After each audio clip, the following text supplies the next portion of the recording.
Greetings for orientation day within this bargain. Bin magic school.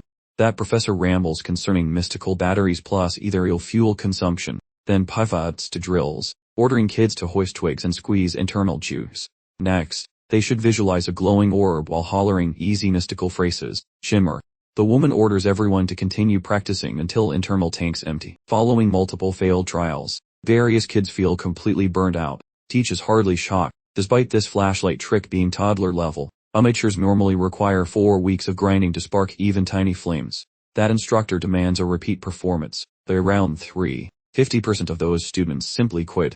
By attempt number 4, a measly trio remains standing. At round 5, lonely one, plus following 2 additional sets, that lone pupil remains active. This blows her mind, since he finished 7 reps without hitting empty. Seeing how those gifted mana heavyweights typically hit 0 following 5 repetitions, that lady beckons the boy closer, inspecting his palm for cheating. When her skin hits his, lady petrified, sensing not mere skill, but an absolute tsunami of mystical mojo.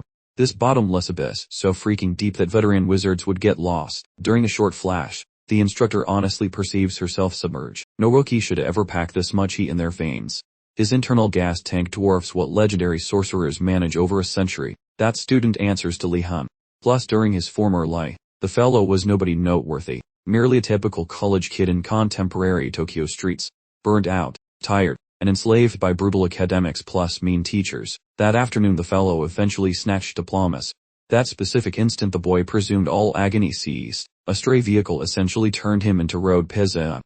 However, the afterlife's reaper missed a spot. Our protagonist finally awoke within a strange dimension. This brutal landscape rewards mystical talent while weaklings perish. His soul restarted inside the legendary Wardeness bloodline.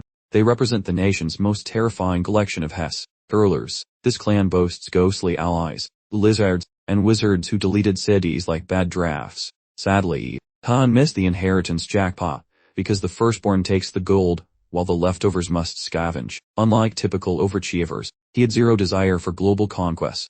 Having endured past traumas, he just craved a peaceful existence with minimal drama and steady meals. In this realm, staying alive means learning sorcery rather than attempting any foolish, courageous stunts. Time elapsed, the lad improved his physique and his mental grit, while meticulously readying himself for upcoming lethal threats. Despite magic being quite hazardous, he embraced the arcane arts.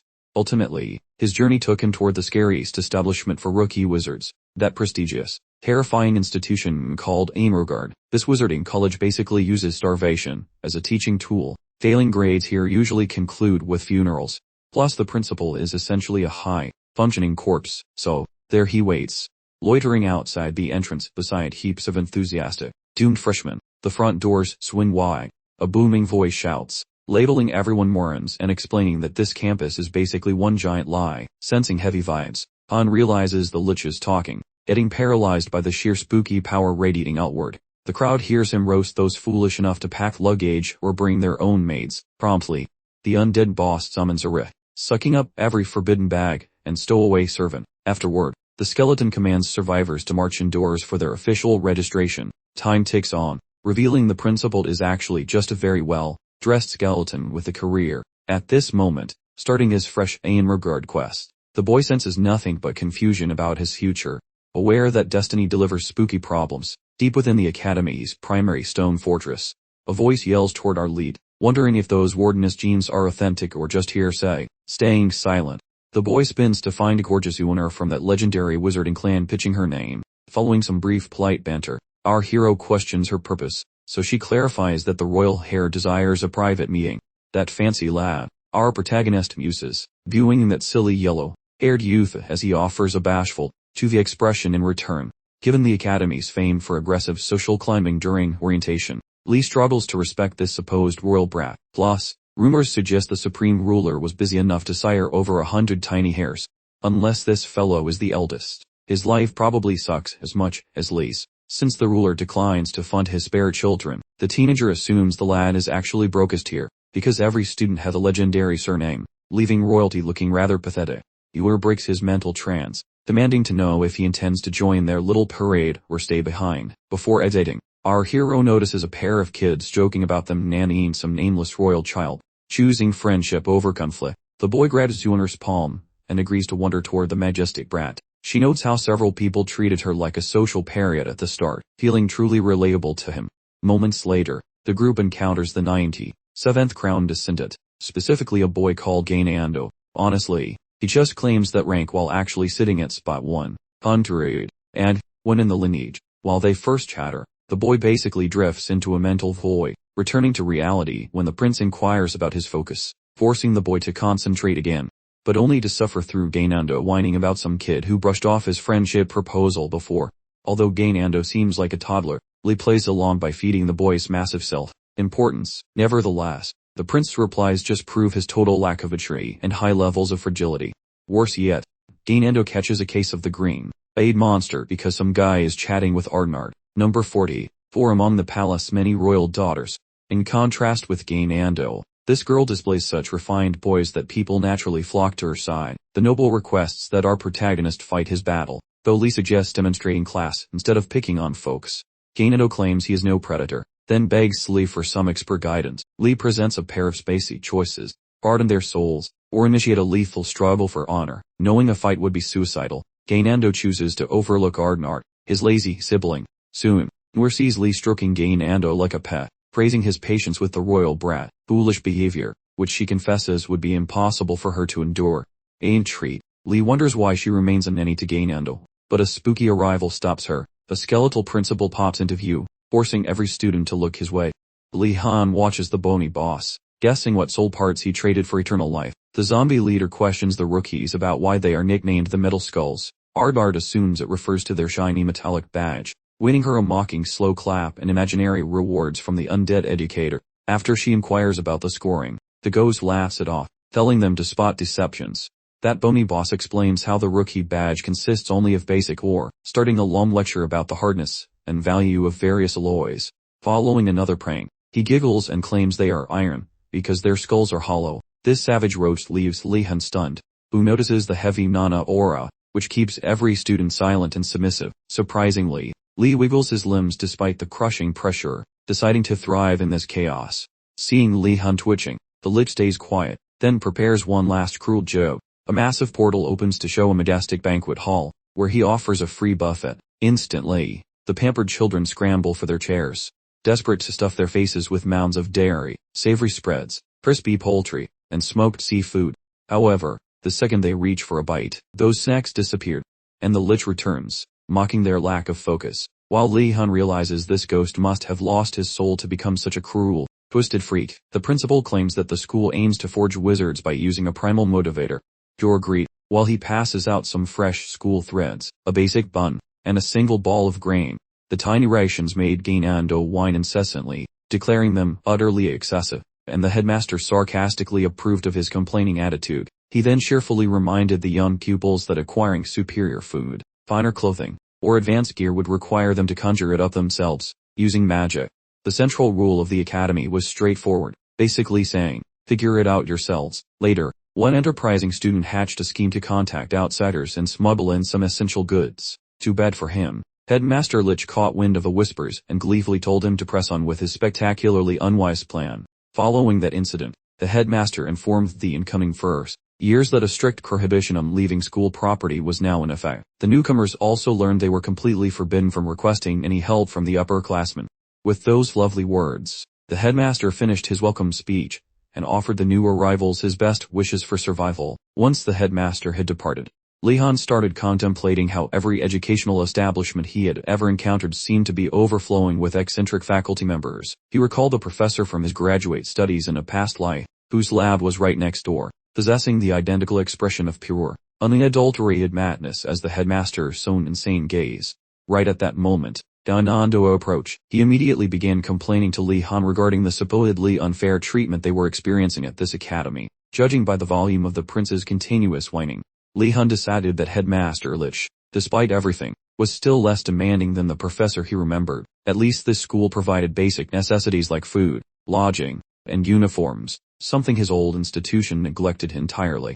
At this point, the entitled prince pitched a fit, because Lee Han failed to take his complaints seriously. The warden's family focused on arcane research rather than social status. As a result, they were largely unknown, even among the nobility, creating confusion for many. Gainando, assuming Lee Han lived a life of poverty, boasted that his own maids enjoyed better meals than the school offering assistance. Ganando invited Li Han to visit his home sometime soon, a gesture Li Han accepted completely cluelessly. He thanked him for the kindness. Changing the subject, Li Han suggested they hurry toward the dormitories to find a good room before everything was taken, while Angregard accepted students based purely on talent, ignoring social standing. They wisely split the dormitories into 4 distinct sections to keep the privileged brats from fighting among themselves. The first residence, known as the ridiculously pompous Blue Dragon's Tower, was specifically reserved for those possessing noble dragon bloodlines. This included the royal family and high-status, well-respected nobility, exactly like Li Han's group. The second dormitory was the eternally scorching Phoenix Tower. It provided housing for disciples from different religious orders who had dedicated their lives entirely to the divine flame. The third residence, the aggressive, sounding lightning, biting white tiger's tower, was designated for the lineages of knight families, individuals prepared to pursue both the path of the knight and the mage simultaneously. Finally, the all-knowing Black Turtle's Tower was set aside for students demonstrating endless patience. This included a motley collection of commoners, peasants, servants, slaves, jesters, wandering vagrants, merchants, and newly elevated lower-class nobles. The residents of this final dormitory generally possessed the lowest social standing, and were frequently scorned by everyone else, which, unsurprisingly, tended to make them feel rather gloomy. The Hound, however, viewed this group as potentially fantastic business partners for his future empire. The thoroughly smug look on his face as he appraised the commoners made them quite uneasy about his plans. Li Han thinks that making buddies out of peasants is basically an unpaid internship for his future empire. He ponders silently. Some pampered jerk interrupts the peace, wondering why they let such crusty, unwashed common folk through the front gates. Those normal folks start shooting him some really spicy death stares, yet the stupid me that dares them to fight if they dislike his total lack of a filter.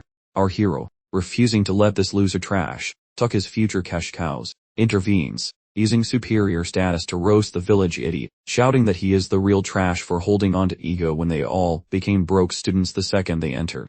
That epic burn wins him some fans, as the crowd claps, because he finally said what everyone was thinking anyway. Since the vibe is finally right, Li Han gets ready to greet his future low-born business associates.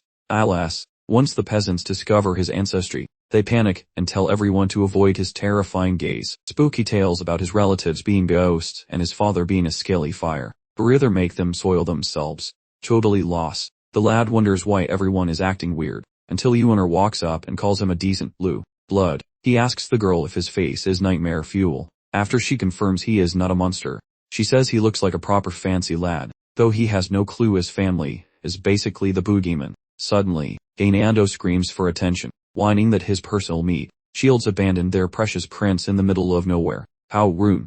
Walking back to the royal brat, the protagonist asks why she spends time nannying such a massive walking disaster. The girl explains that she only tolerates him because his mother is awesome, then starts telling his story about her past. Looking back, a much smaller and younger, stubborn girl originally crossed paths with Gainando's parent at a fancy party after clumsily dumping a drink all over her expensive outfit, waiting for a slut.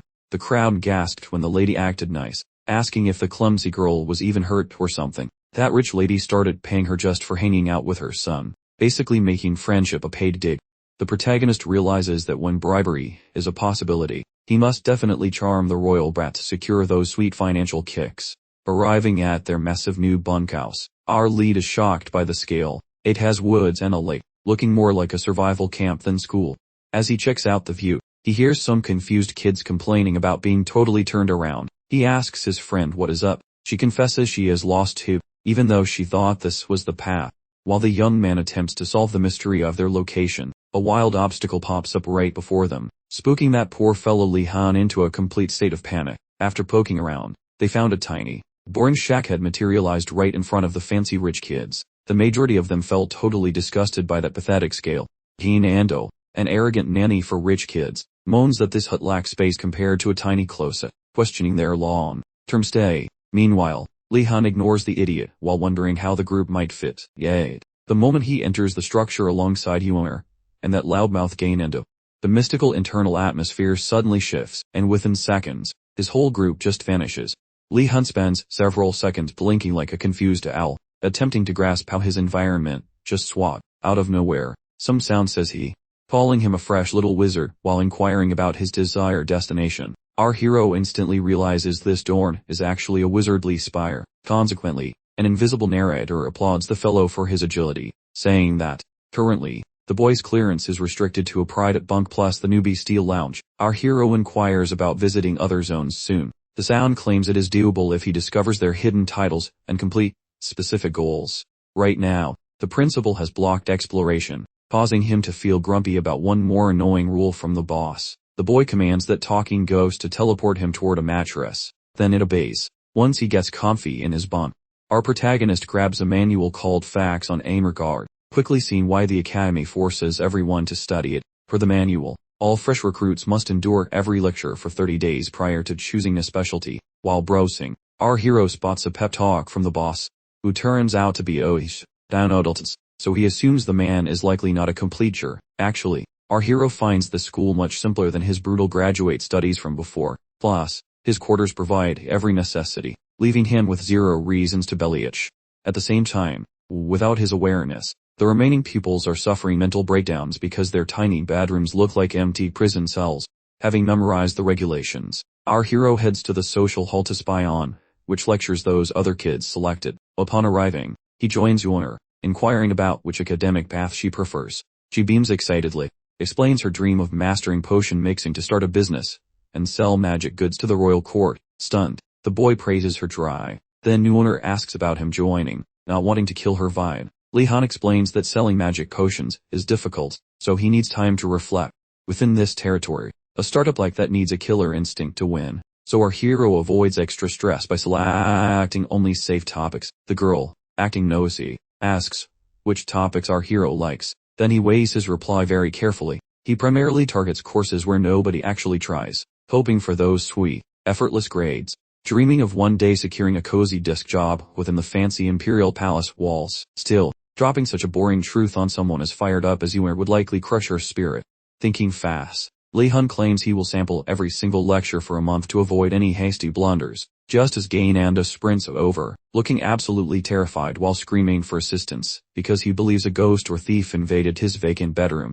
Hearing those silly, fake screams, Yoner and Li-hun simply disregard the idiot, choosing instead to proceed with their chat. When morning arrives, Li-hun and the gang head to their introductory lecture regarding magical fundamentals. Every freshman must take this course, though the lessons are split up based on specific dorm assignments. While walking to the room, Li-hun spots everyone looking totally miserable, so he asks Yoner about the gloom. Yoner clarifies that folks are starving and restless because their mattresses feel like literal piles of sharp rocks. 5. Li-hun ponders whether their current misery really qualifies as a genuine struggle. He remembers a dark time in graduate school when a friend handed him a single chalky bar as dinner. During those days, breaks were a myth, making those disgusting nutrition bricks their primary source of life. Once, his pals or the professors would definitely buy them a massive banquet after the work finish. Li-hun had playfully threatened to end his life if that promised feast ended up being cheap noodles. Naturally, when the reward arrived, it was just the usual soggy noodles and basic rice triangles once again. Since he had already endured that academic hell,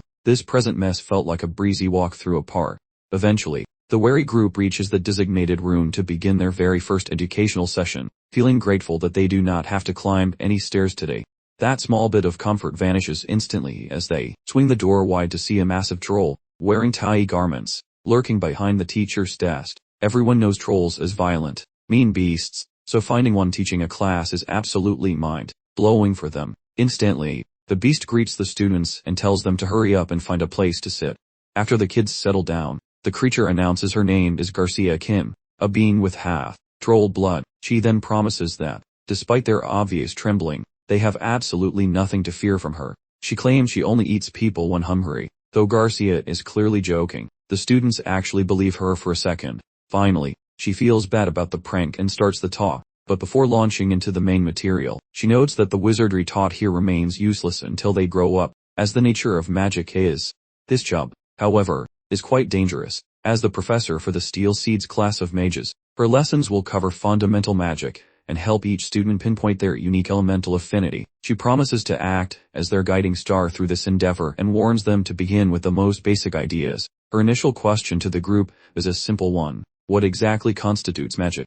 The answer arrives almost instantly when Ardmar, the inevitable teacher's favorite, confidently rises to speak. Garcia is clearly delighted by this immediate reply. Garcia offers praise before clarifying that magic requires borrowing mana and magical energy from the world's natural source. She specifies that every student enrolled here should possess the ability to recognize and perceive magical force. Crucially, actually performing magic demands more than just being aware of its existence. It requires precisely combining magical energy and mana to achieve the intended outcome. Garca explains that while casting spells often involves specific incantation, radiance, or hand movements, the true power source remains the caster's willpower.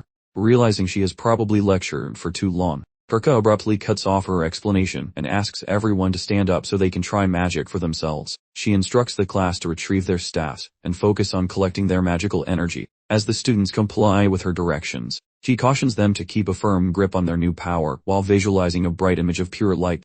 For Yuner specifically, controlling this initial magical force proves incredibly difficult. It feels as if she's trying to tame an unruly stallion that threatens to throw her off balance at any second. While the students try to concentrate, Garca tells them to complete the spell by shouting a short and sweet incantation. Light, now, she commands, assuring them that short phrases make it easier to maintain focus on the task. Liha, who has been listening intently, methodically lists each necessary step to attempt casting the spell. Unsurprisingly, he doesn't manage to pull it off successfully on his very first attempt. Instead, he produces only a faint, flickering light that struggles to remain on his wand. Soon, the other students begin to try as well, including Yuoner and Ardnard, and even Gainando, all of whom manage to successfully produce some light. However, Gainando's magic almost immediately careens wildly out of control, forcing Garca to intervene quickly to prevent him from seriously injuring himself. Following this dangerous incident, Garca issues a severe warning to the entire class to keep their focus solely on managing their magical power, emphasizing that failing to do so could lead to painful and serious consequences. She reassures them that preventing accidents is part of her job and encourages them to continue practicing as long as they possess magical power. After the second attempt, many of the upper class students start complaining loudly, and about a third of the entire group gives up entirely. Garca understands that this simple illumination spell, despite its simplicity, still requires a minimum of a month of dedicated practice to master. For now, the students must realize this difficult truth on their own, as she cannot simply feed it to them. Undeterred, she urges them to try casting the spell a third time. By the time this round concludes, half of the remaining class is totally exhausted and gives up. The cycle repeats, with more students dropping out each subsequent round, until the sixth attempt, where only one student remains standing. Li Han, before trying the spell for a seventh time, Li Han gets Garcia's attention, apologizes for interrupting, and requests permission to keep practicing. Since he is the last one left, Garcia is flabbergasted, wondering how he possibly survived 7 attempts. Even if he had massive reserves of magical power, most students would have depleted their mana by the 5th attempt. Garcia pauses to talk about that mystical fuel, which goes by several goofy aliases depending on which clan you annoy, which serves as the spacey fuel powering every wizard, because every single fireball or sneeze drains your internal battery. Greenhorn spellcasters usually hit empty way too fast. Pushing through 7 trials without dropping is a complete miracle, so she requests his designation, whereby the student says Li, while keeping that noble wardeness title secret. This stunned the lady. The lady beckons him toward that platform, requesting a pump for some quick magical vibe check.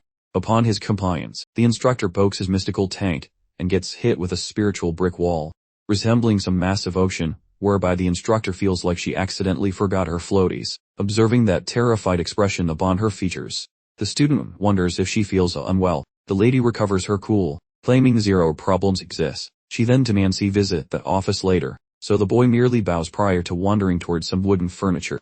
Continuing the talk, the teacher tells every student to avoid despair over empty energy tanks, promising that training eventually halts those leaks and expands their internal batteries. She warns them against overdoing things, unless they enjoy the feeling of their brains exploding from effort. Ending the period, the lady clarifies that she won't actually grill any teenagers for dinner, finally shutting down her debate presentation. After classes ended, our hero creeps into that teacher's lair for discovering why she currently stalks him. The lady admits that the big boss already leaked the details regarding his unique situation. Indeed, that weird skeleton man had already gossiped like a bored teenager. Regardless, Garcia tells the boy to stay calm. While the principal looks like a total loony to normal folks, he actually possesses a warm soul buried deep inside. One obscure detail involves that Lich being a talent scout, as he constantly pestered teachers using memos regarding every fresh face on campus. Historically, Those notes regarding beginners usually feature just a couple boring sentences mentioning hooligans or potential stars. However, lately, that ancient fellow is staring intensely at this specific student. That skeleton claims our friend has massive stupidity, a phrase from distant lands meaning genius, implying the principal expects this student to become a magical icon instead of a loser. After tasting such monstrous energy, Garcia feels intrigued about the specific flavor of magician the student might become, betting he might accomplish something legendarily cool, allowing the lady to conclude that internal daydream. Our protagonist politely nudges her focus toward this current conversation, hesitating before responding regarding a past plea. The lady realizes revealing the director's classified whispers remains strictly forbidden. Instead, Garcia mentions her desire for a chat stemmed from an absurdly massive internal battery of mystical juice. Though Li Hun recognizes that fact, the student feels slightly bummed out, guessing some hidden catch exists. Right at that moment, the woman continues her lecture, clarifying how his reservoir of energy stays so gigantic that she cannot even spot any finish line. The hero freezes, looking shell-shocked. The teacher explains how possessing buckets of energy counts as natural luck, since Manhwa forecasters struggle like marathoners in lead boots. Wealthy ones just relax. Upon grasping the magnitude of such natural advantages, the boy gets extremely pumped up, visualizing his future journey as a total cakewalk. Garcia labels that massive power a tragedy, as the boy wonders what kind of nonsense that represents. She notes that possessing too much fuel creates massive headaches, even if big tanks usually represent wizardly perks. Overflowing power renders management quite taxing. For clarity, the woman likens steering a tiny cup of tea towards bossing around a wild ocean.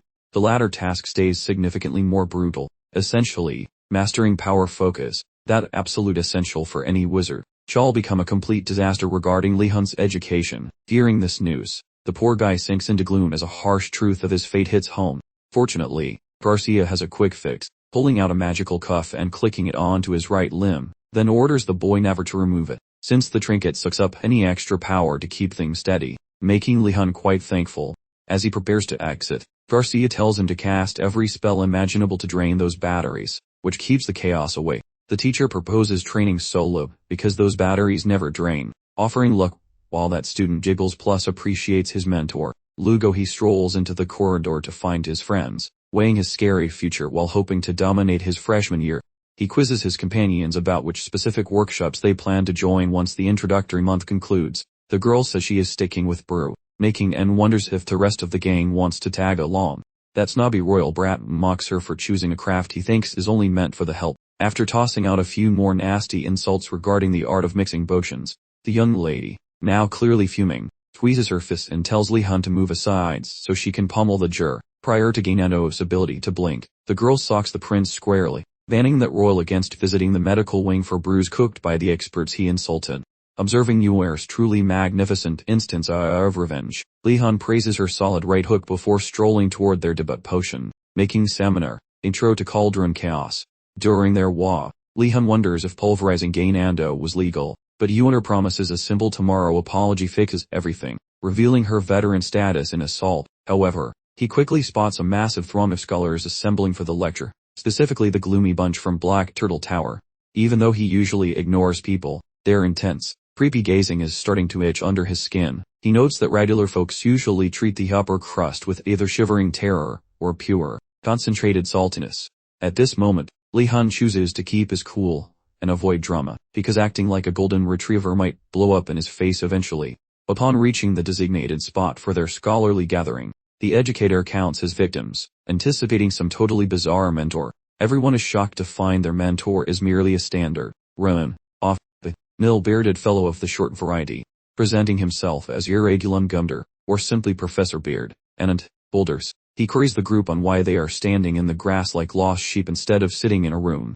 Naturally, Ardnart the overachiever shoots her hand up to claim it is for soaking in the mystical vibes of Mother Earth. Regila though, informs her she is dead wrong before eavesdropping on the whispered chatter between Li Hun and his companion. Once Yuer probes his buddy for a thought, he lazily mentions the spot likely just has premium weeds for harvesting, earning high praise from the instructor, the mentor, labeling him a rare scholar who actually employs his gray matter occasionally.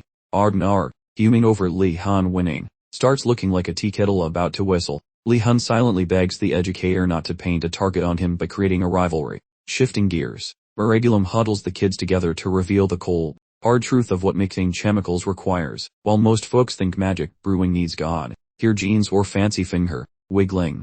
The truth is that having the guts to scavenge for dirty roots is the real superpower here. Ardnart debates the teacher, asking why they should bother getting muddy when you can just pay someone or farm the stuff. Since the whole crowd starts nodding like bobbleheads at her seemingly logical protest, Professor Irregulum loses his temper and calls her a thick-skulled brat who knows nothing of the real world. According to his years of toil, barely a tenth of the shopping list can be farmed successfully, and buying from others is a gamble because hired help treats delicate plants like they are wrestling bears. Plenty of those dim-witted explorers rip out sacred leaves with such violence that the heavens themselves start weeping in agony. Basically, Irregulum stresses that every brewer must be a master of scavenging for their own supplies. Skipping these instructions basically ensures their doom. Once his long-winded talk finally wrapped up, the instructor passes around some sketches, featuring a weird fungal weed. He commands the class to grab it or just stay away. Abandoned to their own wits, the kids debate their survival. Freaky gossip haunts this academy called Amergard. When the pair spots the plant as a basic medicine item, the girl recalls handling it before. Dark myth suggests that pupils often perish while playing with spells, which is a deadly hobby. Staring into the spooky woods, the boy puzzles over why teachers toss newbies inside a meat grinder. That grove looks far too lethal regarding two children. Following much thought, they seek another body from their dorm. At first, the hero thinks about inviting the royal gal, yet his friend doubts she is friendly. The lad ignores this, arguing that being buddies is unnecessary when just hunting for weeds. The girl notes that the window has closed, since every person has joined the royal girl's social circle. That lead boy acts grumpy, seeing how even those shelled house dorks ignore him. His buddy says to relax, clarifying how that royal became a superstar before arrival. Her wits plus skill made her an icon for everyone. Obviously, that girl draws a huge crowd. Simultaneously, that blonde clown predictably stays totally useless. While the crowds pack up and depart, the hero realizes only the grumpy turtle kids remain. Even though they loathe the lad, that boy searches through recruits to fill those skill gaps. Noticing a petite elf sporting jacked legs plus rough skin, that guy picks her as the ideal choice. That maiden, the scout, originated within that shell dorm and worked for some Arctic recon squad, a bunch of master trackers who leap across cliffs like hyperactive goats. After viewing the sketch of the healing plant, the scout first assumes that locating it is easy. Despite not knowing the weed, she treats the woods like her front yard. Although the local geniuses intimidated her, she now feels ready to impress. Right when that lady gets moving, the boys' team walks up plus says hello. Feeling wary, the scout barks at them to explain why. The main character wants that scout along, yet she gets grumpy fast, fearing those kids could use her then ditch her. The boy comforts her, mentioning that solo hiking is suicide. That guy wonders how she might fight beasts plus carry heavy loot if she locates it. The elf stays doubtful, however she feels more curious as the lad reads that brain flawlessly. Following some verbal sparring, Li-hun ribbed her playfully, implying that tackling this objective solo was something only an overconfident idiot would attempt. Ultimately, Nelia consented, agreeing to tag along with their little expedition. Relieved by her decision, Li-hun urged the companions to begin moving, and they soon set off into the depths of the forest. Nelia bounded between branches, possessing the effortless agility of a forest creature, leaving Li-hun and Yonr to trudge along on the ground far beneath her. Amazed by her nimble movements, Yonr inquired how Li-hun had determined she was the ideal candidate. He explained her well-defined leg muscles, hardened palms, and apparent familiarity with wielding a bow and arrow. These, he said, were dead giveaways that she was a seasoned hunter. Eavesdropping from above, Nelia started to feel uneasy about the conversation, sensing an unusual capability in Li-hun to accurately assess a person's history and abilities. Li-hun noticed her reaction, and humorously told Yonr he actually just spotted the Shadow Patrol emblem pinned to Nelia's belt. As they pressed on, Li-hun continued to poke fun at Nelia until Yonr eventually requested that she keep pace with them. Nelia immediately questioned the reasoning. Li-hun clarified that Yonr was their only expert in identifying the required herb, so they couldn't risk her becoming overly exhausted. Puzzled about Li-hun's value to the team, Nelia wondered aloud what he brought to the table if Yonr was the fender, and she was the guide. Realizing the true answer would probably annoy her, Li-hun simply stated that his sole purpose was to act as their bodyguard.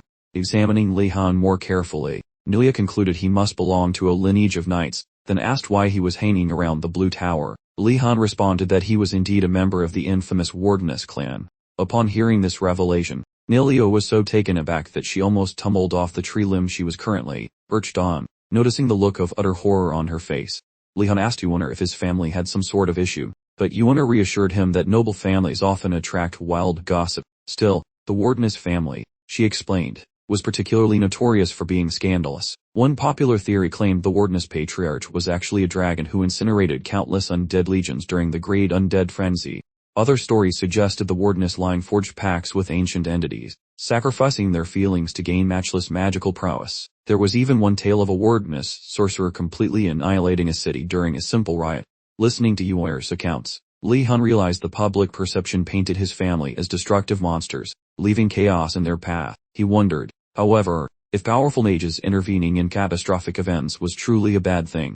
Yuan promised him that those kinds of rumors were irrelevant and recommended that he avoid obsessing over them too much. In the meantime, Niliad observed the clear distress on Li Han's features, deciding he was definitely not as cold-blooded as the stories claimed. Growing wary of the depressing atmosphere, she pushed them to continue their journey. After covering several more miles together, Milia perceives a funky atmosphere, then anchors her squad, examining the ground.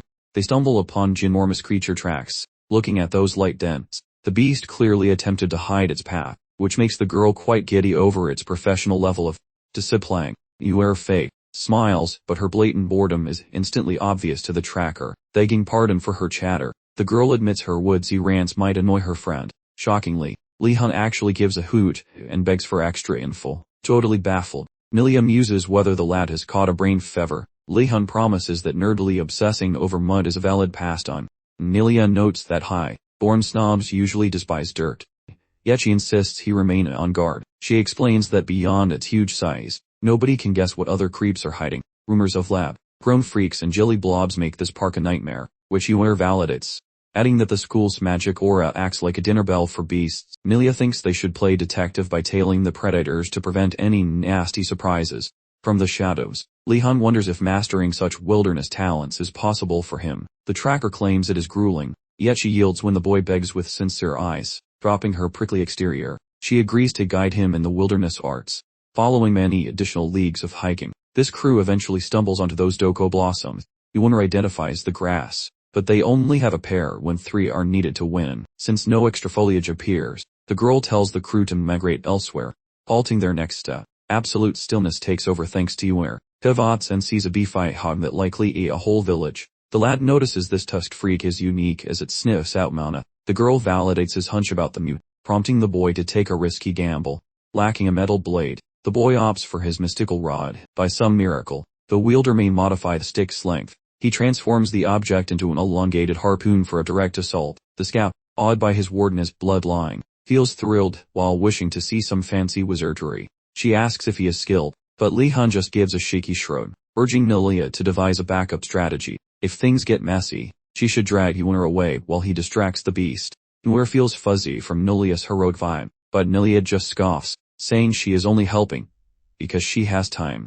Han offers his thanks for the help, promising to lean on her strength if the situation turned ugly. With the scheme finalized, Han approaches the giant hog, while Nilia watches with a face full of glee. She stares intently as Li Han grips his wooden stick, remembering painful lessons from his youth. Under the tutelage of Arla Long at age 10, the man taught him that while swords are fancy, a warrior masters everything to reach Zen. Apparently, only students who survive that torture can shove magic energy into a stick to achieve a special glow. Arla Long doubted the boy cared about such things, knowing that only a few special people ever reach that high level. True to his lazy nature, Han told the old man he had no interest in chasing those exhausting and lofty goals. Instead, he just wanted to exercise for self-defense and live a quiet life as a magic-using hermit. Moved by this practical honesty, Arla Long vowed to train him well, then added 100 extra pokes to his daily routine, recalling that trauma. Han clears his head and focuses entirely on turning the monster into a pile of ham. He rams his wooden staff deep into the creature's throat with one smooth move, ending its life instantly. Iliad and Yuan both stand there with their mouths hanging open like fish. They gawk at him in shock, doubting their own eyes, wondering why he skipped using any fancy, magical parlor stunts, even with the high quality of Ayn Regard standard issue wooden poles.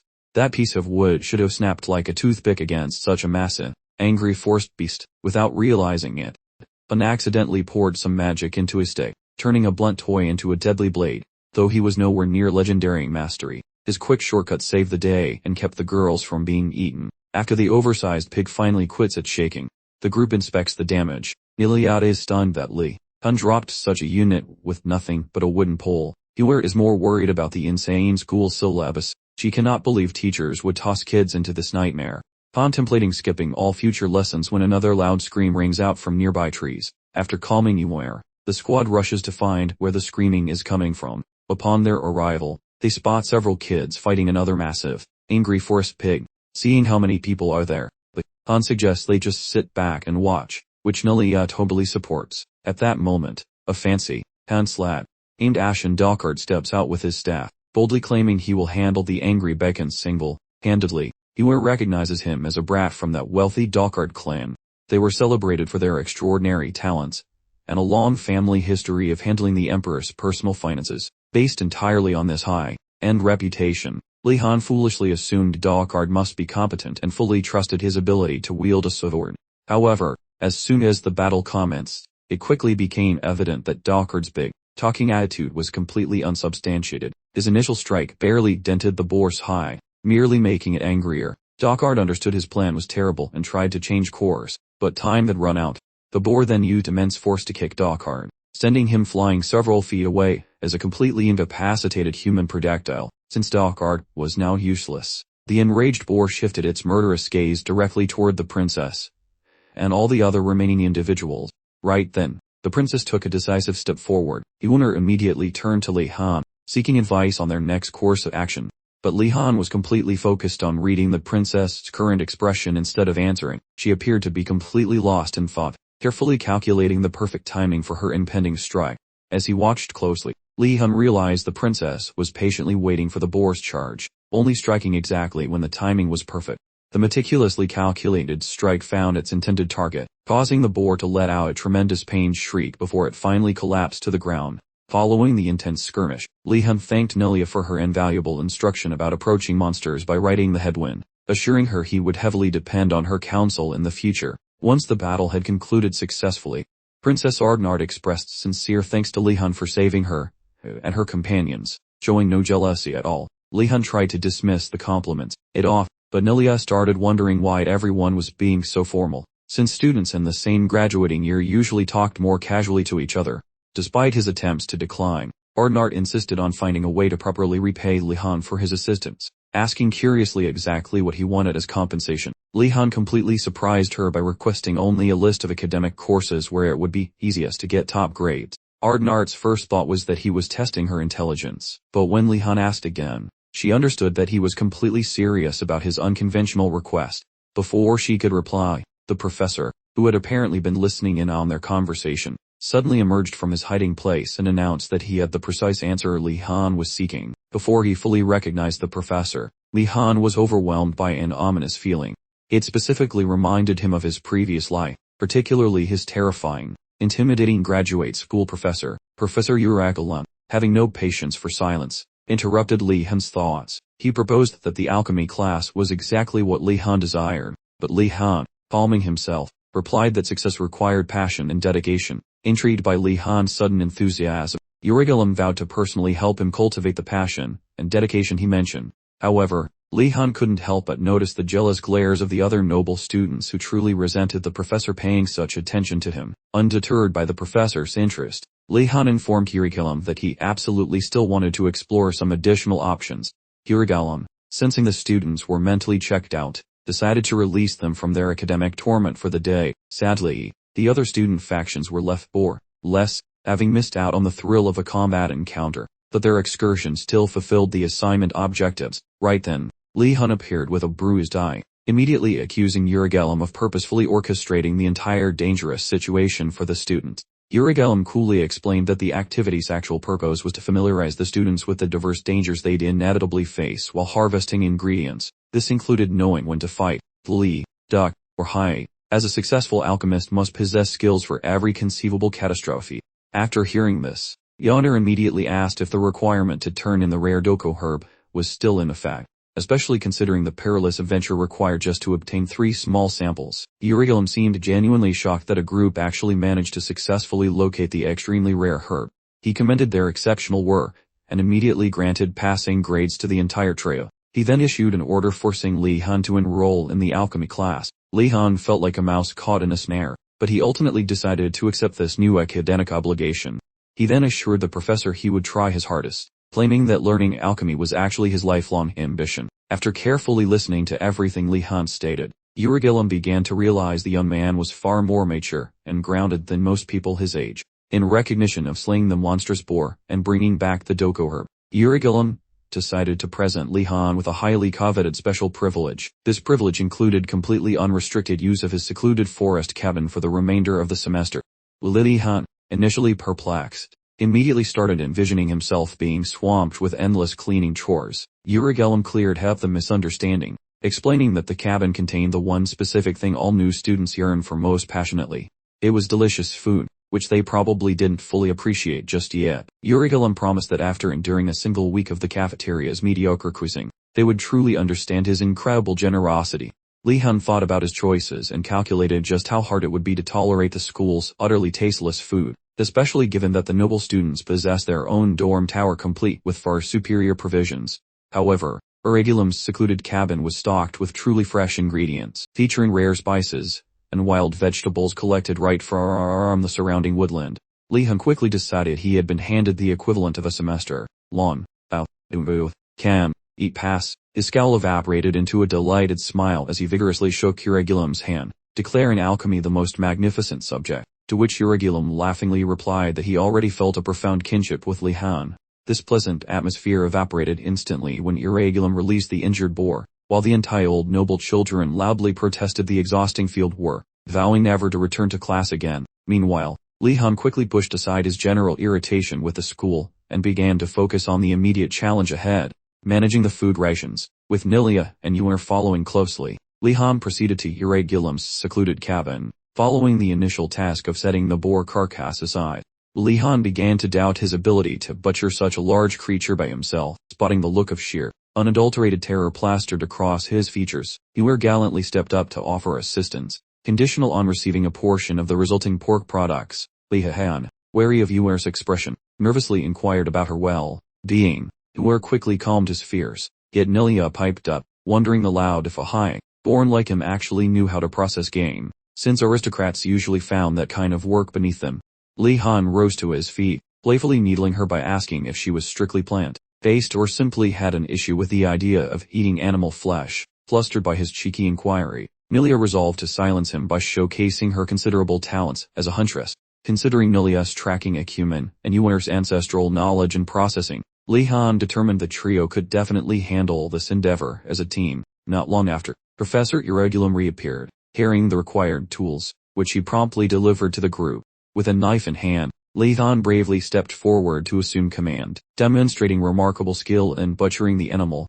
Nilia watched in genuine disbelief, certain that his aristocratic upbringing should have rendered him utterly incapable of this type of manual labor. After skinning the beast, Li Han meticulously portioned out the prime cuts and draped them over nearby tree limbs.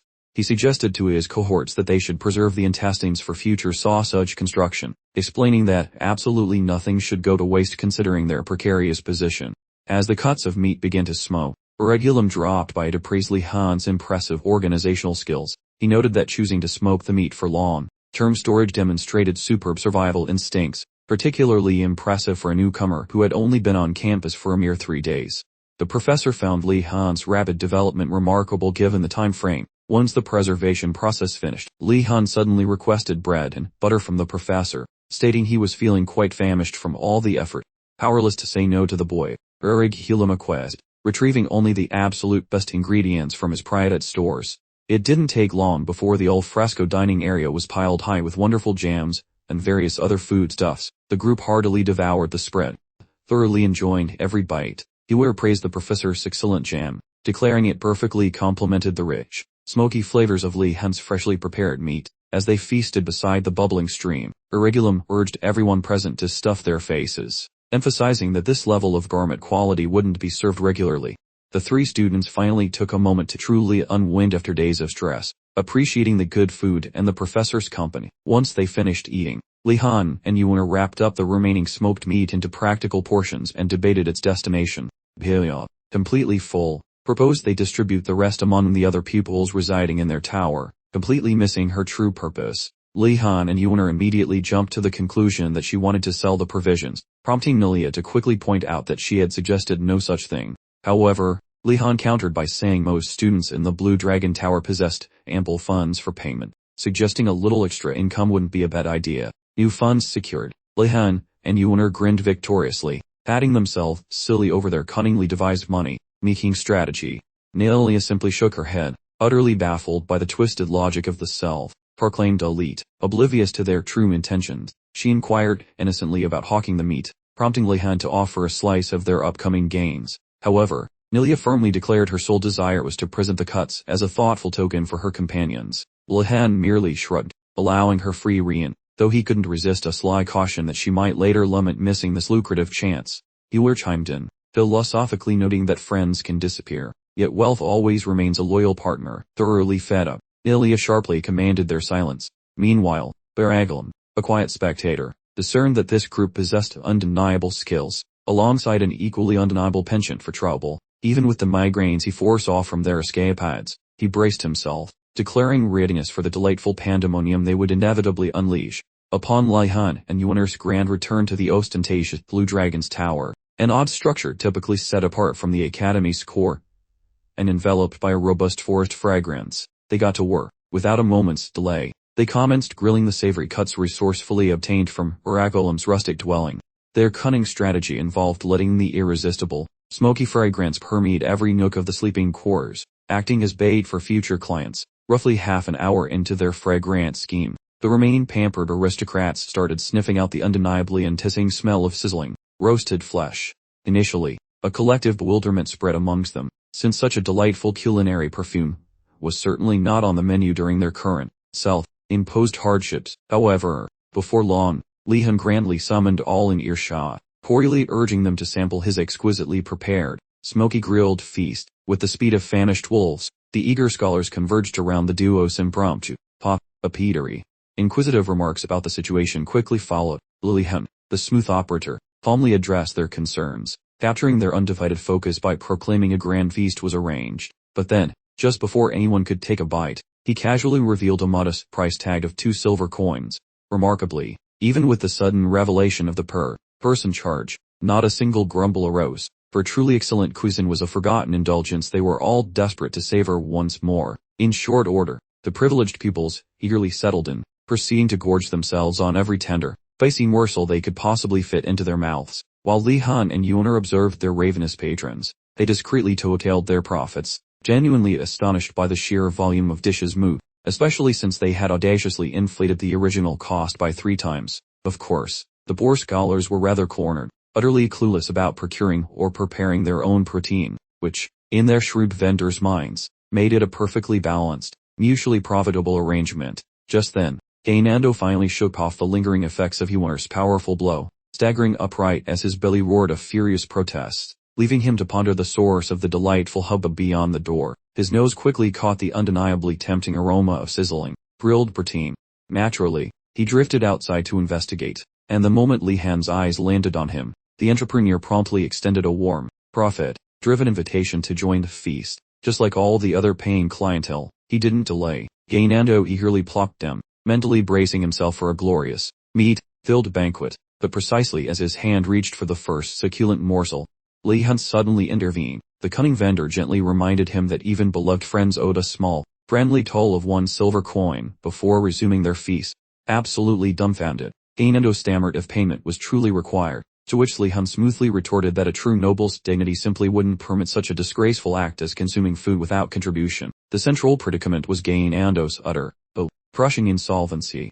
Nevertheless, Li Han, demonstrating an almost saintly generosity, proposed a credit arrangement, allowing Gainando the grace of delayed payment for his debts. Later, Gainando, genuinely touched by such unexpected generosity from his pal, became misty, showering Li Han with praise for being an exceptionally truly, what a magnificent chap. Feeling utterly blessed to have found such a stellar companion, Gainando then rather blindly scribbled his name onto the agreement, convinced he had just won the cosmic lottery. Li Han and Yuan, meanwhile, wisely held their tongues, allowing the blissfully unaware Gainando to savor his repast without interruption. With dinner concluded, the rather eventful day gracefully wound down, sending everyone happily off to their slumber.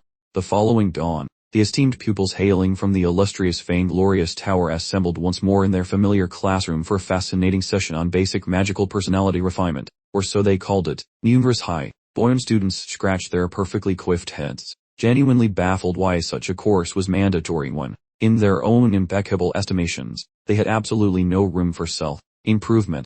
Li Han, internally, could barely stomach the sheer, unadulterated hubris emanating from these self-important adults. Yet he steadfastly maintained his cool, choosing not to waste a single ounce of emotional energy on their utter drivel. Suddenly, the headmaster, seemingly conjured from thin air, greeted the students to his class with an air of unsettling anticipation.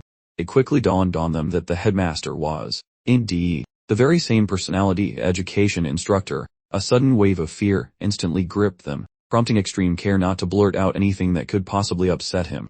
The headmaster, with a quick glance, observed their rather robust, well-fed appearances, then proceeded to dramatically reprimand them for apparently needing more than a month to forage for provisions. One particularly daft noble, obviously lacking a strong sense of self-preservation, piped up, questioning if the headmaster actually expected them to procure their own sustenance. But his ill-advised inquiry was abruptly cut short. The headmaster promptly rendered him speechless. He then, with a right tone, informed the gathered pupils of his immense relief that their famously vacant craniums had at last managed to procure some edible provisions. Internally, the headmaster reminisced about how the students of the Blue Dragon's Tower invariably proved themselves the slowest at acquiring provisions. The Black Turtle's Tower, predictably, always nabbed the quickest time, while the White Tiger's Tower consistently trailed as a close second. The Blue Dragon's Tower, largely populated by nobles whose silver spoons were practically welded to their hands, frequently floundered when confronted with such mundane challenges, having never truly experienced a single inconvenience. However, this year, the headmaster admitted to being genuinely taken aback by their unexpectedly rapid adaptation skills. He was, naturally, perfectly cognizant that Li Han was the strategic genius orchestrating their impressive newfound competence. He made eye contact, silently commending his pivotal leadership. From their very first encounter during the matriculation ceremony, the headmaster had instinctively sensed Li Han possessed a certain unique spark. What truly astonished him, however, was that a soul as flexible and seemingly unburdened as Li Han could possibly emerge from the infamously unyielding and obstinate warden's lineage. To provide a little background, our esteemed headmaster held a notorious reputation as an educator who absolutely delighted in presenting his pupils with perplexing quandaries, firmly convinced that adaptability and ingenious problem-solving were a magician's absolute paramount attributes. At that very instant, the same foolish noble, apparently still unafraid, blurted out a question, asking the headmaster the true purpose behind their current lesson. Rather amused by the inquiry, the headmaster cunningly volleyed the question right back, prompting the student to articulate his own theory on the lesson's aim. Predictably, the noble simply confessed he hadn't the foggiest notion. With a barely concealed sigh of exasperation, the headmaster elaborated, detailing how the emperor frequently held him personally responsible for the various shenanigans perpetrated by the academy's past alumni. A good many of their upperclassmen had, frankly, created significant messes throughout the empire, and whenever their dim-witted antics unfolded, the headmaster found himself saddled with the blame. Thus, he shrewdly employed this very course as a personal shield, a watertight deliberate, so he wouldn't be chastised for their inevitable future acts of utter buffoonery. He simply inquired whether they truly comprehended. Following that, he sternly cautioned them against ever daring to claim absolute flawlessness, for spellcasters were, after all, an infamously erratic bunch, and any assertion of perfection would, quite frankly, merely serve to infuriate him further. So, that's the deal. And then he bellows at them to crack open their textbooks and bellow out that magic phrase found on page 1. I absolutely vow not to unleash my arcane powers upon any unsuspecting common foe. Li Han just stands there, mouth agape, questioning if this goofy lesson can possibly sort out the seriously warped attitudes of the other rich kids. Eventually, the principal gets fed up with all the squeaking, and orders them to hush, sincerely wishing this course helps them grow somewhat nicer personality. Moving along, he then seeks two eager souls to lend a hand, instantly causing everyone else to look very intently at the ceiling, sensing a trick brewing in his invitation.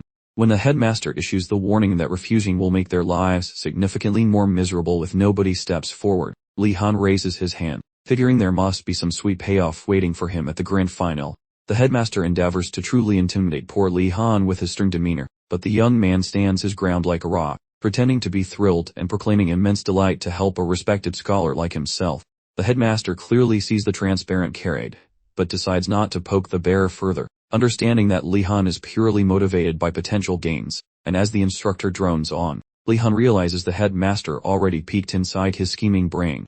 Right at that moment, Gainando, convinced Li Han is marching straight into a disastrous pitfall, calls him out, demanding if he grasps the insane predicament the crazy headmaster has cooked up for them, but before he can finish his thought, another young nobleman jumps in, explaining that Li Han is heroically taking the fall to shield everyone else from mandatory punishment. Feeling genuinely moved by this magnificent gesture of personal sacrifice, Gainando resolves that he absolutely must step up on behalf of his buddy. Alas, his notoriously shaky legs refuse to obey the command to move, and before he can even execute a single step, another student volunteers their services. The headmaster correctly identifies the second volunteer as Ashan Dockard, hailing from a family celebrated for its mastery over official paperwork, and promptly delivers a backhanded jab regarding the fellow's family name. As Ashan offers his reply, Li Han remembers him from that messy encounter with the raging boar, and speculates if Ashan harbors the identical objective he is currently pursuing. Once Ashan concludes his brief statement, he pivots toward Li Han and clarifies that this is simply his method of settling the score for the timely assistance Li Han previously provided him. Li Han attempts to talk him out of it, but Ashan brags endlessly about his family's expertise and precision in calculations, unintentionally leading the headmaster to assume the two boys are buddies getting along swimmingly. Yet the principal suddenly slams the brakes on their interaction, assigning them the monumental chore of hand, copying every single safety regulation before the next scheduled class session commences.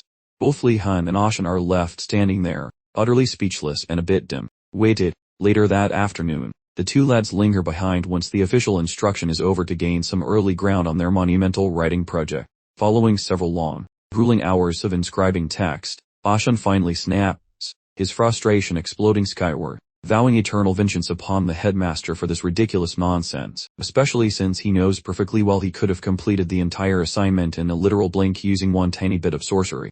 Li Han observes Ashan's spectacular meltdown, silently wishing the poor soul doesn't actually just spontaneously combust from the sheer pressure. Pondering the predicament, Li Han concluded the headmaster had assigned this boring chore specifically to infuriate them, hoping they would eventually break down and employ magic just to escape the sheer tedium of doing it by hand.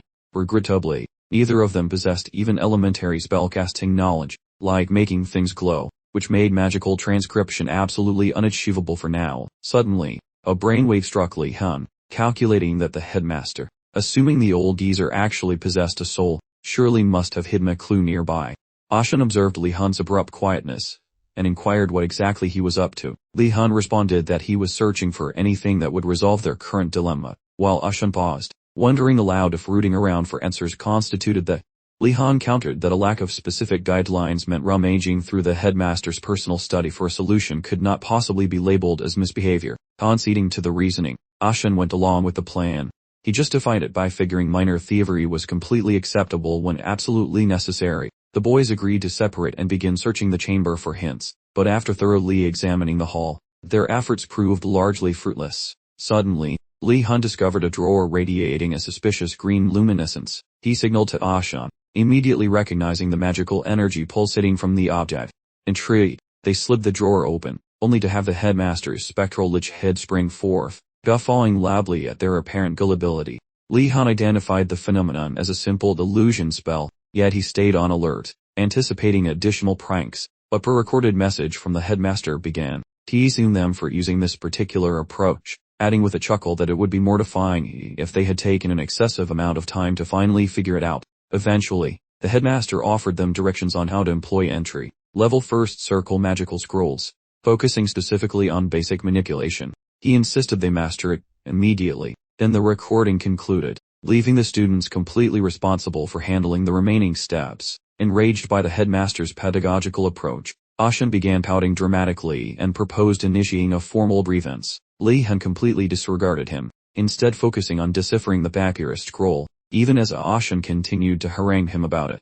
Li Han inquired whether Ashan truly believed lodging a protest with their unhinged headmaster would actually yield results. Accepting the near impossibility of success, Ashan abandoned the notion of complaining, and unwillingly began practicing basic manipulation alongside Li Han. Following numerous unsuccessful efforts to magically manipulate the feather pen, Ashan depleted his entire supply of magical energy, and promptly fell over, forcing Li Han to continue solo. Although magic seemed deceptively straightforward, Li Han grasped the intricate nature of its operation.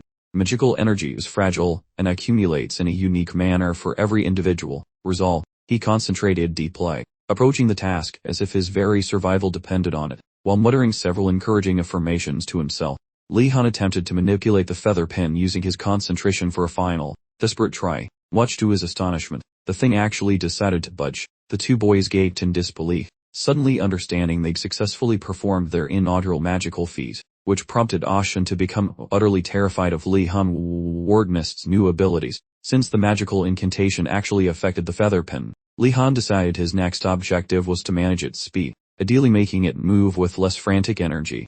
He focused on the pen and tried the spell once more, but rather than slowing down its pace, the pen rocketed past his chin, shattering the window glass, finally embedding itself deep within a nearby peach tree just beyond the wall. Completely shocked, the pair traded bewildered expressions before finally accepting that the incident had genuinely occurred. Seeking explanations for the chaos, they examined the ancient papyrus scroll, which revealed two critical obstacles they must overcome to achieve fundamental magical command. Firstly, they had to fully finish the incantation, and secondly, they were required to maintain intense concentration to direct the item properly. The instructions mentioned that finishing the spell itself represented the greater hurdle, whereas actually manipulating the object was considered significantly simpler in comparison. Feeling bolstered by this news, Li Han chose to make another attempt. On this occasion, he concentrated intensely on the pen, determined to prevent another catastrophic loss of command. Precisely as he started, the headmaster materialized unexpectedly from thin air, inquiring whether they had completed sufficient practice time. Shaken by this sudden intrusion, Li Han's attention completely evaporated, which caused the feather pen to careen uncontrollably about the chamber, finally smacking the headmaster directly on the forehead. Completely unmoved, the headmaster continued by asking if they comprehended the rationale behind his assignment. The two boys shrieked in unison, or rather, Ashen specifically, who was surprisingly delighted by Li Han's inadvertent assault, announcing that he was now an official admirer of Li's proficiency. However, before Ashen could escalate the situation by taunting the headmaster again, Li Han quickly intervened, highlighting the fact that the pen hadn't left so much as a faint mark on the headmaster's forehead.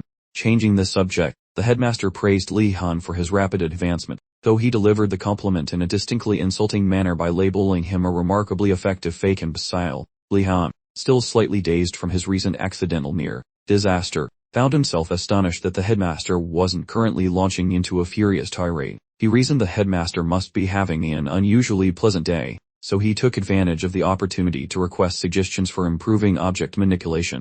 The headmaster immediately scoffed in return, questioning how Li could possibly be having trouble with control, when he had already successfully executed the more difficult spell. When Li openly confessed his problems without hesitation, the headmaster deceitfully offered comfort, claiming it was completely standard for novices to encounter such difficulties. Just as Li let out a sigh of relief, the headmaster abandoned the facade, informing him that everything he just said was fabricated, and reinforcing that the spell was actually the challenging component. He added that in his professional judgment, achieving control generally required only 1 or 2 attempts, meaning anyone who struggles with this simple step must possess a unique lack of intelligence. When Li asked for guidance, the headmaster merely suggested he devise a solution on his own, anticipating a fiery reaction. The headmaster was taken aback when Li replied courteously, vowing to dedicate more time to practice.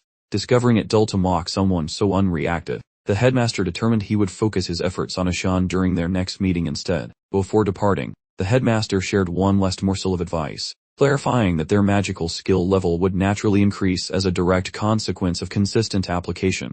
The headmaster then used his powerful teleportation magic, not for saving the world, but to banish them straight to the cafeteria for their lunch break. In the blink of an eye, Li Han suddenly materialized, finding himself safely inside the dining hall. Annoyed, he muttered under his breath about how the headmaster kept wasting world-altering magic just to get people to eat their sandwiches.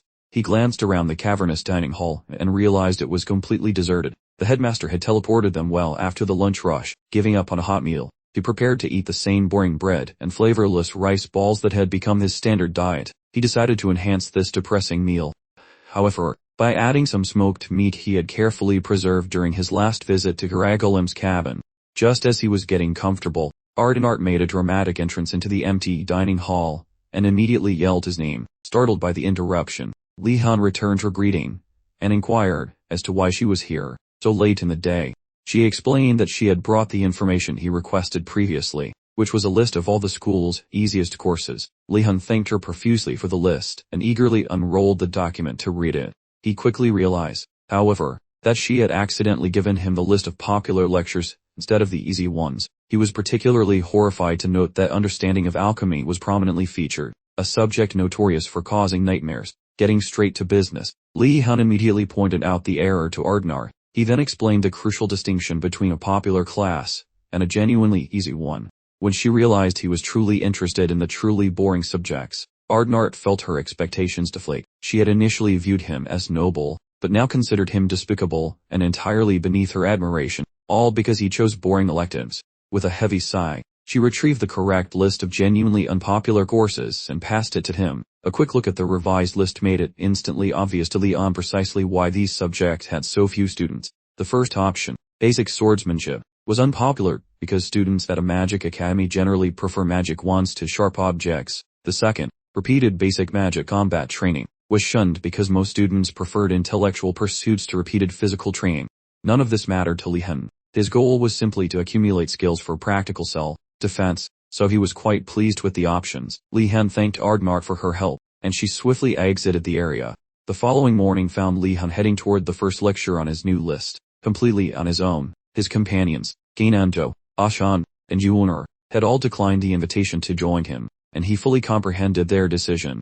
When dealing with professors and academic courses, Li Han understood that consideration was a luxury that did not exist. Teachers displayed a complete lack of concern for both their students and their peers, which is exactly why Li Han chose a subject he didn't care for, allowing him to focus on more critical tasks. Fortifying himself with this philosophy, Li Han reached the entrance to the school's basement, where his next lecture would take place. Sensing something ominous lurking beneath the mundane staircase, Imperial students often shared whispered warnings regarding the dangers of entering magic towers, while seemingly unremarkable from the exterior. Once inside, finding an escape route became almost impossible. As a young boy, Li Han devoured horror stories about people trapped permanently inside such structures, treating every tale as a dire warning.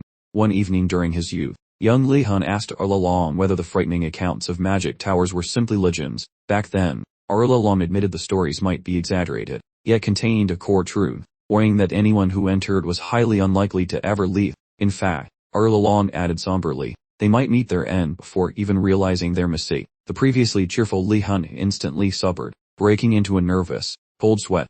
Now a student at Immergard, Li Han had come to view his entire school as the perfect representation of a magic tower. This perception explained why most new students, despite their youthful curiosity, generally avoided exploring the campus thoroughly. Terrified but determined, Li Han gathered his courage to proceed into the basement, knowing his next required course was located there. Just as he was steeling his resolve, the eccentric headmaster suddenly materialized behind him, startling him into a sudden state of panicked chaos.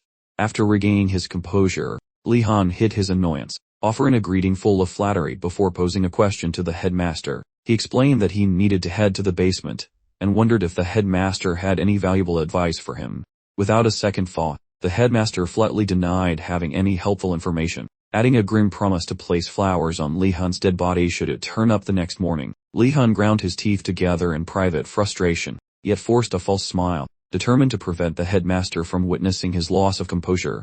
After separating from the headmaster, Li Han ventured down to the first underground level, finding the corridors surprisingly ordinary, contrary to his expectations. As he reached the entrance to the classroom, he heard two students discussing the class inside. For a brief moment, he felt relieved that he might not be alone in this ordeal, but that hope vanished instantly when one of the students realized their mistake, noting they had stumbled upon the basic repetitive magic combat practice class, and they quickly departed, muttering insults about the poor soul foolish enough to take the course, which caused Li Han's momentary optimism to fade away completely. However, he summoned his resolve once more, opened the door, and stepped inside. The room contained 3 students, each seated with a luminous blue energy orb on their desk, which again provided Li Han with a cautious feeling of relief. However, following a quick scan, he realized 2 of those students appeared poised to leave very soon, just like the pair he'd encountered earlier. Curious, he examined the blue orb on his own workstation and pondered its function, but before he could figure it out, a deep, foreboding voice from the platform commanded everyone to take their seats immediately. Startled by the interruption, Li Han looked up, surprised to see a pale man standing there, featuring gloomy eyes and remarkably long canine teeth. Concluding that the man must be a vampire, Li Han braced himself for the worst. The man introduced himself as Professor Bloody Greg, the instructor for the lesson, and promptly began teaching. He mentions the azure ball consists of spirit star stone, which is basically a rock with a massive mana crush. When star patterns leak holy lights, these pebbles soak them up greedily. To show awe, the instructor tells the pupils to shove their inner energy inside that magical sphere. The protagonist stalled, questioning his talent, since his last light spell was a total disaster. To his immense shock, the boy wins immediately, and that globe joins the rest in a synchronized levitation act within the classroom. Stunned by his own sudden competence, Li Han starts thinking these circles are more than just fancy space rocks. They are clearly magical contraptions. Studying those strange engravings, the boy assumes these circles were definitely forged by that legendary man named Greg.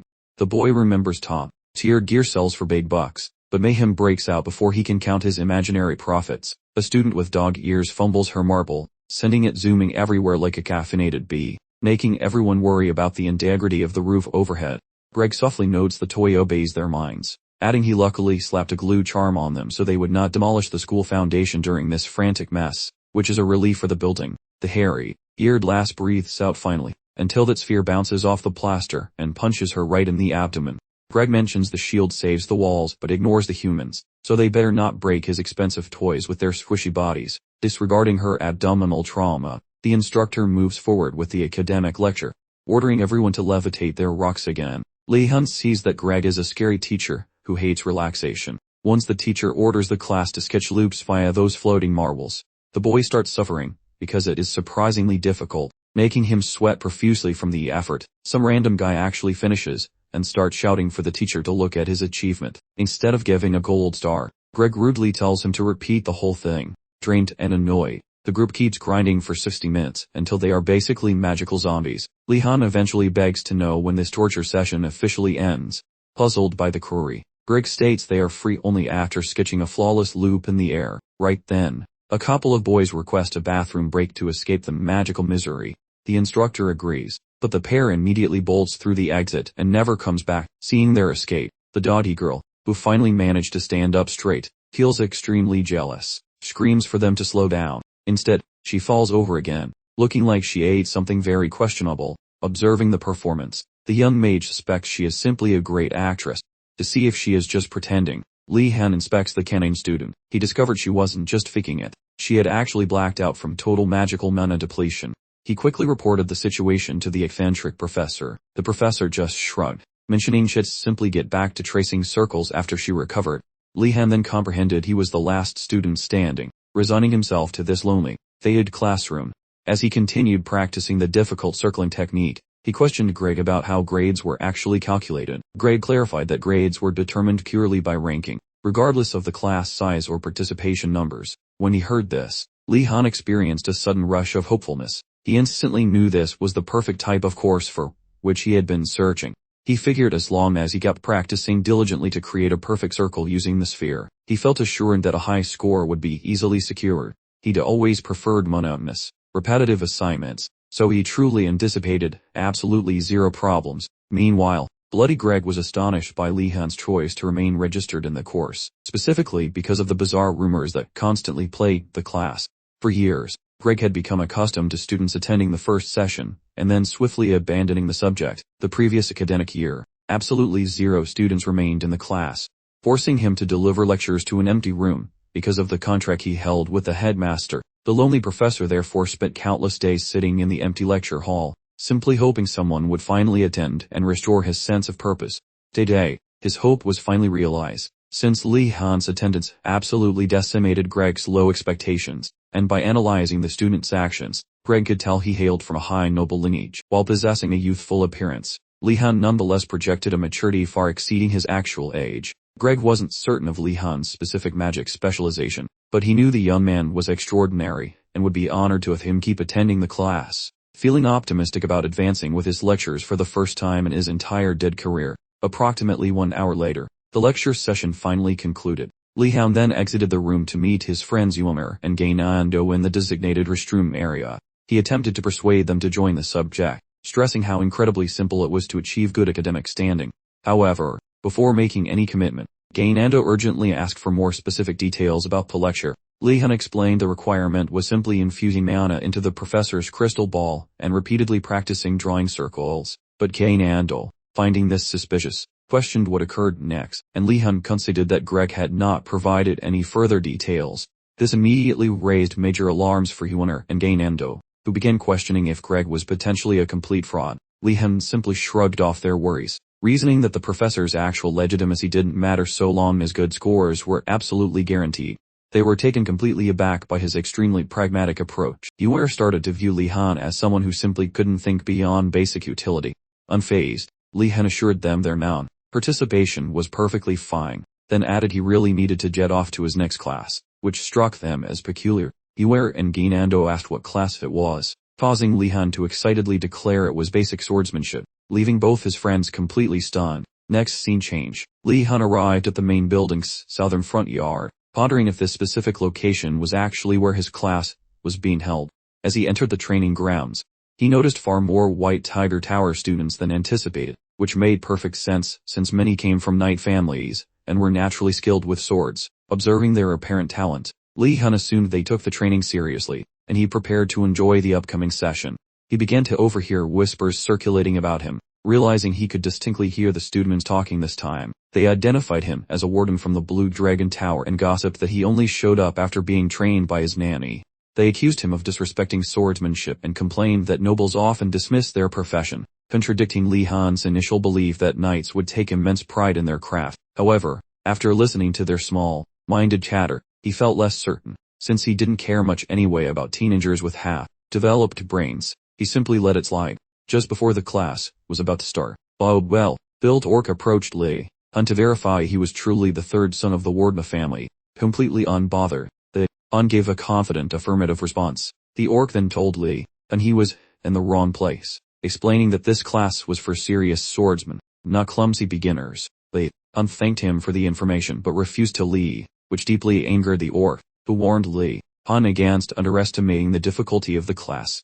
The orc added that students regularly dueled without holding back, meaning Li Hun risked getting seriously injured. Calmly, Li Hun thanked him again before challenging him directly to a duel to prove his abilities. Enraged, the orc appeared ready to snap, but before things could escalate further, the professor arrived and called for the students to assemble for the lecture. The professor, and now, introduced himself as Professor Ingildal, announcing that he would be teaching the course for the remainder of the semester. Han was surprised to see an elf as the swordsmanship instructor and paid close attention as the professor spoke. Ingildal explained that he assumed the students had prior experience with swords, and were here either to improve their current skills or maintain their level. Therefore, instead of reviewing basic fundamentals, his plan was to focus on helping them refine their personal techniques. While he was speaking, someone standing nearby in the crowd lightly tapped Li Hun on the shoulder. Turning around, he saw yet another young blonde elf smiling warmly at him. After confirming Li Hun was indeed from the famous Wardna family, the elf asked why someone from a lineage known for magic would bother with swordsmanship. The Hun casually explained that it was simply easier to collect points since fewer people enrolled in the class. Although this wasn't quite the answer the elf expected, the elf decided not to pry further and agreed to disagree with Li Hun's reasoning. The Hun figured there was no benefit in lying to a random person, as it might cause misunderstandings later, so an honest response seemed best. After their slightly awkward exchange, the elf introduced himself as Jejul from the Moretti family, and extended his hand for a handshake. That boy seems like a green amateur. Yet our protagonist spots those thick palm calusas, immediately identifying a hidden titan capable of snapping bones with ease. Skipping any awkward social stalling, the protagonist grabs the offered limb, and the two lads officially kick off their bromance. To clarify, that specific lineage is notorious for policing the frozen north with an iron fist, basically using any sketchy tactic to keep their chilly borders secure. Naturally, the boy anticipated a wild, unwashed mountain beast, but instead he finds a dapper gentleman who definitely moisturizes, which leaves him utterly baffled. This realization forces him to reconsider those nasty rumors, as he might actually bond with this golden-haired heartthrob who defies every barbaric stereotype. Class begins, and the teacher demands a show of the heavy technique acquired from Marla Long, a martial art that is basically as stubborn and straightforward as a sentient brick. Most fancy lords avoid such brutal drills, but the student survived the childhood torture sessions mainly because he lacked any other hobby or escape route. Following that brief martial exhibit, the instructor gives a nod for the solid basics, and inquiries about his ancestry. fully prepared to hear a name from some prestigious, normal household. The educator's mouth drops open upon hearing the boy originates from the dreaded Wardeness lineage, a notorious group of troublemakers. Struck by interest, the veteran educator wonders why the youth devotes effort to swinging metal around. Our hero explains that mastering steel is simply a vital requirement for high-ranking lords.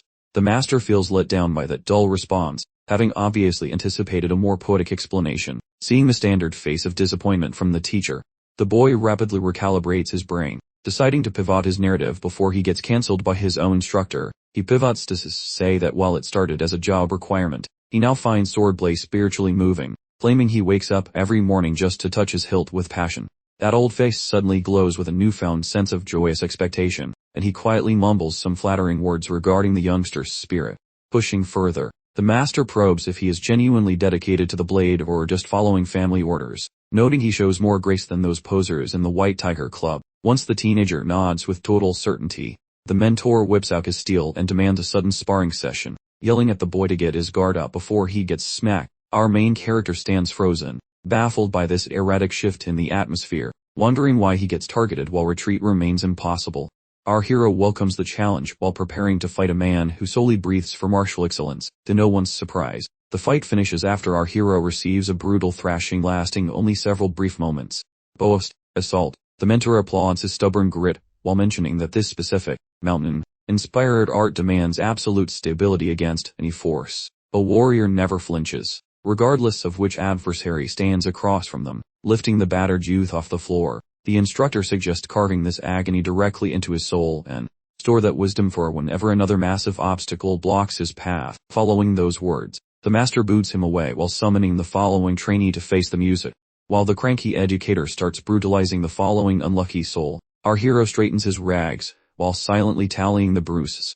He counts every single wallop disguised as education, noticing the teacher loves hitting soft spots. Since dodging was basically a myth the whole time, collecting his thoughts, the lad witnesses the sheer talent their mentor possesses. Inside Goldel, the mentor, although sporting robotic limbs, exhibits incredible skill while drilling the kingdom's upcoming warriors with professional grace. Thinking back to his old mentor Lulam, the kid decides that guy was a stubborn boulder, but this new guy is a slippery river, shifting with the wind. Yet what really gets him is the bizarre instructional method. The professor flips his script for every kid, tossing out helpful tips that actually fix their clumsy mistakes. Such a clever vibe shows he really knows how to manage these tiny terrors without losing his mind. While checking out the beatings handed to the other kid, the hero suspects the instructor had a personal vendetta against his ribs. He cannot pinpoint the reason, yet he definitely ate more than the rest. Half an hour passes before the teacher yells that the real show is starting. Promptly, he summons Yan Li Han and his green challenger. That bulky Orsish brat Darunu Choi enters the ring. The kid instantly identifies that tusked jerk tried starting trouble earlier, so he moves up shill, obeying the teacher's orders. Once the platform is ready, the mentor mentions they are just having a quick, friendly scrap. Everyone watching sucks in a breath, wondering if the tiny guy stands a chance against that massive mountain of a dude. The orc wears a grin that says he already won the trophy. Tuning out the jerk's ego, our hero concentrates on making the big monster eat floor. Honestly, he survived years of being a human punching bag just to reach this specific moment. No way is he letting some clown ruin his big debut in front of everyone. The logic behind the teacher selecting this specific pair was just that they are the most gifted superstars in the entire academy. Plus, waving a blade isn't about books. It demands some real sweaty, violent practice to actually figure out which end is the pointy one. After providing a real world demonstration, it shows that both these young warriors have finally hit the sweet spot where book learning and hitting things hard merge into one glorious, terrifying explosion of martial skill and raw power. Even now, the master detects both pupils instinctively pouring spiritual essence into their blades, proving they are top-tier knights, and thus he orders the pair to take their marks. As this happens, Infidel ponders how completely improbable it feels for a character like Li Han, a regular knight, completely lacking knightly lineage, who somehow achieved this extraordinary level of sword expertise. Infidel speculates that Han must have been tossed out by his relatives, which fueled his obsessive dedication to the sword. He sheds a tear, deeply moved by the hardships Li Han must have overcome, and swells with pride for his transformation. Pledging allegiance to Li's aspirations, Infidel promises to personally oversee his entire journey with the blade. With that, he initiates the match, looking forward immensely to seeing what both pupils will bring to the fight. Daerogu Choi hails from a lineage celebrated for mastering the Alpine lunar style, a swift and keen form of combat, while Lee Hun wields the significantly heavier, more potent cliff boulder style.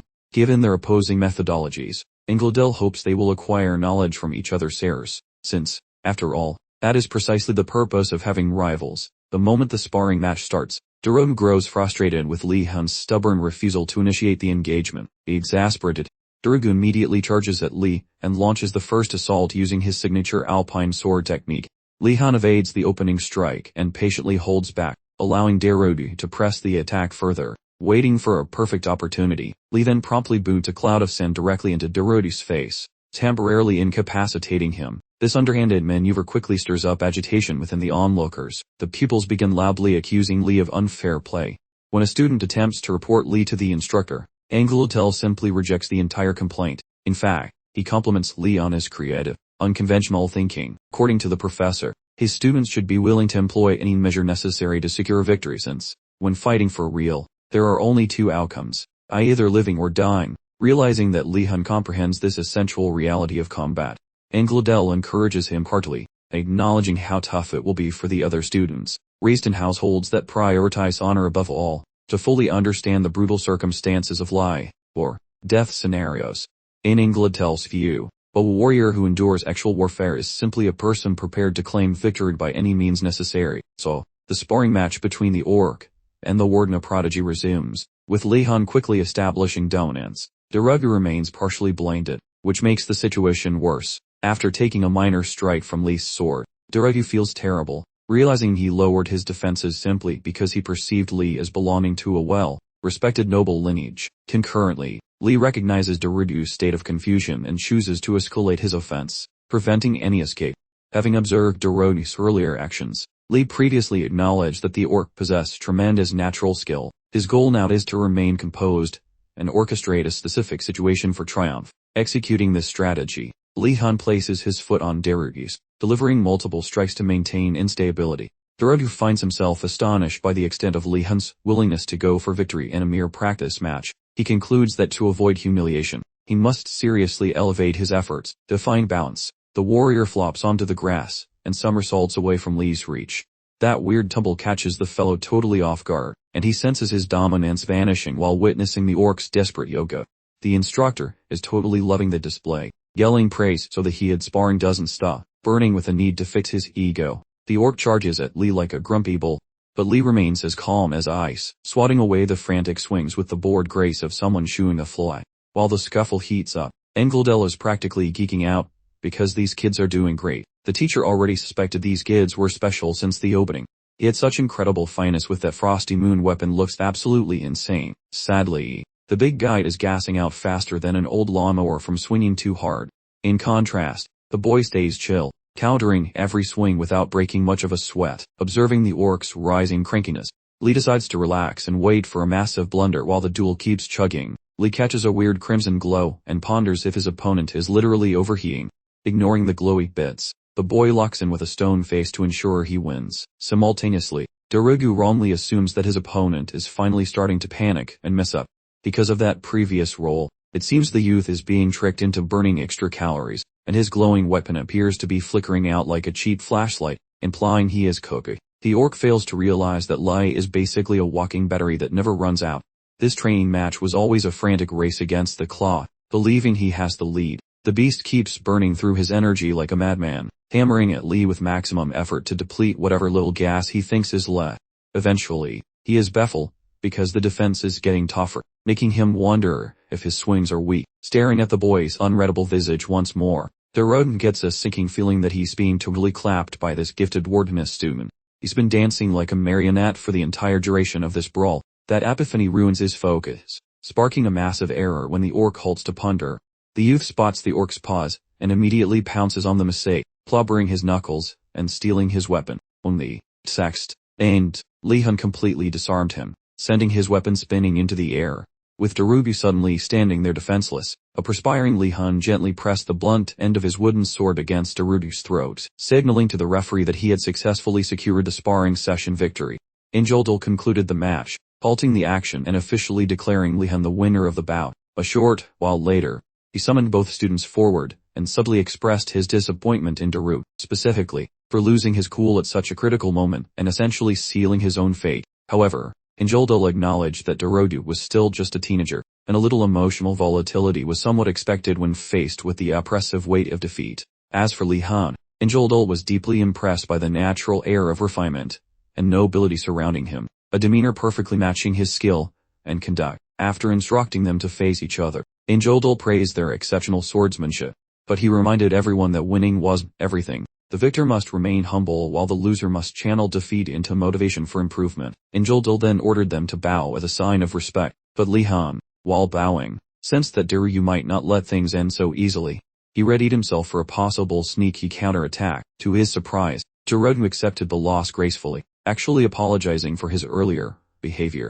He genuinely accepted Li Han as an equal classmate, leaving Li Han shocked to encounter someone so mature. Initially suspicious of Darodu's intentions, Li Han observed him further and concluded that Darodu was genuinely accepting his defeat. The two shook hands and reconciled, demonstrating true sportsmanship. This display earned applause from Injoldol and the other students, who clapped for several minutes until their palms started to hurt, and once the lecture ended, Injoldol dismissed everyone to their dormitories. But by nightfall, Li Han was already at the center of brewing trouble, as Jijul Murat, the elf from class, gathered a group of White Tiger Tower students to surround Darodu in a quiet corner near their tower walls. This secluded spot was specifically chosen so no one would see them. Jijul mocked Darodu for his earlier humiliation at the hands of the warden's protege. Darodu maintained that he lost fairly because of his own shortcomings, but others in the group tried to shift the blame to Li Han, accusing him of cheating, and attempting to convince Darodu that the loss wasn't his fault. As the noise escalated, Jijul interrupted, declaring that none of it mattered now. According to him, Darodu's failure had disgraced their tower's honor, and the Choi family needed to take responsibility for this shame. When Darodu questioned exactly what kind of responsibility he meant, Jijul revealed the brilliant plan. They would jump Li Han in the woods when he was alone. Disgusted by the proposal, Darodu questioned Jijul's sense of honor as a noble, but Jijul dismissed him as a coward, arguing that only winners get to talk about honor. Despite murmurs of discontent among the other students, none dared to openly challenge Jijul. Standing by his principles, Darodu refused to participate in the scheme, declaring that he lost fairly, and wouldn't resort to underhanded tactics. Jijul called him a coward again, and asked for another volunteer to take his place. A young pupil, whose nasal architecture suggested he often forgot to duck, enthusiastically put his hand up. Jijul immediately rubber-stamped his application for Mayhem, and the entire conspiratorial crew began finalizing the details for their upcoming surprise party, which involved 0K. Darodu's gut started churning like a washing machine on spin cycle, and while his ego insisted he shouldn't meddle, he couldn't stomach letting Li Han tackle those stacked odds solo. Driven by an absolute resolve to correct this terrible injustice, Darodu sprinted off into the woods searching for Li Han, intending to deliver a crucial heads-up about the imminent beatdown. Upon arriving, however, he stumbled into a truly bizarre spectacle, right as a mysterious, fast projectile whizzed past his startled face. Moreover, several students from his own residence hall were already sprawled on the dirt, looking thoroughly and decisively pummeled. The few remaining pupils, absolutely furious that Li Han possessed competence, started spitting venomous jeers, questioning his lineage for the audacity of winning against them. Meanwhile, Li Han adopted a perfectly ready combat stance, suggesting they should only approach him if they had recently finalized their wills and testaments. The entire chaotic scene made zero sense to poor Darodu, who stood utterly bewildered and desperately trying to figure out if he had accidentally wandered onto the wrong movie set. Just moments earlier, prior to Darodu showing up, 3 thick-headed goons affiliated with Marathi cornered Li Han in his regular practice area, swearing he had permanently checked out of swordsmanship class. Han remained perfectly calm, pondering why they were expending so much effort just to make a statement, and promptly decided that this little spaff far exceeded the curriculum requirements. Since they were grating on his nerves, he resolved to simply shoo them away. So he adopted a truly terrifying scowl, and inquired pointedly whether they were truly aware of his impressive family pedigree. These nincompoops, however, flat out refused to be terrified by his impressive surname, furthermore suggesting he was a total chicken for trying to utilize it as a deterrent, based solely on their astonishingly ill-advised bravado. Li Han quickly deduced there was likely some shadowy management team or perhaps a criminal puppet master secretly orchestrating their every ridiculous move. Considering the inevitable bureaucratic headache that always followed a physical altercation, He mentally noted that they must be utterly daft to assume they would escape the repercussions entirely.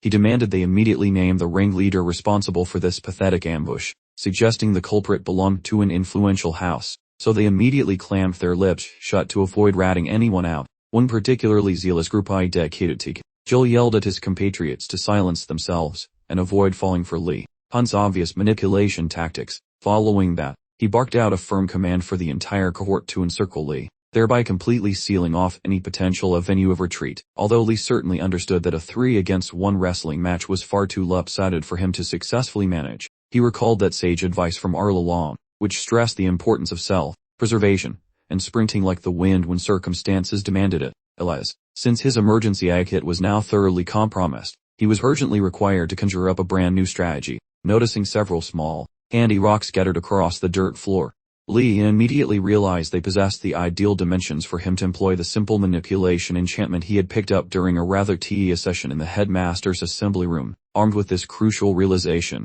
he began whispering the incantation, resulting in several sizable pebbles levitating magically into the open atmosphere.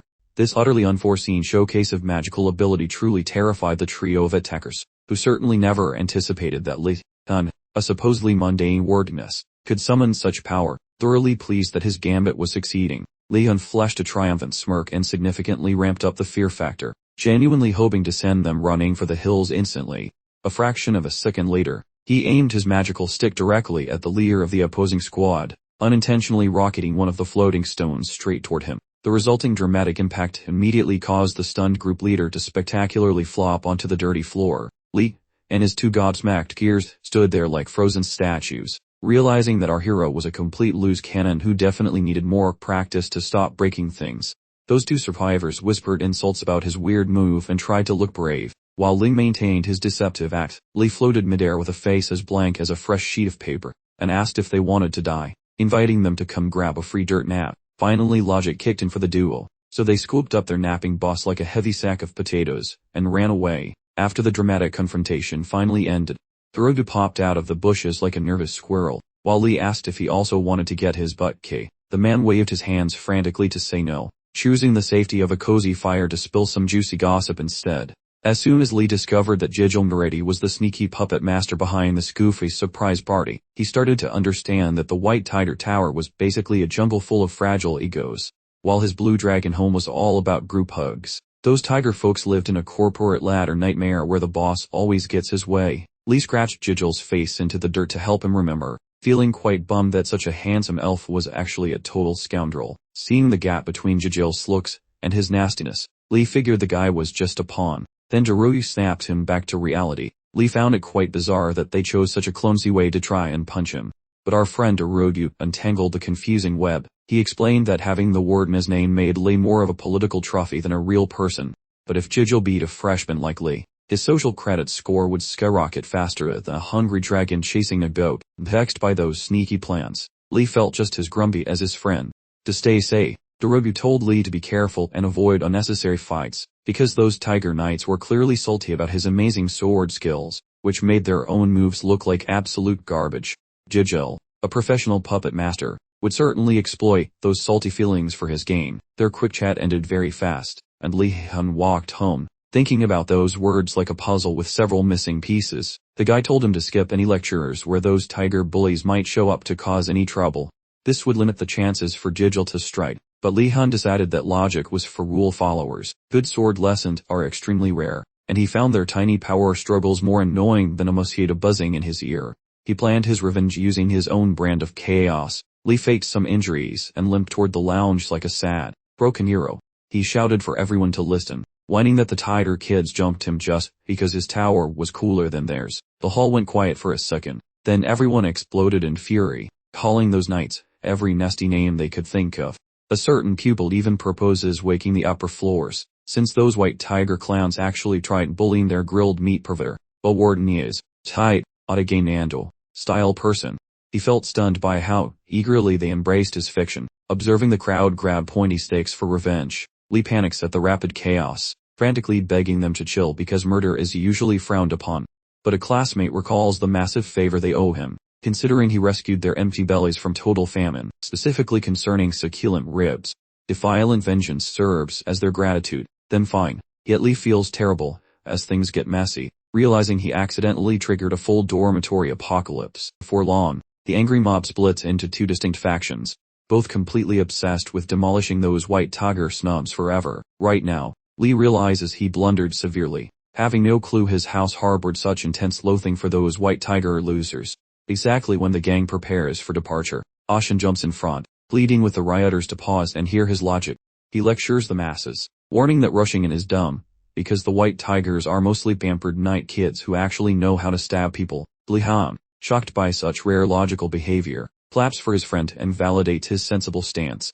But Ashan interrupts before Lee can speak, arguing their chances improve if they stay hidden and wait to ambush the white tiger brats later. Naturally, the rest of the mob loves this sneaky scheme, and starts getting ready to execute the tactical ambush. Lee Han sighs internally, feeling foolish for thinking a pack of hangry teenagers could actually behave like civilized human beings. Regardless, he cannot allow a war to start over his fiction, so he silences the crowd and declares he wants no vengeance for his sake. Since this involves his fancy aristocratic dignity, he announces that he shall handle those annoying bullies with his own two hands. Apir asks how he intends to tackle those white tiger jerks, pointing out they are remarkably sneaky and incredibly annoying. Lee Han inhales deeply and plays the elitist card, claiming that acting as trashy as their rivals would totally embarrass their expensive ancestors. Swayed by snobby logic, Ashan and the gang finally chill out to pay attention, and he notices their sudden shift towards sanity. Lee Han instructs them to stay sharp and keep their gear handy for self-defense, noting those tighter goons usually hunt in packs like actual annoying animals. This strategy pleases the bloodthirsty classmates, who promise to stick together and remain prepared for a massive magical brawl. Successfully stopping the brewing riot right now, Lee Han sends the mob packing so they can go back to their bedrooms and stop being scary. While departing, Lee overhears a pair of pupils gossiping about their next scheduled session with those white tiger clowns, those rivals who supposedly already perfected the art of making magical lights. This news shocks Lee Han, who worries he might be the only magical failure left, so he grinds all night long without even 1 minute of rest. At daybreak, Dora abandons her cozy mattress. She shrieked witnessing the ghostly, drained Lee Han haunting the note, nodding hello. Distressed, Yue probes his misery, so he admits to pulling all nighters casting charms. The girl questions his legal right to manipulate mana, while he shrugs, claiming approval. He dishes on the tea heard from some classmates yesterday, but she scoffs, questioning his obsession. Sidestepping her sass, Lee Han spots Gainando appearing way too soon and attempts to salute the guy, but Gainando snubs him, walking straight toward the warm, crackling hearth. Near the embers, Gainando produces a secret meat stick from his robes, aiming for heat. Lee Han creeps like a shadow, whispering that his snack is safe from any crazy thieves. Shaken, Gainando demands to know when Lee appeared, so the youth clarifies he watched the whole entrance. He further suggests Gainando keep a sharp eye on that lunch before it turns black. While Gainando babysits his precious meat, Lee Han scans the vicinity, inquiring of Yuner why the crowd appears so profoundly miserable. Yuner mentions the mass starvation, noting they survive simply as Lee became their grocery dealer. Facing the crisis, Lee Han plots to cook more snacks, seeing their secret stockpile is empty. Still, he puzzles over how to dodge Professor Urigilim's strict bans on giving stuff away. Interested, Euler wonders if a haste for supplies is possible, though Lee lacks a strategy. 16 minutes later, Blue Dragon plus White Tiger pupils crowd into Garcia's lecture hall for wizardry basics. While Professor Garcia loves her pupils, she instantly smells the thick stench of hatred between factions. After 7 days here, empty bellies have made every single person incredibly cranky and impatient, and the tower feud adds more drama, even if she tries keeping the peace today. That heavy, aggressive vibe lingers strongly. The headmaster claims fighting makes kids tougher, like some weird, magical gladiator training, yet Garcia secretly hates this, praying they might finally learn to like each other. Seeking order, the teacher barks for everyone to take seats, and the children finally obey. The professor inquires whether any prodigy managed to cast the light charm after the previous session. Lee Han boldly lifts a limb, after sacrificing his sleep to master the art of glow. Quite unexpectedly for the boy, he is the only person volunteering. That dude hunts the eavesdropped peer from yesterday, demanding why they boasted about mastering that flashy sorcery trick already. Looking like a cooked shrimp, the pupil confesses they just skimmed the manual without actually sparking anything yet. With shaky knees, they promise Lee they will nail it eventually, since they are fancy blue bloods too. Finding out those snobby elites tricked him, Lee fumes about sweating buckets over a big fat lie. Regardless, the instructor offers praise to the duo from that azure serpent dorm who lifted their palms, stating that the additional student happens to be the sovereign's child Ardnar, aspiring to look somewhat cool in her presence. Lee starts sweating when he feels her eyes drilling holes into his head. Baffled by her creepy death stare, Lee whispers to Ashan for some answers.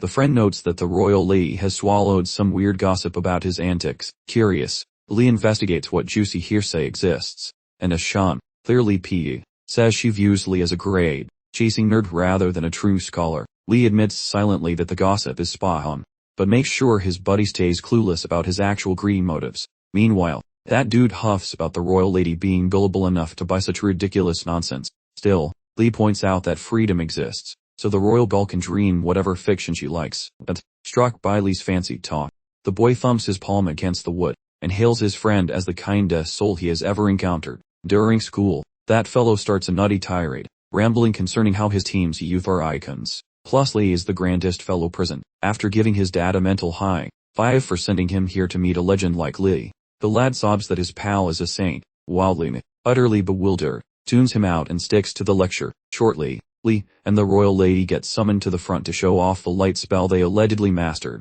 The pair sparks that sorcery without any errors, wooing the teacher and making the whole room stare. The instructor applauds, remarking that these two are the premier geniuses to ignite lamps during their initial 7 days. As she claps, she spots the sad, pathetic faces of the other losers who could not find their light switch. She tells the failures to keep their chins up, noting that flash light magic is just the baby step for beginners trying to grasp how this mystical energy actually functions.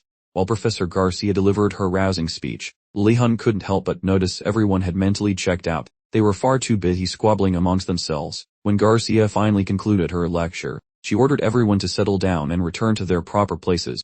Ignoring her command, the Blue Dragon and White Tiger students continued their heated exchange of childish insults. Noticing the Blue Dragons were bullying the White Tigers, Garcia decided to change the subject, announcing they would study elemental magic this semester to divert their attention.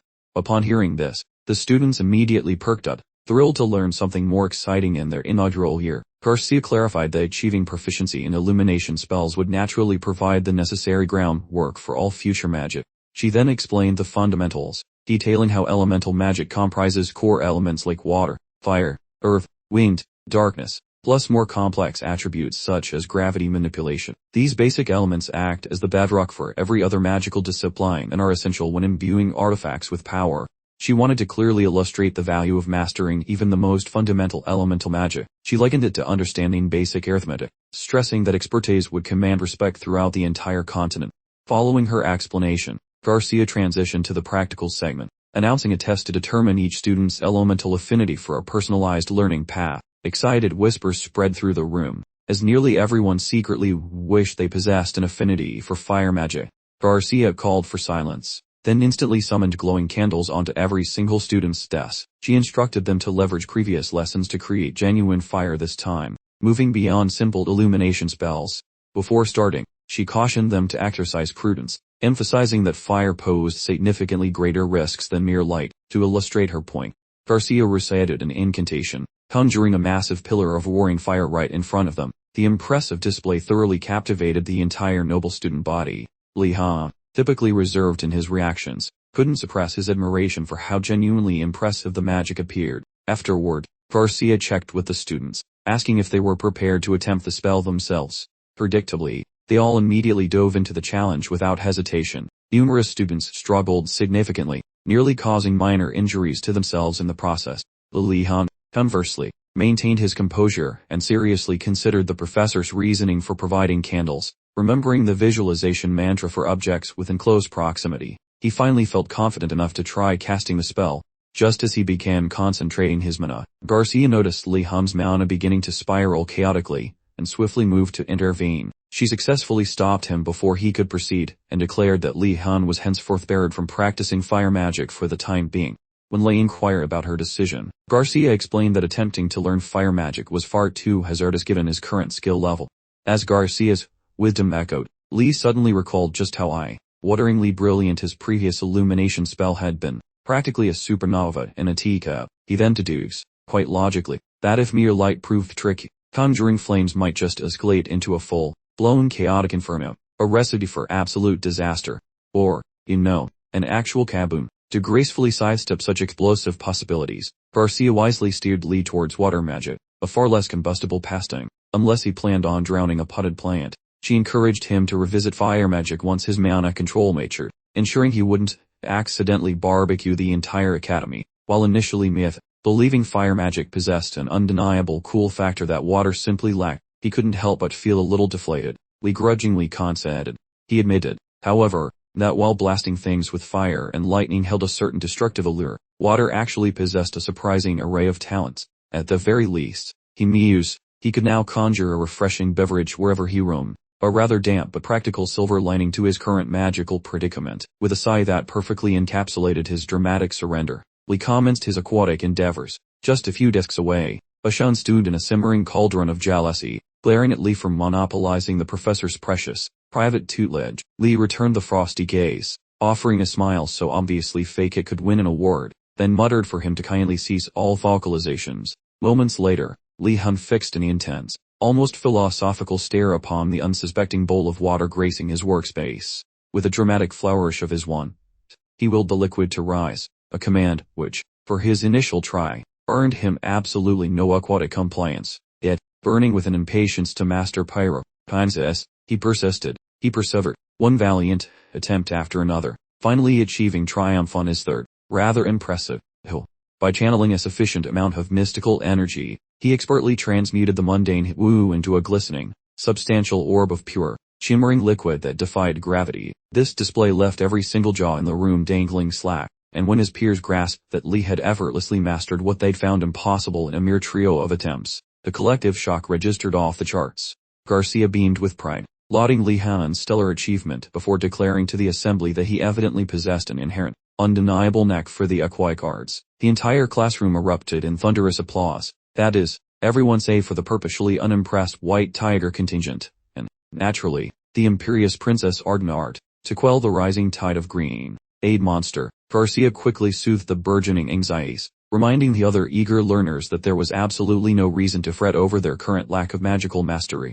She elaborated, stating unequivocally that an individual's unique connection to an element was deeply intertwined with the very surroundings of their formative years. For instance, a child who grew up in a blustery, gale-force region would naturally find themselves quite adept at whistling up a storm. Conversely, a youngster nurtured amidst the searing heat of a blacksmith's forge would undoubtedly have a fiery disposition. She stressed that the more intimately acquainted someone became with a particular element, the more effortlessly they could envision, and then subsequently command its raw power.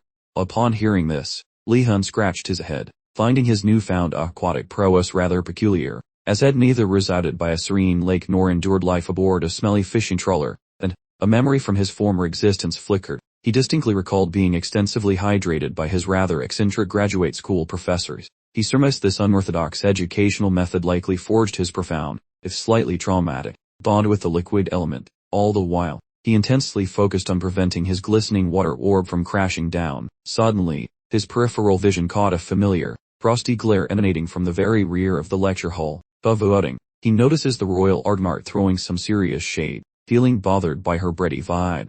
The guy loses his grip while attempting to expose her, yet the instant he turns, the floating liquid ball pops and leaves him totally soaked.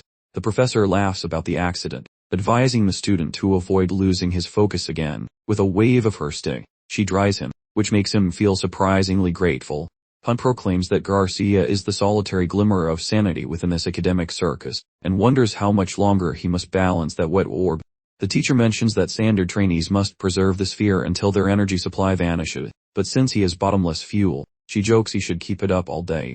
The protagonist worries that his mentor is just tormenting him while feigning instruction. While the woman retreats, the boy makes a feeble plea for some guidance. Instead, the lady snubs him to aid the remaining group of incompetent pupils. Right then, the boy ponders this bizarre institution, concluding that should Garcia teach classes, she must be as crazy as the other faculty. During the whole period, the instructor keeps a close eye on the struggling student, who looks totally frying by holding magic phrases, which is basically a brain workout from hell.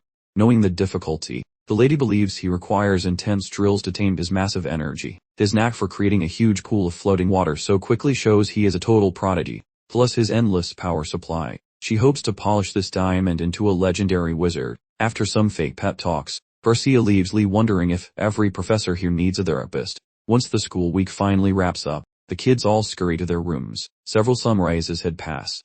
Lee hits up Puragulum at his hut to plant veggie, venting about Garcia and asking for any secret tips. The old man nods along while Lee explains how Ardnart successfully played with fire. Iware realized he basically has the powers of a ceiling fan, while Sadege Ando almost cooked his wooden stick during the lab session. The lad belly edges, because while others performed amazing feats, he stayed glued to a soggy sphere for hours, answering back. The old timer implies the instructor is only picking on him out of hidden affection. Grumbling at that lame theory, the youngster snickers, suggesting the elderly man is simply exploiting a student for chores on his acreage, though the hermit notes the lad offered to work in return for some grub. Then a quick memory reveals Lee desperately volunteering to labor simply because his stomach was growling loudly. As Lee attempts some shady bargaining to smuggle additional snacks into his living quarters for later consumption, the elder declines, demanding he return the supplies immediately, while gulping down his warm beverage. He notes the oddity of Lee hailing from that legendary Wardmas clan, wondering why there is so much beef with the White Tiger crew. The boy confesses things look totally trashy. The old man sighs that the past is looping back, making Lee understand that these buildings have been throwing shade at each other since forever. Although the youth comprehends the bad blood, he complains about the endless brawling, particularly when textbooks are already kicking their butts. Digging the kid's logic, the master suggests he should ghost any trolls and sharpen his wizardry's heels instead of throwing punches. Following a brief, quiet pause, the student admits he already failed, which causes the teacher to pull a face of cure, an unadulterated letdown, leading Lee to whine that he should stop judging him, because he is also feeling pretty salty about it.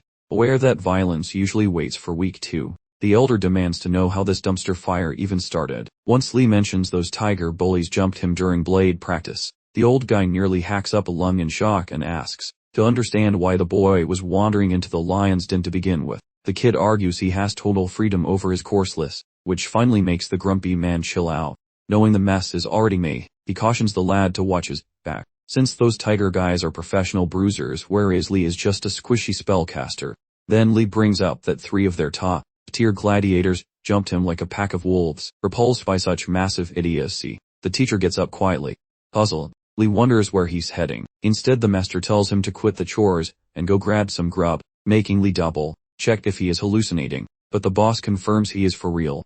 Apparently the guy feels forced to play nice with this beastly prodigy, probably hoping the kid won't hunt him down once he becomes the nation's Cranier Blade, swinging legend. A bit later, the chef exhales happily while witnessing the young man inhale the home-cooked feast like a hungry vacuum. Following the feast, getting nosy, the boy inquires if the elder has been playing house and fixing this whole shack solo. He clarifies that his previous assistants were total slackers who bolted, arguing that sweating over plants is actually the secret sauce for becoming a top-tier potion brewer. Even though the student cannot figure out how pulling weeds translates into magical chemistry, he nods along with the old man's vibe, but in his own head, he vows never to accept a mid-tier existence again, especially since his previous life was a total disaster. The student then inquires about farming in that vegan patch of dirt, so Gradulum grants the kid total permission. Inquiring about which specific plants will be farmed, Lee proposes growing crunchy cabbage or maybe pungent scallions. The elder has zero complaints, but wonders if there is a plan for selling produce. Completely stunned, the boy wonders if his older predecessors ever attempted such nonsense. This causes Irregulum to scream that Lee is the first punk to ever try this. Fooling off, the mentor wobbles his noggin at the kid's weirdness, allowing him to do whatever. Our hero brainstorms tasty recipes so he won't eat raw greens like a said cow. He seeks culinary wisdom regarding what deliciousness can be whipped up using those 2 items. The old man recommends a hearty stew, noting that extra ingredients would make it perfect. The elder notes that culinary traditions differ greatly throughout the various imperial territories. In the West, for instance, those Wardmas folks are famous for stuffing their faces with bread and cheese. However, the Eastern folks prefer a vibe similar to Seoul, obsessing over rice, noodles, and sauce. Lee asks if the boss enjoys soup, and he confesses a love for it despite avoiding Eastern snacks. Naturally inquisitive, the youth wonders if some past trauma caused this strange food boycott. The master reveals several ancient family members currently reside within those eastern provinces. Every time they meet, they roast him for being poor and never coming home often enough. Faking a sympathetic nod, the kid imagines how judgmental those eastern grandma types are. After complaining, Irregulum asks what Lee plans for his days off. When Lee asks about extra labor, Irregulum snaps back about being a tyrant. This reminds Lee of his previous life where professors made him do unpaid weekend lab labor. Shifting gears, Yurgilim notes that the boy likely will not visit the little mountain hut. He then inquires about how the famished pupils might act once their bellies rumble. The kid jokes that the hungry children might torch the entire academy. Yurgilim thinks that is too intense, explaining that cornered students always find survival methods. He expects those black turtle kids to go hunting for wild fruit. Those white tiger disciples will likely go hunt meat. As for the gifted blue dragon folks, they will procrastinate before doing anything useful.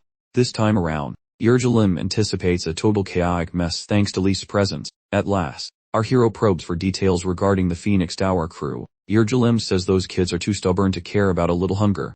Those guys are literally card-carrying members of the order, believing that extreme prayer can solve even the gravest pickle. Lee certainly admires their devotion, but frankly, embracing that particular life path feels like far too much work. Consequently, Lee decided that his schedule for the upcoming weekend absolutely required a fun hunting trip alongside his buddies. Should the next brawl erupt, he is absolutely committed to making certain that his side has significantly more backup than the competition. Yurgilim immediately starts questioning if Lee is cowardly avoiding the white tigers because they might actually surprise him, to which Lee smartly inquired what shocking actions Yurgilim anticipates. Yurgilim suggested they might be plotting a dramatic jailbreak to flee the dreaded, mandatory fun of the Magic Academy, leaving Lee totally silent. He pondered the Magic Academy, that supposedly unbreakable concrete waffle house, protected by mystical castle ramparts enhanced with enchantment. Even with those impressive defenses, he was aware that a few poor souls annually attempt the old Howdney maneuver. Frankly, he couldn't fault their judgment, since longing for the basic requirements of civilized existence, like fresh clothing, is completely normal. Sturdy footwear, decent grub, and a complete liberation from the stifling, authoritarian atmosphere of the school. Spotting Lee's far off stare, Yurgilim suddenly barked at the kid, suggesting he stop staring into space and return to reality immediately. Lee paid attention, while Yurgilim detailed how the thick-headed white tiger students typically kick off the annual running away season due to their lack of complicated thought processes. Lee quickly inquired if anyone had actually managed to pull off a successful vanishing act, understanding immediately that sharing past prison break achievements would certainly not deter Lee from his current schemes. Yurgilim just surrendered, declaring Lee could pursue whatever crazy antics he liked, since enduring significant hardship now only builds character later. Right as Yurgilim started to spin around and walk off, Lee promised the instructor that he had zero intention of abandoning the premises. Yurgilim, thoroughly annoyed, told him to repeat that noble statement right after he cleaned the suspicious wet patch from his chin. The following sequence showed Daru Choi trapped against the wall inside a poorly lit chamber by three shadowy individuals wearing hooded robes, pressed firmly against the plaster. He began to panic until one shadowy assailant mentioned inflicting pain if he failed to instantly comply. Daru, having already deduced that the shady characters were actually Lee Hunt and his gang, sorted dramatically, noting they should skip the dramatic overkill. Acknowledging that their brilliant disguises had been completely foiled, Lee pulled down his head covering and inquired about the quality of their performance. Ganando, who was acting as the third mystery person, appeared genuinely stunned upon finding out that Lee Han was familiar with the target they were attempting to scare silly. Dirk, entirely nonplussed, dismissed them as utterly absurd, comparing their pathetic efforts to tiny, angry chipmunks attempting to issue threats. Meanwhile, Ganando was throwing an epic fit concerning the highly offensive squirrel comparison. Lee, completely unbothered, drew back the window coverings, allowing bright light to flood the chamber, instructing Ganando to simply chill out. Eeyore, the other hooded participant, questioned why Lee was putting forth so much effort specifically on Daru's behalf. Lee clarified that he purposely kept his distance from Daru at first, ensuring the white tigers wouldn't develop any misconceptions about his personal loyalties. Lee queries Daru on whether those grumpy white tiger fellas already view him as a total villain. Daru, stunned by Lee's sharp brain, nods and says that acting too nice would just confuse those methods. Lee dismisses the worry, and proudly announces that Daru is now his secret mole inside the tiger den. Daru feels insulted by that grubby name and complains, but Lee mentions his old promise to Sich on Mirada, though Daru still begs for a much fancier title. Ganando finally stops daydreaming and asks why being called a sneaky spy hurts Daru's feelings so deeply. Daru shoots a scary look that instantly silences the boy. Lee steps in to rebrand the job as a heroic quest, naming him the internal justice whistleblower for them instead. The dramatic title sounds great to Daru, since that title sounds posh. Thrilled by the fancy title, Daru shakes hands, making you worry about what sinister tricks Lee learned from his corrupt family. Once the contract is signed, Lee reveals the actual space he reason for waking everyone up before the sun, plotting a sneaky escape from school. making Yulner and Gainando jump for absolute joy. But Darugu is completely floored by the crazy talk and asks if Lee has finally lost his mind, and Lee, knowing this would happen, gets ready to list 10 hilarious reasons why escaping is a great idea. Just as things comments, Darugu is stunned to see Lee also planning a sneaky departure, much like himself. So Lee realizes that even with knightly blood, Darugu is still a pampered noble. In his heart, he is just a noble who knows those tiger kids are failing at being hungry after a life of luxury. Over at the Tiger Tower, everyone is hangry and ready to start a riot over their empty bellies, suggesting they hunt animals to spite those annoying blue dragon nerds who show off their magic. The whole room is chaotic until Gejel and his band of goons finally arrive, bringing some much needed silence with a big announcement after the roadie crowd finally calms down. Gejel agrees that killing dinner is fun, but wonders if they are actually skilled enough to survive the woods. He reminds them that the giant pig Wardeness killed last week was a pet released by the crazy Professor Yurigalm. Finding more bacon means wandering into the dark woods, which makes the knights complain about getting lost. And a hungry guy asks Gejel if he has a better trick up his sleeve to get food. Grinning, Gejel swears he will find a path out of the academy so they can feast without dying horribly. Those buddies feel optimistic about the leader's strategy, but one of the others raised a cautious hand, asking if this brilliant scheme actually had a decent chance of success. Gejel, brimming with confidence, quickly reassured the Nimrod that he had already completely mapped out the entire escape plan inside his head. He declared that if anyone wanted to join, they were welcome, because he didn't intend to keep his magnificent plan a secret. However, he added a critical caveat. Anyone who chose to follow him must first agree to prioritize his commands above all else. If any individual were to act recklessly and ruin his calculations, he promised to inflict severe consequences. He finished his speech by wishing his colleagues good night, and then promptly exited the common room to head back to his dorm. Having overheard Gejel's entire conversation with his peers, Darugu sprinted back to Li Han and relayed every single word. After listening intently to Gejel's speech, Li Han turned to Darugu and asked if he thought it was possible to join the plan by simply following Gejel's orders. Darugu and the rest of the group stared back at Li Han in stunned disbelief. They questioned whether he was truly serious about this, especially after their previous dramatic falling out with Gejel. Li Han dismissed their concerns, claiming Gejel probably wouldn't even remember such a trivial, minor incident, if he even cared at all. After observing the skeptical expressions of his partners in crime for another moment, Li realized he had clearly failed at bluffing them. He reluctantly admitted that things had suddenly become significantly more complicated. Originally, Li Han had intended to slowly formulate his own escape plan, knowing that getting past the eccentric professors at the academy would be a monumental challenge. But now that Marathi was suddenly claiming to possess a surefire way to escape, Li knew he absolutely needed to extract that valuable intel from him. Based on his knowledge of Marathi, Li recognized that he was far less naive than Gainando, being a calculating and ruthless leader who wouldn't hesitate to manipulate students in his tower for personal gain. Therefore, if Marathi genuinely claimed to know a way out, Li deduced that he must be deadly serious about it, and Li needed to figure out exactly how he intended to accomplish the impossible. With this new strategy in mind, Li decided on a calculated approach, immediately instructing Darugu to shadow Gejel and discover every detail of the escape plan. Darugu was completely shocked by the order, protesting immediately, and asking if Li was serious about giving him such a morally dubious task.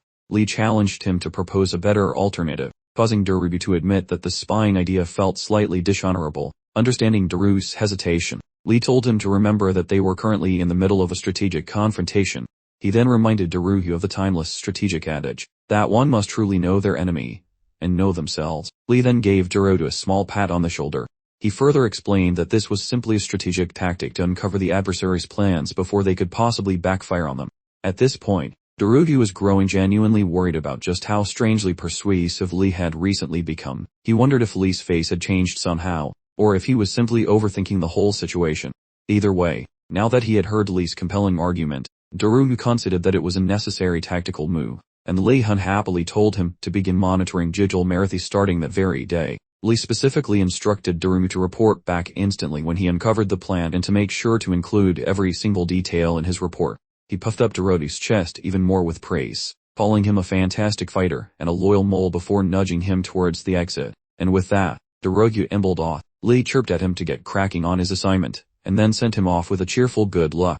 Darugu, brimming with confidence, told him to leave it all to him, promising a swift and successful return with grand achievements. Once the door clicked shut, Li let out a relieved sigh, having successfully managed Darugu for the moment. But now his focus shifted to plotting an escape route, and just as he was about to dive in, his pals, Uwer and Gainando, looking utterly bewildered, popped up and jokingly asked if he'd taken up mind control studies before enrolling. Lee couldn't even dispute it. He knew his persuasive powers were pretty potent when he wanted them to be.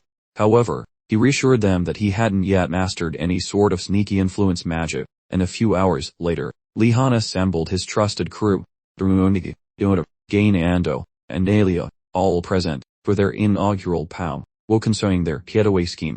Who was still in the dark about Lee's grand designs, erupted, questioning his sheer audacity and believing he could skip town from the academy. She'd assumed he was just heading out for a casual hunt, but, grasping her surprise, calmly told her not to fret, as he had a rather clever stratagem up his sleeve.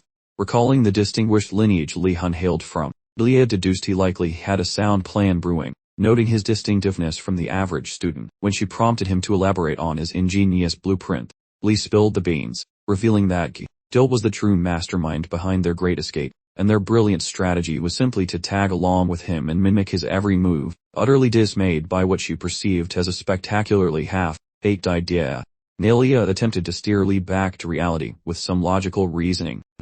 Already catching on to Lee's supple manipulation, gave him a knowing nod to play along with her strategy, and posed the question of whether their venture could possibly succeed without Nalia's invaluable contribution. Catching the drift, Lee promptly chimed in, stating there was absolutely no way they could pull it off without her, a veritable impossibility. Recognizing the ruse, Lee showered Nalia with compliments, emphasizing that their entire escapade hinged precariously on her exceptional navigation skills and keen hunter's intuition. Moments later, their little carrot paid off, as Nalia began to blush, visibly flustered and unsure of how to react, with Yor and Lee continuing to improvise with convincing enthusiasm. Nalia grudgingly consented to lend her aid, feeling a strong conviction that she was the sole individual capable of ensuring their plan's success.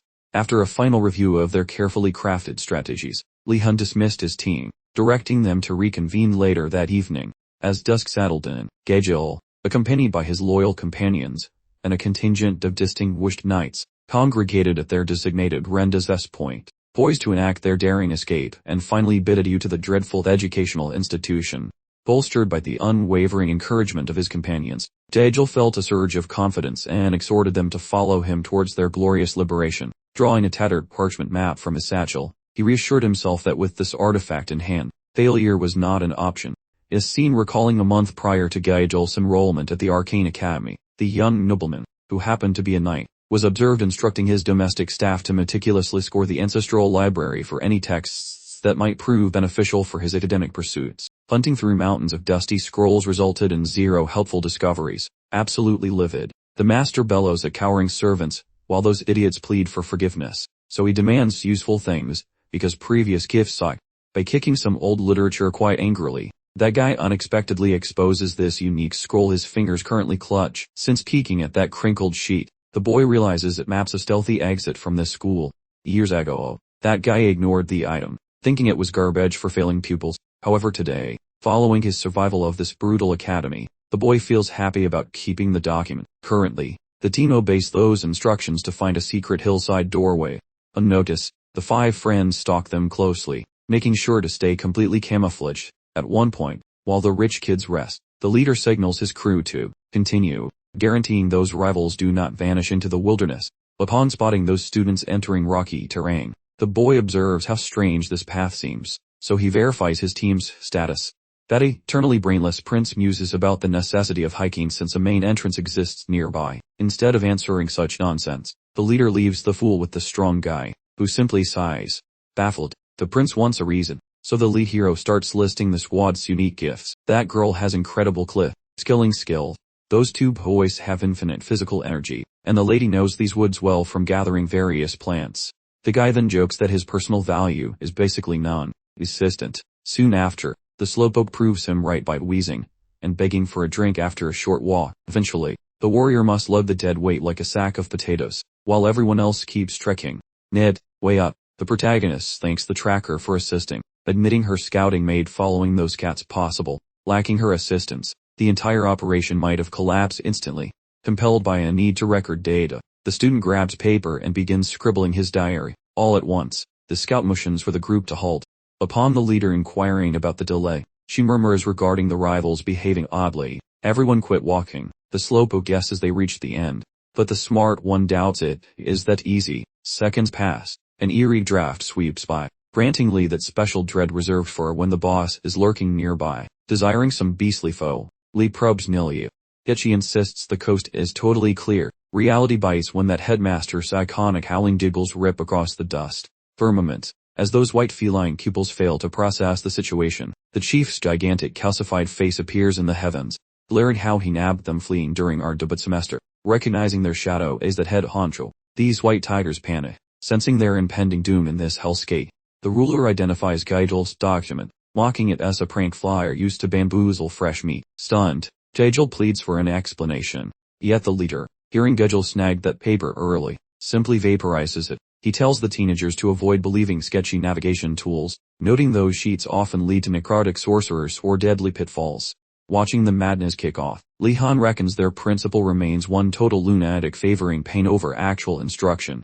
That bone man directs the crew back home. He yet drops a bombshell, revelation, using spooky conjuration to outline a fresh, terrifying game. Pupils must outrun the predators he's birthing while reaching the goal. Any sneaky tactic is fine to clobber those summoned freaks, though getting snagged labels them as pathetic escape artists. If escape happens, a lashing follows. Nonetheless, no record remains. Soon after stating those lethal laws, those white feline students bolt away, dashing for cover while those stalkers start their search. In that moment, frantic Nilia shrieks toward Li Han, begging him to quit idling or move, lest they get seen. Our hero seizes her shaking palm, demanding she chill. The boy's cracking, asks how to keep her cool during a deathmatch. Lee murmurs that calcium creatures missed our pair. Besides, getting caught just lands them in the naughty chair. Terrified, Nelia wheezes how this timeout zone is whispered to be crammed using spicy torment here where no visitor ever returns. Lee shrugs off a remark like it's a mosquito bite, leaving her in uner scare, while he continues to stare intently at the bony reapers. The group wanders aimlessly through the general vicinity.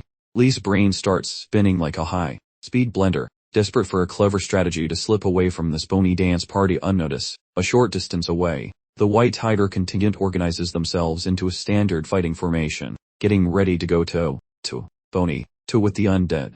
With retreat impossible, they decide to puff up their chests, channel their inner knights, and fight for their honor, which, frankly, seems like a poor tactical choice. Peeking from afar, Lee ponders why anyone would waste precious mental energy worrying about honor or some arbitrary code when facing certain skeletal doom. Daruti suddenly materializes behind him, announcing he has devised what he firmly believes is an infallible escape strategy. His brilliant idea requires joining forces with the White Tigers to pool their resources and punch a hole through the surrounding enemy forces. Before Daruti can articulate the finer details, Lee instantly misreads the situation, concluding that Daruti intends to throw the White Tigers to the wolves while their group makes a stealthy exit. The rest of the gang enthusiastically approves, prompting Daruti to wonder why he wasted his breath trying to suggest something more ethical. Lee continues his intense observation of the skeletal army. He determines that their only option is to exploit the most vulnerable segment of the enemy's formation. Even though the White Tigers are acting as a noble diversion, a clear path to freedom remains stubbornly absent. Following a brief period of intense mental calculation, Lee glances upward and spots something peculiar. The headmaster is actually still calling forth additional pursuers from the nether regions. Lee's initial belief that the headmaster offered a real escape opportunity vanishes, replaced by the suspicion that this madman never actually intended for anyone to succeed. Upon deeper consideration, Lee figures this might simply be the headmaster's unique approach to making the challenge as miserably grueling as possible. Facing an insurmountable obstacle, and watching the tigers get picked off like low-hanging fruit, Lee seriously contemplates throwing in the towel. Right before he completely admits defeat, a new idea finally crystallizes in his mind. The skeletons' complete lack of interest in their portion of the woods implies they haven't detected Lee's group at all. Lee remembers a similar deception tactic the headmaster had demonstrated during a previous academic session. This leads him to deduce that the headmaster they see now is likely just a mere illusion, or a magical stand. In utilizing this fresh insight, Lee formulates an entirely different escape route. The new plan: move away from where the White Tigers are fighting. Lee quickly herds his companions together, insisting they scramble further up the side of the mountain. They spent half an hour climbing upwards, until they discovered a conveniently located, dark cavern. Nilia conducts her signature monster, finding ritual, and then gives the all-clear for entry. Once inside, Lee lights up the area with a spell, allowing the exhausted group their first real break in what feels like a lifetime. Yuner worriedly questions whether the bony pursuers will simply follow them in, but Nilia confirms the skeletons don't appear to be on their tail. Meanwhile, Doregi brings their focus back to the actual looming catastrophe. He wonders when those rattling bone soldiers will vanish, arguing that a chaotic sprint through the mob was probably smarter. Lee points out that their tiny squad would be crushed by the skeletal ocean, so they relax now that the heat is off. Lee produces some suspicious-looking meat sticks, and orders the group to start fueling their bellies. In that moment, Ilya sees a flask containing zero moisture. Lee conjures some high-quality woo from thin air, topping off the container, deeply impressed with such graceful fluid sorcery. Nilia jokes that having portable plumbing might help her slay beasts. A bit later, a shivering and sweaty Yuner begs someone to create some warmth. Ilya helps out, successfully sparking a flame with her fire skills. Lee tosses her a compliment, and she admits her shock that it worked, especially since she usually sucks at it and wants his water powers. Lee claims his soggy magic is lame, telling her that being a human flamethrower is what everyone actually wants. Seeing his face look like he swallowed a lemon, Nilia shuts up and eats. Hours pass, then Nilia and Lee crawl out to peek at the creatures, where Lee grumbles that the principal is a total whack job, while Ashiki Nilia worries about the drama of insulting that guy, while the logic enthusiast explains how magic needs a free mind and encourages her to vent those spicy thoughts. Suddenly feeling very brave, Nilia starts roasting her head honko like some holiday turkey, aiming him a calcium-deprived weirdo and hoping the wolves find him a tasty snack tonight. Her roast session dies when a shadow appears, making her jump onto Lee while begging the principal for mercy. But after squinting a bit, Lee realizes it is just Jijil and his three pathetic sidekicks standing in the dark. Stepping into the light, Jijil rudely asks why they are loitering on this mountain, but Lee decides to avoid a messy fight. Lee Han plays the friendly host, offering these goons a spot inside to recover some energy. The rest of the crew watches the villains stroll into their secret base. Gainendo whines loudly, asking why they are sharing their clubhouse when they are already low on snacks. Seeing this as some peak warrior code, Doregu tells Gainendo to hush while praising Lee Han's impressive wisdom, while gulping the free liquid. Jijil is baffled that the Blue Dragon squad somehow survived the trek up this peak. Rather than noticing his tail, Jijil assumes those rivals utilized a duplicate of the secret guide he possessed. Now he feels awkward, stuck in a weird emotional limbo after getting help from his rival. Before long, the official slogan of the Marathi clan pops into his head: "We hold on to our bitterness." Then after wrestling with his fuzzy memory, the final part finally surfaces. Financial obligations merely matter when your skull actually retains the memory. Basically, as long as Jijil pretends to forget the favor for Lee Han, he can skip the payment. Opting to wait, he plans to act all bloody before backstabbing Lee once the heat dies down. So Jijil asks for a situational update, but before any reply comes, a random lackey suddenly hits the dirt.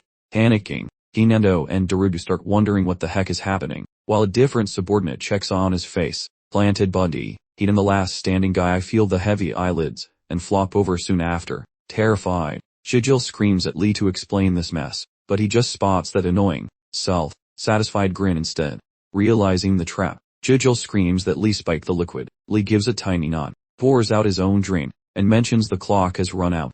That sedative is bound to kick in any moment now, even while barking out empty threats. Jijil quickly loses the fight against the Sandman and passes out. Since the initial stage of his scheme is done, Lee marks that task off his mental itinerary, reasoning that since the brat already hated him for no reason, he might as well give the kid a legitimate excuse for the saltiness. Meanwhile, Gainendo and Darudu shout for the truth, fearing they swallowed some toxic stuff too. Uer jumps in to settle their nerves, explaining their drinks were safe, while Nilia backs her up by saying the group's supply remained untouched. When Gainendo asks why they were kept in the dark, Lee says it is because they are the biggest morons present. He knew their faces would spill the beans. No matter how hard they tried to act like everything was normal, he notes it was strictly business, then tells everyone to stay quiet while they lug the napping goons near the pursuers. Darudu asks if this much drama is really necessary, but Lee points out the target's snake-like character, making the big guy nod in agreement. Darudu grumpily lets Lee continue, then curiously asks where he even found those knock-out chemicals. Uer finally chimes in, mentioning how she spotted some sleepatine plants near the cave earlier and told Lee about the find. Once turned into dust and stirred into water, those herbs make anyone drift off fast, and Lee admits he had her harvest them, because he loves being prepared. Although Uer did not expect this specific use, she is fine with it as long as Late is the boss. Once they drag those four snoring losers onto a path right where the hunters will find them, Li and his entourage quickly scampered away to a less noticeable locale for proper reconnaissance. Merely 60 seconds subsequently, the relentless chasers showed up and unceremoniously lugged the whole quartet toward the dreaded schoolhouse. Highly satisfied, Li confidently informed his squad the annoying people following them would shortly call it quits and wander off. Since they were entirely out of danger, he suggested they get cracking on completing the subsequent chore. This included thoroughly surveying the territory to find solutions for a few pesky remaining puzzles. Specifically speaking, he was genuinely curious about the precise length of the school's boundaries and if a rumored secret egress was actually just a myth. Discovering even one tiny morsel of novel data would easily justify the entire undertaking, so they moved immediately without dawdling. Li assumed the vanguard position, with the others trailing right behind him, venturing further into the completely uncharted woodlands. In the deep woods, Kainando stumbled over a loose stone and almost performed an impromptu vertical descent down a small incline. Luckily Li grabbed him instantly. Upon inquiry regarding his current physical condition, Kainando immediately griped that he was simultaneously damaged and severely deprived of nourishment.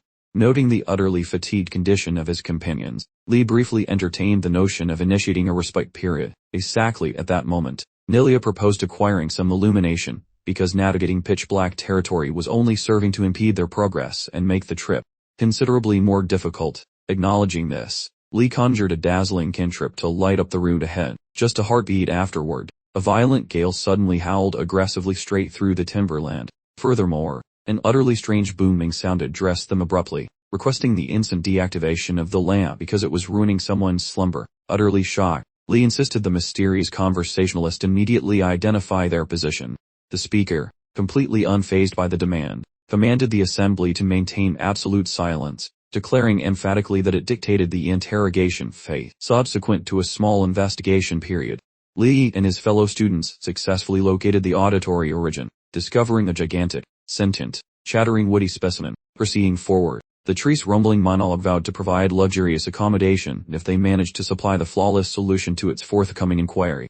Nevertheless, should they goof up the solution, they were promised prompt and forceful eviction from the immediate vicinity. Almost immediately, the enormous tree presented the learners with a challenging puzzle involving a diminutive person setting ablaze various wax cylinders after sunset, two unfortunate specimens of which promptly succumbed to a massive air current. Infuriated by the setback, the short fellow sealed every opening providing light to the chamber. Consequently, the tree inquired what the remaining candle quantity was. Li honestly recognized the subtle deception hidden within the query, and meticulously processed the situation prior to verbalizing any rebuttal. Precisely when he opened his mouth to reply, that nitwit royal, Prince Kainando, casually yelled out the answer, specifically, 3 wax lights. Poor Li Han absolutely panicked about the anticipated catastrophic outcome. However, quite unexpectedly, the arboreal entity proclaimed that 3 was, in fact, the precise solution, leaving a baffled Li to demand an immediate explanation. It is general knowledge that wit consumption naturally leads to flame annihilation, but the tree clarified that in certain brain teasers like this one, these specific paraffin sticks possess inherent enchantments that prevent their deterioration. Since they delivered the right response, the tree offered one final challenge before the promised hospitality commenced. Correct answers earn gifts, and the squad belonging to Li gets ready for the next brain teaser. The vegetation describes a figure who starts the morning appearing quite massive, gets tiny by lunch, expands again as evening nears, and vanishes when darkness falls, only to restart this weird routine tomorrow. The leafy fellow asks who this is. Since this puzzle is much stickier than a maple trunk, the squad pauses for deep contemplation. Finally, Li guesses a silhouette is the culprit and seeks confirmation from the plant. Naturally he nails it, making his friends wonder if his brain is actually a supercomputer. Li admits he encountered that exact joke during his former existence, making it very simple were. That classic head scratcher once stumped Wootopus. Yet humans basically reuse the same clever quips throughout history regardless of the setting. While pondering how old world trivia keeps appearing in this magical realm, the talking bark praises his wit, and unblocks the road to invite the gang inside. Upon stepping into the heart of the mystical woods, they are stunned to find gorgeous ghosts acting like organic interior designers throughout the clearing. Their botanical host serves Li some emerald liquid to soothe his weary soul after his trek. Li inhales the aroma, notes it reeks of blended salad, and expresses his gratitude to the plant. He chugs the kale, tinted brew, instantly feeling his itching limbs regain their vigor. Feeling just like a chilled beverage during a miserable hike across a desert under the sun. As Li gulps his mystery juice, his friends look on with extreme suspicion and fear. After the cup is empty, the plant asks for feedback. and Lee begs for the secret recipe. Prior to revealing its cooking secrets, the vegetation demands Lee provide his full name. Lee greets the shrubbery formally, but the trunk wants a surname, and things get awkward when wordness is spoken. The plant literally trembles in terror and says sorry for being so casual earlier. It clarifies that his scary lineage caused the panic, but since Lee remained humble, the plant predicts he will definitely become an incredibly powerful sorcerer. Then the trunk asks why they are lurking so far from campus after hours, causing the boys to nearly spray juice everywhere, and Lee frantically lies that they are just taking a casual moonlit promenade for fun. Sensing the lie, the timber asks if they are deserting the school during week 1, wondering if they are even ready for such a daring escape. Lee confesses their motives are private and requests some sage guidance from the foliage. That leafy snitch mentions an exit exists, yet fresh meat like Lee cannot hope to flee. The boy queries the plant regarding the actual length of those boundaries. The talking log notes that touching those bricks leads to spicy agony because the magic there hates company. Grasping that hiking to the boundary is a terrible plan involving likely demise, the lad sighs loudly. The youngster evaluates different exit strategies. The plant suggests staying put, mentioning that dormant beasts are currently napping, but will wake up hungry soon. The boy offers appreciation to the timber for those details. However, the foliage is shocked that the lad is still mentally processing how to ditch this joint. Feeling in tree, the bar-covered entity watches him and prepares to cough up a shiny participation trophy. Shortly, that timber creates a weird gizmo. This item brings back memories of Garcia rambling about how wizards need toys to look more professional, even though the other rookies complain about getting junk. The youngster is actually getting something somewhat useful here. This evening, the boy becomes the pioneer who snagged a fresh stick from a grumpy wood ghost. After handing over the twig, the plant asks if its craft work is better than a cheap IKEA table. The student claims that wood glows with heat.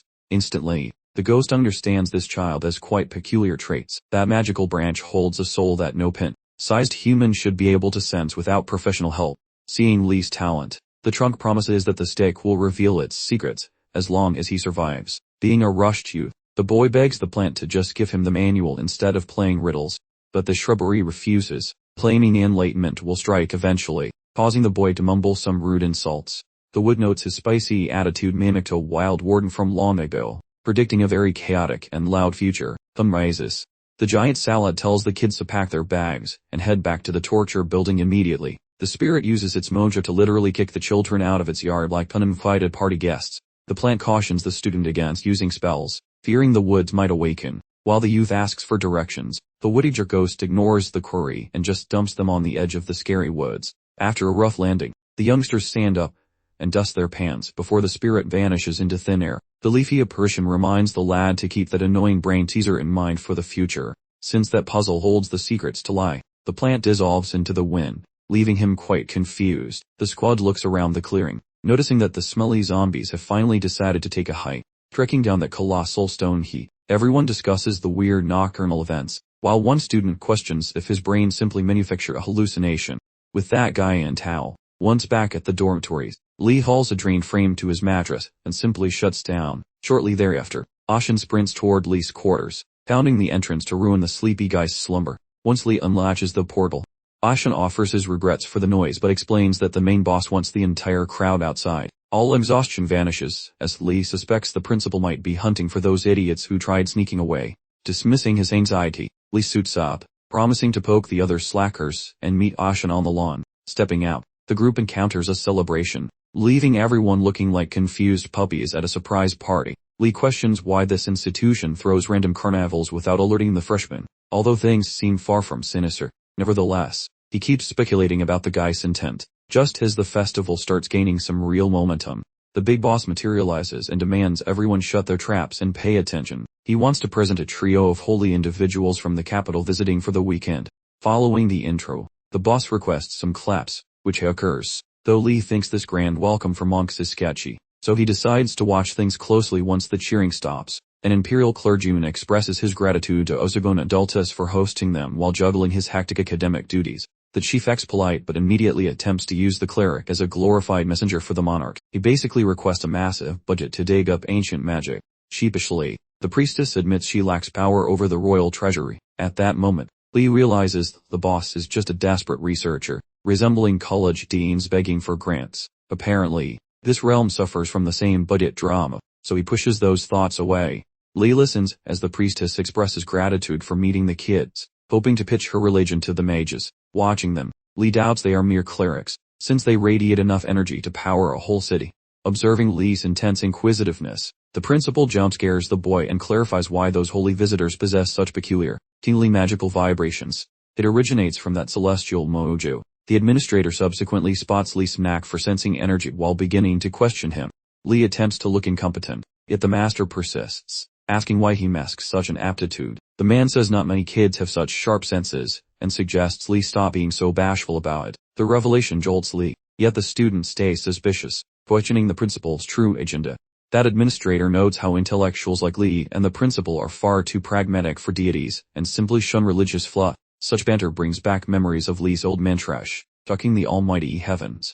Given those nasty whispers about his clan hating holy men, the boy masks his lineage to stay on the good side of the temple crowd. Changing gears, the boss laughs at the sects, saying they act like desperate clowns just to bribe hungry kids with tasty snacks. Dreaming of food, smirking, our hero asks the principal which religious squads are actually worth his time. The big guy just stops, choosing silence, genuinely staggered by the bold plan to exploit every single holy group at the same time. While totally stunned, the leader admits the kid is sharp and has some serious guts. Enjoying the cheeky courage on display, he finally decides to answer the student's probe inquiry. The boss suggests the Prisinga Squad, a group that loves suffering for others, promising they will hug him tightly, though if they suck, he can just bail. The principal highlights the colossal crew, who follow a lord of total mayhem, and probably wouldn't blink if the boy prayed to a potato instead. Finally, the principal mentions the Capolio cult, obsessed weirdos who would definitely adore a strange little anomaly like the young protagonist here. This makes our protagonist sweat, thinking the old man might have spied on his secret blade, swinging practice sessions. That would be a disaster, considering his previous existence was ruined by mentors who were overly fixated on his daily actions. He offers some polite gratitude for those helpful religious tips. The principal mentions he has some naughty kids to terrorize in the dungeon, says goodbye, and tells the boy to stop being a dummy and choose well. The wizard suddenly poofs away. He ponders that mention of the torture chamber, worrying it might involve the tighter gang, which means he must zip his lips regarding their private business. Shortly after the boss departs, his friend Euler starts shouting his name from nearby. Wondering about his next destination, the boy instantly wipes the panic off his face, saying he's checking out the Prisinga Fu, which piques the girl's interest immediately. The girl pays attention while he lists off the giant and sword fighting groups as his upcoming tour stops. Being nosy, he asks about that basket she is lugging. The girl provides him with tasty snacks, causing our protagonist to wonder where she located those fancy luxury goods, and my friend explains they were provided by the Flamane group, who adore some transmutation deity. Apparently, her wealthy kin dumped piles of cash on them years ago, so the monks basically treated her like a VIP guest with free snacks. The boy is absolutely floored by this revelation, wishing the boy's own cheapskate ancestors weren't overly stuck up for bribing some gods with a bit of gold. Having wealthy donors could have rendered the quest for a nice sect vastly simpler, but the girl merely gazes at the twitchy face, baffled why our hero was abruptly freaking out over some small change. So he shakes it aside, tells her he needs to bounce, and finally offers a final goodbye. Our hero treks toward that Prisinga base, while beginning his polite personal introduction, acting like a pilgrim who is chasing the deep wisdom of that Prisinga deity. Those groupies greet him nicely, thanking him for the visit, before dragging him into the canvas mansion. The young man keeps acting like a total sweet talker as he strolls into the area. Once inside, he observes a hooded person summon a lady called Dijiling to help. Upon spotting her, the visitor instantly realizes she is a spicy mixed demonic breed. Such hybrids are incredibly scarce, typically surfacing because their kin sign sketchy deals with actual devils. Regardless of their looks, those beings possess timid souls and usually face rejection from the world. Following a quick chat, the rogue member presents that girl as the newest recruit at the Phoenix Spire. Continuing on, the zealot acts surprised to discover another worshipper besides that young lady, but the guy argues how following such a grand leader is inevitable once his greatness is known. Actually, the fellow is hiding many dark secrets, but he understands joining a sect involves weighing the benefits against the duties required for favor. But the boy senses a massive pile of enchanted objects buzzing with energy inside the shelter. Seeing so many relics makes him suspect the organization is just a magic item sweatshop. Right then, that female cleric named Madrid, whom he met earlier, walks in, looking absolutely stoked to find a new sucker to recruit. The visitor observes how, regardless of her tiny size, those steps create deep holes in the floor. Curious about the dents, he investigates. Then Madrid introduces herself and says her heavy feet come from a magic trinket. She mentions it is a hexed bauble which makes her physical mass feel like a mountain. As the fellow wonders why anyone would ever decide to carry that annoying thing, Madrid says it is for prizing God. Since he endured global agony, they must suffer too. To achieve this, they put on evil accessories and tolerate the immense physical strain. Hearing this weird logic, Lee starts regretting the moment he followed that old headmaster's wacko advice. Sensing his hesitation, Madrid says he can quit if he finds this lifestyle too grueling. Offered an opening to ditch the circus, Lee prepares for a very speedy getaway. But just as he starts leaving, Madrid acts totally bummed out by his departure, mentioning she had actually cooked up a shiny magic trinket to bribe him into sing. Although such a powerful relic exists, most folks hate it because the thing eats energy. Hearing about the energy suction, Lee pauses, thinking it might help manage his massive reserves. Sensing a potential win, he turns around to ask what other hexes the object carries. If there's a negative side effect, Lee figures there must be other perks, and he needs the full rundown before committing. Madrid, initially bewildered by his attitude, starts explaining the cursed item's primary function. It turns out that a powerful curse often operates like a magical multiplier, boosting the artifact's original capabilities significantly. Madrid's specific artifact, for example, carries the burden of feeling incredibly heavy, yet it simultaneously grants an equally substantial surge in divine power. Using that same principle, Madrid then revealed to Lee that his prospective artifact offered the power of invisibility. However, she quickly added that the major downside was how rapidly it drained the user's magical energy. Just as she prepared to list more negative attributes, Lee Hen interrupted her politely. He enthusiastically declared that he was prepared for any possible repercussions. His passionate commitment utterly floored Madrid, making her feel guilty for ever questioning his genuine devotion, and thinking he'd run once he heard the downsides. Meanwhile, Lee was over the moon, certain he had won the magical lottery with this fantastic new invisibility trick. This amazing power. Following the heartfelt conversation, Madrid formally accepted Lee into the order and revealed the artifact. It turned out to be none other than Lord Prizing's notorious cursed belt. The luminous purple belt was presented in its container, and Lee wasted no time in strapping it around his waist. The two cloaked disciples watched him closely, worried that a rookie like Lee would immediately be overwhelmed by the artifact's ill effects, so they prepared to intervene if needed. Yet, much to their utter astonishment, absolutely nothing occurred when Lee put on the belt. Instead, he immediately wanted to know how to switch on the invisibility feature. Noticing the hushed whispers of utter confusion from the other followers, Lee turned to Madrid, asking if he was missing something potentially problematic. Snapping herself back to reality, Madrid let out a small laugh, promising him everything was perfect, and told him to read the manual inside the box for instructions on casting the spell.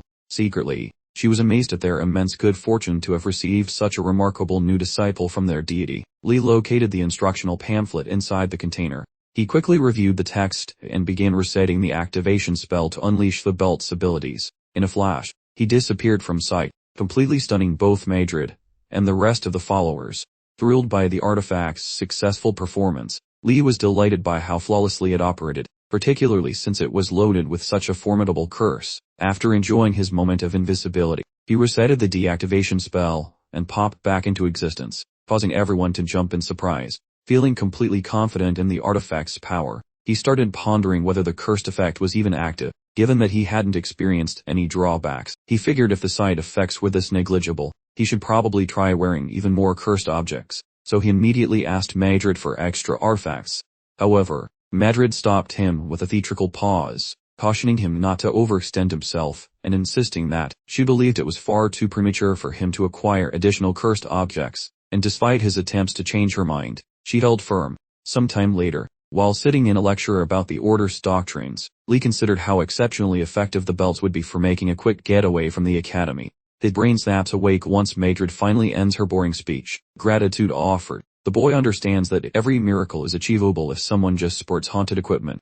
Prior to his planned exit, Madrid shoves a picnic hamper his way, suggesting his stomach is likely screaming for mercy. Emotional over the snacks, the lad nearly blubbers while expressing intense gratitude. Grabbing the gift, Dealing teleports over to shove a second picnic hamper into his chest. Feeling totally stumped, the student contemplates why the girl decided to donate her snacks. The girl mentions how being a sacred follower of Persanga involves surviving on prayers instead of snacks. Madrid attempts a frantic recall, but the girl vanishes into the sunset like a ghost. The protagonist, truly stunned regarding her intense religious devotion, observes that the Phoenix Tower crew are weird as compared to the boring losers in other buildings. Exactly when the lad begins leaving the shelter, Madrid requests a tiny tat, urging the guy to guard the demonic hybrid, because that woman's extreme discipline is basically total self-torture.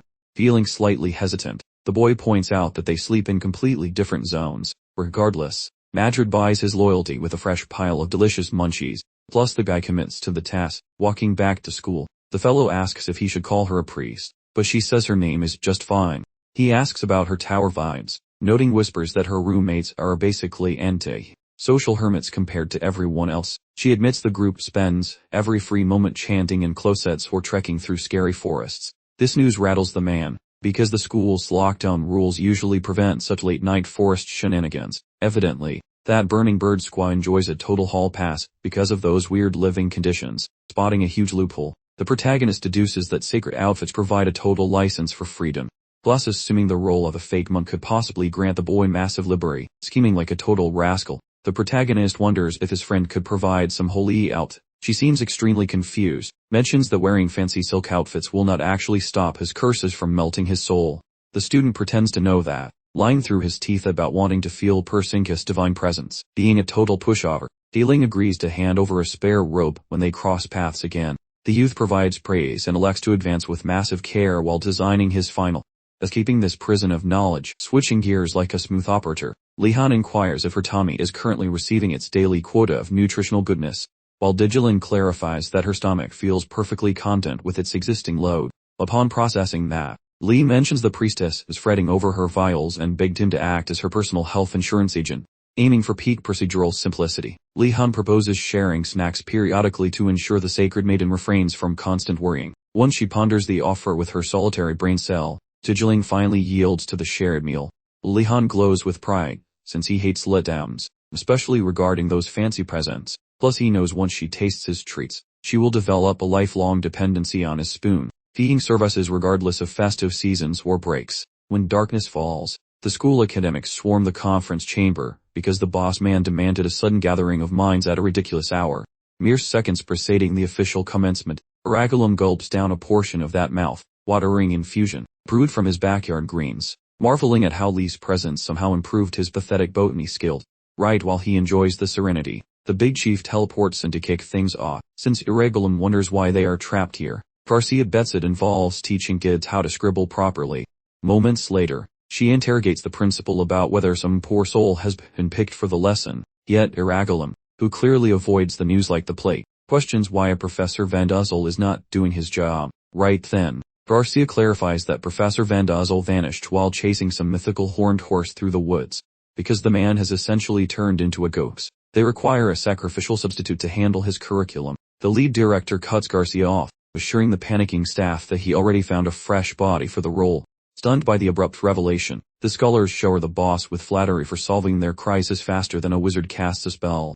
That being said, Irregulum queries the big boss about the mystery teacher's identity, whereupon the principal introduced the new hire as Lightning Stepped Zedder, or simply Zed to her pals. While she is unfamiliar with this individual, Garcia offers her condolences and luck to the incoming educator. Angoldel begins a lengthy lecture on Zed's celebrity status as a legendary wanderer, claiming she has conquered every messy bush in the empire and still craves more dirt. Suddenly, Regulum thumps the furniture while wincing, demanding to know why the principal chose to be a jerk by recruiting his aunt. While the room looked baffled, Regulum describes the truly nightmarish personality traits of his horrible kinswoman. She is ridiculously intense, verbally assaults his eardrums, and questions his potential bias against short people from the east. After absorbing Irregulum's whining, the chief basically says he ignores drama so long as the staff are competent, meaning the hire is final, so he boots them all out to enjoy their evening. Following Dawn's arrival, a pint-sized lady perches atop a branch, getting the tea from a tiny winged snitch. Hearing the chirping gossip, she realizes her class is about to start any minute. She tiddies up the place before the herd of pupils actually arrives. 30 minutes later, kids from the prestigious houses swarm the grass, eager to master a fancy rich-person hobby. Equestrian training. Lehan feels the vibe, and assumes this period might actually be quite chill. Since the kids already know this stuff, things should remain quiet, or so he thought for a brief heartbeat.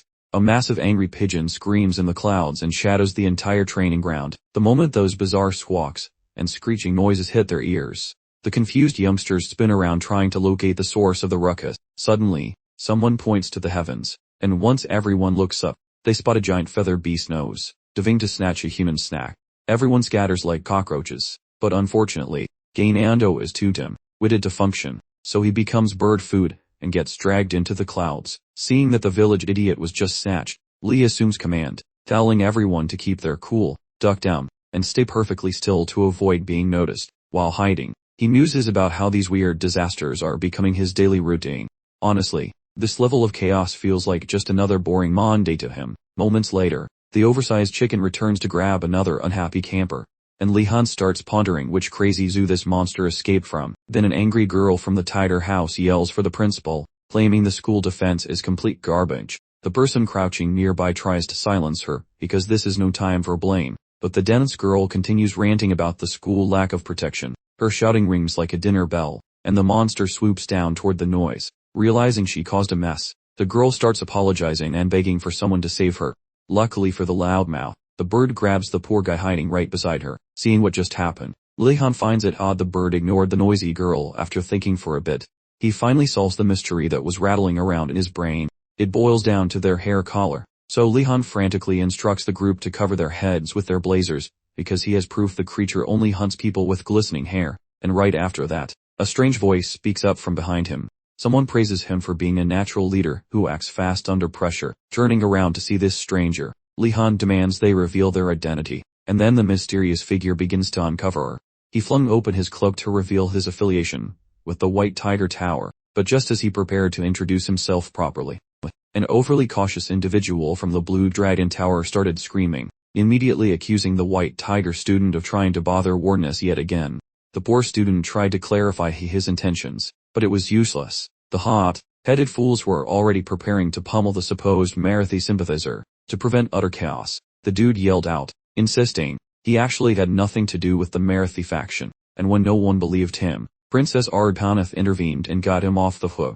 Seeing the princess personally vouch for him, the students backed off and returned to their previous activities once the tension had completely dissipated. Lee immediately inquired how the princess knew the strange fellow, who then introduced himself as Rowena, a knight who happened to be serving the princess. Hearing this, Lee quickly calculated the probability, realizing the princess must have successfully exploited a clever loophole in the academy's strict regulations. While no one can bring their personal servants, the academy cannot actually prevent that servant from entering as a student, meaning resourceful individuals can use this method to sneak someone in. Upon figuring this out, Lee Han felt a surge of pity for poor Gainando, who had no personal guard, even though both of them were of royal birth. After Lee had thoroughly explained the unpredictable nature of the giant bird that was attacking them, Roya suggested Lee should take command of the students and use them to neutralize the avian threat. The Han, completely surprised, questioned Rowena as to why he should take on such a ridiculously difficult and dangerous assignment. Just then, the rest of the Blue Dragon students began cheering for him, stating he was the only one they truly trusted, and pleading with him to assume honorable leadership.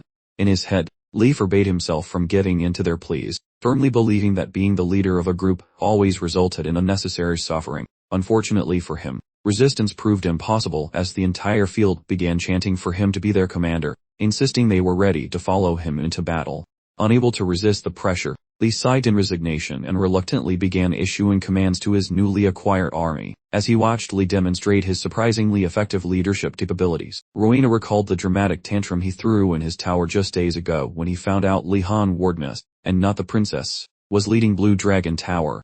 Back then, he simply could not understand how Lee was put in charge, especially given the princess' exceptional commanding abilities long before she ever arrived at the academy. To figure out the real reason why Lee was the leader, he designed this specific scenario to push Lee Han into the spotlight and observe him for a critical mistake. Now that he felt he was close to finding the truth, Rowena watched eagerly, hoping to discover Lee's secret, unaware of the simple fact that he simply couldn't comprehend that Lee Han had secured the students' loyalty with nothing more than providing some decent food. Before putting his strategy into motion, Lee asked the students if anyone possessed a reflective object. Someone quickly handed him a hand mirror, which Lee immediately collected. He then aimed the reflective surface of the mirror toward the sky, using the bright glint of sunlight to lure the monster bird to approach. When the bird spotted the glittering object, it dived directly toward Lee Han, coming in hot and fast, just like a complete fool. Before the bird got too close for comfort, Lee Han told his group to line up and form a tight wall. When the students complied, Li Hun promptly hid behind them and urged them to wait for his signal before making any sudden movements. Just as the massive avian predator came within range, Li Hun stepped forward, activating his shiny new stick to unleash an illumination spell, successfully terrifying the creature and chasing it off. Soon after, the relieved pupils let out a collective sigh, thanking Li Hun wardness for proving their doubts wrong and pulling off a huge success. Even the snooty white tiger contingent couldn't help but acknowledge Li Hun's bravery following that daring maneuver. Before the celebration got too wild, Li interrupted to inquire about the fate of Gainando and the other unfortunate soul snatched by the giant feathered menace. Right on cue, Li picked up the unmistakable sounds of frantic flopping emanating from the neighboring foliage. Moments later, both Gainando and Silverhair came plummeting to the ground, where the other students managed to break their fall safely. Regarding the now petrified bird, it retreated immediately to its master, that, giving it a comforting stroke, finally consented to make her way to the lesson area with her feathery friend. After gathering herself, she launched off the high tree branch she was nesting in and landed with a great big boom. She proceeded to introduce herself to the bewildered collection of students. They were predictably stunned, as anyone would be when a stranger falls from the sky and shouts hello. Li Hun found her sudden materialization deeply peculiar and pondered whether she had arranged the entire bird spectacle beforehand. As he squinted at her features, Li observed a distinct resemblance between this woman and Professor Eargalm, leading him to wonder if she was part of the family, even as he tried to dismiss the notion as utterly ridiculous. The diminutive woman popped up right behind him and informed him he had great promise. Li Hun felt a familiar shiver, precisely what he'd experienced with Eargalm in alchemy class weeks earlier, making him question if he was just suffering from a strange case of repetitive memory. As the rest of the class tried to figure out the small woman's origins, Li directly asked her whether she was acquainted with Professor Eargalm. His flashed a grin. Clearly impressed, he managed to figure out the connection after only a couple of minutes of chatting. She revealed to Li that she was actually Eargalm's aunt, prompting Li to mentally warn himself not to make a spectacle of himself further for this peculiar professor. Just when he was trying to disappear into the background, one of the clueless simpletons from Blue Dragon Tower gave him a hearty slap on the back and proceeded to inform the professor that Li Hun was Eargalm's favorite student. To make matters worse, this genius also let slip that Li often received special invitations to Eargalm's personal cabin, details Li was desperately trying to keep him from blurting out. After learning about Li's supposed close connection to her nephew, he'd pressed Li for confirmation regarding its veracity. Abandoning all hope of anonymity, Li switched strategies to making a good impression, confessing that the student had told no lies. Right then, the giant feathered monster made another appearance and settled on the ground, and Zed immediately redirected the students' focus to commence the class. To kick things off, she announced herself as Light Spears, Zedar, explaining that their normal instructor, Professor Vendazel, had completely vanished during his quest for a unicorn, so she was temporarily replacing him. After her introductory spiel concludes, the real enchantment starts as pupils remember all the truly epic feats this instructor has pulled off previously, such as vanquishing the beast Behemoth and charting the unknown spirit's crater, accomplishments others only dream about achieving. To kick off this academic session, Zed poses a riddle to the class, asking why on earth she dragged a massive thunderbird indoors. Just for background, the thunderbird is a gigantic beast known for its foul mood and ability to command lightning storms and cyclones, making its title quite accurate. Poorly strains his noodle trying to decode the instructor's strange rationale, but then some clever student inquires if the semester's ultimate mission involves mounting the thunderbird, which makes Zed erupt in laughter, declaring they couldn't ride that beast, even if given 10 years. So that's definitely not the point. She then directs her attention toward Wardnias, inviting him to hazard a guess at the mystery. Li ventures a suggestion, proposing the beast is there to gauge their reaction when confronted by something genuinely perilous. Rowena lets out a derisive snore at his lackluster attempt, immediately signaling that he's way off base. Yet, to Li's utter astonishment, Zed beams and confirms that his assessment is, in fact, spot on. She finally grasps the source of Eargalm's fondness for this guy, then smoothly transitions, noting that nobody can predict the threats travelers will face, necessitating thorough preparation. But fear not, she assures everyone, because the absolute heart of her course material is simply the mechanics of writing. For the time being, the group is headed toward the livery, with Ordinus slated to shepherd the pupils and assist with upcoming instructional moments. At this juncture, Li realizes he has zero wiggle room and must reluctantly embrace this bizarre new path. While trekking toward the animal quarters, Zed enlightens them that the humble horse represents the most fundamental steed within the empire, asserting that anyone incapable of mastering equine skills will face serious trouble learning anything more complex, as horse mastery is the prerequisite for tougher mounts. As the practical instruction for some begins to drag, Lee observes his classmates getting visibly restless. Since many already know the basics of horse handling, at a specific juncture, just pauses her instruction and fixes a remarkably genuine smile directly upon Lee. If there is one universal truth Lee has learned about professors smiling like that, it is that they are invariably planning something slightly mischievous or downright nefarious.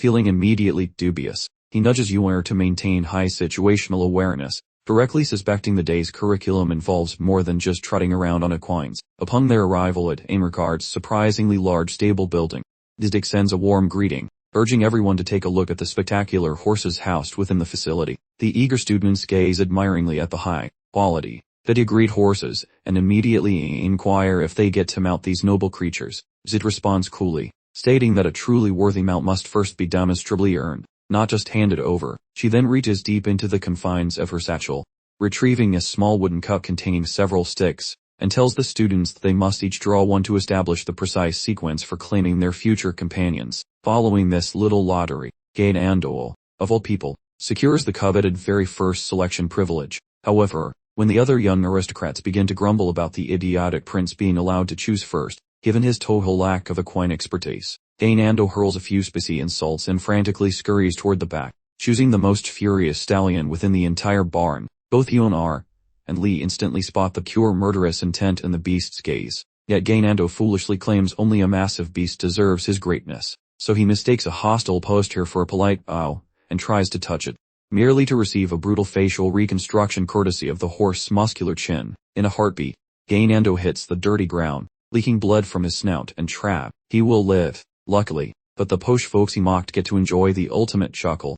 A certain aristocrat, convinced he can spot a much kinder pony, strolls up to a tiny creature, and offers a gentle stroke. Sadly for his skull, the animal chomps his noggin, making him scream for mercy. Briefly after, a white tiger pupil starts yapping at the blue dragons regarding their supposed pride. Still, while he tries to handle his personal mount, he finds himself sprinting through the hay, pursued by a very grumpy monster. Observing the absolute mess, Li Han ponders why these ponies are so salty over tiny annoyances. Once her jiggling fit subsides, she pipes up and mentions she clearly instructed them to master equestrian skills. Then she presents their initial terrifying task, making buddies with the homicidal equines living in the barn. Not long after, the pupils begin whining about Zed's lack of a heart, though she promises the stallions will act sweet if showered with affection and snacks. The primary objective for this class involves forming a soul bond with a selected mare. Lee scrutinizes the animals and concludes they are definitely weird, sensing a secret vibe, and suspecting Zed is hiding some juicy details.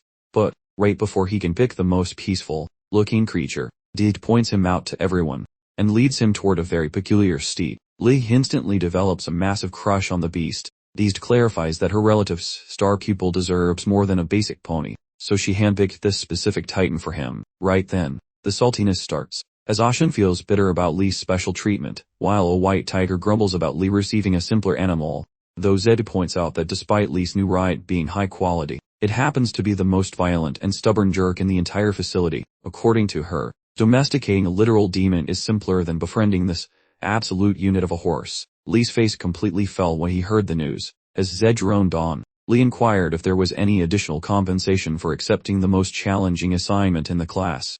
Zed reassured him he would be fine, reminding him of his previous success with the Thunderbird. Lee instantly recalled why he hated being acknowledged, but he kept a bright smile plastered on his face until the session concluded. Several hours after class ended, Zed essentially armed Lee into escorting her to Irregulum's cabin for another chance to see her favorite nephew. Upon their arrival, Irregulum, visibly disturbed by the sight of his aunt on his property, nervously asked why she was visiting. Zed immediately admonished him for his lack of decorum, pointing out that she was, in fact, his aunt. Startled, Irregulum quickly changed tack and offered a proper greeting. Zed wasted no time in inviting herself inside for a complete inspection of his dwelling. Once they were inside, Irregulum silently pleaded with Lee for an explanation, and Lee responded that he had been forced to guide her there. Meanwhile, Zed began criticizing the state of Irregulum's cabin, suggesting that its messiness explained his lack of a partner. Irregulum knew this was a classic mood swing, so he stayed completely calm, waiting for an opportunity to intervene. Just as she opened her mouth to grill him about his love life, Irregulum quickly changed the conversation by announcing that it was lunchtime. He immediately asked Lee if he had managed to eat anything yet. Lee, immediately grasping the situation, confirmed that he was in fact quite famished. Irregulum promptly seated Li at the table, and volunteered to prepare a meal for the trio. Zayed agreed immediately that Li, being a perpetually hungry young man, absolutely required sustenance. To further assist her directionally challenged nephew, she announced her intention to personally prepare Eastern cuisine for everyone present. Irregulum began to argue, ready to declare his disdain for Eastern flavors, but one powerful glare from his aunt instantly silenced him, forcing him to feign polite acceptance. While Zed was busy with the meal preparations, Irregulum grabbed the chance to ask Li how things were going for him.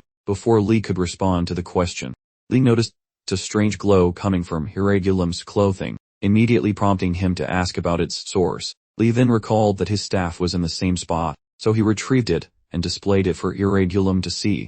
Irregulum immediately felt the presence of a forest spirit residing within the staff, so he inquired about its origin. Li realized he couldn't possibly admit to finding the oak spirit during his attempted escape, so he concocted a story claiming he just happened to stumble into the forest, just happened to meet the spirit, and just happened to find the staff.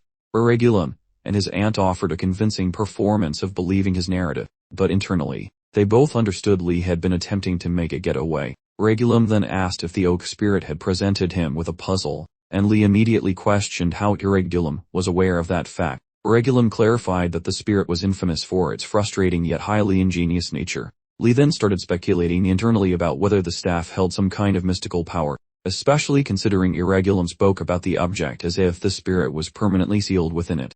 After conjuring images of its potential advantages, such as complete invincibility or unlocking hidden spiritual abilities, Zed announced that, yes, the staff absolutely possessed a special ability, specifically an impressive knack for farming. Li felt immediate disappointment in her answer, having anticipated a much more thrilling effect. Despite his disappointment, the staff's origin from a tree spirit meant that its proficiency with nature made perfect sense. After noticing the boy's shock, Irregulum remarks that magic sticks work wonders for people digging up backyard dirt. He questions which plants the boy might produce, and he claims that every sackable item counts, which she hears. My friend promises assistance, requesting his presence once the boy's belly finishes processing that feast. Following their meal, the girl escorts him toward a patch of earth for burying various spuds. Her wisdom indicates lumpy brown roots and sugary varieties are essential for avoiding starvation. Though growth takes ages, he will be glad. So Li tries to keep his chin up like a happy peasant. While burying the lumpy tubers, she hollers for the boy to view a curiosity. Li abandons the little green baby he just planted, and the moment he walks away, magic happens. The sprout undergoes a growth spurt, and after Li finally finishes tucking all his leafy children into bed, he heads back to his dorm room with a woven container of fresh food. Discovering his famished peers nearly dying, serving as a beacon of hope, the boy shouts hello, so the famished crowd gazes at his basket greedily. Because his female friend provided various plants, the boy admits that his basket holds actual nourishment. Naturally, the ego stroking commences, so the hungry mob hails the boy as their supreme culinary savior.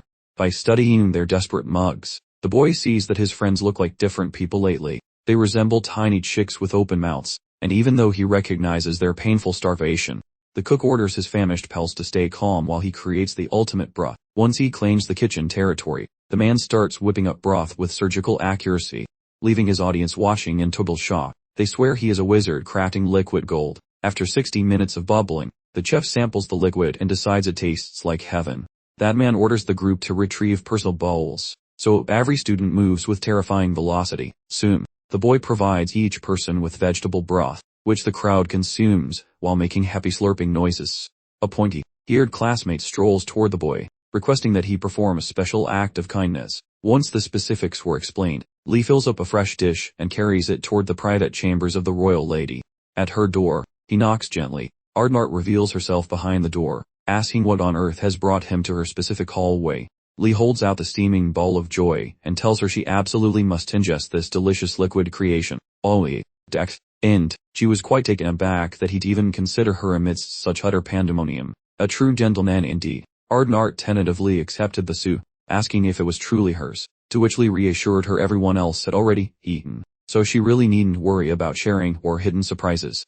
Moved by his unexpected kindness, Ardnart gingerly grasped a spoon, bringing the savory concoction to her lips for a delicate sampling. Her expression spoke volumes. Li shrewdly deduced she was utterly famished, especially after that first delightful spoonful. Ardnart then expressed her profound gratitude to Li, vowing to settle this debt of kindness, probably with interest, before gracefully shutting the chamber door. Moments later, Lee descended the staircase, encountering the fidgety elf who had initially begged for his assistance. The arduous task, standing with another anxious student, both practically buzzing to hear the princess's verdict. Lee proudly declared she adored the meal, sending them into fits of overjoyed, gushing appreciation for having such a champion.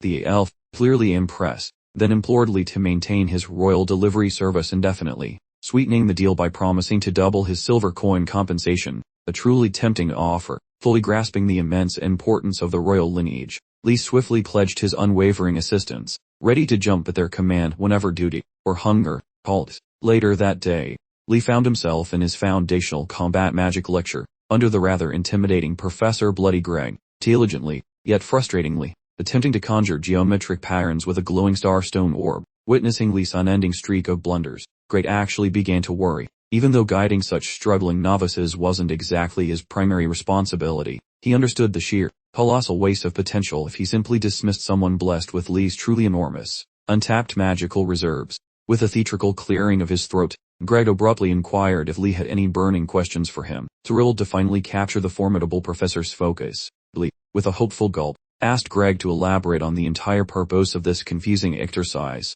Looking utterly bewildered, Greg countered by asking if Lee had even bothered to glance at the course outline. Lee suddenly grasped that his inquiry had been rather fundamental, so he quickly reformulated his query, asking precisely how this regimen prepared them for actual combat. Greg then fell silent for a dramatic moment, making Lee quite nervous. He eventually consented, with a theatrical sigh, that the answer was so glaringly evident, he found himself utterly unable to simplify it for mere mortals. He casually picked up a pen, stating, with a disturbing clang, he could quite easily kill Lee with that very writing tool. Lee, understandably startled, felt a shiver of genuine apprehension at the truly ominous undertone of Greg's peculiar example. Greg clarified that the intricate dance of higher circle magic wasn't nearly as vital in battle as simply knowing how to wield even the most basic instruments with deadly, practical efficiency. He further explained that rotating the star stone genuinely sharpened Lee's mental faculties and supercharged his projection magic. As he sketched on the whiteboard, Greg passionately elaborated that novice spellcasters frequently crumbled amid the utter pandemonium of warfare, easily overwhelmed by the deafening din, scorching heat, and sheer, raw bloodlust. However, a seasoned spellcaster, fortified by unshakable foundational skills, would flourish, even when reality was melting around them. Then, to punctuate his lecture, Greg dramatically flung that very pen directly towards Lee. This caused a spectacularly controlled, yet loud, detonation right in the designated safest corner of the room. As the magical display concluded, Lee nearly fainted from surprise, witnessing not a speck of damage. It then struck him that Greg had clearly merged a couple of incantations, achieving this rather perplexing result. Boof! Greg materialized directly behind Lee, wrapping up his elaborate magical explanation. Lee, absolutely flabbergasted, articulated his astonishment at Greg's uncanny ability to casually wield such immense power. With the teaching finally untangled, Lee assured Greg of his complete understanding and heartfelt gratitude. Just as the professor began his casual stroll back to his chair, Lee finally started viewing his instructor, Greg, through an entirely fresh, far more appreciative perspective. At first, he depicted Greg as merely lounging through class, but a sudden flash of insight revealed that every single one of Greg's seemingly lazy moves carried some profound, hidden significance, granting Lee a brand new outlook. Lee therefore decided this educational experience offered much more than simply good grades, hinting at some deeper, perhaps even life-altering, wisdom. Bolstered by newfound confidence, Lee regaled Greg with tales of his previous endeavors involving low-level enchantment. He recounted his struggle to rein in his own magical energy, confessing how he disastrously botched its management during his most recent escapade within the headmaster's rather pristine office. Upon hearing the sake, Greg casually posited that Lee might, in fact, possess a far greater magical reservoir than he'd ever consciously acknowledge. Lee nodded in affirmation, admitting countless others had echoed that sentiment. Yet secretly, he found himself utterly stunned by Greg's lightning fast deduction, deducing that this professor just might hold the secret to his peculiar magical energy woes. Expecting a brilliant, remedy, Lee eagerly shuffled a bit nearer to his enigmatic mentor. Greg subtly gestured, prompting an experiment. The ever-astute instantly caught the hidden meaning. With a sudden, firm grasp, Greg seized Lee's wrist, then began enacting a perilous technique known simply as mana drain. Soon, a rather foreboding, hued haze began swirling throughout the entire chamber. Lee instantly identified the incantation as a potent, tier sorcery specifically designed to siphon away an individual's magical energy. Known for its immense power and perilous nature, this maneuver utterly shocked Lee with Greg's recklessness, causing him to plead for an immediate halt. Nevertheless, Greg, with an unyielding tone, simply commanded him to remain perfectly motionless. As Greg began drawing from Lee's enormous well of magical essence, he found himself utterly swamped by the truly staggering quantity of his mana, causing collapse. Lee, in a total panic, anxiously demanded if Greg was genuinely okay. The esteemed professor, however, promptly sprang back to his feet, calmly guaranteeing Lee that he was entirely unharmed. Greg confessed his intention was to simply pare down Lee's magical reserves for simpler management, but he'd spectacularly miscalculated, as the sheer volume of mana far outstripped his wildest projections. He further clarified that when an individual possesses a magical capacity exceeding their physical containment, they inevitably lose command, and are simply overwhelmed by the immense mystical force.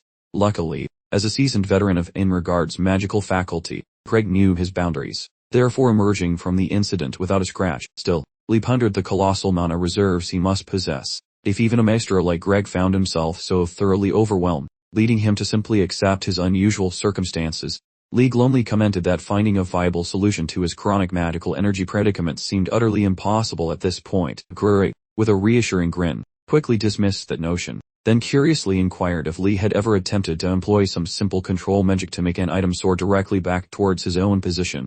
Just as Lee rejects that, old Greg argues that gut feelings rule.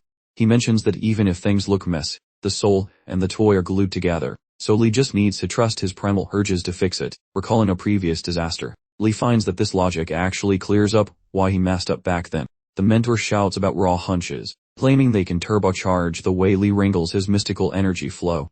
Feeling hyped by the speech, Lee finally gets why this geezer is the boss of mana, and these fresh tricks make him feel like a legend. Right then, Greg grabs some glowing pebbles and warns Lee that the real fun is about to kick off. Despite being baffled, Lee hears that Greg intends to pelt him with rocks, expecting the student to use basic shielding to avoid a concussion. Seconds before Lee complains, Greg chucks a sapphire sphere at Lee's face, making the boy jump away like a startled cat, questioning his life choices for joining such a lethal school. Following 60 minutes of this messy workout session, Greg pauses to clap, praising Lee for finally wrapping his head around those tricky manipulation secrets. Worn out, Lee offers thanks, but he secretly wonders if he is crazy for listening to a teacher in this madhouse. Chuckling, Greg yanks Lee up, humbly suggesting that the kid did all the heavy lifting on his own. With a small grin, Lee says to quit the praise. Then he finally stands steady. Greg produces a heavy metal marble and dares Lee to nudge it using that same weak magic power he just learned. When Greg flings it, Lee waves his fresh stick to direct the metal with mana. Naturally, the sphere does exactly as requested. For an extra challenge, Greg demands the ball move in patterns, and Lee pulls it off like a pro. Happy with the growth, Greg swaps the glowing rocks for iron junk. Even though Lee grumbles about failing to draw circles with the fancy gems earlier, Greg pushes him to use that same mental muscle he utilized for the heavy metal sphere. Taking the hint, Lee attempts the move and miraculously discovers the rhythm. Watching the success, Greg notes that surviving scary moments is basically a level up for any wizard. He mentions that since those pebbles are for noobs, Lee is now way too cool to use them. Ow. Greg wants iron circles drawn, promising even weirder tests as Lee stops being such a magical amateur. Stunned by the mountain of nonsense Greg just dumped, Lee just keeps his mouth shut. Greg, meanwhile, rants about war, stating there are only two kinds of folks in a fight. Some people freeze completely in danger, while others react instantly, and today's practice session made the distinction clear. Greg felt absolutely certain Lee belonged to the second category, believing he had the potential to become a truly great battle mage. Upon confirming this, Greg decided to adjust Lee's future lessons to be far more efficient and challenging. When Greg's class finally ended, a worn out Li-Han joined Dajiling in the courtyard and asked if he'd kept her waiting for long. Dajiling assured him not to worry, claiming she hadn't been standing around for ages. More importantly, she demanded to know what exactly was causing the gloomy expression on his face. Li, predictably, told her not to concern herself with his problems either. Moving on, she handed him the priest robe he requested from their previous meeting. Li immediately thanked her for helping him acquire it. To repay the favor, Lee offered her some food he had saved especially for her. However, Dajiling refused to accept the perfectly good provisions. She explained that eating would dishonor her suffering lord, Prize Inga, who was currently enduring hardships. Lee realized helping Dajiling was going to require more effort, so he started formulating a cunning plan. Meanwhile, Dajiling suggested he give the food to someone who truly needed it. as it was not necessary for her. She said that a cup of tea was enough. Li seized the opportunity and asked if he could make her tea instead.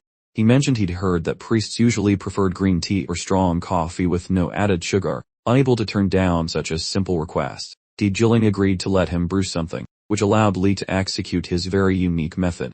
After getting the fire going, the young man began mixing and boiling every available ingredient for his bizarre tea recipe, hoping to expose her to an entirely new flavor experience. When Jilin noticed something distinctly fishy about Li's eccentric brewing style, she stood up and demanded to know what concoction he was preparing. Li remained perfectly calm, informing her this was a secret family recipe, and asked if she had any issue with his heritage.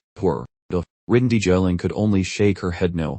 Even as she prepared to complain about the massive amount of sugar he was adding, Li interjected once more, asking if she thought his family's secret method was wasteful. Jilin sputtered in frustration, trying to exonerate herself from the manipulative Li Han's accusations. Tired of being guilt-tripped by the evil mastermind, Jilin gave up arguing and simply told Li Han to give her the tea once he finished preparing it.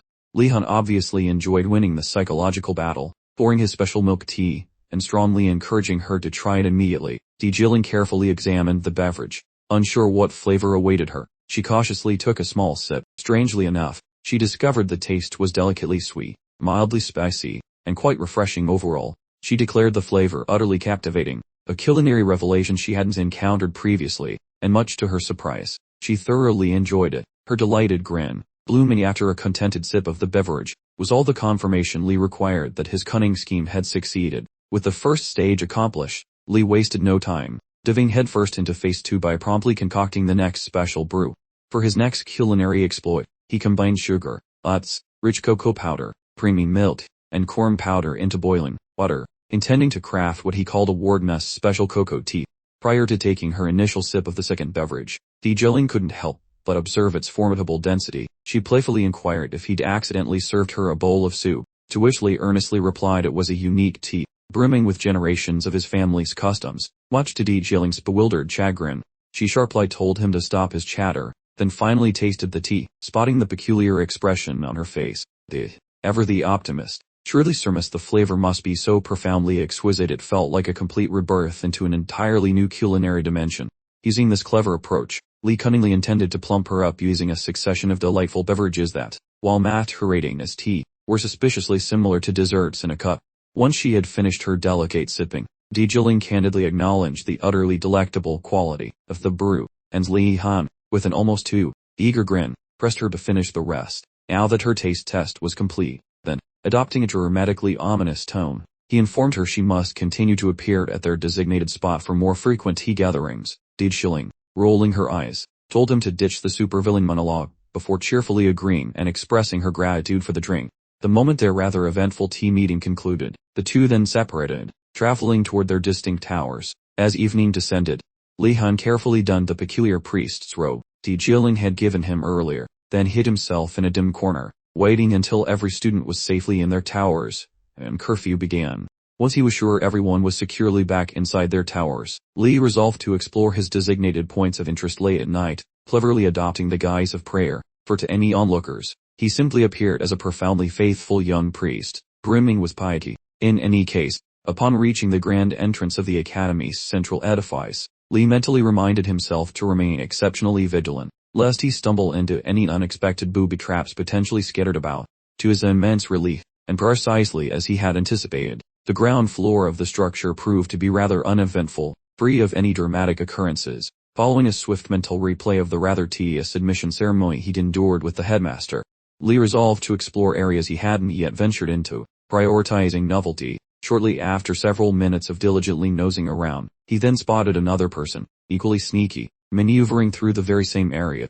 Initially, he mistook the figure for a professor, but after taking another, sharper look, he realized the intruder was a student from the formidable Black Turtle Tower. After observing a little longer, Li noted the student wasn't emitting any noticeable presence while moving. Deducing this uncanny stealth was entirely due to his trained footwork. Mouse beastmen are commonly ostracized within the Empire because of unfair stereotypes labeling them as thieves or vagrants. This particular individual, however, seemed quite different. His intentions appeared remarkably lucid. Noticing how those sketchy goals finally matched, Li creeps toward the oblivious whiskered fellow, shoving a pointy timber into his gullet. and commands the guy against making sounds if he enjoys breathing. That spooked furry pupil stops cold, spinning about to witness a smirking mug belonging to the dude who practically made him soil his trousers. Acting scary proved crucial for Lee during his quest for assistance plus remaining hidden. Then this furry fellow claims he assumed he encountered a mean teacher, yet when discovering Lee is merely another pupil, his shaking finally ceases. The lad offers regrets regarding the fright, providing a formal introduction, plus requests the fuzzy guy's moniker. That whiskered fellow dwelling in the Black Turtle Tower identifies as Rat Ford, a career crook tied to that White Crow group. The rodent mentions his peers do not strictly cast him out, however they certainly treat him like a rotten egg. Thus he requires a victory for his house. The boy opted to locate the Academy's larder for basic goods following a lengthy hunt. His lucky paws finally touch the entrance to the supply room. Regarding that brass object he is holding, the thief mentions constructing the tool via shady lessons from his gang prior to enrollment. Thus our hero inspects that brass piece while honoring such talent. Plus the rodent confesses trading every single nap to complete the task. Otherwise he might remain stuck like a total loser. Since our hero uncovered that thief's history, Ratford flips the script and questions his true identity. Assuming from those thick muscles and bold aura that he hails from the Tiger Tower, the boy snickers, admitting his real name is Lee Han Wardness, who belongs to that fancy blue dragon tower. Upon hearing that Wardness' surname, the rodent starts panicking quite a bit. Our hero settles him, telling the boy to stop shaking, and suggests they partner up, since wandering alone is for losers. The thief wavers, harboring doubts regarding a partnership with a peer of such grand social standing. Regardless, the boy notes they are technically already acting as partners right now. The rodent eventually consents, so Lee commands him to move fast to prevent squandering the evening. The lad wonders if the thief finally unsealed the stash entrance, though Ratford admits a failure, imagining the gate was secured through odd sorcery. The boy inspects the metallic slot, telling the critter to scoot, retrieving a glowing brass instrument out of his garments. Our hero pushes that tool inside the hole, leaving the rodent completely flabbergasted, makes the heavy entrance budge. Stunned, the thief inquires how the boy successfully located that particular opener. The lad claims he filched that object off the gaffer's workspace while lounging beside his buddy within the central chamber several fortnights ago. Despite keeping his buddy in the dark regarding that stolen object, our hero also snatched a letter from the principal back then, never dreaming this brass fragment would prove handy today. Because the way is clear, Lee cautions the thief regarding secret snares lurking further in. Ratford slowly nudges the portal open. A new pathway appeared, sinking below the surface. Lee, clearly unfazed by potential doom, insisted Ratford go first, but Ratford's particularly impressive hearing snagged whispers of unusual commotion rumbling beneath the floorboards. He instructed Lee to hold tight while he figured out the source of the noise. After careful listening, Ratford confirmed he heard actual voices, suggesting someone was holding a very noisy subterranean work session. Lee quickly concluded this must be the clandestine entryway used for delivering outside provisions to the campus. This system had probably been in place for ages, allowing the school to smuggle in supplies without anyone catching on. Lee declared they must investigate immediately before sunrise, while Ratford stopped cold, wondering if this recklessness was truly a good plan. Naturally, Lee completely disregarded the concerns, and began his descent into the stairwell. Ratford trudged behind, grumbling about the oppressive darkness that completely filled the stairwell, fumbling around to conjure up some illumination. Lee halted him immediately. He cautioned against doing anything conspicuous, figuring the headmaster deliberately made the passage difficult to navigate to keep out busybodies. Ratford conceded the point, but couldn't shake his growing curiosity about who exactly this surprisingly capable companion was. Ratford suddenly recalled the gossip circulating in his tower regarding a fellow student whose power and charisma actually eclipsed both the prince and princess. The same individual allegedly took down a Thunderbird using only one spell, and held the title of strongest member in the entire Blue Dragon Tower. Ratford wondered if those rumors were actually true. Lee spotted Ratford lagging behind in thought, and sharply told him to pick up the pace. Eventually, they made it down to the basement level. Lee suspected this entire level served as the storage facility itself, and warned Ratford to tread carefully. The very moment they left their hiding place, the room instantly illuminated, as if flames spontaneously erupted around them. Caught off guard and alarmed, Lee was momentarily frozen, trying to process why the room's ambient lighting suddenly decided to activate without warning. He heard new footsteps coming closer. Suspecting the newcomer was the facility's keeper, Lee remained absolutely still, wanting to analyze the person before making a move. To his utter astonishment, the visitor halted at a massive shelf, and began methodically counting a recent shipment of supplies for the school. Understanding the school maintained meticulous records, Lee knew their immediate departure was critical to avoid being apprehended, right as he attempted to keep Radford from completely losing his nerve. The person approached and demanded to know who they were. Lee stopped moving, completely unsure of his next step, but quickly composed himself to address the predicament. He briefly entertained the idea of using light magic to temporarily blind their captor and make a dash for it. But when he saw the person's face, he spots that the guy lacks eyeballs. Folks claim that if one ability vanishes, the remaining senses get supercharged to balance the scales. Regardless of those claims, pinpointing Lee and Radford should have been a statistical miracle for any uninvited guest, since the pair remained silent, while ducking into a corner stinking of various pungent odors. Those funky odors masked their presence and left Lee puzzled about how this weird stranger successfully tracked them down. The truth is that while the man lacks sight, he possesses a gift for mapping out mana-filled beings in 3D, and he detected 2 nearby energies. The stranger concentrates on Lee's massive magic levels while attempting a quick power reading. Unsurprisingly, this fellow encounters a bizarre spiritual kickback similar to what humbled Greg during training with Lee. Because that sightless guest cannot recognize them, he concludes such enormous power belongs to the academy principal. Our eyeless friend mutters a regretful excuse to Lee, believing he met the boss, before resuming his chores. Once the stranger departs, Lee feels increasingly baffled that the man simply vanished without posing a single follow-up interrogation. Regarding that primary puzzle, Lee considers the principal's name and a potential identity mix, but, while also reflecting on those earlier remarks about mystical strength, Radford eventually summons the guts to chat and queries Lee regarding the incident, while his companion clarifies the magic tracking and notes the school's brutality, which seems over. He gives Radford a reassuring pat and tells him to keep his feet moving. While exiting the warehouse, Lee cautions his buddy against fiddling with the equipment, because some grumpy employee is likely auditing the stock. Their plan is to find the delivery tunnel and follow it to the exit, and a few moments pass by. Radford's sensitive hearing detects suspicious rustling noises coming from every single angle. The thief notifies Lee, who praises his companion for skillfully navigating the dark basement during his premiere outing. Radford says thanks for the kind words, and then they start creeping toward the source of the ruckus. Lee wonders why his partner suddenly started using such incredibly fancy vocabulary. The thief ignores the remark and instructs Lee to keep concentrating on the objective, because the end is finally in sight. Following a short dash down the dark hallway, they encounter a total roadblock.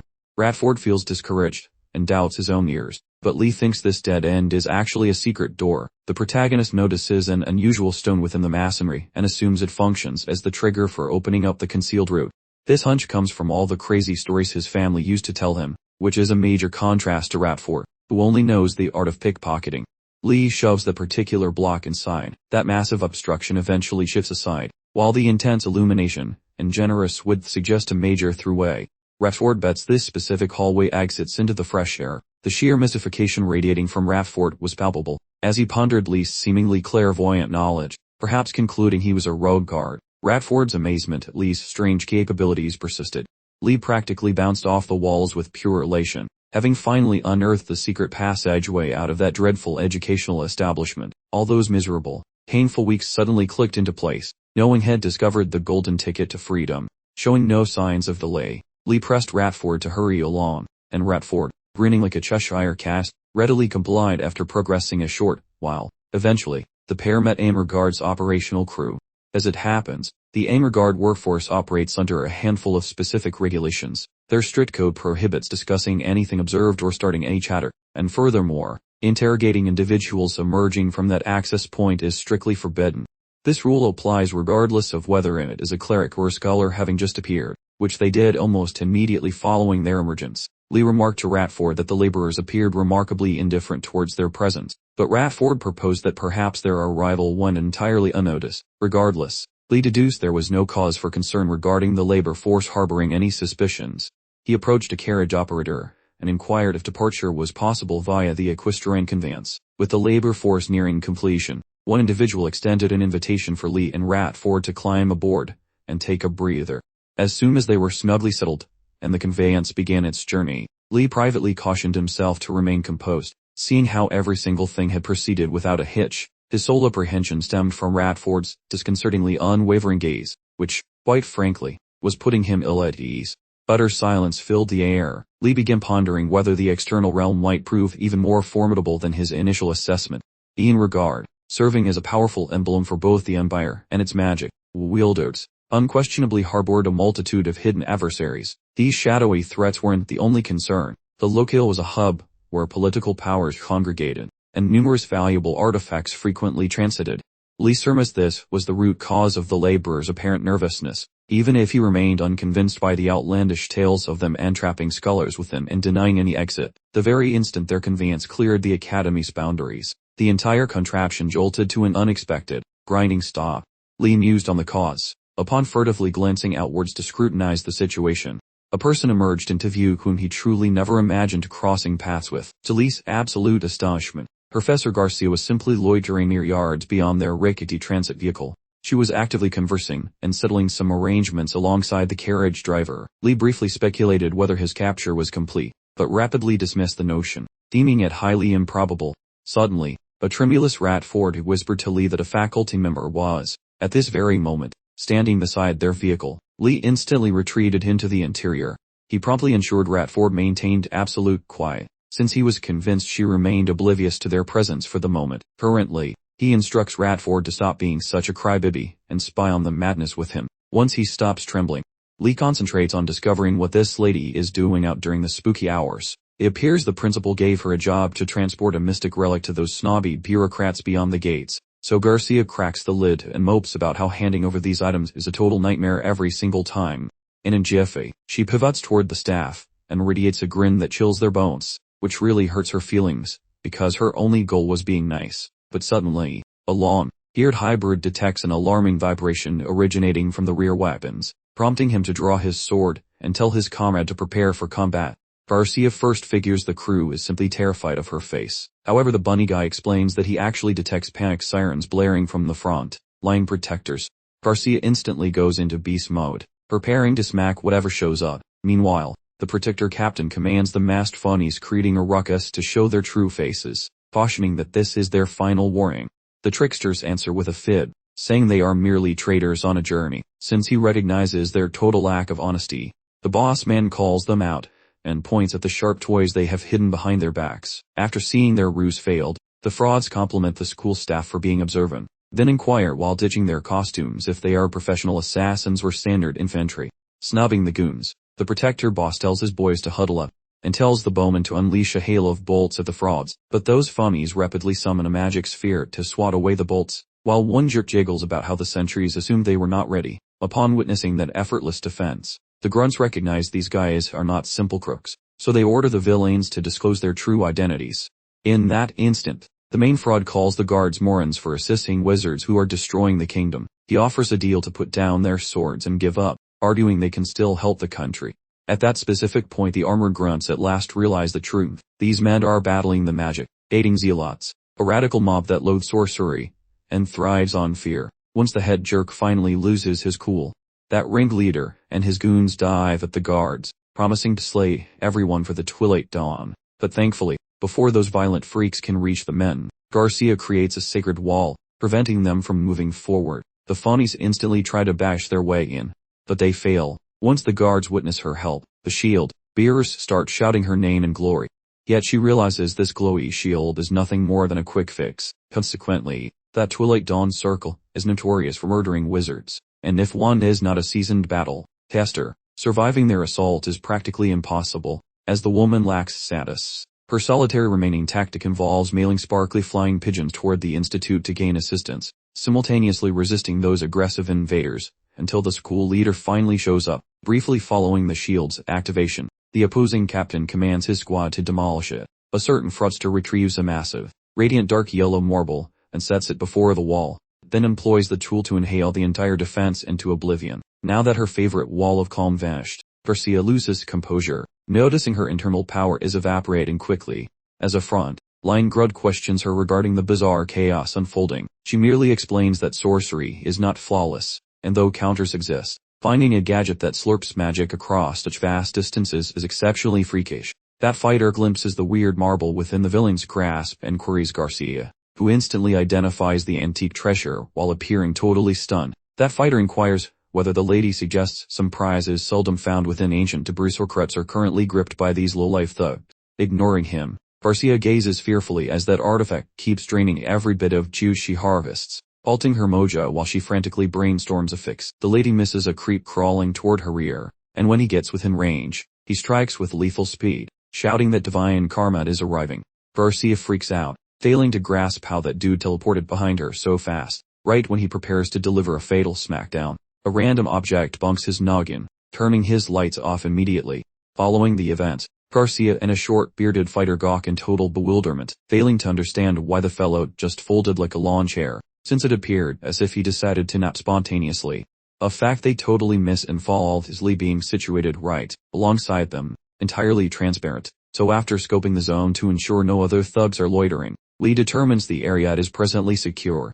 About 10 ticks of the clock prior to slapping that killer, during the start of the genuine madness, Lee first assumed the ruckus outdoors was just a scheme by the school principal, while a terrified Ratford nervously questioned Lee about their next move. So Lee instructed the coward to vanish and handle some classified business while he kept it active. As Ratford inquires about the strategy, Lee promises that he possesses a brilliant idea, suggesting that his buddy should just chill out. Internally, Lee realizes those spell-hating jerks in the Sunset Sunrise Club might cause massive headache his lair, particularly if he fails to intervene immediately. Avoiding that fate, he flips the cloaking switch on his jinxed waistband and sprints toward the skirmish to provide whatever assistance he manages. Seconds after clobbering the jerk who attempted to end Garcia, Lee stays unseen, which leaves both Garcia and the stout brawler scratching their heads. Shortly following the bomb, he shouts toward the teacher, identifying himself to her. Upon her asking about his location, he clarifies that he is currently employing a see-through enchantment. Because there is zero opportunity for small talk, Lee requests specific commands from Garcia. The lady realizes it is clobbering hour, demanding her squad grip their pokey sticks tight while waiting for the school bus full of backup dancers to arrive. She commands the lad to stay out of sight. Right when the bowmen decide to launch a fresh batch of pointy sky sticks, said Lee, those toothpicks did absolutely nothing, especially since the angry mob is now rushing in like a Black Friday sale. The leader tells her guys to duck, unless they fancy becoming human pincushions today, while the villains swat those projectiles away like annoying flies at a picnic. The boy is stunned by their fancy dancing, concluding these fighting wannabes definitely skipped the lesson on getting punched in the face. The guy wonders why she is not casting sparkles, so she grumbles about some dusty old trinket stealing all her magical juice. Pausing for a moment, the woman demands to know how the youth is still pretending to be a ghost without any batteries. Before he can speak, she has a brain blast, and solves the mystery. Assuming she is right, his power is basically a bottomless ocean, so she begs him to share a cup of that spirit fuel. The kid shrugs, and dumps a massive bucket of glowy essence right into her lap, which finally recharges her internal magical batteries. Fueled by this power, the woman calls forth that legendary, unbreakable poker. Her companion stares, totally impressed by her fancy light show. Then she unleashes the world, ending oomph of that giant metal toothpick, aimed straight at that shiny yellow marble the villains treat like a holy family heirloom. The boom is so obnoxious and flashy that even the baddies decide to run away like scared kittens for a second. Just as the sorceress feels her magical juice returning, she orders the boy to move his butt, claiming she will handle the trash with her next trick. The girl calls for a hungry, electric puppy made of static to snack on the intruders, making them scramble like toast in a bathtub. Even as the sparkly chaos continues to dance, the lad senses that her energy is smelling a bit weird. Despite being subtle, it looks like her juice is leaking elsewhere, prompting him to snoop around. The boy sees the relic is still plugged in, stealthily drinking her energy dry. The boy blabs the news, causing her to lose her cool. Right then, those sneaky thugs from earlier circle the lady like vultures, giving in to block any further magical stunts. The lady sees the goons snuck up while her focus was on the trinket, and lacking any protection. She prays for a sudden wonder before quitting. The dude remains hidden, bops a bad guy right on the noggin using his big wooden walking stick, making the squad scratch their heads as their buddy flopped over for no apparent reason. Their boss barks orders to chill out, guessing some sneaky brat is using a cloaking spell to mess with them. He flings some magic sand at Lee, making his head spin like a cheap merry-go-round. After regaining his balance, Lee finally admits these bad guys actually know what they are doing for once. Those goons respond to ghosts very quickly with their sharp swords. Lee notices that their captain possesses much more frightening power than those other soldiers. Lee understands that if that captain reaches the teacher, their chances of survival will drop to zero, effectively launching his master strategy. Lee decides to quit playing hide and seek, appearing right in front of the angry mob. Noticing their tormentor is merely a small child, the troops feel embarrassed, promising to destroy him. Lee just shrugs and explains he is not dumb enough to brawl with them in a fair fist fight. After making that announcement, He bolts for the artifact to break it into pieces, forcing nearly every warrior to pursue him like a pack of starving dogs. Knowing that straight fighting means death, Lee triggers his hiding magic, vanishing into the night once more. Watching that, the captain tells his squad to go kill the monster spellcaster instead of him. Seeing the boss on his tail, Lee tries to keep his cool to finish the job and delay him. Lee, snatching those weighted metal orbs from Greg's classroom, chucks them at the incoming group. A couple of goons get clobbered, making the chief yell at everyone to watch for secret throwing toys. He warns his idiots to quit underestimating the wizard boy and actually try to kill him for once. Lee realizes this brawl differs from his simple classes. His head feels like a sizzling steak on grills. One tiny distraction means he becomes a corpse, so he forces himself to stay perfectly on track. Lee follows a steady tempo, flinging metal, grabbing it, spinning, then doing it again. But as he tries to be too smart, a nasty headache stabs him right between the eyeballs, and his nose leaks red juice, while the angry mob is still breathing down his neck. Lee Hun wonders whether that sudden snout leak was actually triggered by low magic batteries, since our hero possesses massive energy for fueling it down. Such logic is completely false. He starts to ponder if his brain is simply melting from thinking way too hard today, lacking any clues. Our hero concludes he must finish this ridiculous circus with his foes right now, primarily because the ancient treasure is currently waking up for a second round. Currently, he must stop those pesky foes, so he juices his shiny spheres with extra magic once more, hurling them toward the big bad boss, who reacts with shocking speed to his talk. The chieftain chops those flying steel marbles right in, too, and sniffs out Lee's metallic juice nearby, even though our see-through boy remains totally hidden. A chieftain commands his goons to sniff their way toward that shiny ancient item. As the grunts rush his ghost, Lee squats by the prize and decides smashing things is so last season. Our guy nabs a fallen warrior's blade and prepares a sneaky, eerily, smack on a tiny, unsuspecting goon. Luckily, he manages to land a successful slice, but the boss instantly clocks that a blade did the damage. Wondering if Lee had swapped his gear, two lackeys scream that someone is nearby, trying to avoid getting smacked by the see-through wizard. A clumsy enemy tosses some fancy glittering dust all over the sacred treasure. Lee narrowly avoids that shiny dust mess by just a single whisker. However, a drop of his red nose juice hits the sparkles, exposing him, which Lee definitely notices, right as he almost quits his goal of wrecking the trinket. Lee Hun remembers a crafty scheme and disappears on the foe once more to set his trap. Pretty soon, the bad guys notice a trail of Lee's blood staining the floor.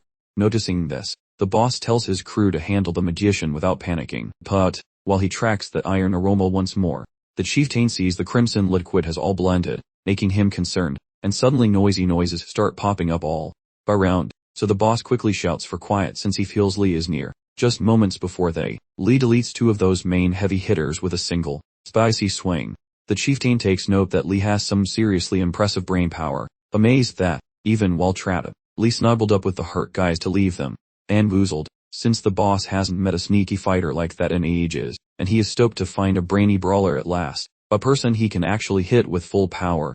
Before the duel, the head honcho nabs that blade, reveals his mug, and claims his title as Garak, but just call him Jira for short. Portly, following banter, our boss promises Lee a genuine fight, explaining how sorcery cannot hide anyone from pro senses. Trying to verify the chieftain's boast, Lee Hun attempts to poke that fellow where he cannot see, but the boss dances along and swats the blow away like a fly, while Lee scratches his head over how the guy found his exact coordinate. The big boss claims the kid has more tells than a nervous poker player, noting Lee's gasping lungs sound like a broken bellows, and trusting only on the scent of living meat is for rookies, and the villain actually thanks the boy for killing his goons because the quiet makes that wheezing sound like a megaphone. Vowing to finish the duel instantly, the commander triggers a fancy combat style resembling spiritual blade mastery, and pounces on the boy with total fury. Even though he realizes a single graze would turn him into sashimi, the boy tries to stay cool while twisting around every incoming strike like a caffeinated gymnast. Once he manages to evade the entire flurry, our hero understands he would be toast if his positioning were slightly worse. Pondering the dire situation as metal clashes around him, he confesses that the antagonist handles a blade much more skillfully than his own clumsy hands. Being bullied by a blind man really hurts his pride and confirms the jerk's insults. So the kid shifts his stance for his next maneuver. That head honcho dives forward with luminous orbs for eyes while waving a lumpy vascular weapon. Luckily, the boy parries that heavy hit. Yet the impact launches the student across the room like a discarded toy, ending with a painful thud on his spine. Staring at the ceiling, He concludes that actual murder attempts are significantly more stressful than training sessions with friends. He questions if this creep achieved that elite spiritual energy rank the mentor, Long, mentioned during his youth. Now the commander starts trash talking, claiming he can smell the stench of panic leaking out with every ragged exhale of his victim, aiming his sharp steel right at the youngster's neck. The killer muses about what sort of pathetic, tearful face his victim is making at this exact second. Noticing his impending expiration, Li Han decides he is not ready for an early grave. The boy remembers a specific lesson from Arlo Long about how professional fighters shove magical juice into their sharp pointy sticks. Because the boy is a wizardly prodigy, he tries pumping a huge chunk of spare energy into his own weapon. The moment he initiates the flow, the steel begins radiating a brilliant shade of neon azure. Our hero swings at the villain who deflects that blow with annoying speed. Observing the light show, the boss gets confused, having a hard time trusting his own senses. Records show that Li Han just became the most junior sorcerer in history to cram this much energy into a blade. With his spiritual gas tank completely topped off, he decides to dump the whole gallon into the metal. Directly following the magical enhancement of his blade, Li Han triggers a massive explosion of force, which hurls the Twilight Dawn Lier, Jarrah, across the field like he was shot from a cannon, causing massive damage. Jarrah coughs up red liquid, while wondering how one swing packed enough punch to wreck his life. Sprawled across the dirt, the loser shouts insults toward that novice, Li Han. Furthermore, his mind is set on murder, since being recorded as a failure is unacceptable, especially when bested by such a pathetic little beginner. At the same time, the youth tries rising, but discovers, with terror, his limbs are frozen. While the youth attempts to grasp his predicament, the boy suspects such paralysis comes from the trauma of dumping immense magical power instantly. Using the tiny bit of energy remaining, he observes his foe, who stumbles upward, readying a final lethal blow. After the villain finds his balance, he rushes toward his target with a savage yell, "Perish," fully intending to conclude the messy execution. Precisely when that student's frozen anatomy nearly welcomes a state of absolute misery, calamity hits his opponent. As his muscles quit in mid-air, the antagonist abruptly vomits red liquid, then plants into the weeds in a state of total blackout. The boy, both baffled and comforted, gawks with amazement while that antagonist topples over directly before his eyes. Pleased because that energy, heavy blast managed to function, the survivor rests, still on the dirt, drained yet excited to outlive such a ghastly struggle. Before cheering, he wonders about the safety of the teacher, Garcia. Moments afterward, the woman comes sprinting in his direction, screaming the boy's title. She discovers the boy on the floor and quickly inspects his state for any damage. While the lady frets over those scrapes, the kid marvels at her calm demeanor despite the recent combat. Investigating elsewhere, he notices those mangled corpses belonging to goons who attempted fighting her. Recognizing that worrying for her well-being was a pointless endeavor, he giggles faintly. Then after the woman decides he is okay, the teacher promises that their elite warrior is currently rushing to the scene. Soon, that funky academy leader known as Ozukan Adults finally arrives, and surprisingly, the student finds joy in spotting that lime-colored bone, and, sensing that safety is at hand, the youth collapses from exhaustion, drifting into slumber. While she holds him, she gently plops the boy onto a wagon cot. As the school guards start teddying the area, facing Garcia, the elderly manager feels awful about thrusting the lady into the hazard, confessing he really failed by not spotting the Twilight Dawn goons sneaking around. Garcia, being a sweetheart, says it is fine. Then suddenly a wild person appears. That grumpy guy Greg stomps over and bickers with the principal, labeling him a total airhead for failing to predict that ambush. This annoyed administrator commands the loudmouth to be silent and rather point out a specific captured criminal. The scout, sensing a pivot, but playing his part, gestures toward a fellow called Garaxe, also called Garaf, the man running this entire group of nasty hostile invaders. That scout notes the captive is quite powerful within his organization, holding the scary nickname of Magic Killer for his brawling skills. Observing that the nasty antagonist hasn't truly died yet, our leader binds the man firmly before spotting some very odd details across the bloodied grass. Tumbled across the dirt are numerous strange steel orbs belonging to Li, an aggressive technique quite unlike anything used by common soldiers of fortune. Connecting the dots, the administrator starts pondering if that young student defeated every single opponent without any help. Completely shocked, the elder questions what sort of terrifying creature his own kin have actually produced. Garcia, reading the room perfectly, explains that Li basically carried the entire team during the skirmish. The woman requests that the principal excuse the boy's actions for this specific occasion. Mulling over her plea, the leader realizes it is crazy for any freshman to possess that level of violence. The man eventually determines that the boy has massive potential regarding mystical brawling. Judging by what the soldiers said, clearly wizardry was only a single part of his arsenal. Filled with interest, the boss abruptly shares some shocking news. The elder desires a unique apprenticeship with the youth, aiming to bequeath every hidden fighting trick solely to him. The girl instantly cautions her superior that the imperial ruler might react quite poorly to such news. Nevertheless, the boss merely mentions the university policy about treating every pupil with the same respect, and delays his scheme, aware that many chances to coach the kid will appear later on. Unaware of the situation, currently the young man suffers through a terrible sleep. Putting that aside, the principal produces a few tiny magical copies of himself, and while darkness reigns, these small figures begin washing away the remains of the conflict. This administrator also confirms those hired blades get paid very well for their services. At last, prior to scrubbing, the boss tells his tiny minions to recover that hexed artifact which drained Garcia. Shortly following the fray, the boss man pivots toward Gory Greg, who lingers amidst the carnage, scrutinizing the mangled remains of the defeated goons, and probes for a reason for his daring. Greg lifts his gaze, explaining to the big G's that he is merely analyzing the bizarre shapes of the deceased raiders, since Greg believes it seems genuinely bizarre that a single wallop might hammer those torsos halfway into the soil. The principal agrees that those poor fellas look like they were planted like human radishes. Yet he questions whether the Lady Guardian or Lee had pulverized them, debating whether any mortal man could wield that ludicrously overpowered sorcery. After a brief, awkward quiet, Garcia finally spills the beans and admits the truth.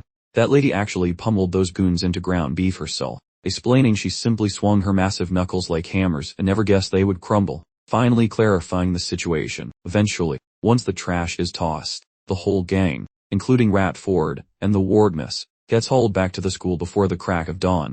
Right as the first rays peek out, Lehan stirs inside a cozy, plush bunk with extravagant blankets and a rather peculiar chamber, pondering if this pampered lifestyle is his new reality. Once his brain fully functions, our protagonist scans the chamber and suddenly feels horrified by the boss' giant bony face inquiring whether he has finally returned to consciousness. Upon seeing that spooky bone head suddenly appear, Lehan bolts upright and shrieks, questioning why on earth our principal is hovering right against that nose. While our hero frets over his current location, the young lady comforts him and says everything is fine before discussing the massive trauma surely lingering from that midnight ambush earlier. Following some praise for Lehan regarding his heroic act of pulling every person's bacon out of the fire, Lehan relaxes slightly, recalling the image of the teachers storming the field just before his lights went out completely. A moment later, our skeletal leader expresses how impressed he was, while Lee gives a humble nod for such praise. While suspecting these freaks are merely trying to distract the staff from the reality that he attempted to desert the campus, precisely when he thinks he dodged a bullet, the principal mentions he remembers vividly that the boy tried to ditch the academy. Lehan buries his head in embarrassment, while the girl says sorry regarding being a total liability, and forcing him to stage a rescue mission. Shifting gears, our skeletal boss demands to know the secret of his sneaky trip through the cellar tunnels. Since Lee gives no reply, our skeletal boss wonders if the boy swiped a specific set of keys that were intentionally abandoned as bait. At that point, Lehan figures out he fell for a classic blunder, as he remains totally tight-lipped. The principal then probes to see if he had a tough time shaking off that grumpy vault guardian, breaking his streak of quiet. Lehan swears he has absolutely no clue what the man is blathering about. The principal, seeing through the act, vows that the kid will never sneak through that particular doorway ever again. Lee is internally weeping like a fountain, but manages to keep his cool on the outside. Following one more short intermission, the bone-headed principal starts sobbing and yells out. That supreme leader utters the lad's entire title before celebrating his heroic combat versus the shady cult group meant to shield janitors plus egghead teachers. As a tiny prize, the big boss awards our boy a legendary slicer, Morning Star. After fiddling with the metal pieces for a minute, the youth quickly identifies the weapon as belonging to those shady cultists. The boy questions the Grandmaster about handing lethal weapons to children, but the elderly man simply shoves a different valuable treasure into his palms instead.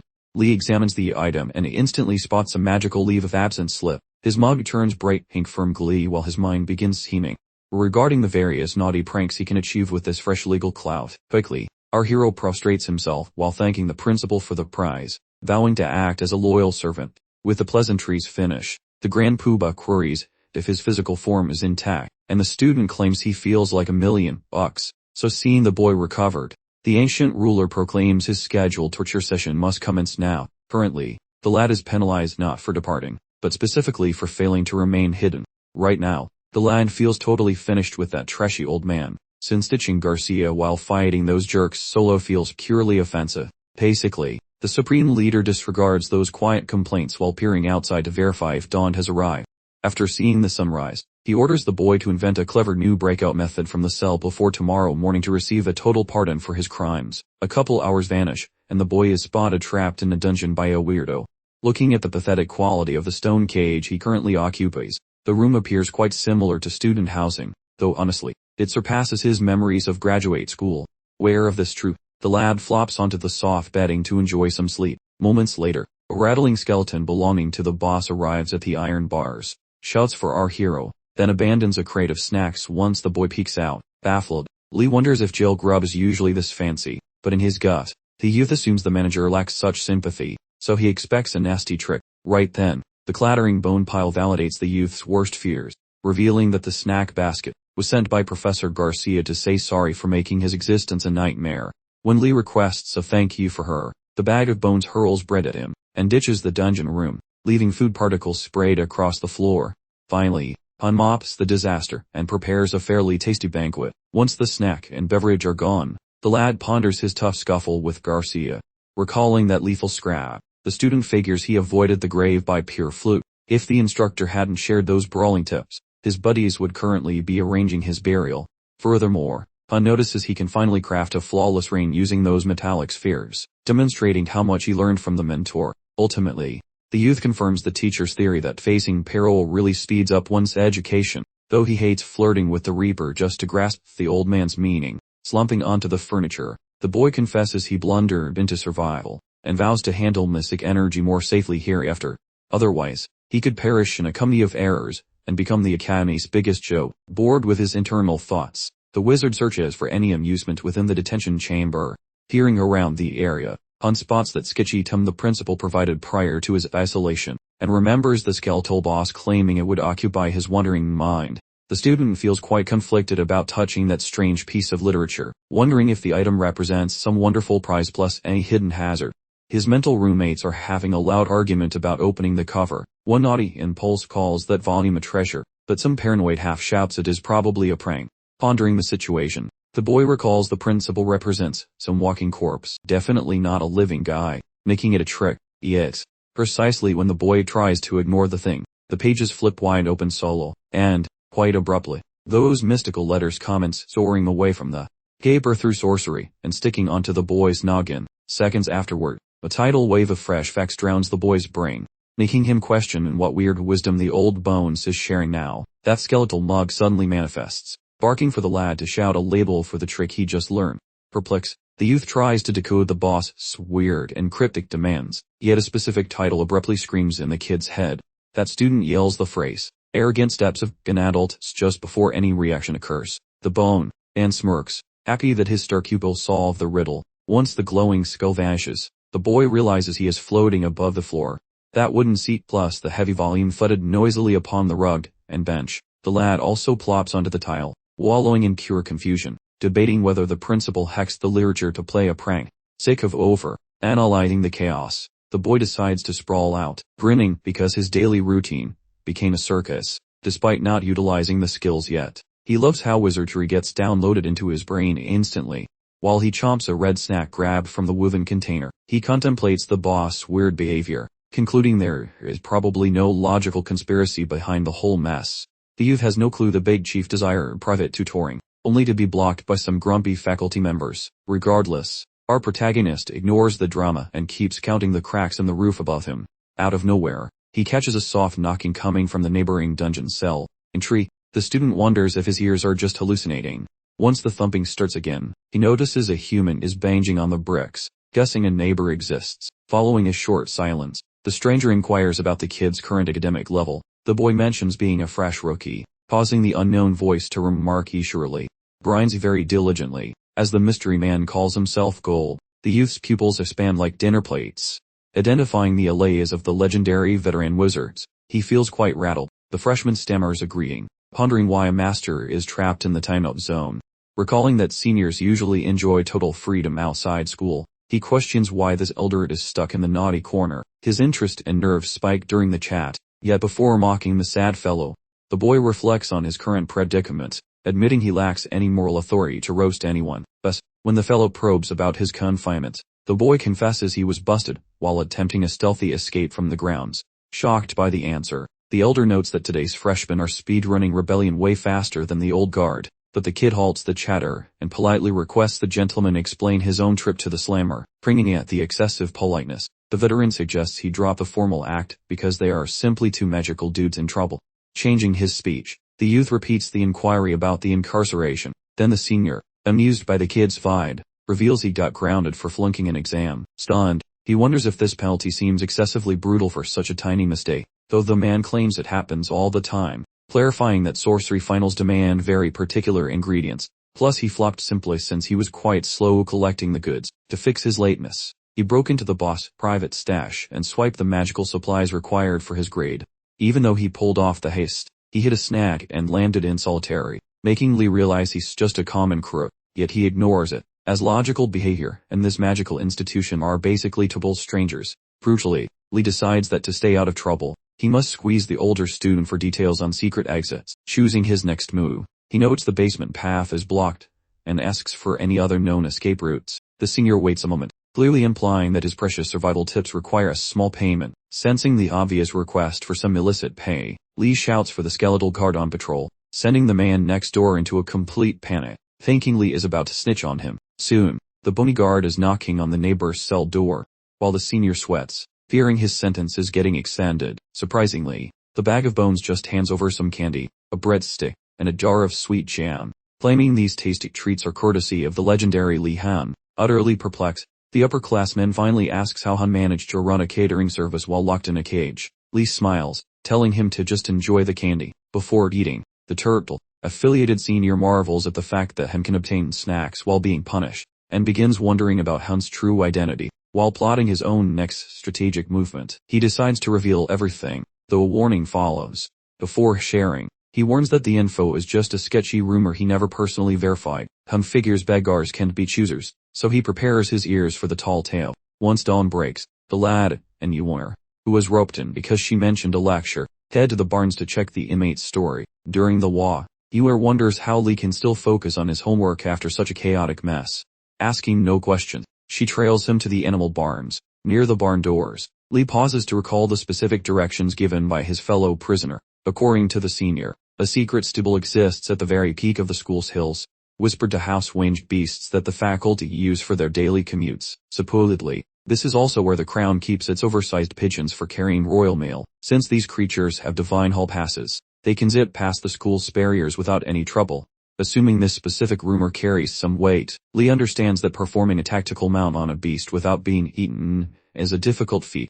Regardless, those slim chances are enough to make him gamble on a chaotic ride today. Just as he swings the stable gates apart, he encounters two obsidian shell pupils who instantly turn into statues from pure fright. Seeing their faces drained of all blood, Lee attempts to start a conversation, but they pull a disappearing act by turning away immediately. Quite annoyed, he suggests they stop using family trees as a way to filter their friends. Mooner, being aware that they are fleeing his bad vibes rather than his name, stays quiet and hopes Lee moves on.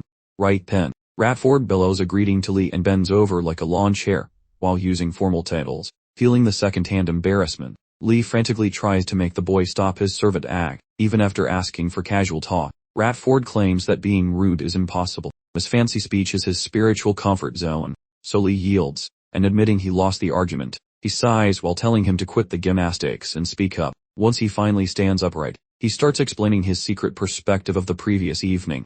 While Lee and Garcia were busy punching villains, Ratford was winning a gold medal and hiding and watching the show. When the headmaster and the faculty finally graced the scene, Ratford exploited the chaos to pilfer through the storage boxes on the wagon, while the staff looked away. Inside, he located a stash of shimmering bottles that looked expensive enough to buy a small island. Since hiding the whole trunk in his pants was not an option, Ratford only grabbed the pocket-sized vials for now. When Lee and Yor view the stolen goods, they are stunned that Ratford pulled off a heist during a battle. Appreciating the young man's thieving talents, Lee gives him a firm, brotherly pat on the back, mentioning he is the most gifted burglar in the realm, which is a weirdly specific compliment to receive. Ratford merely offers his thanks for the strangely worded praise, and the group starts sniffing the magical mixtures to figure out their actual purpose. After some scientific poking, Uer suspects the bottles are mostly filled with high-proof moonshine, which makes Lee panic, though Uer clarifies that the firewater is just a base and not the main course. However, if they want to know the true power of the juice, they must perform more scholarly experiments. With that resolve, Lee thanks him again, and Ratford maintains his robotic, high society manners as usual. Meanwhile, Nadia, a legendary tracker from the Black Shell House, strolls into the barn to visit her friends from the Blue Reptile Tower. Unfortunately, just as she was about to call out to them, Nilia noticed Lee completely absorbed in Ratford, volunteering to care for the horses together and bonding intensely. From Nilia's perspective, Lee and Uer had clearly chosen Ratford, a person almost universally disliked, to replace her entirely. Feeling betrayed and completely devastated, she let out an exaggerated sigh loud enough for Lee to pick up on her presence. When he turned around, he found Nilia slumped dramatically on the ground and asked when she had actually arrived there. Instead of offering a response, Nilia simply stood up abruptly. She then fled the stables in floods of tears, accusing them of abandoning her now that they had found a new companion. Shocked by her sudden reaction, Lee and Uer exchanged bewildered looks, completely confused about what on earth she was talking about. Eventually, they managed to calm her down and clarify the situation. Fortunately, Nilia realized her mistake and began to relax. Uer assured her that she wasn't being replaced. With the drama settled, Lee suggested they resume looking after the horses, and everyone agreed enthusiastically. A little while later, Lee positioned himself in front of his remarkable white horse. The creature currently seemed strangely compliant. Before getting too comfortable, Lee suspected the horse was faking good behavior, plotting to lure him into a trap. Given how challenging the other horses were with their handlers, his particular steed had to be truly demonic. Following an unsuccessful attempt to gently stroke its head, Lee revealed his high-stakes secret weapon, a simple hairbrush. He began brushing its mane while complimenting it extravagantly. Unfortunately for him, this sneaky attempt to curry favor with the animal only seemed to make it even more infuriated. Its anger flared up significantly, so intensely that even Nilia noticed the brewing conflict between Lee and his so-called precious horse. 1 hour later, Lee and the horse were both sprawled out in the pen's hay, exhausted from their ongoing struggle. Accepting a temporary ceasefire, Lee picked up the hairbrush once more, and carefully started brushing its mane again. The incredible effort required simply to groom the animal demonstrated just how exceptionally stubborn this particular horse was compared to all the others. As Lee pondered its behavior, he overheard Uer, Nadia, and even Ratford sighing contentedly, celebrating the amazing progress they had made with their own steeds. When Uer asked how things were progressing on his end, Lee confessed that he hadn't exactly set any records for advancement. Nilia found it bizarre that the horse hadn't accepted him after all his effort, while Ratford remarked that he had never encountered such a pieted animal in his life. At this point, Lee began to seriously question whether his horse might actually be some kind of beast in disguise. Considering the sheer ridiculousness of the Academy's professors and their draconian policies all in the name of academic perfection, it wouldn't be shocking if his horse turned out to have some monstrous genetic code blended in. To prevent his mental gymnastics from spinning completely off the rails, he forces himself to stop overthinking and reluctantly accepts the possibility that his friends might simply be more talented than he is. Meanwhile, the scene shifts to Professor Urigelim's cabin. Professor Urigelim updates his Aunt Ted on how diligently the new students are toiling away in the stables. It confidently responds by explaining that she intentionally selected the most stubborn, tempered horses to challenge them, believing genuine effort would eventually win them over. However, she warned that any shortcuts or acts of cruelty, such as resorting to a whip, would ensure the students would never earn the animal's respect. Following a rather unsettling laugh, it casually brought up the student named Li Han. Because of his diligence, she assumed he was managing just fine. Then came the twist. The horse assigned to Li Han was actually Griffin, her giant flying bird monster, simply disguised as a steed, and she admitted it was notoriously difficult to handle. However, she believed that if Lee persevered with enough patience, a little cleverness, and possibly a lot of luck, Griffin might eventually deign to accept him. Upon hearing this, Urigelim choked on his drink, spraying it everywhere, and thoroughly drenching Zed, who was furious, and demanded an explanation for his dramatic reaction. Struggling to process the information, Urigelim stammered, asking if she truly transformed Griffin into a horse, and then casually assigned it to a first-year student. Realizing she had been found out, Zed immediately attempted to gaslight him, claiming he must have completely misunderstood what she said. Urigelim refused to buy the excuse and demanded she tell him the truth, so Zed sighed in resignation and finally confessed everything. As it turns out, Griffin's true form was a chimera with a regal head, and wings of an eagle and the powerful legs of a lion. Unsurprisingly, this species was renowned for its picky and incredibly arrogant nature, making it extraordinarily difficult to tame. While the bird's disposition might change slightly based on geographical location, one thing remained undeniably true. Taming a wild creature of this caliber was certainly not something for Aurora. Urigalam became furious and confronted his aunt, reprimanding her for the reckless decision to give his very best student this impossible task. The student, he reminded her, was already recovering from a previous injury, and now had to deal with this monster bird that, however, absolutely refused to be scolded by her younger relative, and snapped back at him for daring to raise his voice, while Jerusalem, completely unfazed, simply reiterated his demand to know why she transformed the griffin. He attempted to assure him it was completely safe, because she had simply altered its physical traits to look like a normal horse, but their argument quickly escalated into a full-blown shouting match that devolved into a chaotic brawl involving furniture being thrown out the window in frustration. Meanwhile, Li-Han was finally leading his horse out of the stable for a walk, feeling relieved that the animal seemed to have calmed down. While walking, he noticed a strange belt and 2 ankle rings around the animal's neck and forelimbs, all of which were oozing a suspicious purple miasma. He also realized that the horse shared a specific trait with him, namely a strong aversion to pointless fighting.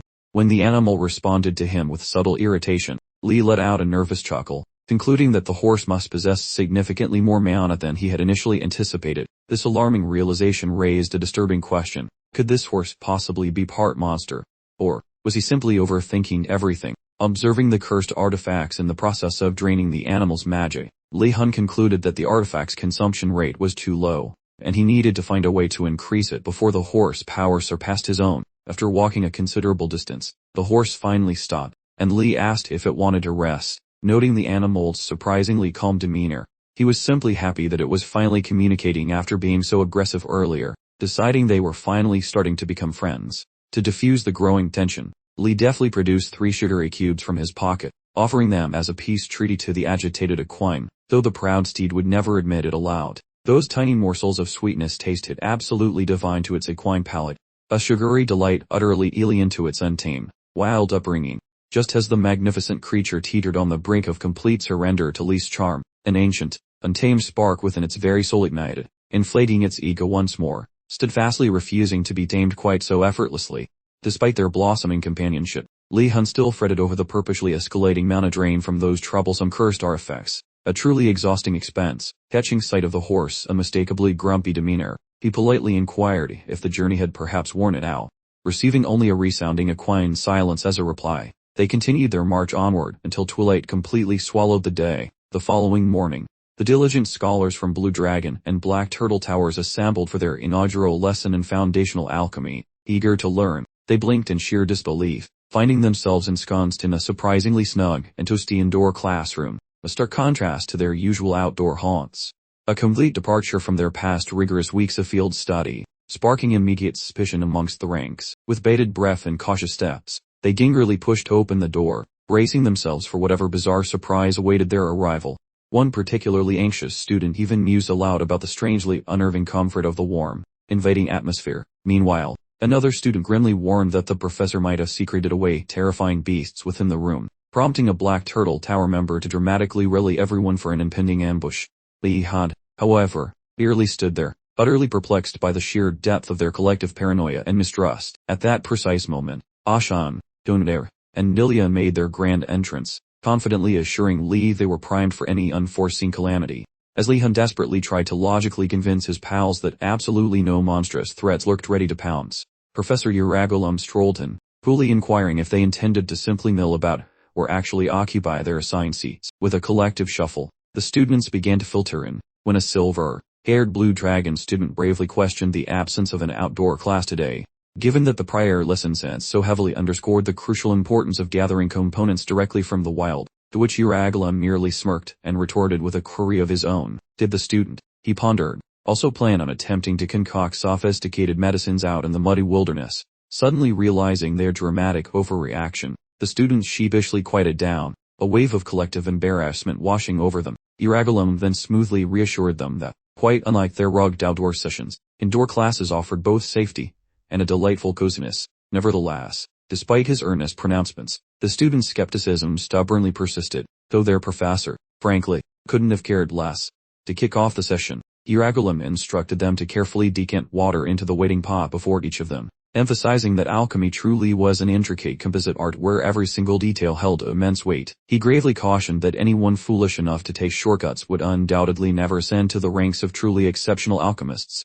With that serious warning delivered, he promptly commanded them to crack open their textbooks and commence the intricate process of brewing the most basic mana recovery potion. As Li Han diligently flipped through the dense pages, a cold wave of realization quickly washed over him, confirming this endeavor would indeed be quite challenging. At a superficial glance, the art of alchemy might easily mislead one into believing it's simpler than other formidable magical disciplines. Simply obeying orders sounds easy, but honestly, reality is much more chaotic. True potion making feels like preparing a 5-star meal while a bomb ticks nearby. You have to snatch top-tier components while memorizing intricate chopping methods to avoid total failure. These magical recipes demand absolute surgical accuracy, which makes a swift victory appear rather dubious. While the rookies flop during their initial trials, the professor prowls, roasting their pathetic liquid messes. Exactly when he starts enjoying his verbal shredding, he observes the student working with such flair, quite intensely, barely trusting his own failing eyesight.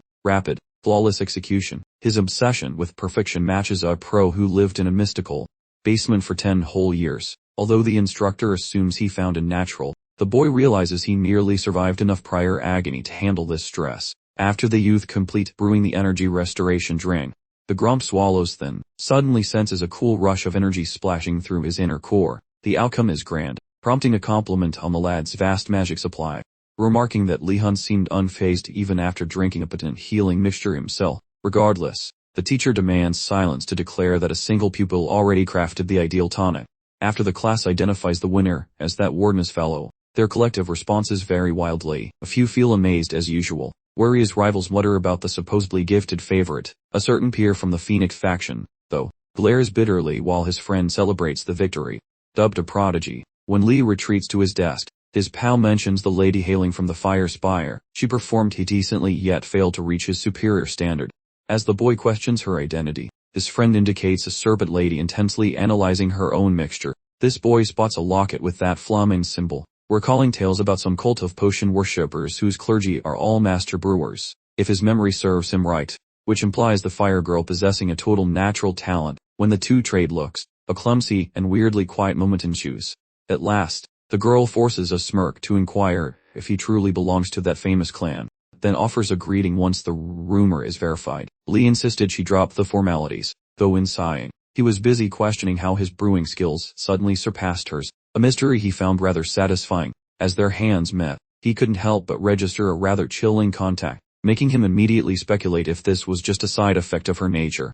A serpentine woman, Siana then inquired if his impressive skills were family taught, expressing surprise that such a gifted alchemist existed beyond the prestigious Flamen Ore. Before Li could formulate an answer, Urigalam spotted the interaction and bellowed for them to straighten up and pay attention. The conversation was promptly shelved as Li reluctantly turned back to the lesson. Urigalam continued by acknowledging that while everyone had attempted the potion-making assignment, the final outcomes were wildly inconsistent, so he advised against either sinking into despair or swelling with unwarranted pride, as this was merely the first step on their lengthy expedition into the strange and intricate mysteries of alchemy. At precisely that moment, Li Han internally marveled at the professor's exceptional talent for demoralizing the entire student body with such ease. As if sitting through the lecture wasn't sufficiently draining, Uridilan piled on the misery by assigning homework. The task was to brew a low-grade spirit, befriending potion before the following week. Attack he promised to test them on, ensuring they couldn't just slack off. After illustrating the process on the chalkboard, Uridilan assured them the fundamental materials were conveniently located in their desks. Elia thought it strangely generous that he hadn't forced them to independently deduce the production method from scratch. Her seatmate, Mir, quickly reminded her that he was an instructor, and they were merely first-year students, which explained the simplified approach. The moment Yuanra opened her drawer, her expression soured instantly. When Nilia asked what was wrong, Yuanra informed her they were missing the singular most vital component, the spirit. Befriending her, Yuanra, clutching onto a small hope for convenience, inquired where Irugulum expected them to acquire the ingredient. To her absolute dread, the professor calmly responded that they would have to collect it all on their own. An oppressive quiet fell over the classroom as Irugulum casually gestured toward the rugged mountains visible through the window. He explained that the necessary plant grew on those very slopes, then asked if anyone recalled his instructions from the very first day. He didn't seem to care about the answer, however, and abruptly ended the session. Several days passed by. Li Hun encountered Digiling from the Pritzinga order at their regular meeting place, where she once again savored a serving of his rich, thick cocoa tea. Once she had drained the mug completely, he inquired about the beverage's flavor. Digiling remarked that the consistency was slightly dense for traditional tea, but she still found it completely delicious. Their friendly conversation was interrupted by the sudden appearance of Sayana and her collection of followers from Phoenix Tower, where Sayana announced she had specifically been searching for Li. Li instantly knew who she was and asked her purpose, to which she explained it involved their current alchemy assignment. Given their required task of brewing the low-grade spirit befriending potion, she proposed that the group collaborate on gathering the necessary ingredients. As Sayana spoke, Li couldn't help but observe the expressions of sheer panic etched on the faces of her followers. It was as though they were convinced he might consume them whole at any second. After some awkward stammering, they managed to voice their plan to recruit students from different towers, viewing this as a valuable chance for inter-tower collaboration. Readily accepted. Before departing, Sayana requested his assistance in coordinating the Blue Dragon students for the expedition. The moment Li nodded, she was already gone, vanishing in a puff of smoke like a magic trick. Watching her depart, Digiling wanted to know if Li truly knew Sayana.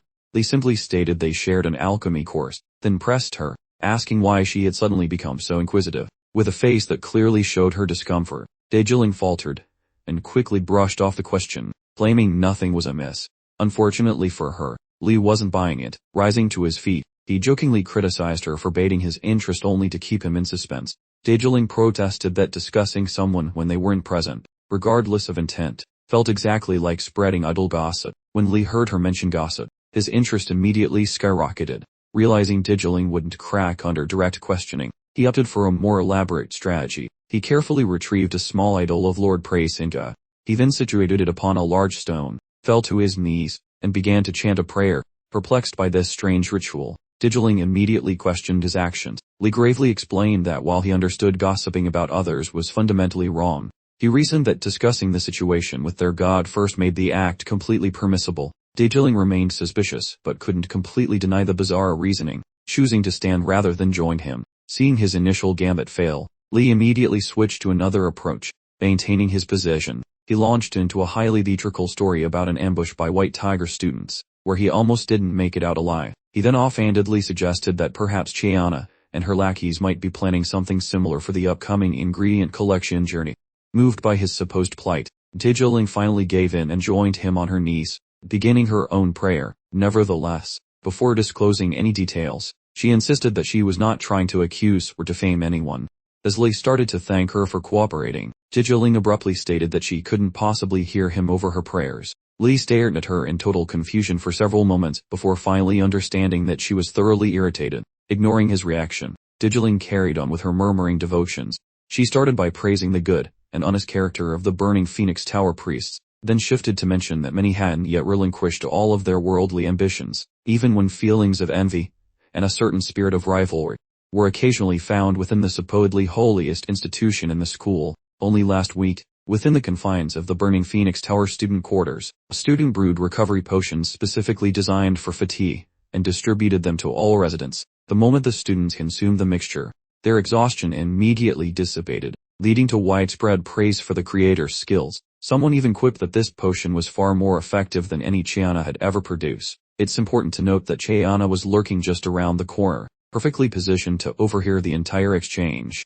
Consequently, when they turned to ask Chayana for her opinion on the potions, she feigned modesty and claimed she was far too experienced to be compared to a peer yet. For a while, things were quiet, but the very next day, Chayana brewed an identical fatigue recovery potion batch, ready to unleash it upon the populace. She offered it up for everyone to drink, and completely unsuspecting, they all took a swig. The students drank Chayana's concoction, and instantly felt that familiar jolt of energy, raving about how refreshing it was, and how quickly their exhaustion vanished.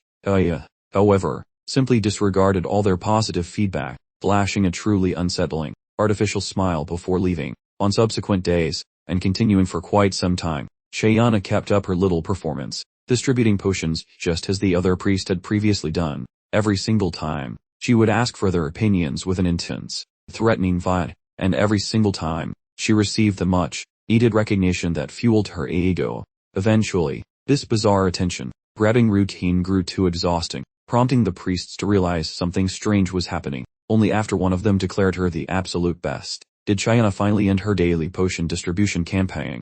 After absorbing Darjeeling's entire confession, Li Han paused for a significant moment, before coming to the brilliant conclusion that Chayana might just be a little competitive. Just as he thought the bizarre story was over, Darjeeling pressed on, continuing her detailed narrative. She revealed that shortly after the last incident, Chayana truly did something scandalous. Even though the priest and Chayana were no longer actively competing, fate intervened one day when Chayana happened to be passing through the tower's hallway. She bumped directly into the priest, who immediately started praising her potions again, much to his own detriment. Darjeeling recalled watching as Chayana proceeded to completely ignore the poor man, walking right past him as if he were a ghost. Remaining in her devout prayer position, she informed her deity, and Li Han, by extension, that Chayana absolutely ignored the guy with malicious intent. Li Han managed to stay perfectly calm, internally debating why on earth Chayana would harbor such a dramatic grudge, and more importantly, he began to wonder about her opinion of him, especially since he had also received a compliment in the alchemy classroom. This seemed especially alarming considering she reacted so intensely to such a minor incident involving someone else. Right about then, Darjeeling wrapped up her prayer to Lord Prasinga, and Li Han immediately pleaded with her to divulge further details. Darjeeling, still convinced Li Han hadn't been paying attention during her prayer monologue, insisted that she was solely praying and completely unaware of what he was asking about. As she rose to get on with her day, Li Han remained kneeling on the floor, seemingly defeated. He realized that given this whole bizarre situation, he should probably proceed with extreme caution during future alchemy classes.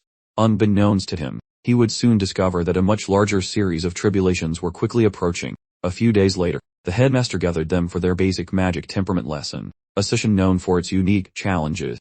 The headmaster began by instructing them to embrace universal love and coexist in perfect harmony. After emphasizing that individual desires were completely irrelevant, he casually handed out their homework assignment for the week. Each tower needed to retrieve the specific flag he had hidden away in their designated new student lounge. The flags were clearly marked with each tower's unique symbol, ensuring easy identification for everyone involved. They were given until the next class to secure their flag, and with that announcement, he dismissed everyone.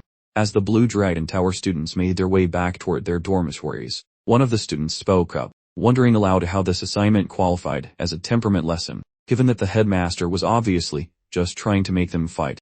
A wave of despair washed over the group, baffled as to why their vital quest objected. The designated flag was in the hands of the White Tiger Tower. Negotiating with those barbaric thugs was clearly a dead end. In that moment of hopelessness, one student cautiously suggested that the White Tiger's banner was also located in their own tower, proposing a simple, peaceful exchange of property. The others instantly shot down the notion, certain that the knights were just uncivilized brutes who lacked any sense of honor, and wouldn't consider a trade. With no other recourse, most of the students began to lose motivation, deciding that failing one measly homework assignment wouldn't be the end of the world. Li Han, observing this collective surrender, decided he couldn't allow them to lose valuable academy points so easily, especially considering nobody knew what kind of absolutely bonkers assignments this strange academy might conjure up in the future. Determined to protect his academic standing, Li Han wasn't about to give in. Li Han gathered everyone and, in a somewhat vague manner, urged them not to abandon hope just yet.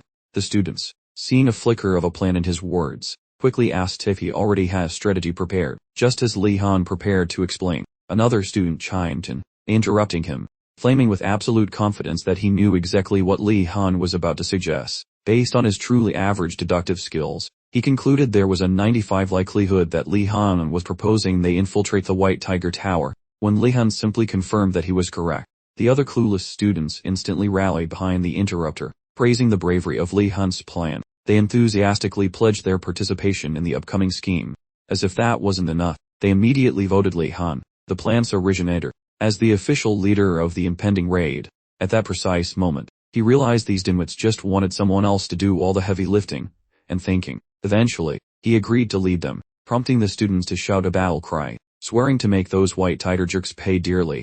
The next morning, as the sun climbed into the sky, Li Han sauntered through the courtyard, pondering the approaching deadlines for both regulums and the headmaster's assignments. He still wasn't sure which task would be more difficult, but for the time being, he had to attend Greg's class and could worry about the rest of his troubles later.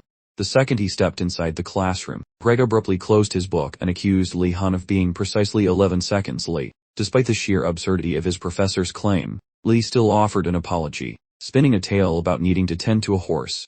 Greg ignored the apology and informed Lee that his lateness only harmed himself. Lee forced a strained smile, clearly enraged, and wondered if all the professors in this place had attended the same school for snarky remarks. Moving past the initial exchange, Greg began the class by ordering Lee to immediately present the iron sphere he was carrying. Lee retrieved one of the spheres and proceeded to draw a perfect circle with it. Greg watched Lee's progress with surprise, realizing that the recent near-death experience had actually taught him a thing or two about survival. Not only had Lee's control improved faster than expected, but he was also starting to actually grasp some of the complex concepts. Greg offered a lukewarm compliment on Lee's skill, then immediately ordered him to retrieve the practice ball.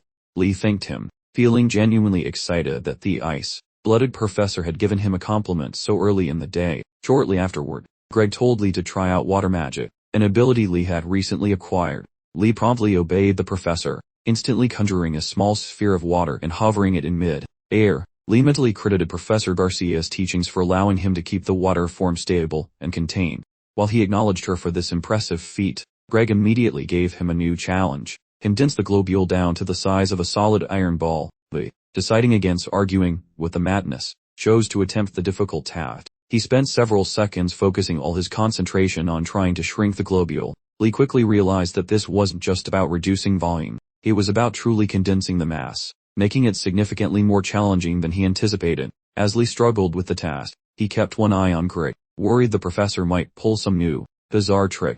Within a few seconds, Lee noticed Greg picking up one of the iron balls from the desk, and immediately felt a sense of dread. Moments later, Greg infused the ball with momentum, and launched it directly at Lee's unprotected self. Lee's brain finally registered the impending danger, causing him to react instantly. He immediately transformed the water globule into a makeshift shield, successfully blocking the high-velocity iron ball. Having just barely survived the initial assault from his genuinely unhinged professor, Lee paused to catch his breath, only to see Greg reaching for yet another iron sphere. Just before the second projectile launch, Lee shrieked Greg's name, demanding to know if this was truly going to be a recurring pattern. Greg responded by asking why Lee was so concerned about a couple of harmless metal spheres. Lee pointed out that throwing dangerous projectiles in the name of education seemed a little excessive. Greg countered immediately, asking if Lee had realized just how effective this dangerous method had proven to be thus far.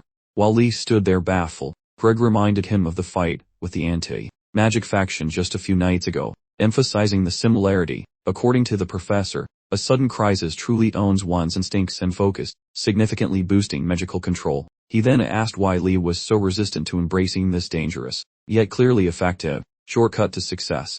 Lee, questioning reality itself, wondered if Greg truly understood that he had almost been killed during that supposed learning experience. Assuming Lee was now fully convinced by his motivational speech, Greg instructed him to attempt the exercise once more.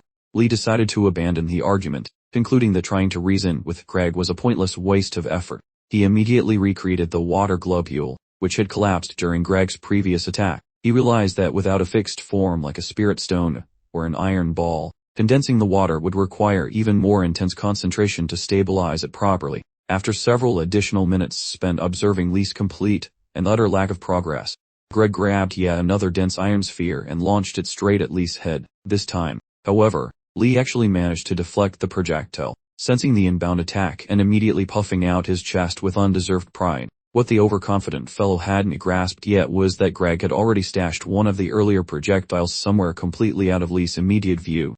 The moment Lee lowered his defenses, in smug satisfaction, Greg executed his calculated attack from the blind spot, causing Lee's carefully formed water globule to instantly lose cohesion and splash everywhere. Following the humiliating second strike, Greg sternly commanded Lee Han to concentrate on the task at hand. However, Lee, dripping wet and completely frustrated, decided that classes requiring mountains of homework were vastly superior to this miserable excuse for training he was currently suffering through. Several hours later, the scene changed to Professor Garcia's lecture on basic magic principles. Everyone was settled and well before the bell rang, allowing the students to whisper about their grueling alchemy homework, and one student mentioned a forthcoming hunt with Professor Ingudel and students from different towers. A student from the Black Turtle Tower pondered aloud whether the kid like Warden would also be participating in this expedition. This specific thought caused everyone near her to immediately turn and stare at Lee Hun's distinctly menacing expression. Lee simply observed them shaking in their boots. Unaware that his exhausted look was being mistaken for pure malice, he wondered if they really feared him. Before he could consider it further, Garcia breezed into the lecture hall and greeted the students for the weekly session. After reaching the podium, she notified them that today's lesson would focus on different magic disciplines rather than the typical elemental curriculum. She clarified that she wouldn't be leading this specific lesson, having instead enlisted an external professor highly skilled in the particular magical discipline they were about to explore. The news sparked excitement among the students, who eagerly hoped the visiting professor specialized in spirit magic, among other fields, perhaps a strengthening magic practitioner, or maybe even a healer. Unfortunately, as the new professor sauntered into the room, the upbeat mood of the entire class immediately plummeted to freezing temperatures. The students registered the ridiculously fast and noticeable drop in the classroom's temperature within moments. After reaching his destination at the front of the classroom, the professor introduced himself as Mortem and, without fanfare, revealed that his subject for the day would be dark magic. To clarify, dark or black magic is an enigmatic discipline utilized to summon creatures that refuse to stay in their graves, place hexes on both animate and inanimate objects, and harness shadowy concoctions or elements, as well as manipulate negative spiritual energy. In short, dark magic is a subject most sane people prefer to avoid entirely, for reasons that should be self-evident. To help illustrate the general perception of black magic, picture two poor travelers hopelessly wandering through a dense forest, thoroughly disoriented, and on the verge of abandoning all hope. With no idea where to turn next, a figure appears, seemingly representing dark magic. It pops up right behind the startled group, giving them a fright. He then nonchalantly instructs the shocked individuals to trail the peculiar, walking skeleton, claiming his own schedule is too packed for personal tours. Picture this absurd situation. These brave voyagers represent folks who are naturally suspicious of any shady, arcane arts. They promptly plant onto the floor the very instant they clock the bony apparition. Meanwhile, the shadowy sorcerer just stands there, completely bewildered by their dramatic reaction to what he thought was a nice offer. As Lee imagines his classmates sharing the exact same horror as those illustration characters, as the lecture drones on, the students silently ponder if the esteemed academy is truly endorsing the teaching of forbidden arts within these venerable halls, with one even muttering why they should learn something that guarantees social exile.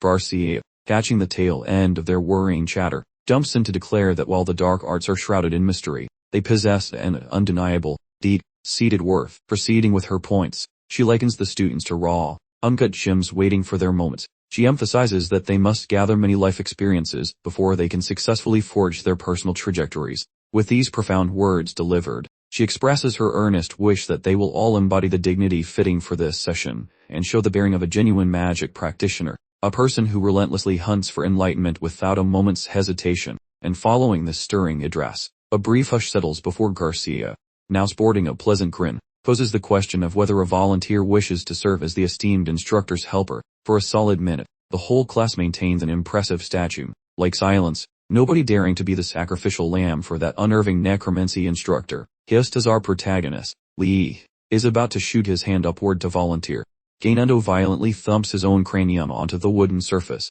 effectively halting Lee's upward momentum, then hisses a frantic inquiry about what madness possesses him. Based on the spooky gossip he's absorbed, anyone who cozies up to a practitioner of the shadow arts is destined to become a mindless zombie servant eventually. When Lee shakes off the skull, smacking intervention, he stares daggers at Gainando, questioning if his friend is actually a certified wizard.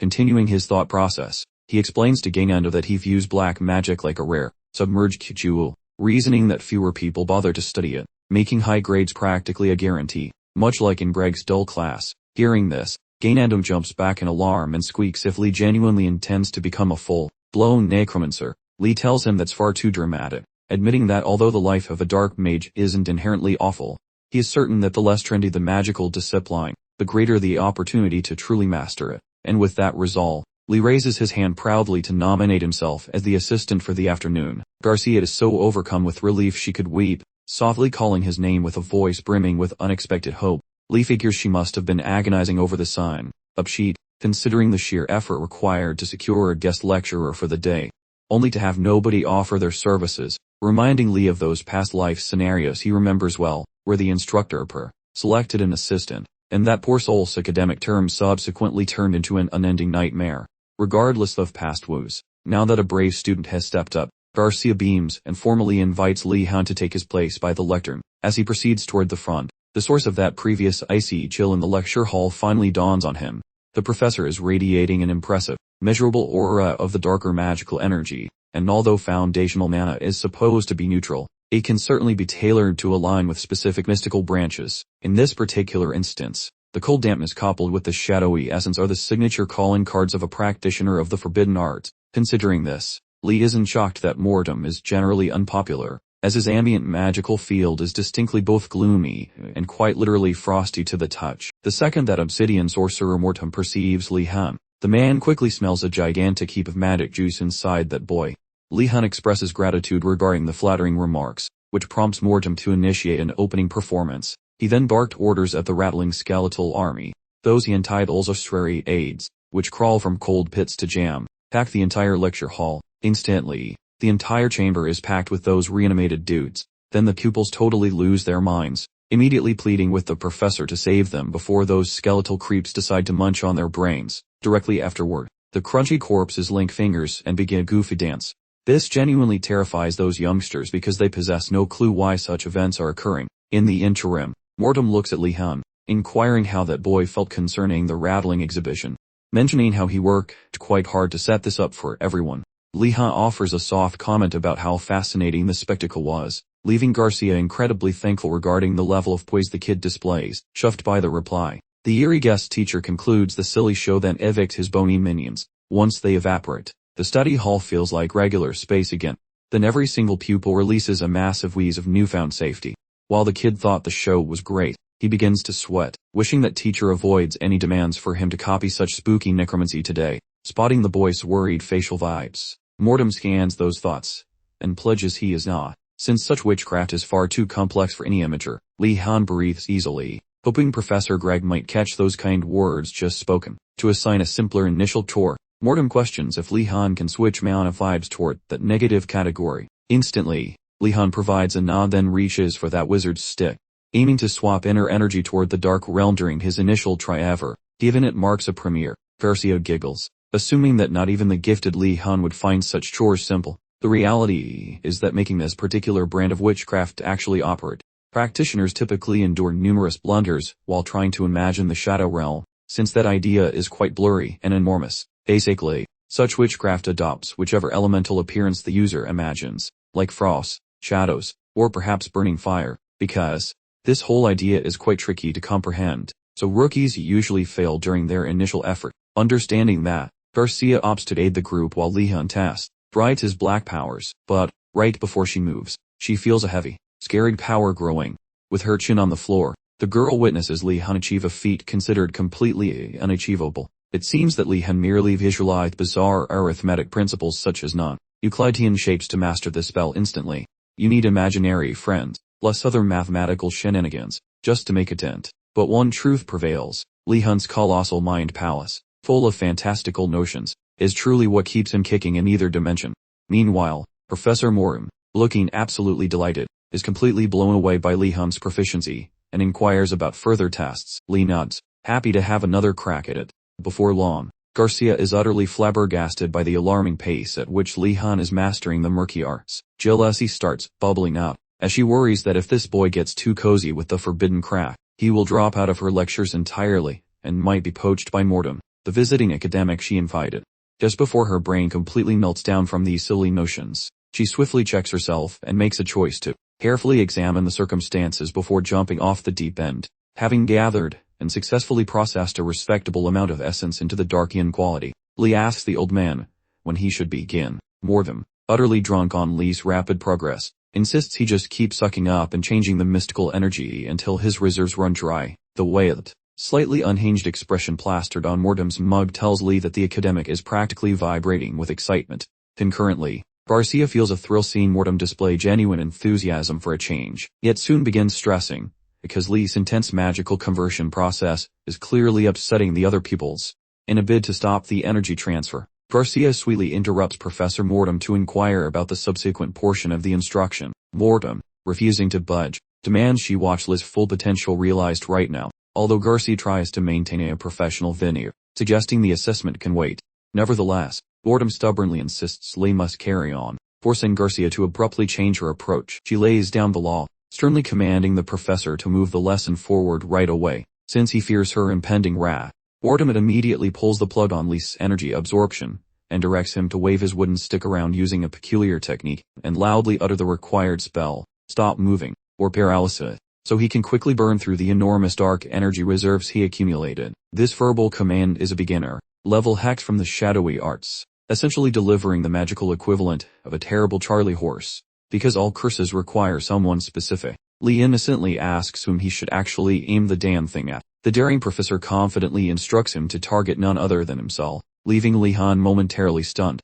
A flicker of glee passes over him, remembering how he always wanted to zap an academic. Yet, he quickly checks if this is absolutely permissible, but Mortem frantically tells him to move fast before the dark energy leaks out of the teaching area, throwing caution straight into the wind. Lee aims his little stick weapon directly at Mortem's chest, and gets ready to spit out the magic words. Mortem, for his part, smugly assumes this rookie immobilization charm will barely inconvenience him in the slightest. He intends to use the moment, after effortlessly deflecting the hex, to demonstrate to Lee the immense, terrifying depth of true dark sorcery. In his head, he can already picture Lee getting hooked on the shady stuff and running right back to him immediately following class. Mortem remains oblivious, while Lee aggressively dumps every ounce of spooky dark energy within the chamber into the ritual. Even Garcia observes that Lee is gathering excessive moto for a basic incantation. At the climax, Lee bellows out a freezing hex, dumping the entire bucket of shadowy vibes straight onto the teacher. Just as the curse connects, Mortem's physique turns rigid and he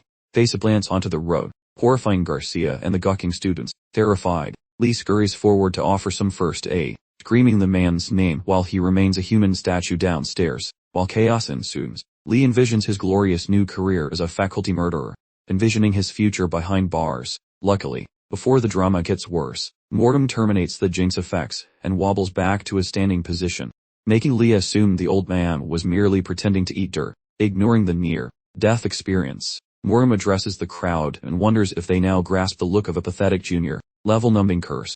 Getting total silence, he pivots to Lee and mentions he performed decently. Lee expresses gratitude, deciding the teacher was playing charades to ease the tension. While Garcia monitors the pair chatting, she spots a weird little detail. That massive magical truck that slammed Mortem likely broke something, since he failed to use any protective shields. Checking her hunch, she asks if Mortem's pride or bones cracked during the fall. He casually says no. Yet, when he rotates away, Garcia catches a tiny twitch in his right mitt, and understands the reality. Mortem was definitely not theatrical when he hit the deck. He actually folded under a rookie's hex. Fervently, she keeps her mouth shut, and lets Mortem blather with his new golden child.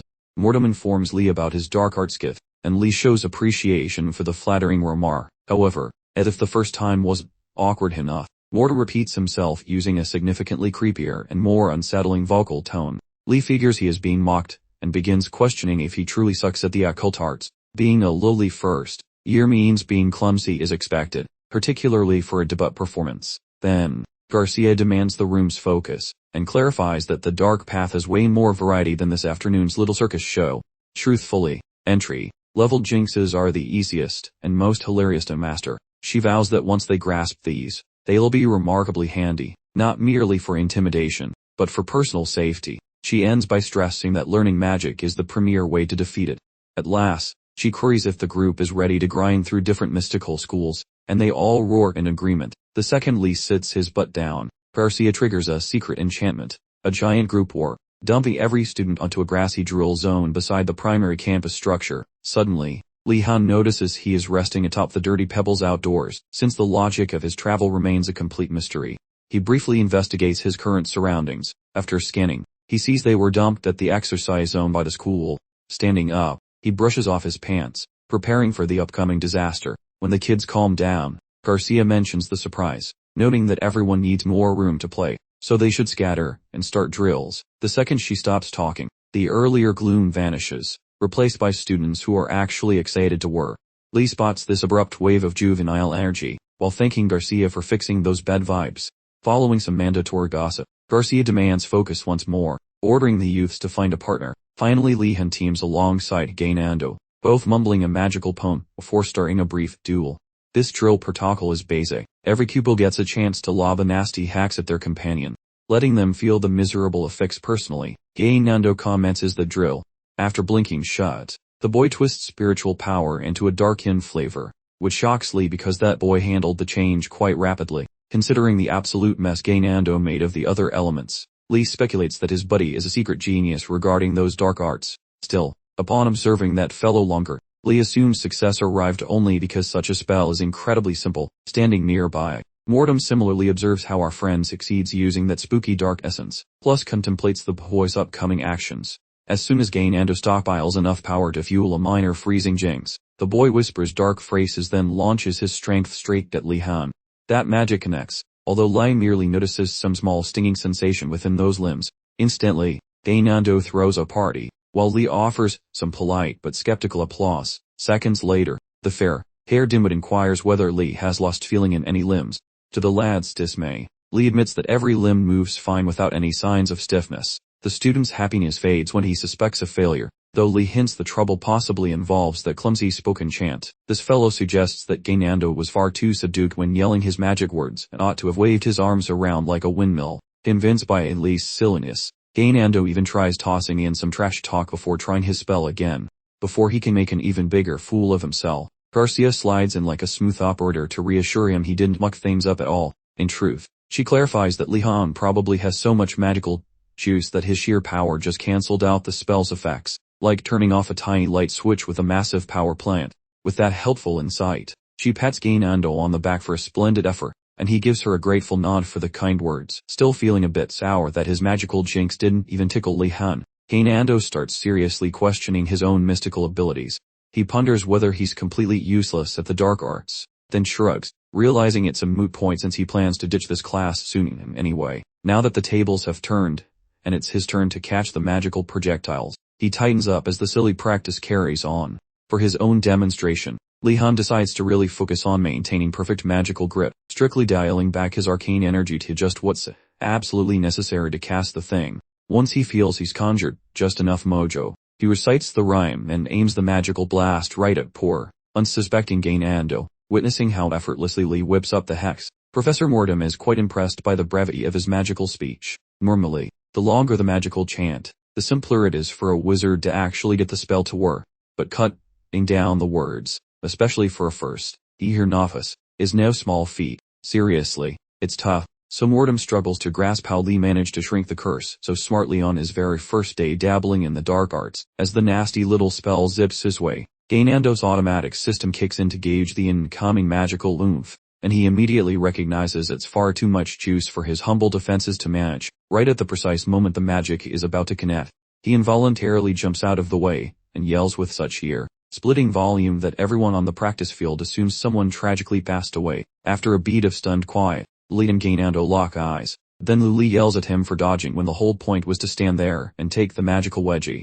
Gainando pops up like a startled jack, ox, insisting he only moved based on pure animal reflex, shouting that it absolutely wasn't his fault. Hearing this spontaneous outburst, Mortem is genuinely taken aback by the reaction. Not only did Gainando manage to transmute his inner energy into the shadowy element with shocking speed, but he also sensed and responded to that malevolent energy with a level of spot-on accuracy that defies belief. Becoming utterly fascinated, Mortem starts intensely curious about this fair-haired young man's actual name, suspecting that perhaps he is a genuine prodigy, a true, decade kind of magical superstar. After about 60 minutes melted away, the class finally concluded without any major magical mishaps or explosions. During the entire session, everyone happily beamed curses at their neighbors, and bizarrely, seemed to enjoy being targeted by their classmates' spells. Before sending everyone packing, Garcia kindly requests a hearty round of applause directed at Professor Mortem for skillfully making the class surprisingly fun. After watching the students clap politely for her coworker, Garcia then turns to the group and asks if this black magic business has suddenly become more appealing to them. When there's only a hesitant silence, Garcia leans toward Mortem and whispers something to him, urging him to drop a line or two that might make the dark arts seem utterly irresistible. Mortem clears his throat with a loud at him. Mortem then inquires of the assembled students if they can now finally grasp the undeniable charm of dabbling in black magic. It appears that a handful of pupils are finally biting the bait, but the quietude persists, and eventually gossip ignites, as everyone asks their pals if they actually want to learn the dark arts. Gainando ridicules Mortem, labeling that guy a lunatic who thinks people actually enjoy exploring such spooky nonsense. However, the teacher signals the boy, requesting a meeting inside his spooky lair shortly. Gainando totally snaps, questioning which mortal sin he committed to earn a truly miserable destiny. As a remaining class giggles, that instructor looks toward Li Hun and requests his presence, accompanying Gainando inside the research basement too. The boy Li Hun concludes that should academic excellence remain his biggest target, delving into forbidden spells seems like a smart move, therefore he agrees to go. Everyone insists Gainando got Li Hun trapped here through a profound lack of intellect. Gainando retaliates by vowing to kidnap the bullies and force their participation unless the group shuts up. Following a short period of petty fighting, Garcia commands peace and sends the children on their way. Regarding a wizardly studio, visualize it as an academic switch-up where pupils toil on whatever weird hobbies the teacher likes. Even as such a description sounds extreme, Lee understands the situation is precisely this grim, lacking any hyperbole. Long ago in his native land, Li Hun had listened to rumors about these specific scholarly dungeons, depicting a reality every bit as depressing as those postgraduate programs belonging to a former life. While the guide and his companion near Tim's creepy studio, he ponders whether this flavor of academic torture exists everywhere. Luckily, being a mere freshman means this meeting is likely just a quick chat rather than a sacrifice, which normally lacks drama. Standing near the threshold, that shivering Gainando mumbles to Lee regarding which offenses led to this selection. Lee claims he is likely innocent, but Gainando argues that he surely offended the boss, given that dark wizards have the shortest fuses. Disregarding Gainando's pathetic whimpering, Lee forces a passage into the spooky room. One single tap on the frame is enough for the portal to swing wide. Once inside, they observe the creepy vibes of a chamber that definitely needs better light bulbs, as Gainando quakes while pondering the reason the entrance moved alone, which really tests the patience of a grumpy companion. Lee suggests he chill out, eventually noticing how shadowy fumes are currently swallowing the entire floor, rendering the whole area basically invisible. At the same time, Moram waits in a different section of the facility, senses their presence, and instructs his minion Dir to fetch the terrified duo immediately. Dir hesitated, stiff as a broom handle, gently reminding Mortem that the headmaster's memo explicitly warned against fraternizing with the freshly enrolled. Some rules, it seemed, were non-negotiable. Mortem, as if a sudden memory charm had worn off, recalled the headmaster's decree, then promptly inquired if Dir could smuggle the new recruits upstairs with the subtlety of a ninja on roller skates. Dir, naturally, wasn't impressed. He drily pointed out that Mortem hadn't exactly been in and out of the infamous time-out chamber for very long, implying discretion wasn't his strong suit. Mortem, feigning comprehension with an exaggerated nod, then simply commanded Dir. Dir was to vanish into the darkest corners, while Mortem dramatically waved away the gloom, unveiling a considerably cozier, brighter office and workshop. As the last wisps of smoke dissipated, Gainando and Lee exchanged baffled glances, utterly astonished by the remarkably mundane interior of the famed, or infamous, Black Mage's lair. Just a moment later, Mortem was comfortably settled directly opposite them, offering a surprisingly cordial welcome to his unique workshop. With the strange welcoming rituals complete, both boys finally settled into their chairs. Lee, however, couldn't help but inwardly question if Gainando had even noticed their rather skeletal seating arrangements. Mortem, wasting no time on further small talk, bluntly questioned if the boys had any inkling as to their impromptu summons. Gainando, brimming with unwarranted confidence, chirped yes, if, before he could launch into whatever ludicrous theory he had concocted. Mortem interjected, revealing both Gainando and Lee possessed a knack for black magic. Gainando, utterly flabbergasted, responded with a garbled, nonsensical noise. This prompted Mortem to politely request a repetition, which, to Gainando's utter humiliation, resulted in immediate and profound silence. Despite the awkwardness, he quickly began pondering Mortem's declaration about his own magical prowess. Instead of processing this news like a grown up, he leaned over conspiratorially to Lee, whispering if he, too, had heard about his extraordinary, practically legendary, abilities. Lee, thoroughly worn out by Gainando's predictable theatrics, flatly informed him that Mortem certainly hadn't declared them that exceptional. Suddenly, Gainando's previous glee evaporated, replaced by genuine panic over his disinterest in black magic, the minor snag being, of course, that he had just unearthed an undeniable knack for it. His chest promptly started puffing up again with newfound, complicated pride. Lee, observing this emotional whiplash, couldn't help but suspect Gainando had finally lost his grit. To preempt any further interruptions or unnecessary chatter, Mortem cunningly presented the boys with some mysterious black candies, each emblazoned with tiny, rather menacing pirate insignias. Once the sweet bribes were accepted, he launched into his spiel, clarifying their presence was solely to chat about their surprising flair for dark arts. To reel them in, he declared black magic to be utterly fascinating, far beyond their wildest imaginings. Unbeknownst to Mortem, this exact sales pitch was practically Lee's daily mantra during his exhausting grad school years, heard more times than he cared to count. In those bygone days, professors and trendy subjects often strutted about, pompously disparaging their students' intellect and academic prowess. Meanwhile, instructors in the less glamorous disciplines maintained a refreshing humility, presumably because they realized there was no further to fall.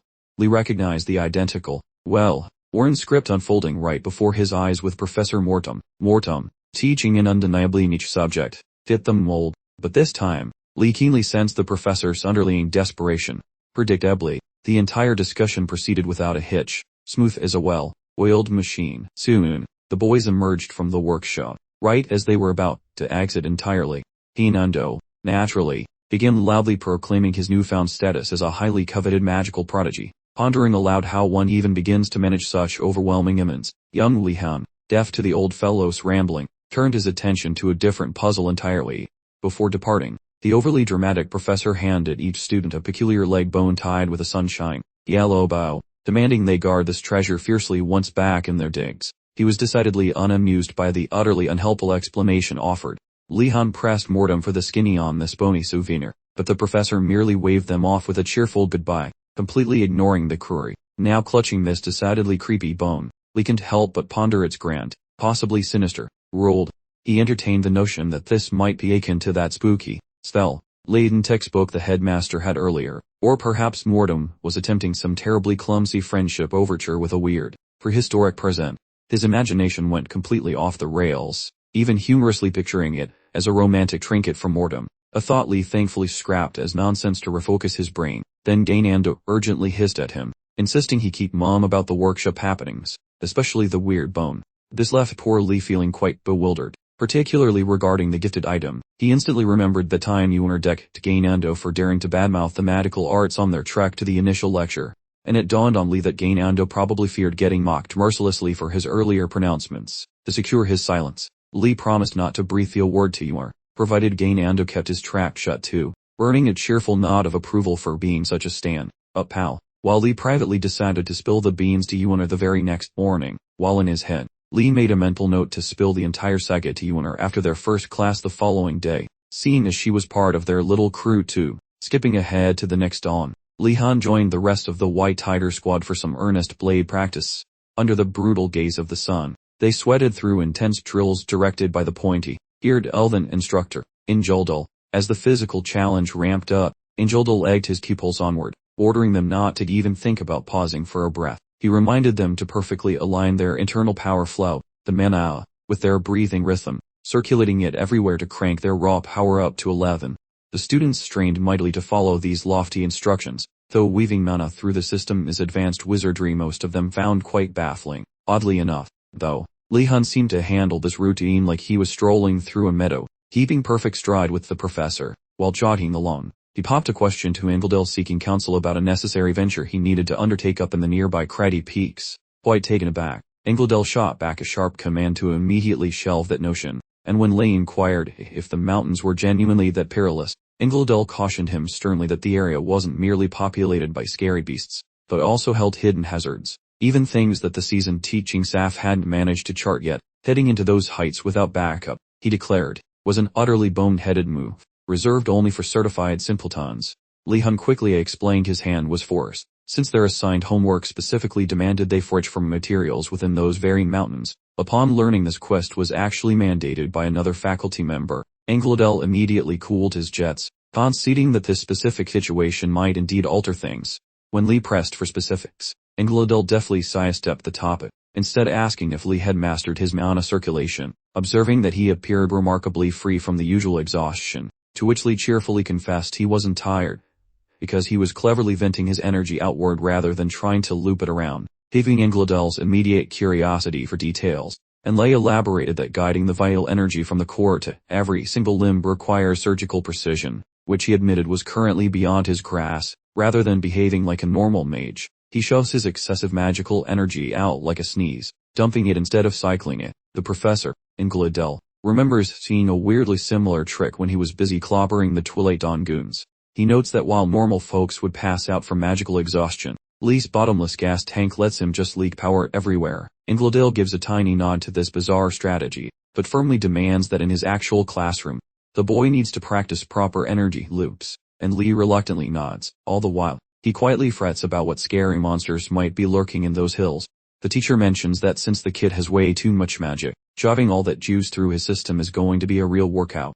His bad feeling hits the bullseye when the professor decides to double down on the torture. As the lucky kids chill out, the grubby mentor tells Lee to jug 10 extra circles, making his brain explode. He shakes with rage while sarcastically telling the teacher he loves the idea, all while hating how annoying the faculty is. Prior to kicking off more painful drills, the teacher mentions he plans to crash the students' upcoming hiking trip for magic ingredients. Scratching his head, the boy points out the man previously claimed it was just simple schoolwork. The old man claims he just really loves walking, promising he won't be a giant pain in the neck. While the kid finds this sudden hobby suspicious, he sighs and lets the elder join the party.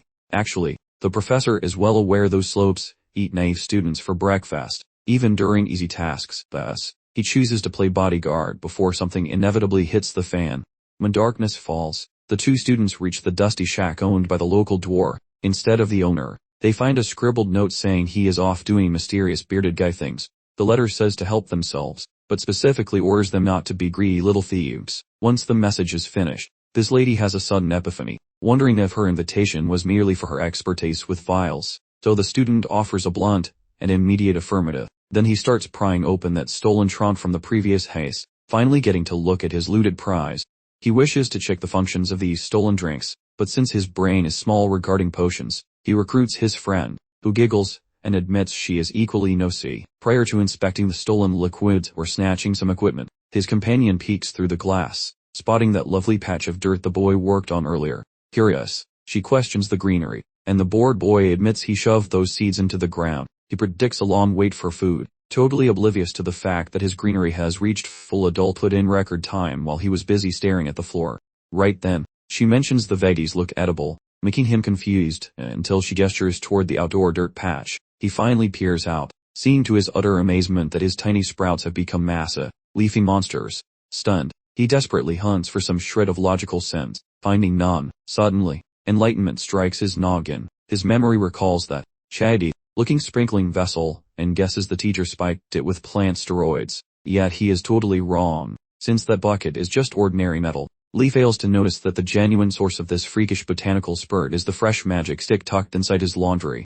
Clueless about the truth, he blames innocent folks for messing with his vegetable patch. Anyway, because the greenery looks fully grown, the duo chooses to pluck the goods. Dewar demands to do the heavy lifting, and once the raping ends, she joyfully grabs every single science gadget required for her weird experiments.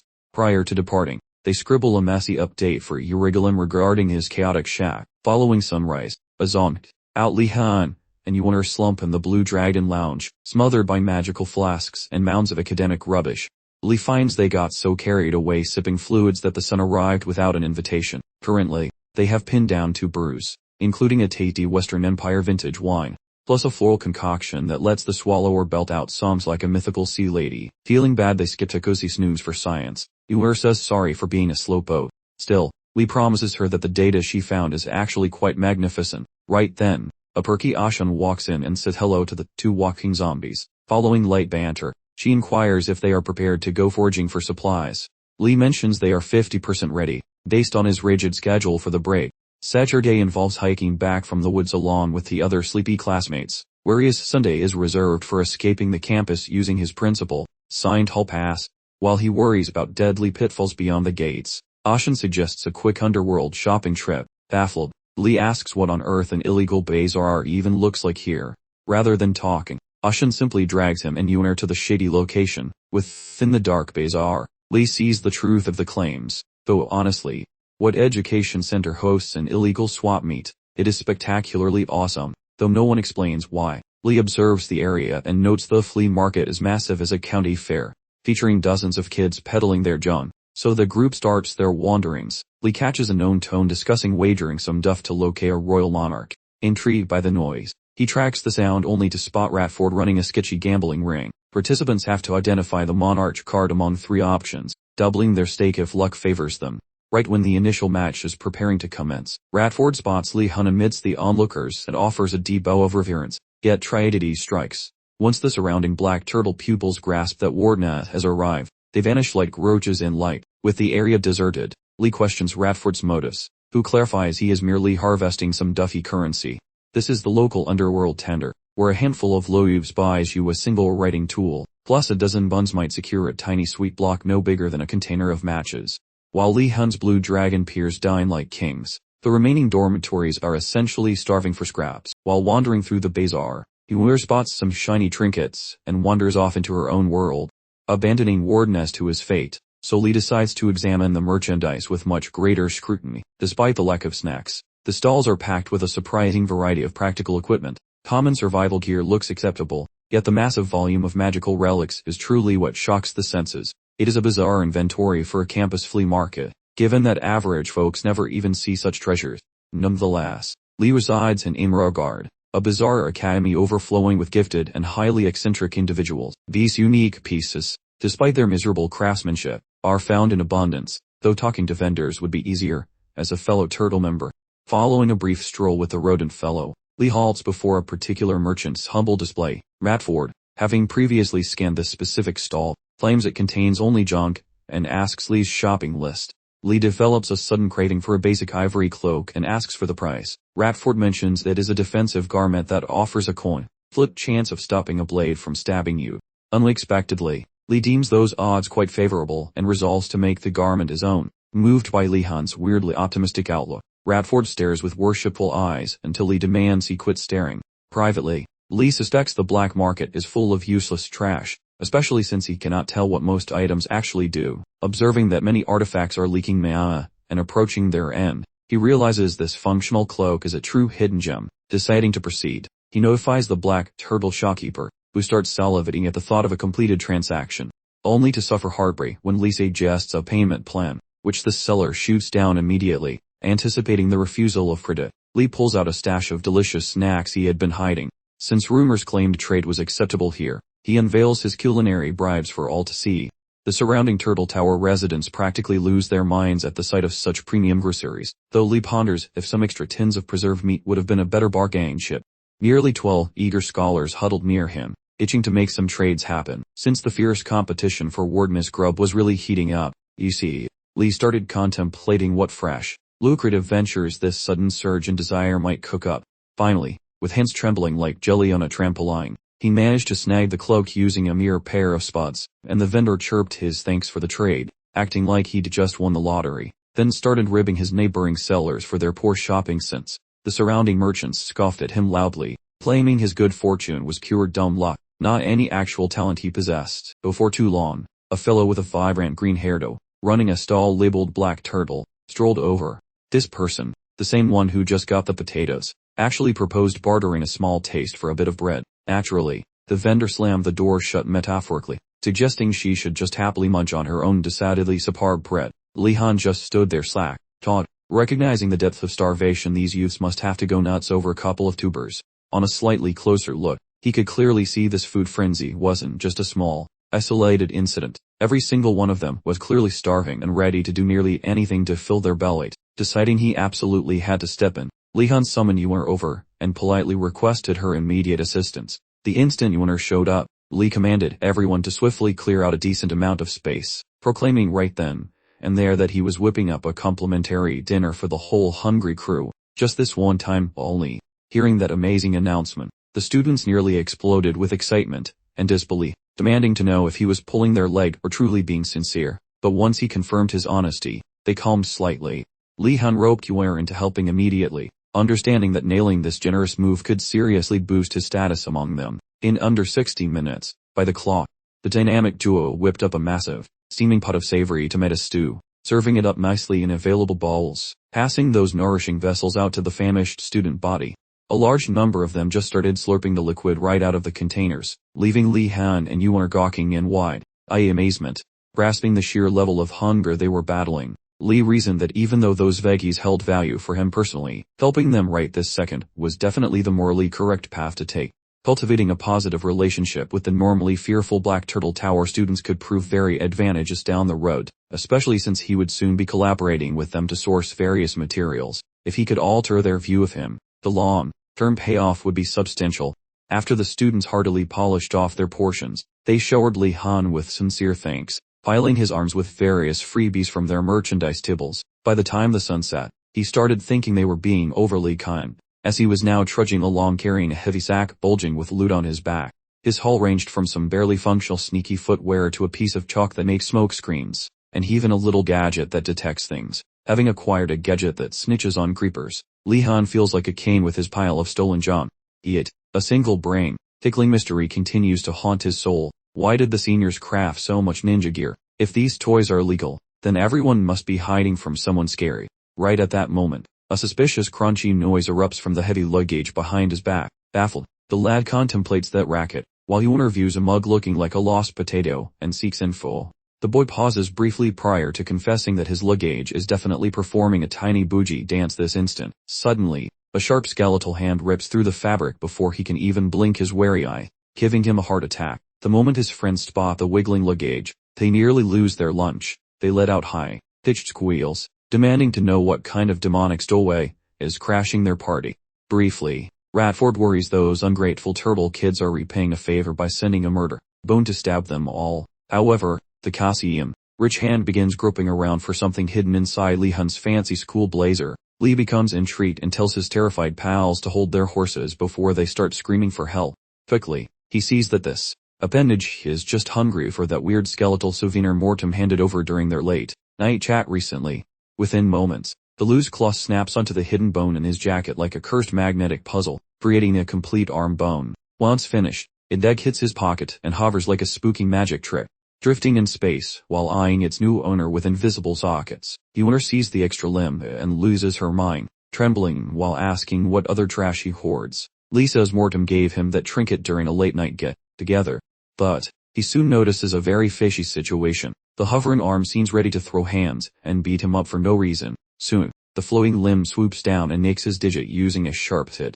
That quick sting makes him wobble on his feet like a dizzy duck for a second, wondering why on earth this weird calcium stick is so thirsty for his precious bodily fluids. Meanwhile, his buddies get ready to rumble with the bone, but Li halts them to test a wild hunch. The boy aims his leaky digit at the hovering arm and allows a few drops of red juice to fall.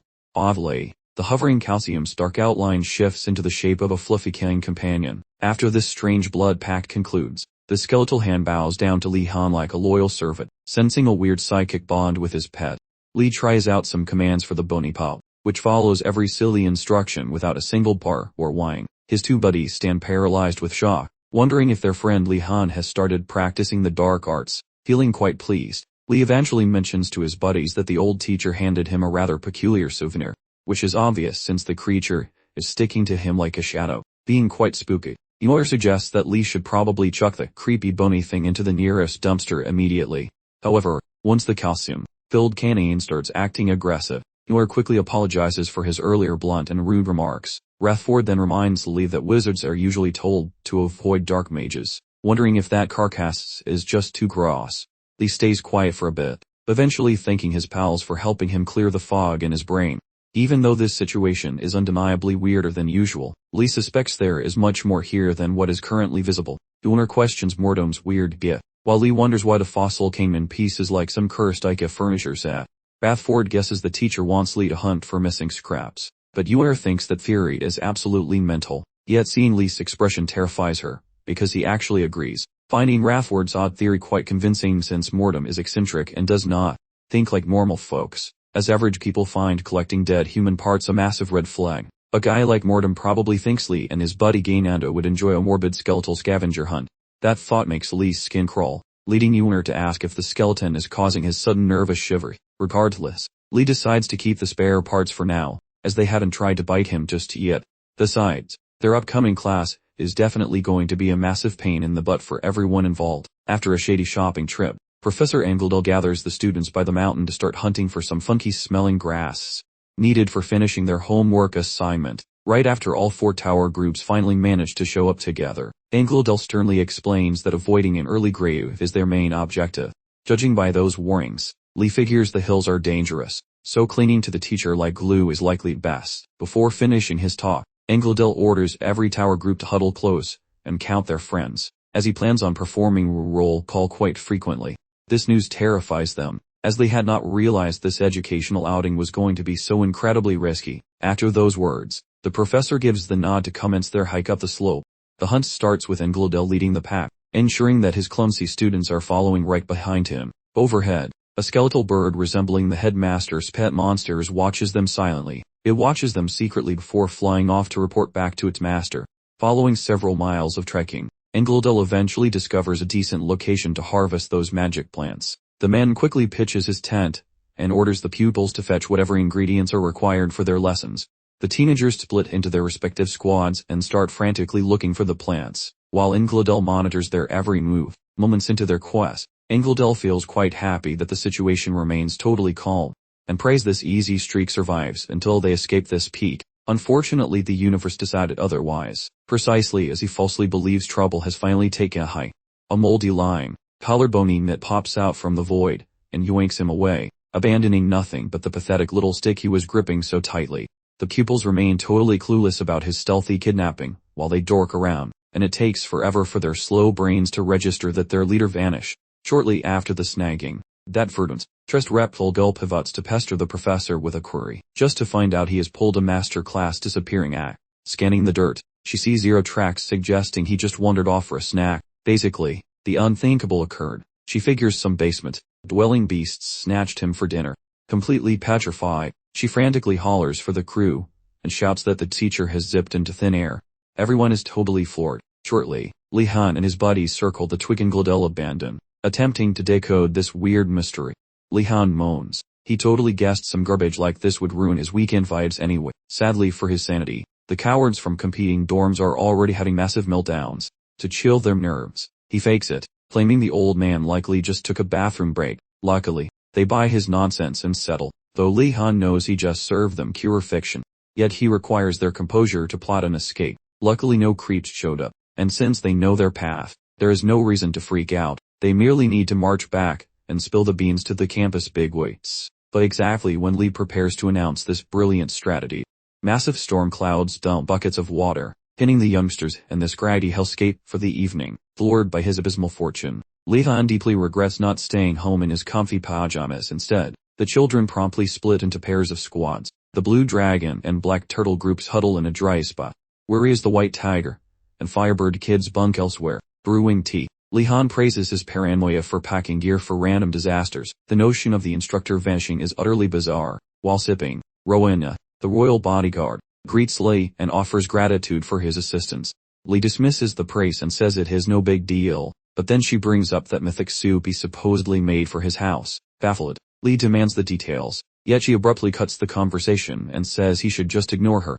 Intrigued now, Li Han ponders which idiot hyped up his basic vegetable soup into some divine culinary masterpiece, before he can identify the culprit. That irritating elven protector arrives to announce the princess, resting close by, desires to lend a hand. Perplexed by the way Ardnart ignores everyone, Li Han accepts such help, suggesting they light a heater since Yuer looks like a popsicle. Rowena acts as a royal messenger, transmitting her request toward those stuck up nobility. She stands tall, mutters some magic mumbo-jumbo, then calls upon ethereal minions to torch the soggy logs. Moments later, those translucent spirits ignite a massive, roaring inferno. The moist timber finally catches light. While Li Han observes the royal Brett doing manual labor, he realizes those glowing blobs are actually spirits. But suddenly, the vibe shifts. A classmate wonders how she mastered ghost whispering, considering the syllabus has not reached that chapter yet. Naturally, the fan club forms, making Li ponder if skeletons would get the same applause as sparkly spirits. Once the hearth glows, the group basks in the heat, keeping their traps shut to avoid trouble, hoping they don't attract a hungry monster. But sadly, fortune favors the bold elsewhere. The oblivious gang ignores a creeping nightmare, until the danger is breathing down their necks. Doom signals its arrival when Yor notices her mecha doing a little earthquake dance in the cup, just as she begins questioning the beverage physics. One heavy, rhythmic vibration booms across their campsite, rattling every two, getting louder with every pulse. Li Han shifts into survival mode. Though the boy is beaten to the punch, a massive, yellow, aidstone construct appears, causing a collective loss of bladder control. Meanwhile, in another part of the woods, Rivals from the Tiger and Phoenix houses encounter a similar rocky giant blocking their cavern exit, turning the kids into human statues. While back at the dragon territory, Rowena panics softly, telling the group to play dead or at least stay perfectly still. These rock dudes operate on rigid logic, meaning if you don't annoy them, they won't crush you. Basically, golems are magical robots built from scrap rather than nature, powered by a glowing battery hidden deep inside. Things get messy when the battery leaks or glitches, turning the gentle giant into a homicidal wrecking ball. Lee-hun remembers that even a glitchy robot sticks to its programming, offering a tiny sliver of optimism, but he remains clueless regarding this Titan's specific logic, especially if the current directive entails pulverize every freshman in sight, because in that case, they are totally toasted. Shortly following that arrival, this stone Titan crouches, edging one boundary across the dirt. The bewildered group speculates whether this constitutes a classic game of avoid stepping over that border. Lee-hun, being a chaos magnet, wonders what kind of fireworks would start if he stepped across. Hungry for answers, he readies a personal experiment, but Ah-shun, terrified of Lee-hun playing with fire, leaps forward to beg him to stop being a total moron. Lee promises he has no intention of committing suicide by boundary, fully aware that the zone is basically a one-way ticket to the afterlife. Rather than using his own limbs, he yanks a spare radius and ulna from the depths of his stylish outerwear. This bony stowaway gives everyone the major creeps, especially after he clarifies it is just a stray summon he found wandering around. Han instructs the relic to bypass the Guardian's perimeter. That bony minion complies by trotting slightly past the forbidden mark. The very second the golem registers this unauthorized breach of security, it pulverizes the poor form into a fine, dusty powder of regret, proving a theory that the stone beast hates guests and will violently evict anyone stepping onto its lawn. Ah-shun, shaking like a leaf in a hurricane, whimpers about being stuck there until retirement, and begs Lee-hun for a miracle. Dismissing Ah-shun's dramatic meltdown, Lee keeps his eyes glued to his pieces of arm bone currently knitting back together. When the repairs conclude entirely, the boy commends the appendage for excellent service, beckoning it to return. Rowena, having watched the skeleton cheat death just seconds after getting flattened like a pancake, ponders whether every magical minion enjoys such a convenient and rapid health insurance policy. Usually, bringing back a summon drains your battery and takes ages, making it obvious Lee-hun is keeping some secrets. Before she can crack the case, some blue dragon brats in the rear start a loud blame game Olympics. Realizing this petty bickering is useless, Rowena rushes to play the peacemaker, though a furious student barks at him to shut it, since he doesn't even belong in their exclusive club. As the drama grows, Nelia walks up to find Wardeness, begging him to silence the noisy, arguing classmates. Having finished her errand, she spots Lee-hun staring into space, as if he is solving the universe. She shouts his name until his brain finally reboots, then asks what kind of deep thoughts are bothering him. Lee says sorry for the mental lag, mentioning he has likely spotted a fire exit for this mess. The fighting kids catch wind of this, and instantly gaze at him like he is the second coming of magic, stunned by his genius. While he feels totally grossed out by their sudden and fake fanboy behavior, Lee-hun informs the group that he suspects the golem is just a cruel prank pulled by the teachers. This news blows their minds, leading to a chorus of gasps and questions about whether Lee is actually for real. Elsewhere, that instructor Angladel hangs helplessly aloft, sagged by a principal's necrotic shackles, grumpily insisting on liberty after being caged for merely assisting pupils, describing the abduction of a colleague as utterly absurd. Angladel is interrupted by the principal and Irugulum, who urge him to chill out and hear their logic. Puffing, the scholar lets them justify their crazy talk. The boss argues that having a powerhouse like Angladel around would basically turn the kids into helpless toddlers instead of capable adults. Processing this utter nonsense, the teacher stares blankly, questioning if the headmaster finally lost his marble collection. Sadly, the old man is dead serious, claiming that one day his confusing teaching methods will actually make sense. Despite his massive doubts, Angladel promises he won't meddle in the children's Little Mountain assignment, but he wonders what the plan is if things go sideways and a real disaster strikes the peaks. Much to his annoyance, the duo insists the kids must handle every nightmare solo, without any adult supervision whatsoever. Knowing he is talking to a brick wall, the professor finally gives up and accepts their wacky rules, though he threatens to crash the party if the situation turns into a complete funeral. The leader nods and finally unties him, hoping he won't immediately punch someone. While freeing him, he expresses hope that Angladel learns to love watching students bloom, which earns a grumpy request for silence. Then he grills Irugulum about their secret forest pet, who claims it is mostly harmless and definitely not a dragon. It is merely a cow on magical steroids, designed to be slightly more cranky than a morning person without coffee. and it should not kill anyone, satisfying the professor's low standards, mocking the bovine threat as trivial compared to a stone giant. The teacher gets a chuckle from the boss. Soaked in a downpour, the kids are having an awkward staring contest with a statue, debating if Ingledell is the mastermind. A student theorizes that he is definitely in cahoots with the other crazy professor. Everyone agrees that their teachers are just professional trolls being mean. Nilia finally asks the big question, what their next move is.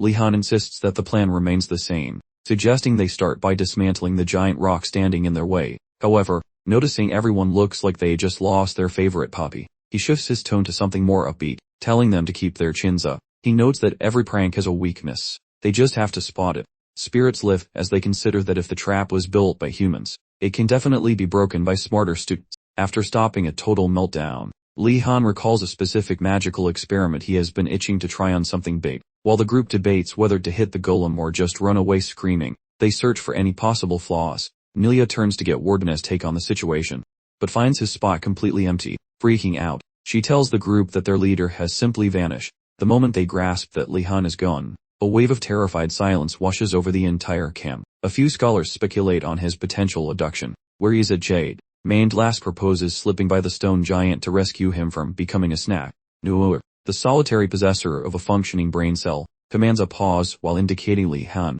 who is currently loitering past the forbidden boundary within the Iraqi monstrosity's private backyard. Much to their collective horror, they spot their friend practically cuddling with the massive guardian. Ashan bellows for his comrade to retreat post-haste before being transformed into a very flat pancake, but Li-han remains blissfully deaf, pondering instead why the stony titan is ignoring his illegal trespassing. Visibly annoyed, Ashan demands a reason for how the other approached that beast without triggering any alarms or attracting attention. The magician explains quite truly that he employed a bit of transparent sorcery to glide across the border. As his peers engaged in frantic cardio, Li performed a minor test to check the giant's visual acuity against hidden humans. Luckily, the boulder-headed sentry was blind to his antics, permitting a smooth transit over the danger zone. Furthermore, he realized a peculiar quirk. The golem completely forgot he existed once he finished crossing the threshold.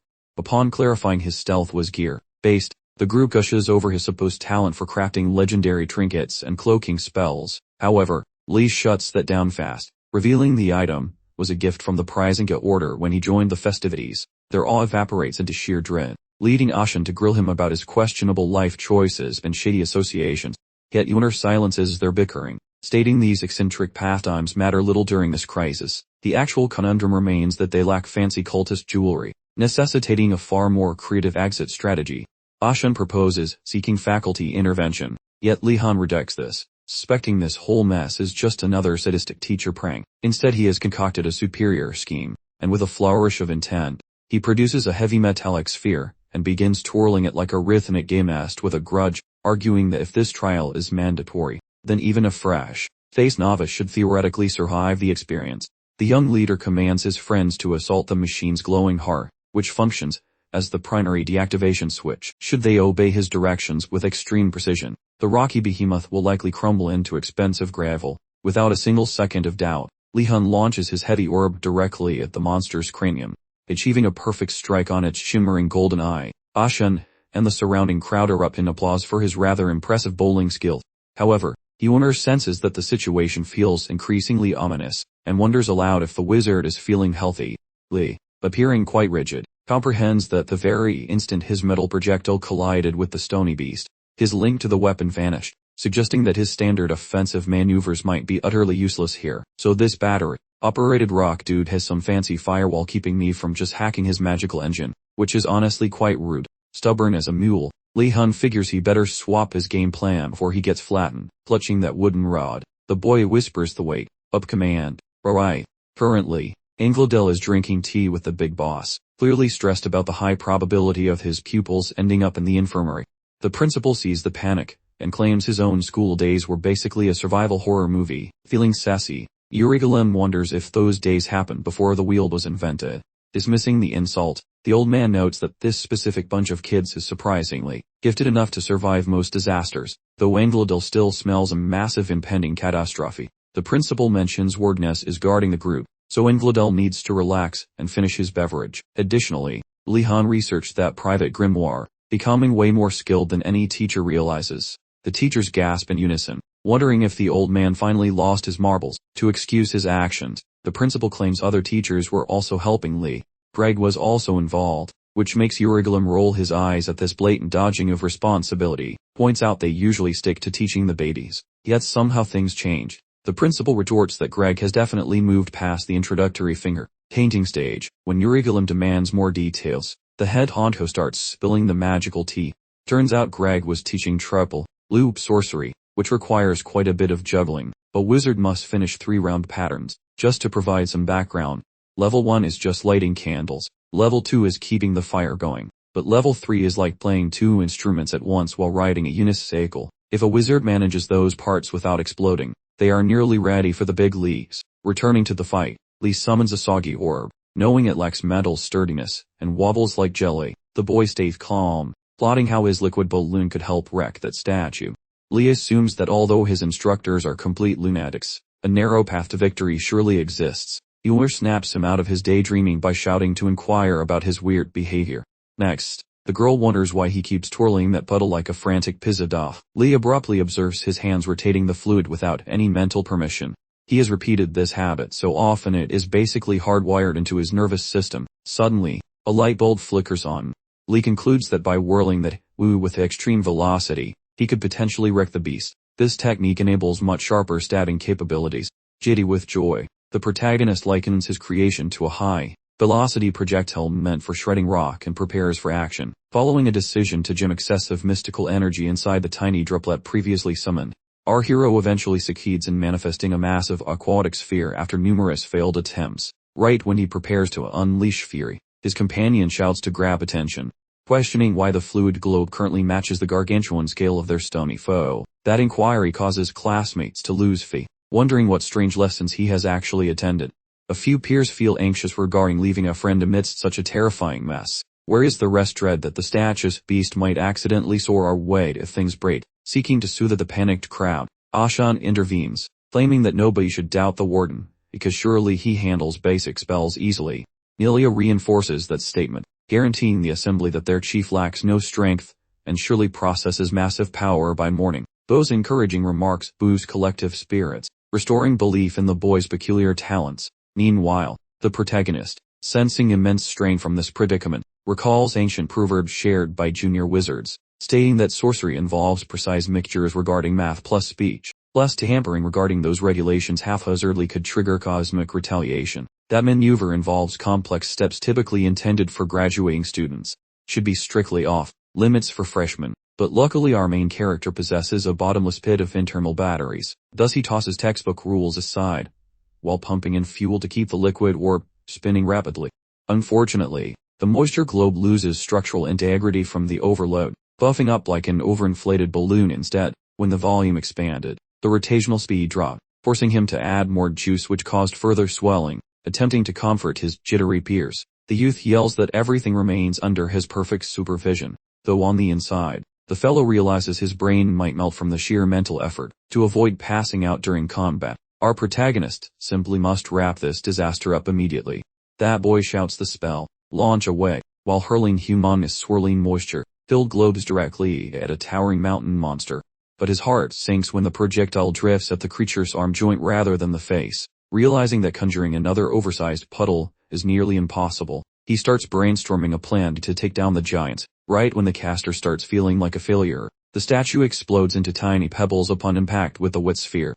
Astonishment grips spectators, plus the summoner, since that specific person didn't anticipate such extreme lethality from a liquid sphere. When the text end, when the rocky monster's bits hit the dirt, the kids noticed it crumbled despite being barely grazed by a tiny splash. Before the boy could explain, the group went wild with cheers, screaming Wardnest's name like he was some divine rock slaying deity. Nelia and Ashan grabbed some credit too, mostly for stopping everyone from wetting their pants, and trusting the big guy. Our hero, nonetheless, sensed looming dread. He had not anticipated his soggy projectile would smash the stony giant with such embarrassing ease. With the dust settled, he wondered if his magic was godly, or if the monster was just made of crackers. Regardless, old Greg's boring lectures actually worked, and he felt a rare sense of genuine appreciation. Right when he began chilling, a violent thud rattled his ribcage like a drum, then suffered a micro nap of unconsciousness, prompting a worried Ashan to check his vitals and even offered to. The youth declined assistance, rising once more, and commanded the noisy mob to shut up so they could hear the creepy clattering echoes coming from afar. While the racket intensified, he pondered whether that Anglo fellow would bother showing his face again. Yet then he realized the skeletal arm stashed in his jacket was throwing a frantic temper tantrum, causing him significant worry. Then the ruckus abruptly cranked the volume to maximum, while the teen prepared for whatever disaster was making such noise. Within moments, the prestigious Strike Emblem elites appeared, sprinting for their lives toward his location, desperately escaping the oversized pebble that had just trashed their cozy little campsite. He scowled with deep annoyance, exhaling a breath at their spectacular lack of basic competence.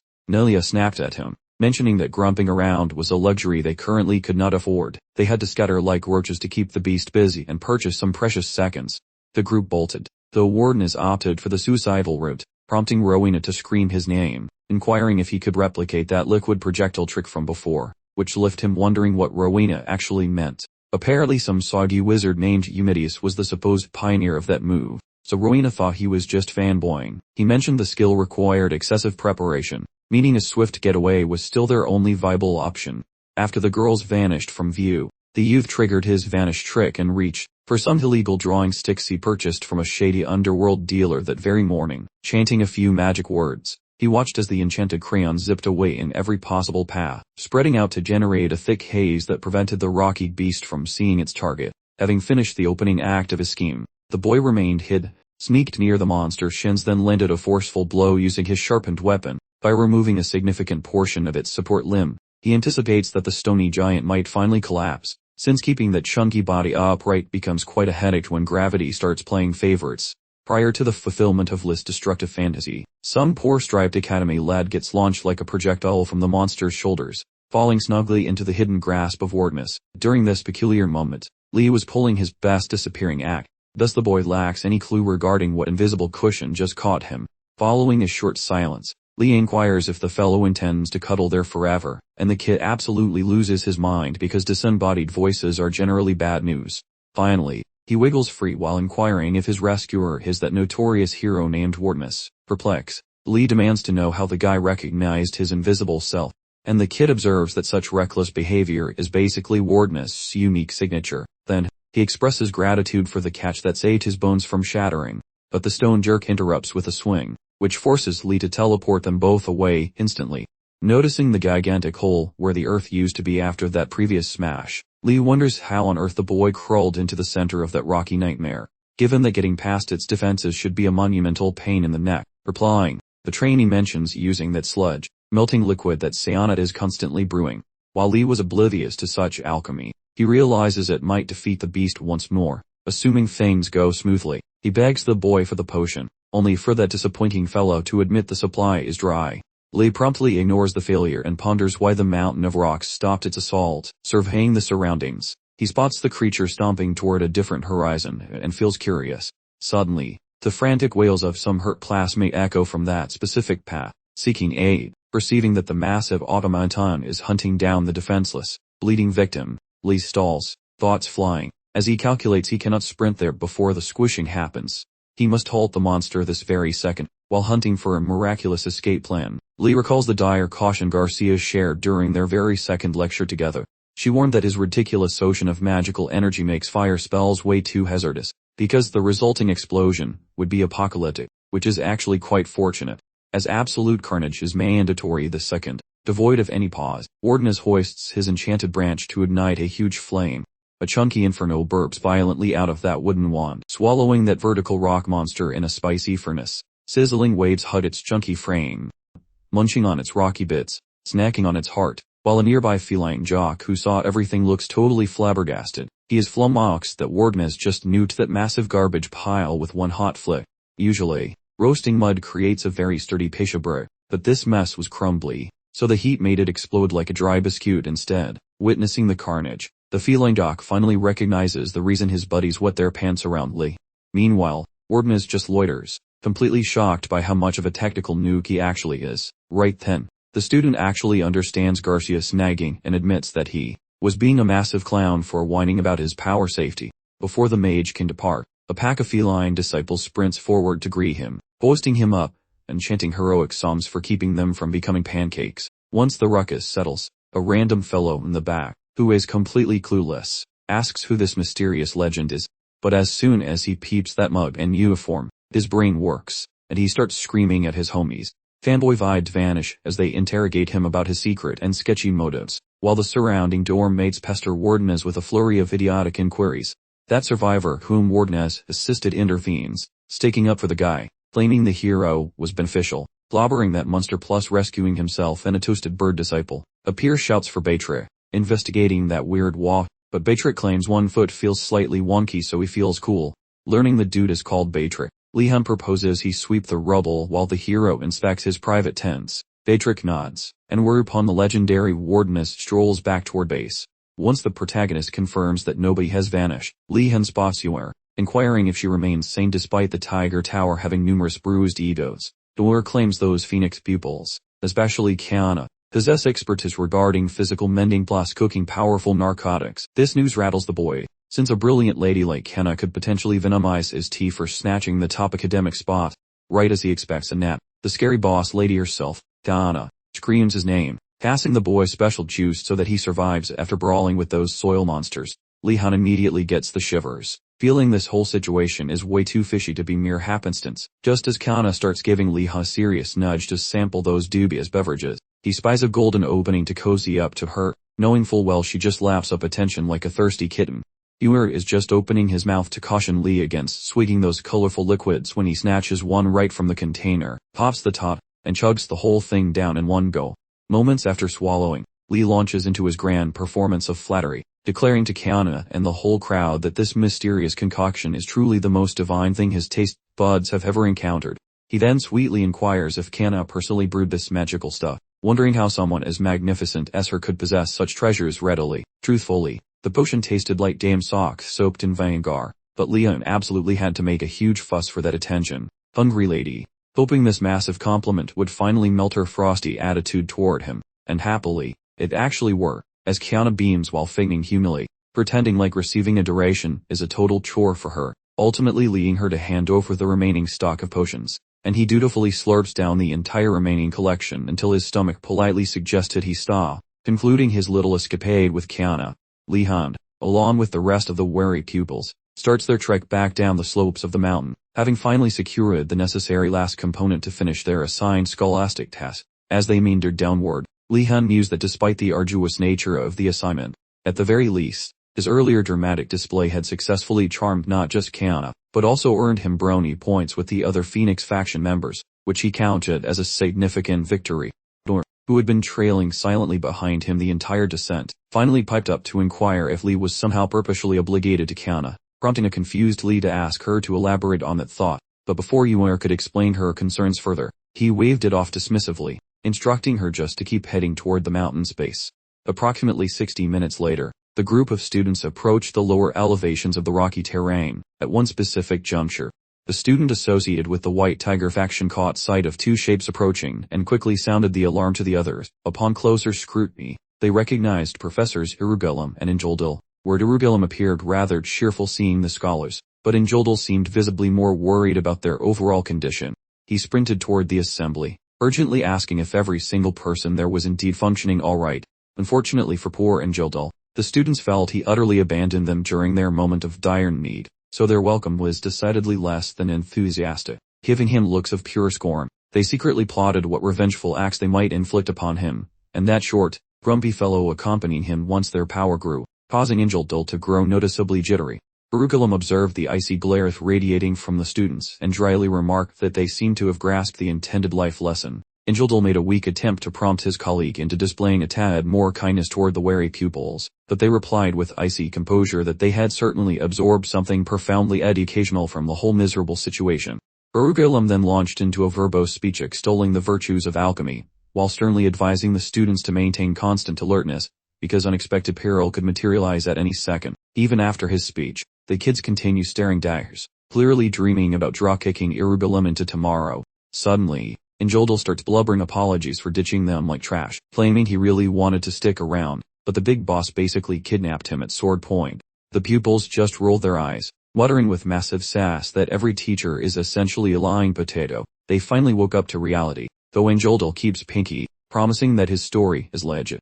but the damage is done, as those white tigers soar to treat every professor like a suspicious telemarketer. Ingeldol collapses in a puddle of sadness, crushed that his fighting buddies are ghosting him forever. Leon, just admiring the view, thinks his peers are surprisingly sharp for doubting those academic frauds, but seeing Ingeldol leaking tears like a broken faucet, Lee thinks the guy might actually be honest. It sounds fake, yet getting abducted by that crazy headmaster is definitely on the menu here. Plus, even the usually cocky Uruguayan looks genuinely stressed about Ingeldol, which is incredibly weird. Testing the waters, Lee walks up to the trembling Ingladel, who looks like he stubbed his soul, and whispers that he totally buys the story, and thinks he performed like a champion. That single sentence leaves Ingladel feeling so mushy he hugs Lee publicly, making Irregulum turn green with envy. Switching back to business, Irregulum demands to know exactly how they managed to finish the test alive. Ashina explains that Warden has nuked one mud monster with a water bomb before roasting the other one. Irregulum, realizing they boxed dirt monsters instead of the angry bull he ordered, gets a glitch in his brain and asks if they ever saw a giant cow. He stammers that he only booked a single bull to give them a hard time. The kids are absolutely done with his ridiculous fairy tales and shaky excuses. They yell at him to quit the gaslighting, since they graduated from nursery school ages ago. Irregulum insists he is telling the truth, but the students just laugh and sarcastically call it a miracle. Irregulum senses the massive emotional barrier rising and asks himself why these children are so incredibly cynical. Catching Lee Han's eye, Irregulum begs for confirmation about the dirt creatures and the missing bull. Lee gives a deadpan nod and asks if the professor has some kind of beef with it. Before Irregulum speaks, Ingladel charges over, seething with fury, and demands the truth. Shaking in his boots, Irregulum squeaks that there must be a perfectly logical clerical error, that he actually set up both threats, but the bull probably just went for a walk. He waves at Wardeness, wondering if his tongue retired, or if he simply forgot how human words were. Suddenly, the teachers are horrified to see the students sprinting back toward the academy like a buffet just opened. Solo, Ingladel offers a moment for explaining, though Irregulum mostly just yells while getting his pride and kidneys thoroughly rearranged. That day, Lee Han and his peers were out in the library, trying their best to look like functioning scholars. They torture their brains with books on potion brewing and various other brain-melting magical arts. As the group fails to learn, their frustration rises faster than a caffeinated balloon. One fancy lad moans theatrically, claiming his royal blood shouldn't be subjected to such peasant-level mental gymnastics and scribbles. Meanwhile, others get grumpy about being forced to calculate the kingdom's bankrupt status, instead of practicing cool fire spells. Once the whining reaches a peak, the push children conclude that only a massive sugar rush can stop their meltdowns. During these crises, they swarm Lee Han's cell, Service Sugar Station, which stands lonely but profitable in the library corner. Tucked away in the room, the basket swallows their silver coins while they desperately feed their addiction to sugary snacks. Apparently Lee Han preferred napping over service, yet his hands-off business model is making more bank than a crook taxman. After the sugar hits their bloodstreams, a particularly arrogant blue blood starts talking everyone like he is the king of homework. He mocks their slow pace, bragging that this simple task is just a light snack compared to his recent potion triumph. Under the judgmental stares, the idiot starts inflating his nighttime exploits, until they sound like a dragon, slaying epic poem. His tall tales make listeners suspect his story has more holes than Swiss cheese. Lee Han, watching the circus from a corner, enjoys the comedy show from his seat. He assumes the doubters believe they are immune to chaos, foolishly thinking their own paths will be paved with gold. Suddenly, Euler spots his vacant expression, and yanks him back to reality before his brain drifts away entirely. Waking up, Lee goes back to stirring his homework brew, hoping it does not explode. Together with the other victims, he mimics every direction scribbled in the manual provided by that questionable character, Urigal. Yet as the clock ticks, the pile of failed, withered weeds grows, as everyone misses the mark on that ghost-loving plant. Something is fishy, since Lee knows alchemy is a craft that requires extreme precision. One tiny sneeze ruins the mix, but having every person fail simultaneously is statistically more unlikely than a polite ogre.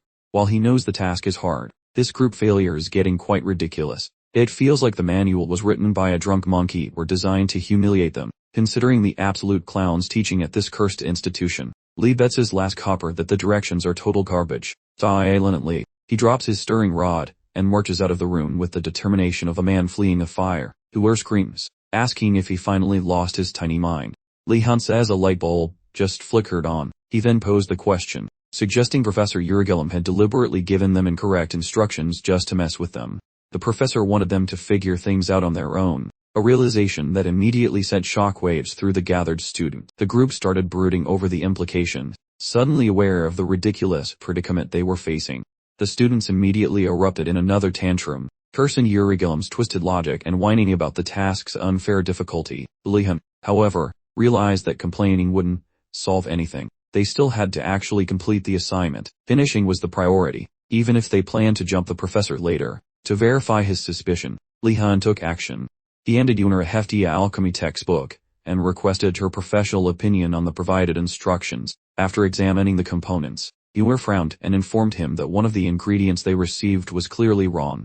That settled it, confirming their suspicions. This was definitely a setup. Lihan realized they had to face the possibility that Urigelm had intentionally tricked them. Yuna noted that their biggest issue was the absence of extra ingredients to try different combinations. While she believed they could solve it by consulting other textbooks, Lihan knew they simply didn't have that kind of time.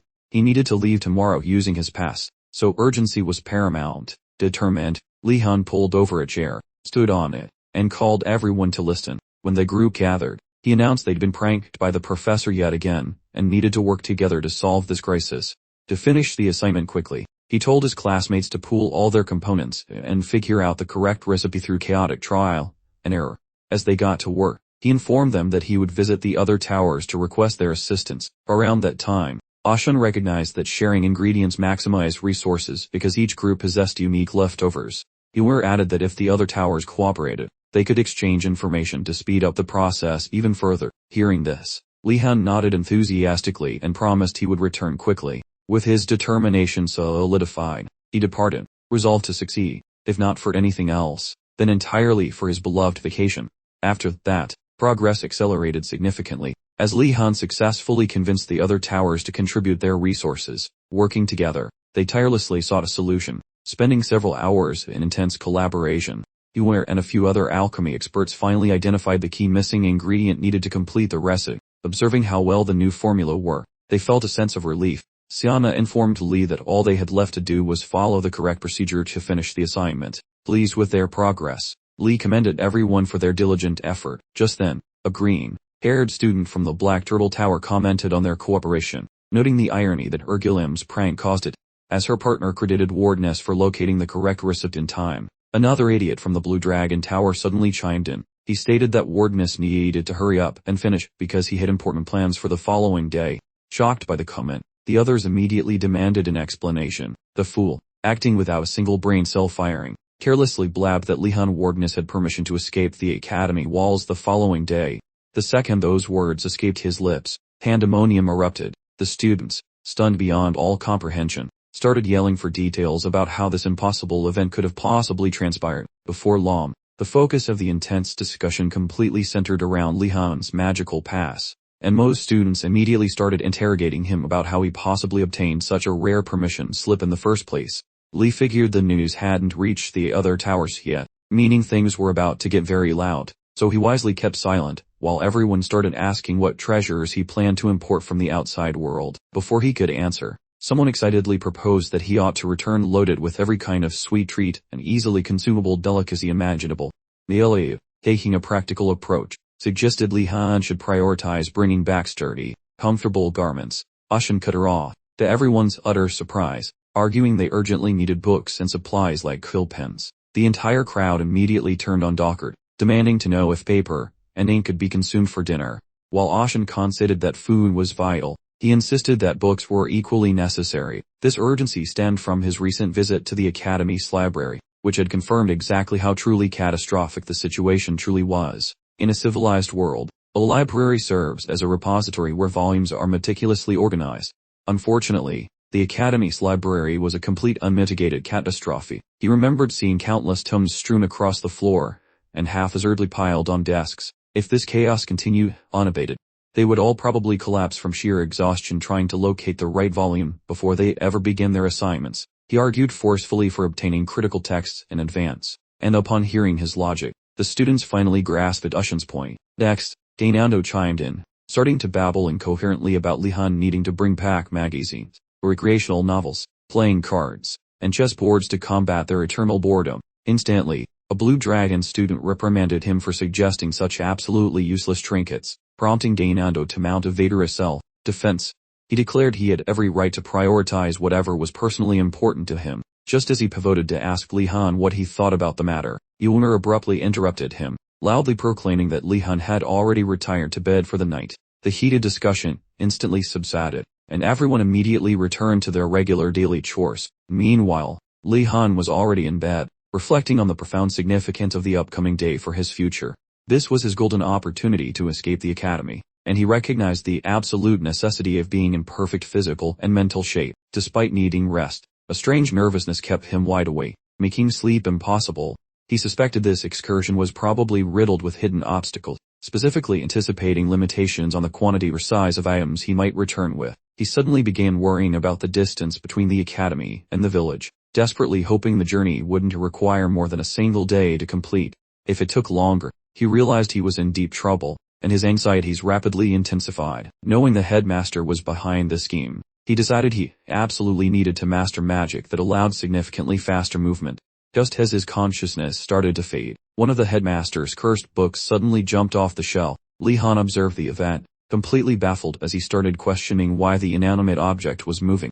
The magical phenomenon recurred as words began spilling from its pages and transferring directly into his consciousness. Li Han suddenly found himself zapped into another new location that looked suspiciously like a giant sandbox. He prodded the shifting sands, questioning whether the headmaster's book was once again pulling a fast one with a fancy illusion, just like it had before. Suddenly, the magical tome flopped open on its own, displaying a page dedicated to explaining the technique known as Gonadal Tasses Arrogant Steps. Li knew the spell's theory from his textbook studies, yet he had never managed to fully put it into practice. Was mastering the spell the required activity for his current situation? Li Han paused, briefly wondering if the book had somehow sensed his earlier desire for this exact magic, and decided to provide assistance. He went so far as to mentally compliment the headmaster's book, considering it surprisingly helpful for looking out for his needs, but he quickly realized he definitely didn't have time for a study session right now because he was scheduled to leave tomorrow. He commanded the book to send him back to his room so he could sleep, but predictably, the tome ignored his order and forced him to continue reading, making Li realize it shared the headmaster's stubborn personality. Realizing he had no alternative, he reluctantly pulled out his trusty staff. He resigned himself to cramming the entire spell as quickly as possible, hoping to get back to his room before sunrise. The next morning, Li Han awoke early and made his way toward the entrance of the punishment chamber. He found the headmaster bumbling around and struggling to recall a guard's name. The headmaster had even confused him with one of the detainees. Just before Li finally approached to speak with him, Li paused, briefly considering how the spell was basically learned in a hallucination, marveling at the strange training methods in this part of the world. The headmaster greeted Li first, congratulating him on his release and insisting that he take pride in this reward for his achievements. After all the initial pleasantries concluded, the headmaster began to outline the rules. First, Li Han had to return through the main gate before noon on the following day. Failure to do so would result in a search party being sent out, but Li Han remained calm, having predicted this particular limitation. The next rule stipulated that he could only return with items he could physically carry, effectively banning horses, carriages, and all rideable transportation methods. This was also fully anticipated, but just as Li braced himself for several more restrictions, the headmaster merely wished him good fortune on his day of freedom, leaving Li shocked by the noticeable lack of harsher regulations. Li Han walked outside as the heavy gate swung open. He commented to himself how overly prepared he was for extra limitations. He thought about weight restrictions on his cargo, but regardless, now that he was actually outside, he felt a sudden rush of adrenaline and started toward the closest village, named Feilong. When he arrived, a local merchant informed him that the nobles had relocated their mansions very far away from this area, at the headmaster's specific request. The nearest noble's mansion required several days of travel on horseback, causing Li Han to finally understand why the headmaster's rules seemed so relaxed. It turned out the headmaster had successfully blocked every easy opportunity for Li Han to acquire money right from the very beginning. It's common knowledge that the most powerful nobles in the empire don't actually need to borrow cash. Instead, merchants constantly shower them with wealth, just to get a good parking spot in their social circle. Having matured in that pampered atmosphere, most folks probably expected Li Han to think borrowing was just a strange new dense move. This widespread assumption included Arian, the branch manager for the Kiko merchantry, who had clearly never met a warden before. He was utterly flabbergasted, much like a cat trying to use a calculator, when Li Han Wardness actually asked to borrow some cold, hard cash. The poor guy immediately started sweating buckets. questioning whether Li Han was actually a wardeness or perhaps just a very well-dressed con artist seeking a handout. Though, despite its modest size, was remarkably wealthy, and all credit went to the presence of the Magic Academy. This place had more magical energy than a unicorn's sneeze. The academy constantly required a bizarre array of ingredients for its magical experiments, a logistical nightmare for any supply chain. To get them, the staff would frequently hire adventurers, offering rewards so generous they bordered on excessive. Since this process essentially repeated itself every single month, the only person truly upset by this arrangement was usually the academy's finance officer, who had to handle the massive invoices. For everyone else, however, this cycle made Fall on a highly profitable place to live and work. To summarize, fortune clearly favored Li Han here, because he could obtain whatever he desired, assuming he had a few coins jangling in his pocket. Keeping this in mind, Li Han practically got down on his knees to plead with the man to loan him some cash. Arian didn't immediately say yes. He first paused to calculate exactly what benefits he could squeeze from this exchange, realizing it was his golden ticket to connecting with the Great Warden's influential family. Still, he worried about the size of the loan Li Han would request, wondering if this was a sum his merchantry could actually afford without going bankrupt. He eventually found the courage to ask Li Han exactly how much he needed to borrow. An awkward silence descended, nearly crushing Arian's resolve, as he mistakenly assumed Li Han was just struggling to find the words to ask for an exorbitant amount. Even before Li Han spoke, the branch manager had mentally resolved to liquidate his personal savings, just in case. He simply refused to let this golden opportunity slip away, knowing how valuable those connections to the Warden family were. When Li Han finally opened his mouth, however, he only requested a measly 20 pieces of silver. Arian's brain immediately short-circuited in surprise, causing him to ramble nonsensically about how easily his company could handle such a vast sum. He stopped mid-sentence to perform a double-take, trying to confirm if Li Han truly said 20 silvers, and then Li Han, sensing hesitation, reduced the request to a mere 15 silvers. Arian finally told him to stop cutting the price, assuring him that he could absolutely afford to lend the full 20 coins. Arian offered to escort Li Han around the town, assuming Li Han simply needed to pick up a few small items with the loan. As they rose to depart, Arian noticed that the snacks previously sitting on the table had mysteriously vanished. The weird part was that Arian hadn't actually witnessed Li Han consuming any of them. After a more thorough visual assessment, Arian spotted a suspicious and bulky shape in Li Han's coat pocket, immediately concluding that the noble had pilfered the appetizers. This revelation further cemented Arian's plummeting opinion of Li Han's nobility, but regardless, he still resolved to make the best of this interaction with the unusual young man. Even though Li Han attends the Grand Magic Academy, he is still just a novice first year, and now he finally gets to embark on his first major shopping excursion. Arian fully expects Li Han to go on an extravagant spending spree, so he plans to act cool, take charge of all the purchases, and leave a memorable impression. Unfortunately for Arian, Li Han is the polar opposite of a spoiled rich kid. Instead of splurging, he takes the lead, requesting merchants provide him with easy-to-store provisions like canned goods instead of bulky fresh food. When they visit the clothing merchants, he specifically asks for thick, sturdy fabrics rather than expensive or fashionable attire. As for the paper merchants, he demands they fill his order with economical yet durable paper that can withstand a beating. Before leaving the market, he even asks if they happen to stock any illusion magic books specifically designed to fool magic professors. Hours later, Arian and other assistants are stuck carrying all the shopping, while Li Han reviews his checklist for any remaining essential items he might require. Arian, meanwhile, sulks over how spectacularly his plan to impress Li Han has failed, realizing he's only succeeded in becoming an impressively strong pack mule. Despite his frustrations, Arian cannot deny how remarkably effective Li Han's negotiation skills are, especially considering Li Han comes from a noble background. Soon afterward, Li Han announces that he has almost everything on his list, then asks if they can change course, and head directly to the stable. Arian is thoroughly confused, reminding Li Han that riding within the academy's vicinity is strictly prohibited. Li Han, however, assures him not to fret, explaining that he is going to the stable for an entirely different reason. After walking just a few dozen meters, Li Han and his party finally arrive at a mer stable. This establishment is known as the largest stable in Falon, and Li Han wastes no time in entering. He steps inside and immediately greets the owner, who is currently busy with cleaning duties.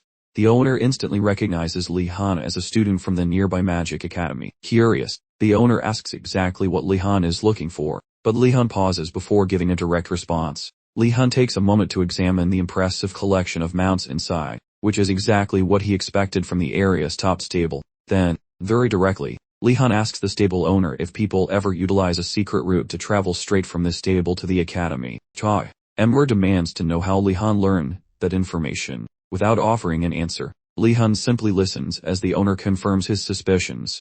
Ember explains that they regularly deal with merchants and adventurers contracted to the academy, as well as the Emperor's messenger, who takes breaks there during travel, handing Li Han a small stool to sit on. Ember asks Li Han why he is so interested in this specific detail. Li Han carefully formulates his next words before finally presenting his offer. He offers a generous amount of money to the stable owner if he can help arrange something on a specific date to facilitate his escape from the academy grounds. It is then revealed that Li Han's entire purpose in visiting the stables was to create a meticulous plan for his next method of escape. Knowing Li Han is merely a first-year student, Ember finds himself genuinely impressed by the young man's boldness. Ember notes that very few individuals, even among the hardened tribes living in the Empire's most difficult regions, possess such daring as Li Han. This level of audacity intrigues the stable owner, making him seriously consider assisting Li Han with his ambitious escape plan. However, he cautions the young nobleman that pulling off such a stunt will be far from effortless. Although he expected to hear a warning like that, Li Han was still surprised to hear the stable owner say it with such conviction. He decided to clamp down his inner dialogue and simply absorb everything Ember was about to say next. Ember went on to explain that he had previously assisted visitors entering the academy, and knew exactly how stringent the identification procedures were. The security measures would be even more severe for Li, given his status as a complete outsider. This logic made perfect sense. Just as Li felt hope slipping away, Ember quickly offered encouragement, insisting a clever alternative was still available, giving Li a reassuring pat on the shoulder. He explained the plan required Li to have a flying mount already waiting inside the academy. Completely bewildered, Li asked for clarification. Ember divulged his discovery that the academy, by pure chance, did not conduct rigorous identification checks on insiders leaving the grounds. They only focused on those entering, operating under the assumption that departing individuals were already confirmed. This revelation immediately brought Li back to the chaotic night he battled the Twilight Dawn squad. He recalled how long it took everyone involved to figure out the professor had actually been on site during the chaos. This memory boosted Emmer's credibility significantly in Li's eyes, prompting him to listen as Emmer cautioned that attempting a solo escape meant capture. However, leaving alongside Emmer meant he could easily pass as either a professor or, less glamorously, an assistant. After presenting the full strategy, Emmer requested Li's feedback on whether he thought it was viable. Although Li considered the plan had potential, his anxiety centered on locating an available, ownerless flying mount inside the academy walls. As he began thinking he might just have to acquire an ownerless ride, Emmer instantly caught on and firmly cautioned him against that, reminding Li that stealing a creature was wrong. Li quickly claimed he harbored no such ill will, realizing immediately that the academy stables were likely booby-trapped as well. Shortly thereafter, Emmer handed Li a cup of corn tea, and asked what his next move would be, given his full knowledge of the dangers and potential profits. Despite numerous factors still causing him considerable anxiety, Li realized he had run out of alternatives and would just have to trust the stable owner's scheme. He quickly drained every last drop of the tea. He informed Emmer of his agreement. As a result, Emmer specified the meeting time, midnight on the second Saturday from now, back at the academy. Before then, Li had to ensure his new flying mount was waiting at the academy tower stable, ready for their final departure.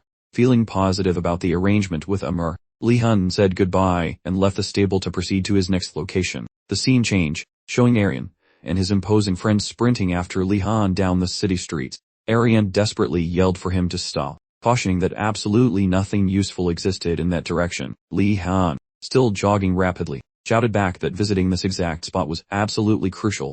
If their packages are too heavy for them to carry, they should just wait for him at the town gate. Just as Arian opens his mouth for another remark, Li Han has already zipped off into the distance. This left Arian thoroughly annoyed. He simply couldn't comprehend why a high-level magic student would bother visiting an illusion shop.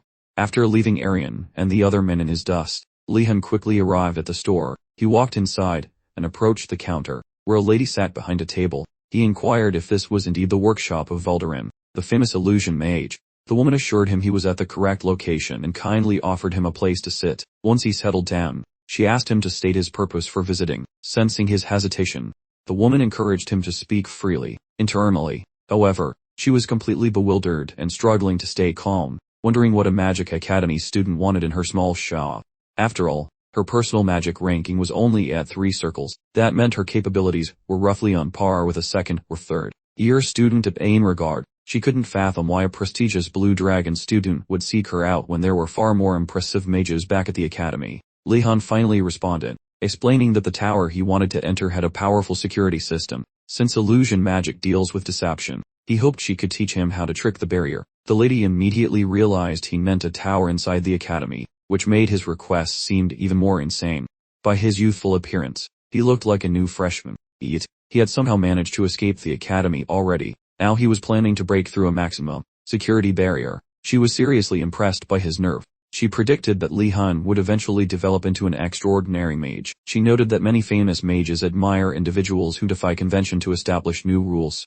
Regardless, she explained that there were countless varieties of intruder prevention spells, so many, in fact, that even the experts couldn't keep track of them all. Instead of being discouraged, Li Han's determination only grew stronger.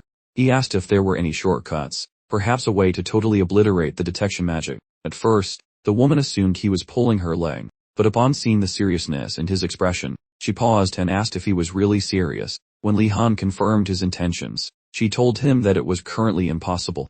Even if he understood the structure of the security magic, dispelling it would be far too complicated. To forcibly destroy it, he would need an enormous amount of energy, enough to disrupt the very foundation of the spell. Upon hearing the complexity of the task, Li abruptly jumped up, slapped his hand onto the surface, and practically begged the woman to explain exactly how to execute that maneuver. The woman immediately rejected his request, explaining she couldn't risk teaching him something so dangerous, as one mistake could end his life. Li Han promised to abandon all caution, pleading once more for her guidance, even offering to pay a substantial fee for her time. When she heard how much cash he was proposing, the lady's resistance melted away, and she finally agreed to help him out. First, she told him he would need a ridiculously large amount of magical energy, adding that a magic circle combined with mana stones would really help. She then inquired if he had learned the complex process of drawing a magic circle, to which Li Han admitted he was still just figuring it out. So, she instructed him that next time, he should position himself exactly where the energy flow in the circle was most concentrated, and collect his power there. While controlling all that massive mana would present a serious challenge, the most difficult part, she emphasized, was sending all of it to a single target simultaneously. Even if he succeeded in that, it still wouldn't cut it. The mana needed to explode forth like a flash flood, destroying a dam, not just meander like a lazy river. After her improvised lecture, Li Han still hadn't fully grasped the magic's complexities, so the lady saw his worried face and asked if he thought the task was too hard. Completely contrary to her expectations, Li Han quickly assured her that the task didn't seem particularly difficult in the slightest. Predictably, the lady realized his massive ego was preventing him from understanding the genuine risk. Assuming that a student from Imrograd must have been a superstar back home, she understood this explained his confidence, but she also knew the world doesn't care about genius, and hubris is especially dangerous for young, talented people. To teach him a lesson he wouldn't forget, she pulled out some glistening moonlight stone powder. She tossed it into the air, reciting an incantation about desiring the moon and drawing upon water. Using the power from the powder, she unleashed third circle magic, activating the confusing Lunarian's moonlight labyrinth spell on Li Han. This spell immediately forced his awareness to separate from his body, causing Li Han to notice that the distance between himself and the lady appeared to suddenly increase. Then, just as abruptly, his consciousness snapped back into his physical form. He realized he hadn't moved at all, even though it felt as if the lady had drifted incredibly far away from him. He felt an odd sensation beneath his feet, creating the distinct impression that a single false step would send him falling into danger. After casting the illusion magic specifically designed for ambushers, the lady hoped this out-of-body experience would serve as a severe warning to the arrogant Li Han. She warned him to stay still, but just as she prepared to explain what she had done, Li Han told her he understood he'd fall into a labyrinth if he lost his balance. The lady was visibly shocked, realizing that Li Han possessed exceptional instincts for a first-year student, concluding that this must be the source of his intense confidence. She then asked if, despite all her warnings and the recent illusion test, he still wished to continue learning the technique. Li remained silent, marveling at the woman's impressive teaching skills, believing in his mind that she was far superior to any of the academy professors. Following his brutal beatdown by Greg, Li now looked at her with admiration, thrilled to finally receive instruction that felt respectful and human. He smacked his hand on the table and declared that he was going to attempt the very thing she had just demonstrated. With that declaration, Lee pulled out his magical staff. He mentally drilled into himself that he should not imagine the magic flowing like a calm, gentle river. Instead, he forced himself to picture a powerful surge bursting through a collapsed dam. He concentrated magical energy at the very tip of his stick, then fired the magical projectile, aimed directly at the bewildered woman. The woman instantly erected a magical force field, trying to prevent any injury from the impact. Even though there wasn't supposed to be noise, the clash of energies created a very specific, thunderous sound in her ears. The magical test caused her entire establishment to blaze with light, transforming it into daytime for several moments before it abruptly vanished, poofing into thin air. When the dust settled and the magic subsided, the woman realized she had fallen to the ground. She stared at Li Han, completely flabbergasted by the sheer impossibility of the situation, wondering if she'd hallucinated. While Li assisted her in standing up, she had to concede that genuine prodigies actually existed in the world outside of myths. Several hours passed, and Professor Garcia, along with the headmaster, were positioned outside the main campus gates, anticipating Li's comeback. Garcia informed her boss that his presence was unnecessary, since she was fully capable of managing everything during her current tenure. The headmaster, however, was stubborn and determined to remain, certain that something truly fascinating was about to occur. Garcia theorized that he was secretly hoping for Li Han to be late and cautioned him against holding out for disappointment. She argued that Li Han was unlike the common students, a point the headmaster conceded while clarifying that natural ability wasn't really the problem. Given the constraints of time and the budget, there was only a certain amount of stuff Li would realistically be able to haul back. The headmaster added that a student's confidence in his own smarts often became a hindrance, then confessed he hoped the clock ran out on the assignment soon. Garcia quickly reminded him to keep his wishes quiet. Right before Garcia's gaze landed on an enormous silhouette, the object lumbered toward the campus entrance, making her question if it was a colossal giant, or just a really tall construction troll. As the shape grew nearer, Garcia finally identified the bizarre figure as none other than Li Han Wardness. Evidently, Li Han had acquired mountains of stuff, taking full advantage of the absence of weight limitations. The problem was that he wasn't allowed to employ horses or carts for transport. He implemented simple control magic to make the boxes float, all while balancing an impossibly large pile on his shoulders. Garcia marveled at his extraordinary power to haul such an absurd quantity of items. However, the headmaster suggested that Professor Greg Vallotti was probably responsible for his exceptional training. A stunned Garcia demanded to know who taught him physical strength magic, since it was far too complex for students in their first year. Guessing Li must have learned the technique from a library book, she proposed they warn him before he physically harmed himself. Just as she opened her mouth to speak, the headmaster recommended allowing the young man to develop in an environment without limitations. In that instant, Garcia realized her boss was the very person who had secretly taught Li Han the physical strengthening magic. For some background, the arrogant steps of gun adults isn't just a spell, it's a four-part magical masterpiece. For a beginner like Li Han, training in the four strengthening areas of the basic circle felt like trying to solve a Rubik's Cube while riding a unicycle. Since Li Han learned most of the first circle magic in his dream, he now understood exactly why the spell's title included the headmaster's name, apparently a bit self-absorbed. To clarify what went down in his dream last night, the flashback starts with Li Han taking a much-needed time out after failing to cast the spell so many times it felt like he was playing a broken video game. While catching his breath, he pondered why the spell wasn't named something logical, like the big muscle time spell instead of something about arrogant footsteps. It confused him completely that the fancy title and the magical outcome seemed to be total strangers. In his frustration, Li seriously considered throwing in the towel on the spell, concluding it was a big waste of his precious dream time. Instead of quitting, he decided to sit down and devise a brilliant, new plan for tackling this confusing magical dilemma. He went through all the information, trying to pinpoint the exact time the headmaster originally cooked up the strange spell. His goal was to figure out what exactly was going on in the headmaster's brain back then so he could potentially learn this thing a bit quicker. To help him think better, Li decided to sculpt a sand statue of the headmaster from when he was young and, more importantly, still actually human. Since this was just a dream, where reality takes a vacation, he started without a second thought. He gathered up a bunch of sand and molded the statue of the youthful headmaster, carefully focusing on capturing the particular brand of madness in his eyes. He ensured the statue reflected his horrible temper, fierce expression, and undeniably well-trained physique. It gave Li a feeling of being a deity creating mankind from mud, though in this case, it was just sand. After finishing the sculpting, Li conjured up some dark clothes and a matching staff, fitting the headmaster's dramatic persona perfectly. He paused, wondering if he could actually animate this thing, especially given the tiny bit of sand still clinging to its nose. A moment later, While looking into the statue's eyes, he suddenly remembered that he was in a dream, so bringing it to life was probably totally doable. Li leaned in close and performed the classic breath of life move by breathing air into the statue's nostrils. Just seconds later, the statue's eyes lit up with a brilliant, supernatural green glow. This green light was exactly like the headmaster's aura, a clear sign that the statue was officially coming to life. Shocked by this development, Li Han quickly retreated as the statue elegantly rose from the ground, just like a true mage. The statue's green eyes continued to glow intently for a brief moment. Li felt a wave of intimidation wash over him regarding the statue's sheer power, but thankfully, it required his direct command to take even one step.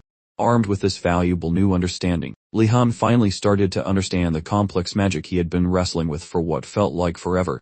Having now witnessed the spell's creator in action, he raised his staff and confidently chanted the incantation to activate the magic himself. The moment he completed the chant, the physical strengthening magic instantly sprang to life. Li Han finally experienced what it felt like to have his body boosted and enhanced by magical energy. With this first successful use of the spell, he could feel his body becoming extraordinarily powerful, feeling like a wizard rockstar. The guy kills the magic and peeks at the pages for a gold star. That paperback begins twitching like a caffeinated squirrel, leaving the boy to guess if it wants the lad to retreat. While staring at the tome, the youth recalls that buffing muscles with arcane juice usually carries heavy baggage, particularly those enchantments hitting every single fleshy part at once. Right when the poor soul is finally discovering the nasty medical consequences, the novel slams closed, tossing the student back into boring actual existence, bummed out that the sun is already up, finishing the nocturnal adventure, currently inhabiting the now. Han grumbles about being forced to cast that sketchy enchantment even though his gut was screaming no, because his bags weighed more than a baby elephant. While nearby, the bossman scrutinizes how the student spreads energy around to keep the mojo working smoothly. Watching closely, the principal sees Han is spamming simple control charms without taking a single breather, a feat quite bizarre for humans, since typical people usually drop dead from fatigue after such a stunt. But with his massive battery of soul power, the boy succeeds. Nearing the entrance, the boy shouts about arriving while the boss greets him, though Han thinks the old man looks bummed since his hidden traps fail. Garcia suggests chugging a bunch of mystical brews then grabbing a long nap, so he can fix his exhaustion. Despite being ready, the youth feels twitchy since that lady shows excessive anxiety. Taking a nod toward her worry, the dude says goodbye, and ditches the portal. The Big Cheese attempts to halt him to query about the source of his cash, however the bird has flown, and the target is far away. Several ticks of the clock later, following a nap, that warden's fellow wanders out and work buddies swarm to see if he remains alive. The fellow claims they should chill since he is feeling quite dandy. Inside his brain, though, he is confused about feeling so great, imagining that the bodily agony would last 72 hours minimum. While he tries to solve the mystery of his amazing health, Ewer appears carrying a cup of steamy chocolate meant to settle those shaky nerves. The duo reclines while consuming chocolate, then the youth gives thanks for the tasty liquid. The guy wonders how that girl survived wrestling with his completely unhinged stallion, much to his utter astonishment. Ewer explained that the horse had actually been completely docile and perfectly responsive to her gentle touch the whole time. Li, however, became incredibly irate at the horse for its agreeable behavior with her. Frustrated that the disloyal animal preferred a woman's touch to his own, Li Han immediately began formulating a secret plan for vengeance, specifically targeting the horse. Ewer quickly snapped him back to reality, reminding him that a new week had started and asking about the remaining homework from the headmaster. With Yer Galam's assignment finally completed, only the headmaster's challenging task remained on their schedule. The objective of this assignment was to successfully steal the designated banner from the White Tiger Tower. Before creating any new strategies, Li Han asked the noble students in his tower if any of them had attempted to tackle the homework yet. The group instantly started complaining about how stubborn and utterly thick-headed the White Tiger students were. One girl mentioned she had tried to win them over with delicious sweets, but her efforts had sadly failed.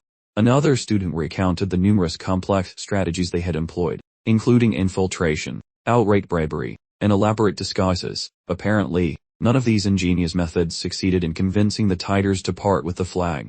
Despite listening to the deluge of complaints, Li Han felt relieved that his fellow students hadn't been sitting around doing nothing. Just as he was about to present his plan, Ando interrupted, suggesting they simply cooperate with the Tigers and make an exchange for the flags. The others immediately started shouting at Ando, reminding him that the Tigers had initially tried to bully Wardeness at the start of the semester.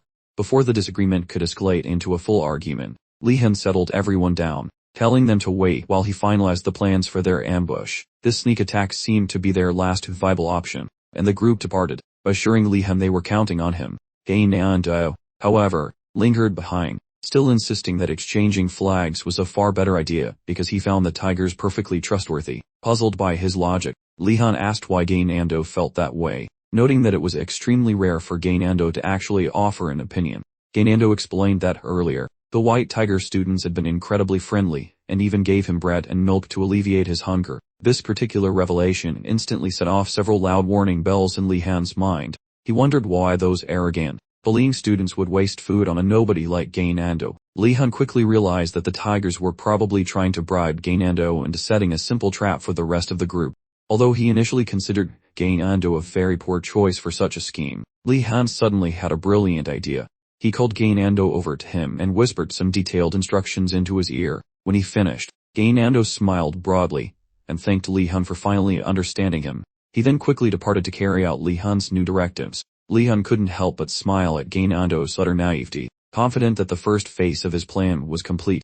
A new scene then began to unfold. Jigel Muridi and a group of White Tiger students were shown diligently painting their towers insignia onto a large piece of plain white fabric. Once done, a pal asks Jigel about swapping their knockoff banner with that banana-colored fellow from before, and Jigel nods, thinking their counterfeit rag looks surprisingly legit. Right then, a buddy sprints in like a caffeinated squirrel, shouting to Muridi that Gainando swallowed the bait whole, and promised a high noon showdown at the school gates tomorrow. Everyone treats Muridi like a hero for his sneaky success. Yet Jigel smells something fishy. A peer spots Jigel sulking, and asks what is up. So Jigel admits he trusts Gainando about as far as he can throw him, deeming it weird that the whole Blue Dragon crew, even Li Han, simply obeyed Gainando's random whim. He grills Rag over evidence of Li Han's approval, but the group insists he just have a little faith. Irritated, Jigel questions why his pals have the brain power of wet toast. He chokes back a lecture and acts chill instead, eventually giving Enrago a begrudging pat on the back. Since they are swapping a total forgery, failing costs them 0. Allowing Jigel to relax his grumpy shoulders. At dusk, Li Han, Ratford, and some fancy Blue Dragon elite creep toward White Tiger territory, itching to snatch that banner. Upon arrival, Ratford says he is touched to be invited, while Li Han notes they truly needed an expert burglar's insight. Suddenly, Huer flips out, prompting Li Han to ask what is melting her brain. She frets that Nilia really should have been invited along, knowing Nilia gets major FOMO when excluded from these high-stakes missions. Li vows to smooth things over with her eventually. Currently, his mind is strictly on finishing this haste. Li Han notes that because of Gainando's antics, the tigers are totally sousing. Then he details the strategy. Involves both him and Ratford breaking inside while his teammates loiter, until he sends the word. He figures these rich kids have never actually ambushed anyone before, so he demands total silence until he verifies that they can enter the facility. With the setup ready, Li Han gives Ratford the nod, and the pair tiptoes toward the main doorway of the tiger base. By the gate, Li Han tries to decode the funky magic shielding the place, but, while deciphering the spells, his legs wobble like jelly. Luckily, Ratford catches him and checks if he is still among the living. Li claims he is peachy, even though this job is clearly a nightmare. Ratford advised a tactical shift, though Li, steadfast as a grumpy old wizard, simply wouldn't budge. He knew their sole remaining challenge was the pesky magical barrier guarding the doorway. Meanwhile, at the Academy's monstrous menagerie greenhouse, a rather advanced student, tasked with detailing his experiments, was gently drifting off to dreamland, barely a blink into his snooze. His vigilant coworker caught him mid-snooze, rousing him sharply to avert a summoned creature's grand escape on his shift. Fully jolted away, the student grudgingly returned to his duties, vowing stricter vigilance. Perhaps, yet, as soon as his coworker vanished, he was already losing the epic battle against slumber again, blissfully oblivious that the very vessel containing the rather aggressive vine monster before him was leisurely disintegrating. Meanwhile, at the foreboding White Tiger Tower entrance, Li Han channeled formidable mana into his staff, initiating his inaugural assault on the magical shield guarding it. Ratford, right next to him, could practically taste the prodigious magical energy Li was pouring out, without even focusing, and was utterly dumbfounded by Wardeness sheer, inspiring might. Li Han, meanwhile, dedicated his entire being to dismantling the troublesome barrier, achieving victory just after a quick tick-tock. Back in his private chambers, the headmaster suddenly felt the magical shield give way. His first thought was that those pesky anti-magic hooligans were back to torment his pupils. Nevertheless, a quick Thinking attendants swiftly assuaged his fears, clarifying that the culprits were merely the academy's fresh faces. Upon this revelation, the headmaster deduced they were likely tackling the rather difficult task he'd assigned only last week. He instantly suspected that this display of potent magic could only belong to the phenomenal wardness. Intrigued, he then inquired of his assistant regarding the state of the remaining protective enchantments past the portal. The skeletal attendant informed him that nearly all defensive enchantments were neutralized by just one individual. This news utterly astounded the headmaster. He'd never imagined Li Han could dismantle such extensive security measures in one go. As he pondered how thoroughly Li Han had apparently recalibrated his defenses, Li Han himself was barking orders for his companions to storm the now breached tower. With his squad hurtling in sans pause or second thoughts, Li Han observed the protective enchantment sluggishly rebuilding itself, utterly impressed by its resilient nature. He recognized the urgency. If the arcane defenses fully rebooted, they'd be in a world of serious hurt. Mere moments post entry. A fearsome white tiger beast coalesced from the flickering candles lining the passage, snatched Gainando, unceremoniously hauled him back to the entry, and dramatically launched him outdoors, abandoning the remaining party to venture deeper. Witnessing this rather abrupt eviction, certain students pause, bewildered, fretting over Gainando. Li Han snaps the squad back to reality, demanding absolute focus. He cautions that dallying ensures the common room's magical wards and nasty snares will soon reactivate themselves, rendering their haste much more agonizing. Reaching the destination, the fancy folks gawk at the tiger's lair, comparing the weird decor to their posh suites. The place seems quite mesmerizing yet wacky, so Li Han and Ratford sternly recall everyone to the objective. Locating and swiping the banner remains the goal, so they divide the squad to ransack every dusty corner quickly. Li Han contemplates their immense fortune, noting that the absence of guards makes this robbery almost too easy. But before he can cheer, a voice rings out, shouting his name unexpectedly. Spinning around, he spots Darodu just standing there, clad in some rather questionable nighttime attire. Appearing absolutely stunned, while asking why on earth Li Han is sneaking through the tower at this ungodly hour, Darodu mentions the ruckus woke him up, then wonders how this band of miscreants even bypassed the front door. Grabbing the chance, Li Han pulls the classic trick, telling Darodu to look at something behind him. As soon as Darodu pivots, Li Han delivers a heavy metal snooze button right to the back of his noggin, dropping him like a sack of potatoes. While a wealthy student tosses a snide comment regarding the slumbering Darodu, Yuner begins to ponder if clobbering an elite is actually considered acceptable social behavior. Li Han insists he is actually being quite helpful and charitable toward poor Darodu. Discovery by fellow tigers in this state ensures he avoids suspicion of aiding the enemy, thus dodging certain punishment. Li Han explains this prevents Darodu from becoming a miserable outcast, much like the poor Nilia. While Yuner values the kind gesture, she remains completely clueless regarding the odd comparison involving Nilia. Right at that moment, Ratford yells, declaring that the prize flag has finally been located. Alas, a major complication arises. Numerous standards exist, looking totally identical. Li Han scowls, seeing that the darkness hides the true banner, and they lack the luxury of a slow inspection. He commands a silver-haired buddy to grab every single cloth and run before they get caught. As soon as the kid clutches the bundle, the candles ignite instantly, bathing the hall in light, instantly activating a hidden snare. Without warning, white feline beasts materialize from every dark nook and cranny, abruptly snatching up various blue dragon apprentices immediately. As event unfolded, Ratford, a veritable flag-boarding champion, quickly collected every banner before relaying his success to Li Han, who then bestowed upon him a glowing commendation for such swift action. With a commanding yell, Li Han instructed his companions to sprint towards the exit, optimistic they might slip away unnoticed before their pursuers could close in and snag them.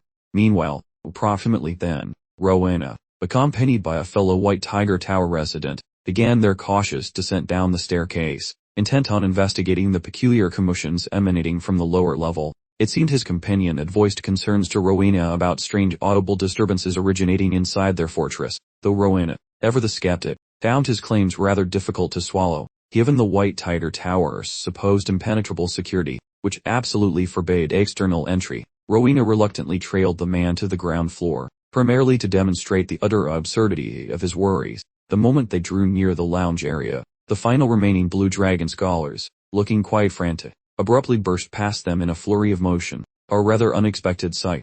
They were clearly making a desperate dash from the White Tigers, and Rowena, experiencing a sudden profound fright, instantly identified them by their distinctive Blue Dragon Tower attire. Upon spotting Rowena and his colleague positioned on the stairway, Li Han immediately concluded that their daring escape had, reached an unfortunate and rather abrupt conclusion. Yet, before Rowena could even muster a proper reaction, his gaze landed upon Princess Ardenart herself, surprisingly intermingled with the supposed lawbreakers. He loudly uttered her name, desperately wishing for her to halt her escape, but much to his utter disappointment, the Royal Highness entirely disregarded his plea. Precisely when Rowena believed the circumstances had reached peak peculiarity, the spectral white tigers, with uncanny speed, abruptly streaked past him like a blur. They continued their relentless pursuit of the invaders, and as he witnessed the tigers successfully apprehending several of them, a wave of shock washed over him. A profound confusion utterly overtook him, and he then bellowed with maximum effort, loud enough to wake a sleeping dragon. "What in the blazes is happening?" he demanded, his bewildered voice reverberating through the abrupt quietness that descended upon the aftermath of all the pandemonium. Just a few moments later, having furiously dashed across the communal chamber, Li Han, Ratford, and Yuan, panting slightly, as well as a few other Blue Dragon students, ultimately managed to reach the White Tiger Tower's main doorway. Right as Li Han was on the verge of being snatched by an approaching tiger, he executed an incredibly swift, last-ditch evasive jump, a move truly worthy of applause. Barely evading its grasp, he tumbled out, landing just beyond the tower's entrance. Having successfully endured the rather unceremonious landing, he glanced behind him, observing the imposing entrance door dramatically snap shut with a resounding thud. He let out a long breath of relief, then announced to his utterly fatigued colleagues, who were huffing and puffing profoundly, that their daring escape had, indeed, finally succeeded. However, their moments of respite vanished quickly when they distinctly heard White Tiger students within the structure rousing their compatriots, evidently getting ready to pursue those pesky Blue Dragon rascals. Immediately, Li Han grasped that their ordeal was far from over, swiftly imploring his wary compatriots to steel themselves, cautioning them firmly that the White Tigers were indeed rapidly approaching. Prior to the tigers' arrival, he commanded the more robust students to hoist up any companions too depleted to run, ensuring their collective departure could be expedited. Li Han personally scooped up Gainando, the unfortunate soul who had been rather unceremoniously ejected earlier in their escapade, slinging him onto his shoulder before making a hasty departure. While being carted along, the utterly bewildered Gainando, still existing in a hazy state of semi-consciousness, muttered something incoherent about a carriage ride, then blearily instructed Li Han, whom he charmingly referred to as the coachman, to apply the brakes. Irritated by the privileged youth's utter absurdity, Li Han sharply rebuked him, urging him to gather his wits because, frankly, he was absolutely no one's personal carriage driver. Moments later, the White Tiger Tower's imposing entrance dramatically burst open, unleashing a horde of incensed students who immediately surged towards the lagging escapees. Confronted with this sight, Li Han immediately apprehended the truth that, at their existing velocity, capture would be certain and agonizingly swift. Thinking on his feet quicker than a grazed weasel, he informed Ratford they absolutely required a grand diversion. For a fleeting second, Ratford suspected Li Han planned to use Gainando as an appetizer for the enemy. Yet, Li Han quickly calmed his friend, assuring him he would not stoop to such villainous depths. Around that precise juncture, Anrago bellowed toward Li Han with significant fury, accusing the man of a massive disloyalty to Daru, who had foolishly placed faith in his supposed integrity. Seizing this shining moment, Li Han decided this was the perfect time to erase all doubt from Daru's mind. He delivered an icy statement to Anrago, claiming Daru was merely a disposable chess piece, scoffing at the orc's misplaced loyalty. Naturally enraged, Anrago lost all semblance of composure, and rushed headlong at Li Han, but before his meaty fists could connect, Li Han smoothly recited the words to the surge incantation, calling forth massive, watery manacles that clamped Anrago firmly to the floor beneath him.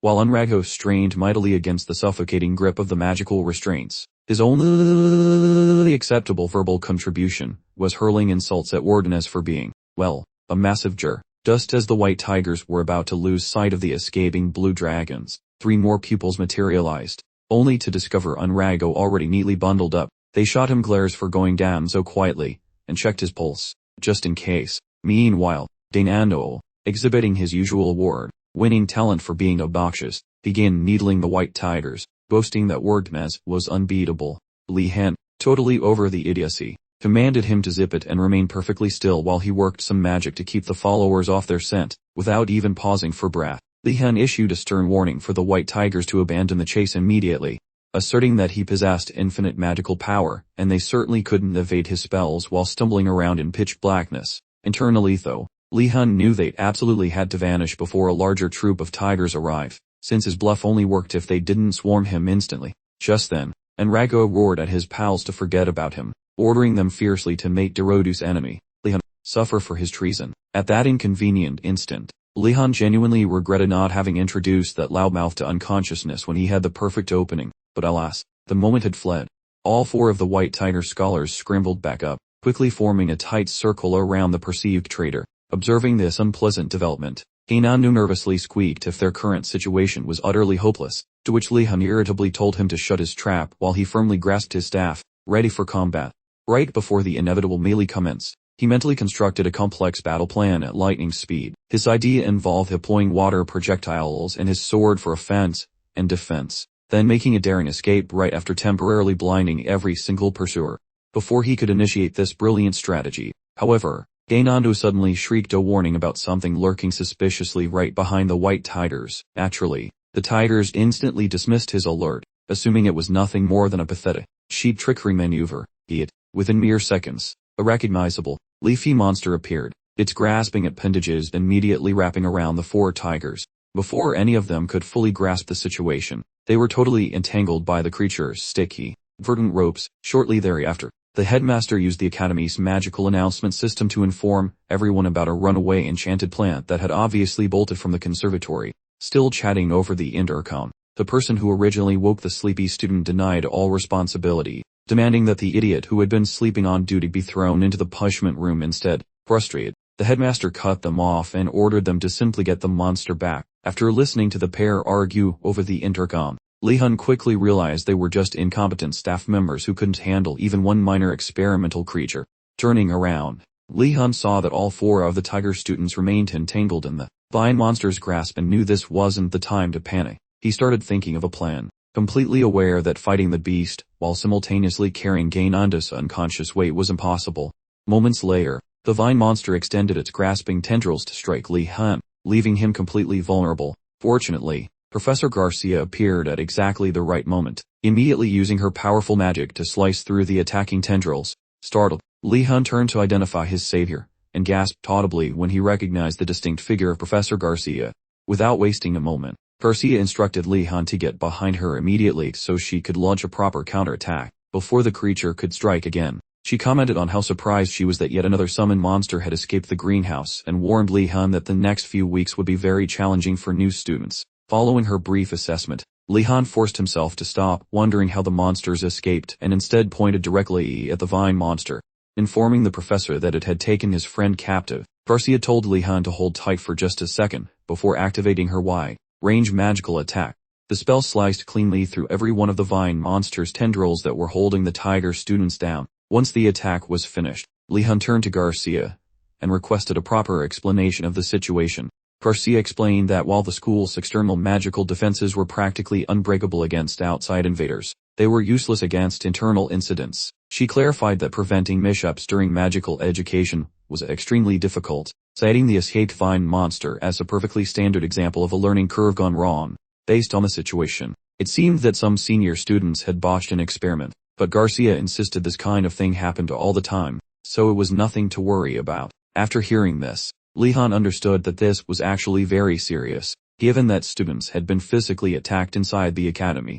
Nevertheless, he put on a polite, artificial smile and thanked Garcia for the explanation. He then quickly asked if the other magical creatures that had also fled earlier would be rounded up soon. Garcia assured him not to panic, stating confidently that the monsters would likely be captured within the next month, though she did warn him to keep his guard up while wandering the academy grounds until then. The warning was to keep him from becoming Monster Chow, obviously, but internally, Li Han completely lost it. Stunned by Garcia's completely relaxed attitude about dangerous creatures roaming freely for 4 weeks straight, he tried to convince himself that perhaps all professors were just this eccentric, and maybe this particular brand of carelessness was actually Garcia's unique way of expressing concern. The following morning, the headmaster once again made a broadcast throughout the academy. He cautioned students to be incredibly wary, because the dangerous, summoned creatures were still wandering around the campus. The revelation completely shocked the students residing in the Blue Dragon Tower, leaving most of them utterly speechless. A few students even began to whisper that the professors must be intentionally releasing the monsters just to mess with them for fun. The dormitories buzzed with speculation as students tried to figure out why the professors weren't rapidly dealing with the escaped creatures. Li Han, meanwhile, simply assumed it was because all the professors were fundamentally lazy. Seriously, considering the staggering number of wizards the school employs, it's fine. He remains utterly convinced they could collectively tranquilize a grumpy wyvern if the faculty actually showed up. Usually, the professors assign students the cleanup duties, but here's the kicker. What do you do when the disaster zone was caused entirely by the pupils, not the staff? Li Han briefly entertained the clear solution, then quickly decided to jettison that mental baggage and concentrate on useful chores instead. He commanded everyone to cease their incessant gossiping, and immediately started preparing a hearty morning meal. In mere moments, Li Han miraculously produced a fantastic feast fit for every single person present. He strategically deployed Yuner to distribute the truly delicious provisions to the snooty aristocrats. While distributing the portions, Li Han announced he crafted this particular dish with extra care, knowing everyone was completely exhausted. That mess the evening before really took it out of them, and naturally, the flattering remarks began immediately flooding the room. Meanwhile, Wardeness insisted that everyone form an orderly queue as the final plates were being handed out. After a little while, once they had finally settled themselves around the table to begin dining, Gainado suddenly confessed that the entire ordeal wasn't a total bust, since something beneficial resulted. Thoroughly bewildered, the rest of the crew promptly inquired about his cryptic statement. Gainado clarified that watching those annoying white tiger jerks absolutely freak out was highly satisfying, and Yuer heartily concurred, stating how much she enjoyed the teamwork. She concluded that she adored eating excellent food alongside her pals, maintaining a cheerful disposition throughout the chaos. With the bright sunlight beaming warmly through the nearby window pane, the atmosphere quickly turned completely tranquil and calm. This made Yuer sigh happily, wishing that their lives might permanently remain this wonderfully simple. Without warning, the blasted headmaster's dreadful pre-recorded speech began broadcasting again via the loudspeaker system, absolutely ruining the tranquility. As soon as the recording finished, Ashen grumbled bitterly that the ridiculous public service message had totally destroyed his desire to eat. Naturally, Gainado immediately jumped in and asked if he could take Ashen's plate, causing the pair to start arguing. Yuan turned to Li Han and nervously questioned whether their early morning seminars would proceed normally, since the dangerous beasts were still roaming the nearby grounds.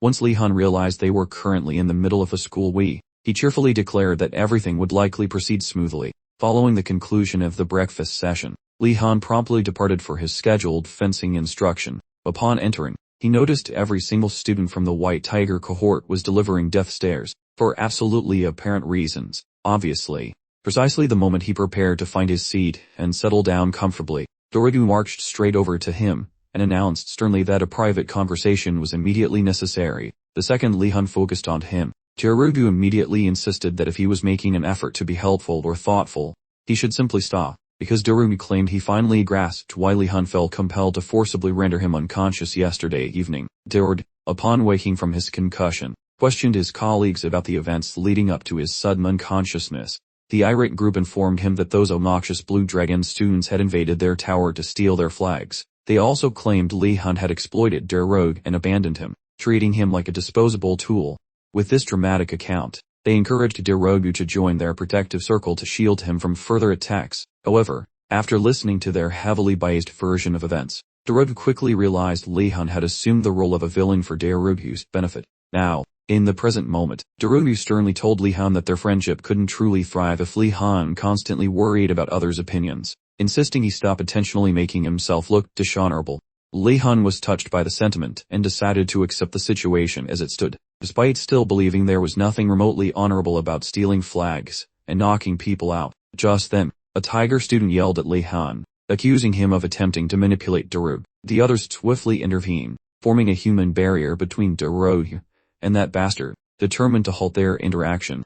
Li Han remained unfazed by the commotion, concluding that Dorogu was now safely under the protection of his colleagues. A short time later, Professor Engeldil, the swordsmanship instructor, arrived to greet the students. After exchanging polite pleasantries, he expressed his astonishment at discovering summoned monsters freely roaming the campus upon waking. Since classes were non-negotiable, he explained that he had dedicated considerable thought to transforming this dangerous situation into a valuable lesson. Li Han felt a surge of anxiety upon hearing this, sensing the professor's plan was veering sharply toward disaster. Engeldil then announced that, following his deep philosophical pondering, he had decided to capture a loose summoned monster so that his students could practice fighting it for training purposes. Li Han couldn't comprehend how fundamentally flawed the professor's logic was. Surely, the priority should have been ensuring there were no loose monsters on campus in the first place. As Li Han opened his mouth to protest, a tiger student quickly voiced agreement with the professor's idea. The student argued that they would never succeed against summoned monsters if they constantly cowered in fear and retreated. Hearing this support, Angeldal admitted he had initially considered abandoning the plan if anyone had objected, but, just as he suspected, his truly brilliant students held a different, more courageous perspective. He then turned to Li Han for a confirmation nod, and Li Han, caught completely off guard, instinctively agreed with the professor's brilliant notion. He instantly regretted the reflexive agreement, and the training session was ready to begin. The students were instructed to randomly group into teams of 3 by drawing lots. Those who picked the same number would be paired together, and moments later, Li Han found himself assigned to a team. He was stuck with Dairui and Jejul, of all possible combinations, because they all happened to select the number 4. He recognized the imminent danger the moment Jejul began speaking, his voice dripping with condescending sarcasm. Jejul made a point of expressing how genuinely delightful he found their previous meeting. Li Han immediately understood that Jejul was referring to the time Li Han had set him and his entire entourage up for the punishment room. Li Han decided to maintain his facade. He suggested they both simply forget the whole incident, since they had clearly behaved like children. This proposal, predictably, served only to send Jejul into a furious rage. Darogu then turned to Li Han, asking if he was actually serious about his suggestion. To explain Jejul's attitude, Darogu revealed they both came from the north, where the Marathi family considers holding a grudge a sacred tradition. Knowing this, he warned Li Han that Jejul would definitely seek revenge, so Li Han needed to keep his guard up. Darogu promised protection if things got truly out of hand, but urged constant vigilance. At this point, Li Han fully comprehended precisely how difficult it would be to manage this team during their class war. Just then, Angeldal gathered the students together, announcing that since all team assignments were complete, they would now proceed immediately to the next phase, which involved selecting a team leader. The designated leader would be identified by a red dot in the corner of their assignment sheet. Once chosen, the leader would issue commands, which the other 2 teammates were required to follow while battling the summoned creature. Hearing this, Li Han felt a surge of cold dread. Fearing the absolute worst, he quickly checked his own paper, feeling a wave of relief when he saw he wasn't the leader. Hoping for the best possible outcome, he asked Darogu if he possessed the red dot. Unfortunately, Darogu did not, meaning their team leader had to be Jejul. Confirming Li Han's very worst fears, Li Han maintained his cool, advising Jejul to make sure his instructions were absolutely clear, lest he suffer an accidental backstabbing. Jejul merely smirked in reply, assuring Li Han that he, too, eagerly anticipated their upcoming collaboration. As the intense, silent bickering between the 2 rivals continued, poor Darogu found himself stuck directly in the middle of their conflict. Even though he wasn't a knight, and typically feared standard dangers, he found this particular human interaction truly terrifying. Just a few seconds into their stare-down, a random student interrupted the silence with a question. He asked the professor to please share some information about the nature of the summoned beast they were scheduled to fight. Angeldal responded that he couldn't possibly reveal such information, claiming that, in their future careers, they would frequently encounter unknown monsters and be forced to fight them with minimal intelligence. While this explanation had a certain logic to it, it infuriated many students, including Jel and Li Han, to no end. Li Han calculated that since the professor was already spouting irresponsible nonsense, he might as well try to ask for something helpful to defeat the summoned creature. Unfortunately, before he could formulate his request, another overly cheerful white tiger student shouted something out. The student loudly praised the professor for providing such incredibly challenging class work. When these self-proclaimed heroes started puffing out their chests and bragging about taming the beast like knights fresh out of a fairy tale, who incidentally turned out to be less damsel and more dude, couldn't help but roll her eyes. She let out a groan of profound disappointment regarding her tower mates, while Li Han, completely taken aback to discover another soul actually possessing brain cells, found himself utterly transfixed by Djel. However, upon being called out, he merely explained that he was flabbergasted, having finally encountered a person whose internal monologue didn't sound like a squirrel trying to play the tuba. His feeble bid for friendship fell flat with Djel. Djel promptly informed him to cease his nonsense, and rigidly adhere to her directives, or else, the hound, clearly uninterested in sparking a verbal duel, consented, adding the tiny caveat that her orders needed to resemble something remotely logical, which immediately prompted Djel to snap back, demanding precisely why he'd previously drugged them and delivered them to the headmaster like takeout. Just as Li Han began pointing out they hadn't exactly been pen pals during that period, Daru cut through their bickering like a hot knife through butter, firmly telling Li Han to zip it, though Li still tried to claim he was simply attempting to clarify a minor little misunderstanding. However, Daru cautioned him that certain misunderstandings are best left buried, fully aware that Li Han was merely digging himself into a deeper hole and rapidly transforming Gel into a ticking grump bomb. As Li Han glumly followed, Daru and Gel finally arrived at the entryway, swinging open the massive portal with a theatrical flourish. They found the interior of the building to be shrouded in near complete darkness. Upon observing this nocturnal decor, Li Han's brain clicked, and Glidel, that sneaky strategist, had clearly arranged a dimly lit arena, perfect for a monster raid, but that particular shadowy skirmish wouldn't be happening, not under Li Han's watch. He swiftly dispelled the gloom, conjuring light with a magical flourish. Gel immediately felt a sting of envy regarding his exceptional talents. Barely moments after the illumination, a series of unsettling noises began echoing from the remaining shadows just beyond their sight. Before long, the monstrous summon made its grand appearance. Specifically, it was a ghostly bull, portions of its spectral physique ominously adorned with razor-sharp spines. The monstrous entity kept emitting its disquieting grunts, while the Hidel, with a discerning glance, recognized it instantly as a spirit bull, a fact Li Han quickly elaborated upon by noting its unusual, perhaps even fashionable, distinctiveness. As Li Han meticulously scrutinized the bovine's arcane make-up, he picked up on a peculiar energetic emanation, practically screaming something's brewing from within. A telltale signature, he knew, of a potent, strengthening magical potion.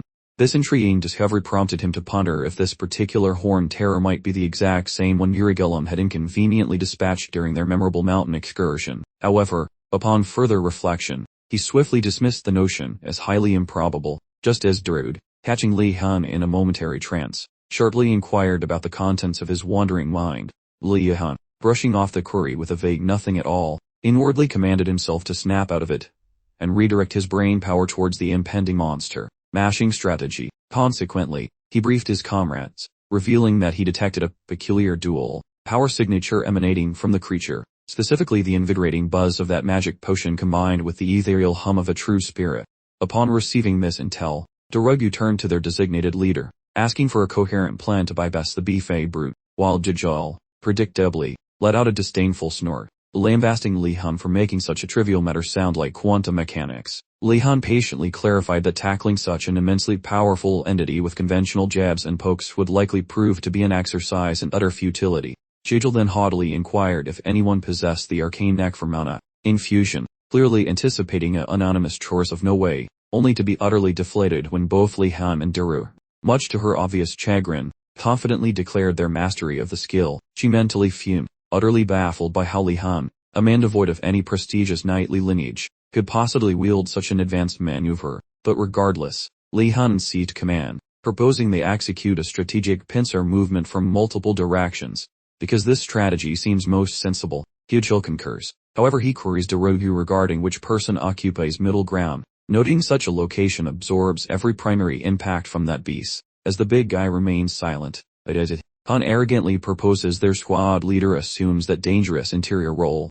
An incensed Dajjal instantly presents his middle finger, which makes Daru decide he is truly the sole grown person within this bunch of immature youths, resolving their conflicts similar to typical youngsters. Daru recommends choosing via a game involving stone, parchment, and blades.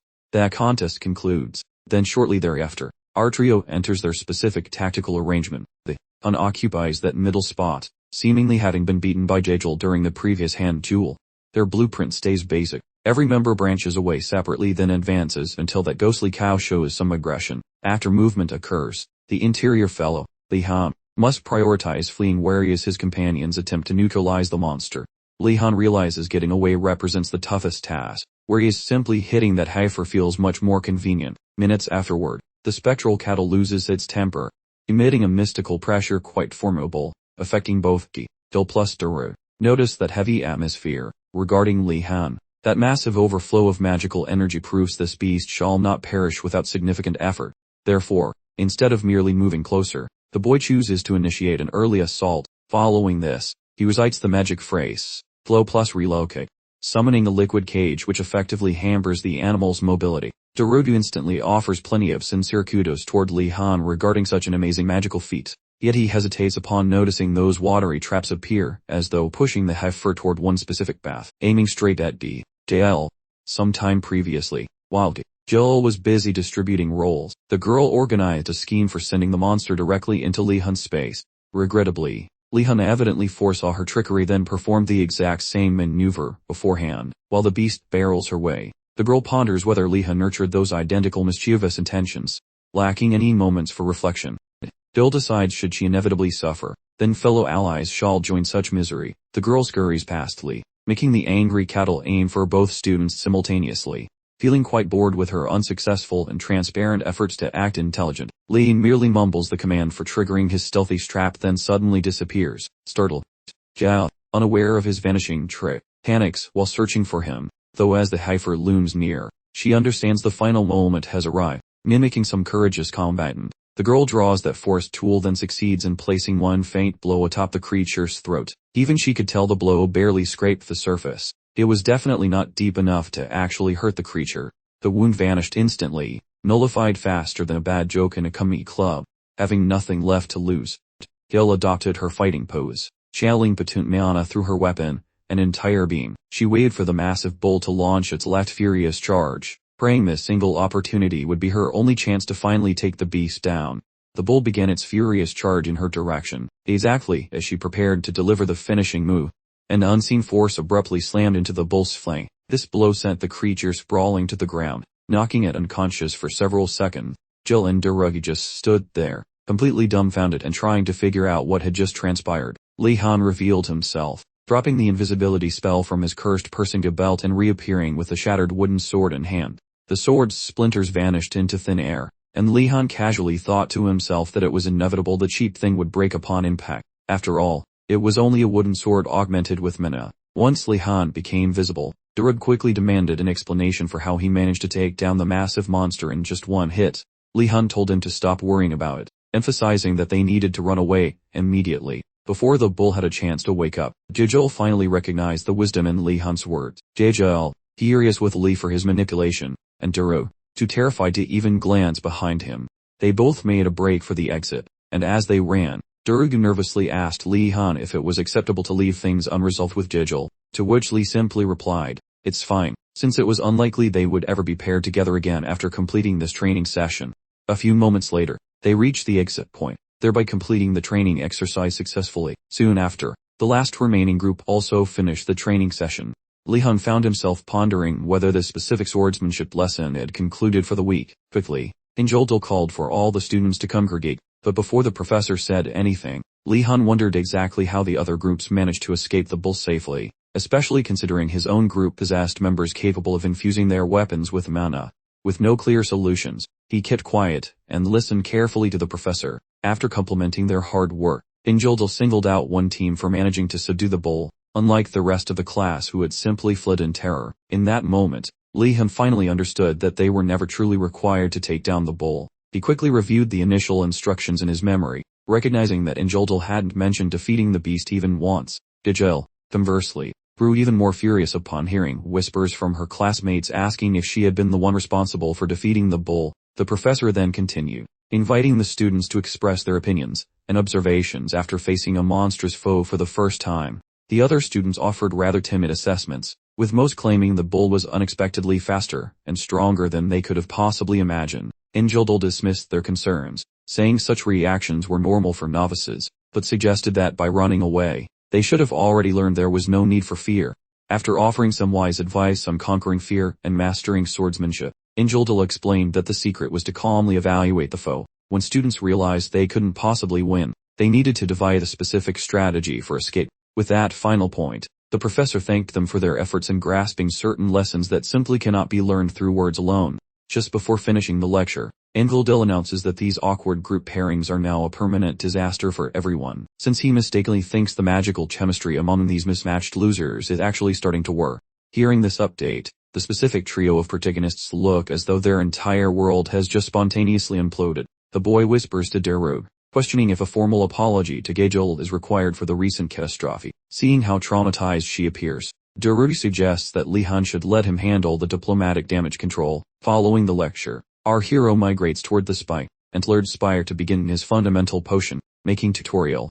Within the hall, he notices Yunner plus Nilia looking far more organized for their studies than anticipated. Upon spotting the boy, Yunner is stunned to observe a pair of fancy elites hovering around him like frantic security guards. Naturally, she asks what is going on, and our hero confesses those two blockheads offered their services as bodyguards following the sword training. A bodyguard mentions that every single corridor beyond their dormitory is essentially a chaotic field of carnage. Thus they are dedicated to shielding their favorite prodigy, Li Han, because they are convinced the local wildlife is currently orchestrating his abduction. Rolling her eyes, Yuna remarks that our protagonist is definitely strong enough to clobber any random attacker solo. Before any counter argument starts, Sienna materializes clutching a crate of concoctions and concurs with the boy immediately, claiming their current situation is indeed quite sketchy, prompting Li Han to immediately start acting like a professional sycophant. He showcases his whirl, plus Barone, nosing abilities, and Sienna, loving the attention, gives him some monster repellent spray. Observing the awkward display, Nelia asks Yunner if Li Han is deep in debt to this terrifying lady. Moments later, the bearded professor marches inside and commands the entire class to shut up. Once the room goes quiet, he demands to know if anyone actually finished their homework liquids. Every pupil agrees out loud while privately visualizing the glorious sight of the professor's facial hair being plucked. Sitting there, Li Han sees the murderous vibes from his peers and worries about the violent pranks they are cooking up for the teacher. Baragulum is actually shocked to see everyone completed the task, until a Phoenix student reveals they all work together to survive. The professor provides a rare bit of kudos regarding their unified labor. He then declares that cooking a cheap spirit porting tonic officially confirms their status as rookie magic mixers. Of course, he makes sure to mention that their creations are still mostly hot garbage. He splashes a few drops of the liquid soul onto a nearby houseplant. A pathetic little spark flickers to life on the stem. Plus the teacher clarifies the blaze is small since their mixture contains 0 actual strength, while the pupils gaze in awe at the minuscule campfire. Regulum halts the exhibit and splashes a different mysterious liquid onto the suffering shrubbery. An inferno. This instant, visibly swelled in expanse, now grander. Stunned, his attention snapped to the inscription upon the flask, where, with a bewildered chuckle, Li Han Wardnez was precisely identified as the unexpected creator. His gaze lingered on that highly unusual pupil for just an instant. With a deliberate vocalization, he then informed the eager assembly that despite certain of their initial achievements, they truly mustn't let this modest triumph inflate their egos, for the grand, perplexing journey of genuine alchemy was merely commencing. Transitioning to his core lesson, Regulum theatrically produced a diminutive rabbit from his cloak, casually informing the pupils they would now apply their acquired magical know-how, not on diagrams, but upon an actual, ethereal entity. Upon observing that minuscule, charming, laborious entity cradled in Irregulum's palm, Li Han mused, somewhat amused, if ethereal beings consistently chose such irresistible animal forms. Concurrently, a peculiar humorous, discreetly tucked inside his garments, began to thrum with an inexplicable, impish inquisitiveness, revealing a rather chilling peek into precisely why the dark arts haven't precisely become a mainstream, family-friendly pastime. Advancing his discourse, Regulum formally presented the entity named Rabbit, a remarkably agreeable ethereal being whom he, apparently, enlisted for demonstrations quite often. He sternly cautioned pupils never to dismiss its potency merely due to diminutive size and undeniable cuteness, adding should the need arise, this deceptively cuddly creature possessed latent power to single-handedly eradicate every student present, given that forging robust ethereal packs remains far too daunting a challenge for their current skill level. Regulum declared they would commence by gently, perhaps even awkwardly, wooing only the most approachable, humble spectral beings. He elucidated these mystical agreements aren't instant, requiring considerable duration to cement due to an absolute demand for faith, a foundation that, much like friendship, must be meticulously developed gradually. A theatrically vivid emerald liquid liberally sprayed across the entire lecture hall. Regulum then elaborated this particular magical mist dramatically boosted ambient spiritual power, essentially giving pupils a supercharged pass into the elusive spirit realm. Upon their arrival in that dimension, he firmly recommended prioritizing one goal, earning the entity's elusive faith. The most effective method, he declared with an almost sage-like nod, was through an undeniable display of genuine candor. Conversely, however, should they dare to address ethereal beings with pompous self-importance, those discerning entities would simply perceive hotness and swiftly ghost them. After his counsel, he then, with a dramatic sweep, told pupils to swiftly ingest the unique elixirs they had crafted.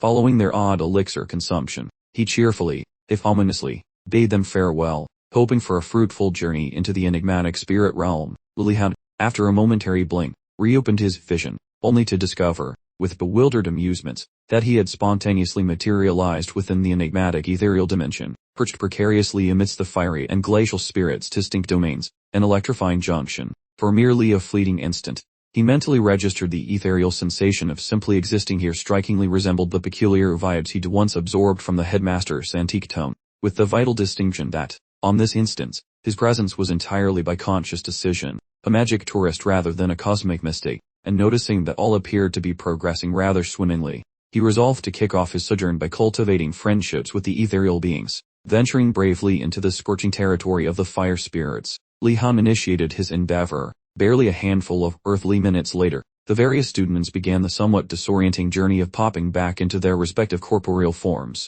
Munir, practically bouncing with effervescent glee, excitedly recounted the sheer spectacularity of her ethereal adventure, utterly astonished at how, despite feeling like she'd spent an eternity in the spiritual realm, in actual reality, barely a tick-tock of mere seconds had elapsed. Meanwhile, Ashan, with equal fervor, eagerly regaled everyone with the dramatic saga of his aquatic encounter with a rather dignified carp spirit. Nevertheless, Iridium, clearly reaching the limits of his patience with their enthusiastic babbling, sternly instructed them to hold their excitable tongues until they had safely returned to their individual magical towers before dissecting their fantastical exploits any further. At this point, he fully anticipated that every single one of them had finally grasped the profound, frustrating challenge involved in attempting to forge any basic connection with an elusive spirit. He suggests they keep pestering those invisible ghosts every single chance they get. Having finished his speech, he lets the bored students escape, though he forces Li Han to remain for a little chat. After cornering him, Regulum starts grilling the poor kid about his ghostly vacation, fearing the boy might have accidentally signed his soul away already. Once Li Han grumbles that his trip was an absolute disaster, Regulum lets out a massive breath like a deflating balloon. Grinning like a maniac, he begs the lad to spill the beans. Li mentions that even though he bumped into plenty of phantoms, every single one bolted like they saw a tax collector. Upon hearing this, Regulum digs through his dusty brain until an old memory pops. He tells a tale about some wizard who waited until retirement to visit spirits, while his massive energy made opening the door a total breeze. Those ghosts were absolutely petrified of him, making Li Han wonder what on earth was wrong. Regulum explains that those spirits were petrified by the massive energy leaking from the wizard, leading Li Han to ask for a professional medical diagnosis. Regulum guesses the boy just has too much magical juice, but luckily there is a fix. That ancient wizard eventually made some spectral buddies, so hopeful Li Han asks for the secret. Regulum says the guy basically kidnapped the spirits first, and then forced them to be friends. Li Han stands motionless, trying to comprehend the sheer lunacy of such a questionable friendship strategy. After a moment, Li Han asks if spirits become superpowered in their own realm, and Regulum confirms that might be his only real hurdle. Regardless, he tells the stressed kid to keep his chin up and enjoy the ghostly chase. This irritates Li Han so deeply that he vows to rob the man's pantry next time. Leaving the office, Li Han meets his pals and vents about his terrible time as a ghost. After eavesdropping, Sienna pops up and mocks his pathetic ability to make friends with the dead, but she notes that ghosts are often just confused, mentioning her own group has seen this weirdness. Since his struggle is actually quite common, the boy asks how to fix this, and Sienna mentions that weird drink from the previous lesson. Supposedly, that liquid is so potent it makes you look like a supermodel to a lonely ghost. Within the hidden recipes of her order, a specific concoction exists just for wooing the spectral crowd, because she has cooked it before. Sienna offers to whip some up for her desperate comrades, provided they scavenge for the gross components, though she cautions them. Before the party starts, Sienna seriously cautioned them that their grand plan demanded a truly enormous amount of supplies. Her diligent scribbling concluded, she proudly unveiled the resulting long catalog for them. Li Han's jaw dropped, truly stunned by the sheer enormity of what lay before him. He nervously inquired if assembling such a vast collection was remotely feasible, but Tiana, ever the optimist, confidently affirmed a solution existed. She'd caught wind that Professor Urgilum, a rather eccentric fellow, maintained a clandestine laboratory somewhere high up within the primary academy structure. Conveniently, it reportedly brimmed with every single essential she needed. Should they possess the necessary daring, she'd gleefully accompany them on a covert raid into the professor's workspace to procure the required items. Meanwhile, the other eager Blue Dragon apprentices enthusiastically heralded Tiana's truly impressive alchemical prowess. Li Han, however, found himself quite apprehensive, seriously questioning the moral implications of a holy woman engaging in grand larceny. A palpable disquiet settled over him, prompting him to usher Tia away for a hushed word, emphasizing the perilous nature of their scheme, particularly should the headmaster discover their transgression. Tana, quite dramatically, addressed him using his complete moniker, declaring that this morally dubious existence was, in fact, precisely the sort of wisdom imparted by their informal institution.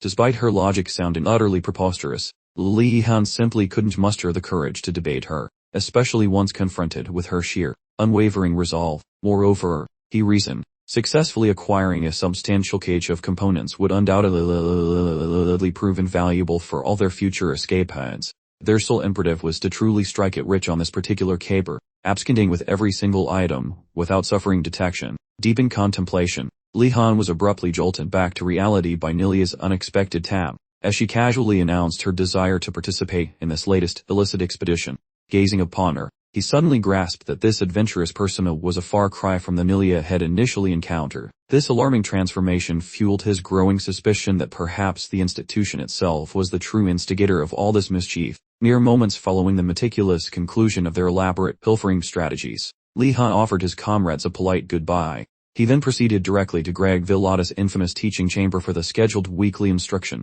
Having quickly completed the customary pleasantries, Greg, never one for subtlety, inaugurated the session by hurling even more robust, significantly weightier metallic spheres directly at Li Han. After a few successful strikes, Greg seized his barrage, then peered intently down at Li Han. Leon, having assumed the undignified posture of an animal, was then informed that he appeared rather preoccupied. Li Han, ever the master of self-deception, immediately refuted the accusation, though internally he fumed about Greg's infuriating habit of escalating the challenge precisely when he began adapting. He thought, where on earth did the exhilarating spirit star spins go? Did they just forget them? Alas for poor Gray. Unsurprisingly, Gray, wholly unaware of Li Han's inner grumbles, completely misinterpreted the unfolding situation. Quite astonished by Li Han's lackluster showing, Greg pondered aloud why the unfortunate young man continually failed to grasp the fundamental concept. Although it was generally accepted that a professor's full throttle onslaught would inevitably connect with a hapless pupil, it had never once crossed Greg's mind that Li Han's current predicament stemmed from his baffling expectation for added rotations on the projectiles. Bearing this revelation, Greg directly questioned Li Han, asking if that peculiar detail was truly his central problem. Li Han, his mind still reeling from the sudden cessation of Greg's aggressive onslaught, simply maintained his puzzle and quietude, assuming that very awkward quietness counts as a solid yes. The professor claims to finally understand the reason for such weird hesitation. Apparently the instructor thinks spinning projectiles are required, mimicking that victory over the golem. The student stays quiet, stunned by the professor's delusional level of certainty regarding this nonsense, labeling that silence is pure pietedness. Grit advises against rushing or getting too cocky. Then suddenly everything changes. Bilotti actually empathized for once, cooking up a lethal strategy to motivate him and highlight the magnitude of impending doom, aiming to make him worthy of a mage's dignity. Greg mumbles some cryptic junk under his breath. Once the kid requests clarification on those muffled words, the vampire scoots over, mentioning that being reckless is fine since he is about to force some concentration. For no obvious reason, that specific phrase scares the student. Observing that the teacher is totally committed, the student tries desperately to discourage the instructor from performing such insanity. However, the vampire is resolute, wanting his pupil to realize that practicing magic unprepared leads to disaster. Death is certain. So to make this lesson stay, the instructor packs extra mass into those metallic spheres, and hurls a fresh one. The student narrowly avoids being hit, paralyzed and completely stunned, recognizing his survival was purely a fluke of cosmic proportions rather than skill. Because that first shot failed, the instructor tosses second metal sphere towards the boy. In this instance, the boy notices the danger, and creates a liquid wall exactly in time to prevent that incoming hunk of metal from ventilating his ribcage. Following that subsequent strike, the youth observes the professor is significantly boosting the projectile mass. Currently the kid ponders exactly how much more insanity this unhinged educator plans to unleash, while preparing the upcoming launch. The boy truly wonders if this lunatic is attempting to murder the single person who values his lessons. Dealing with a literal bloodsucker like Valade, the youth suspects his assassination might be the goal. Since things have escalated, Lee considers neutralizing the teacher first, an idea he has harbored lately. Suddenly and abruptly, the vampire flings a heavy sphere, forcing the student to evade using raw instinct, acknowledging he must seize the incoming projectiles before he can launch his own counter-strike. The kid grabs his enchanted rod and starts summoning some liquid to handle the situation. Watching the scene, Greg speculates whether Lee intends to manufacture additional liquid spheres with aquatic sorcery. While such logic holds, Greg realizes managing multiple slippery globes will be harder than herding caffeinated cats. Right then, Lee Han mutters some magical nonsense to look cool. Yo magical barrier, appear, and his summoned puddle suddenly stiffens, crafting a double, layered hydration barrier for safety. Even if this specific sorcery is basically kindergarten level, the lady feels impressed that Lee, a total amateur and aquatic defense, actually improvised during this chaotic mess. Realizing a rushed barrier is usually as flimsy as wet cardboard, the lady keeps chucking heavy metallic marbles directly at Lee, who is currently wetting his pants. But wait, opposing Greg's pessimistic predictions, those heavy metal marbles bounce off the wall like rubber. Inspecting further, Greg notices the student is squishing his liquid wall tight, because he does not need to juggle multiple spheres. The wall stays stationary, so after tanking another hit, Lee grows arrogant and attempts a pathetic counterattack. He grabs a lightweight metallic grape and flings it towards Greg, who avoids the projectile like debt collectors. Annoyed by his own incompetence, Lee commands his bony limb puppy to bite Greg's ankles. When the bag of bones nears, Greg punts the furniture, making Lee stumble like a dizzy toddler. Suddenly, Lee understands that every single effort is failing miserably against his opponent today. Yet he swears to wreck this beastly guy regardless of the odds. The skeletal limb mutt finally reaches Greg. But right before those teeth sink in, Greg backhands the spooky bones like they are annoying flies. Acting stern, Greg hoists a fresh metal sphere, launching it rapidly at Lee Han's soggy defense. Lacking any time to move, Lee tries stiffening his wet wall, but it is hopeless. That flying orb shreds the magical barrier plus the deceased resulting in Lee Han posing like a frozen figure following his giant disaster. Due to that final hit, the liquid defense of Lee Han gets evaporated. The boy bows near Greg's dusty boots, utterly crushed while anticipating that his master might actually delete him. Perceiving this behavior as a grand gesture of giving up, that man shuffles near, glaring at the pupil who is wearing a shredded fashion disaster. For several long seconds, nothing but awkward quietness fills the room. The student remains bewildered that those protective walls popped like a balloon, prepares his soul for what he assumes is his permanent departure. Unexpectedly, the teacher stoops low, taps the boy's arm, and praises that solid effort. Lee remains paralyzed, attempting to digest the bizarre praise. Soon, he stands up and quizzes the teacher to find his logic. Following some talking, the student sees the man loves viewing his painful striving. The boy silently swears that eventually, if the man repeats this nonsense, he shall incinerate the guy. The teacher then suggests Lee stop hurrying those rotations, saying the boy shall master them eventually. After more pep talk, the educator notes this painful hardship is the training goal. Naturally, the boy drifts away, noticing the teacher ignores explanations to follow his whims. Right then, the master employs psychic force to hurl the student off his furniture, right when Lee is about to lose his cool. He is amazed to see his workstation hovering in the sky. Greg announces that henceforth, Lee shall practice focusing while things are super chaotic. Lastly, the man suggests he continue using those moves, vowing to tweak the pain level later. Deep down, the boy is positive he wants to quit this lunatics course. Luckily, the lesson finishes quickly. Nevertheless, when dusk falls, a drained Lee Han arrives at Uragalam's dwelling and alarms Zed, Uragalam's aunt, who is currently crooning while fixing the flower beds. Moments after noticing the drained pupil, Zed feels anxious while inquiring why the boy appears like a corpse. The boy mentions things are fine, clarifying he survived a brutal session with Professor Greg Velotti today. Her anxiety levels skyrocket when she learns he is suffering through Velotti's miserable lectures. Zed queries his sanity, but she goes silent and pivots the conversation before he understands. She asks if he has brain, twisting questions, while they stroll toward a nearby babbling brook. Lee wonders about acquiring winged creatures, making Zed wonder if he wants a personal flyer. Lee spins a yarn about curiosity, while Zed suddenly realizes he has no clue his pony is actually a griffin. She claims the academy hoards everything, so finding a sky-dwelling beast is easy with enough effort. Lee asks about domesticating a wild monster, but Zed notes that beast taming is usually a nightmare, even for experts like her, since wild creatures rarely enjoy being told what to do by humans. Following a brief pause, Lee bravely suggests that Zed should mentor him during their downtime.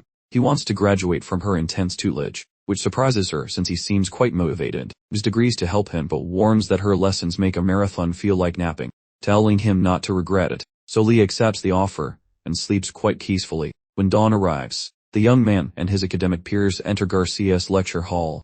They study basic spells, and the teacher sees that Lee looks like a total zombie. The aware checks his sleep quality, but the guy looks like a walking disaster area.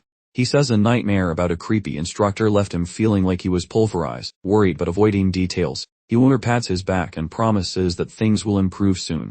At that moment, Garcia walks into the room and offers her group a polite greeting. The session starts with a mention of Mortem, the man who likely enjoys spooky spells, who taught dark sorcery recently, and she announces a brand new topic for the class. She explains a different teacher is coming to show them the art of summoning monsters. Briefly following, a seasoned veteran marches in and identifies herself as Mila, the Grandmaster of Creature Portals. The students offer a warm reception and Mila thanks them for their very pleasant manners. Garcia notes that advanced creature snatching is usually for sophomores who haven't blown themselves up, but because of those recent monster problems, she thinks learning defense is a smart move. She invited Mila because she believes the students need help to avoid becoming creature snacks. Mila seizes the floor, asking the students to signal if they fancy summoning beastly bodyguards. Every person in the room raises hands. Lee mused that conjuration, the art of calling things forth, seemed like a seriously fantastic party trick. Mila clarified there are countless flavors of summoning spells, a field so immense not even dusty old scholars could grasp the whole colossal subject, ranging from whimsical folklore to genuine life application. Mastering the summoner's craft promises truly magnificent spoils, if you survive the lessons. Observing the hordes of excited pupils, Mila beamed with joy yet sternly cautioned that only a tiny fraction of them were actually worthy of studying high-level invocation.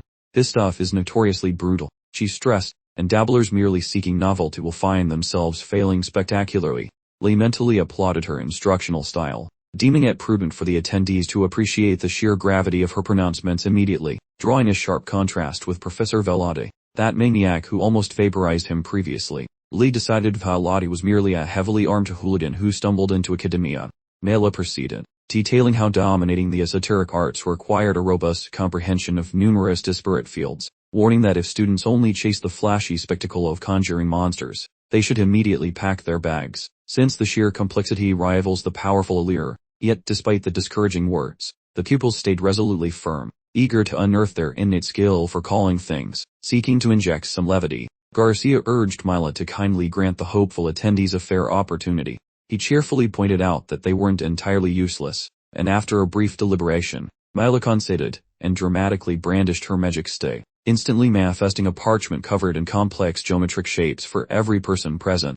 The humor, utterly thrilled, realized these were not consumable disposable parchments, but standard reusable papers etched permanently with the arcane diagrams. Mila subsequently stressed the critical relevance of their introductory imperial geometry and calculation lecture, praying they paid attention, causing the whole room to instantly feel depressing, mainly because most pupils detested having anything to do with figures, though Lee personally thought the assignments were rather simple.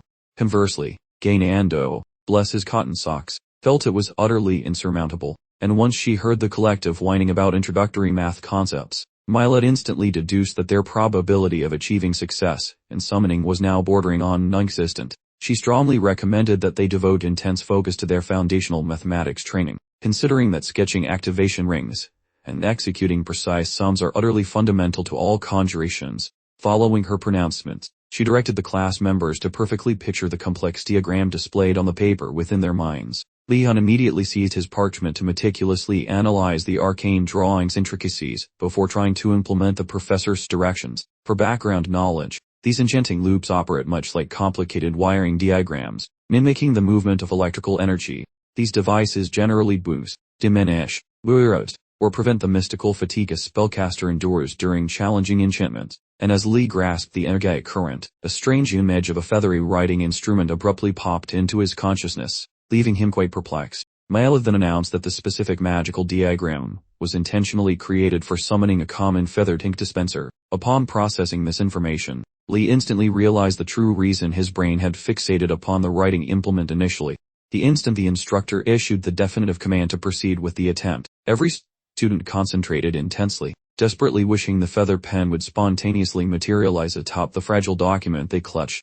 Only moments after the commencement of the practical exercise, utter bedlam erupted, as various assigned papers began violently ripping themselves to shreds. A blue dragon notes that botched spells usually trash normal scrolls, but these magical papers just respawn like video game items, much to the relief of the clumsy students. Suddenly, an excited classmate tells the whole group to watch the advancement of Princess Ardenart. Following some mental geometry and sketches, she and her neighbor Ashen eventually produce a weird object that looks vaguely like a writing feather. Despite the cool factor, Garcia realizes that mere likeness is a failing grade since close enough does not cut it in wizardry. This magical test counts as a disaster unless the result is absolutely flawless. Furthermore, if you cram too much stubbornness into the spell, your newly created gear might just decide to throw hands with you. Right then, Ashen's glitchy quill launches a surprise strike on the poor Gainando. He fumes with rage and blames Ashen for the assault, while Ashen insists the possessed stationery acted entirely of its own free will. Gainando screams for Li-hun to save him, shouting that Ashen is literally attempting to commit a quill-based murder. Refusing to babysit the drama, Li-hun sticks to his own casting and suggests that Gainando should zip his mouth from a nearby death. The Nossi in Rago observes. He creeps on Li-hun and snickers because the guy currently has 0 items to show for his efforts. This is quite ironic given that he already conjured a pristine writing tool earlier, because the rest of the class is failing to produce anything nearly as decent as our hero did before. And Rago seizes the moment to start roasting the blue dragon pupils with some grade. A mockery. Rising to his feet, he mockingly inquires if Ordnance is still having a hard time manifesting a basic office supply. Our protagonist simply ignores the guy. The silence triggers Rago into a tantrum where he begs for attention, but Yor gets bored of his antics and asks why he acts like a drama queen. Rago snaps back that he is being perfectly reasonable, then suggests she check out the amazing thing he actually managed to create. At that exact moment, the young wizard completes the mental diagram for his spell and mutters the secret words to summon a writing tool. Without delay, the enchanted parchment starts vibrating in response to his spoken magic. At first our hero assumes he botched the spell.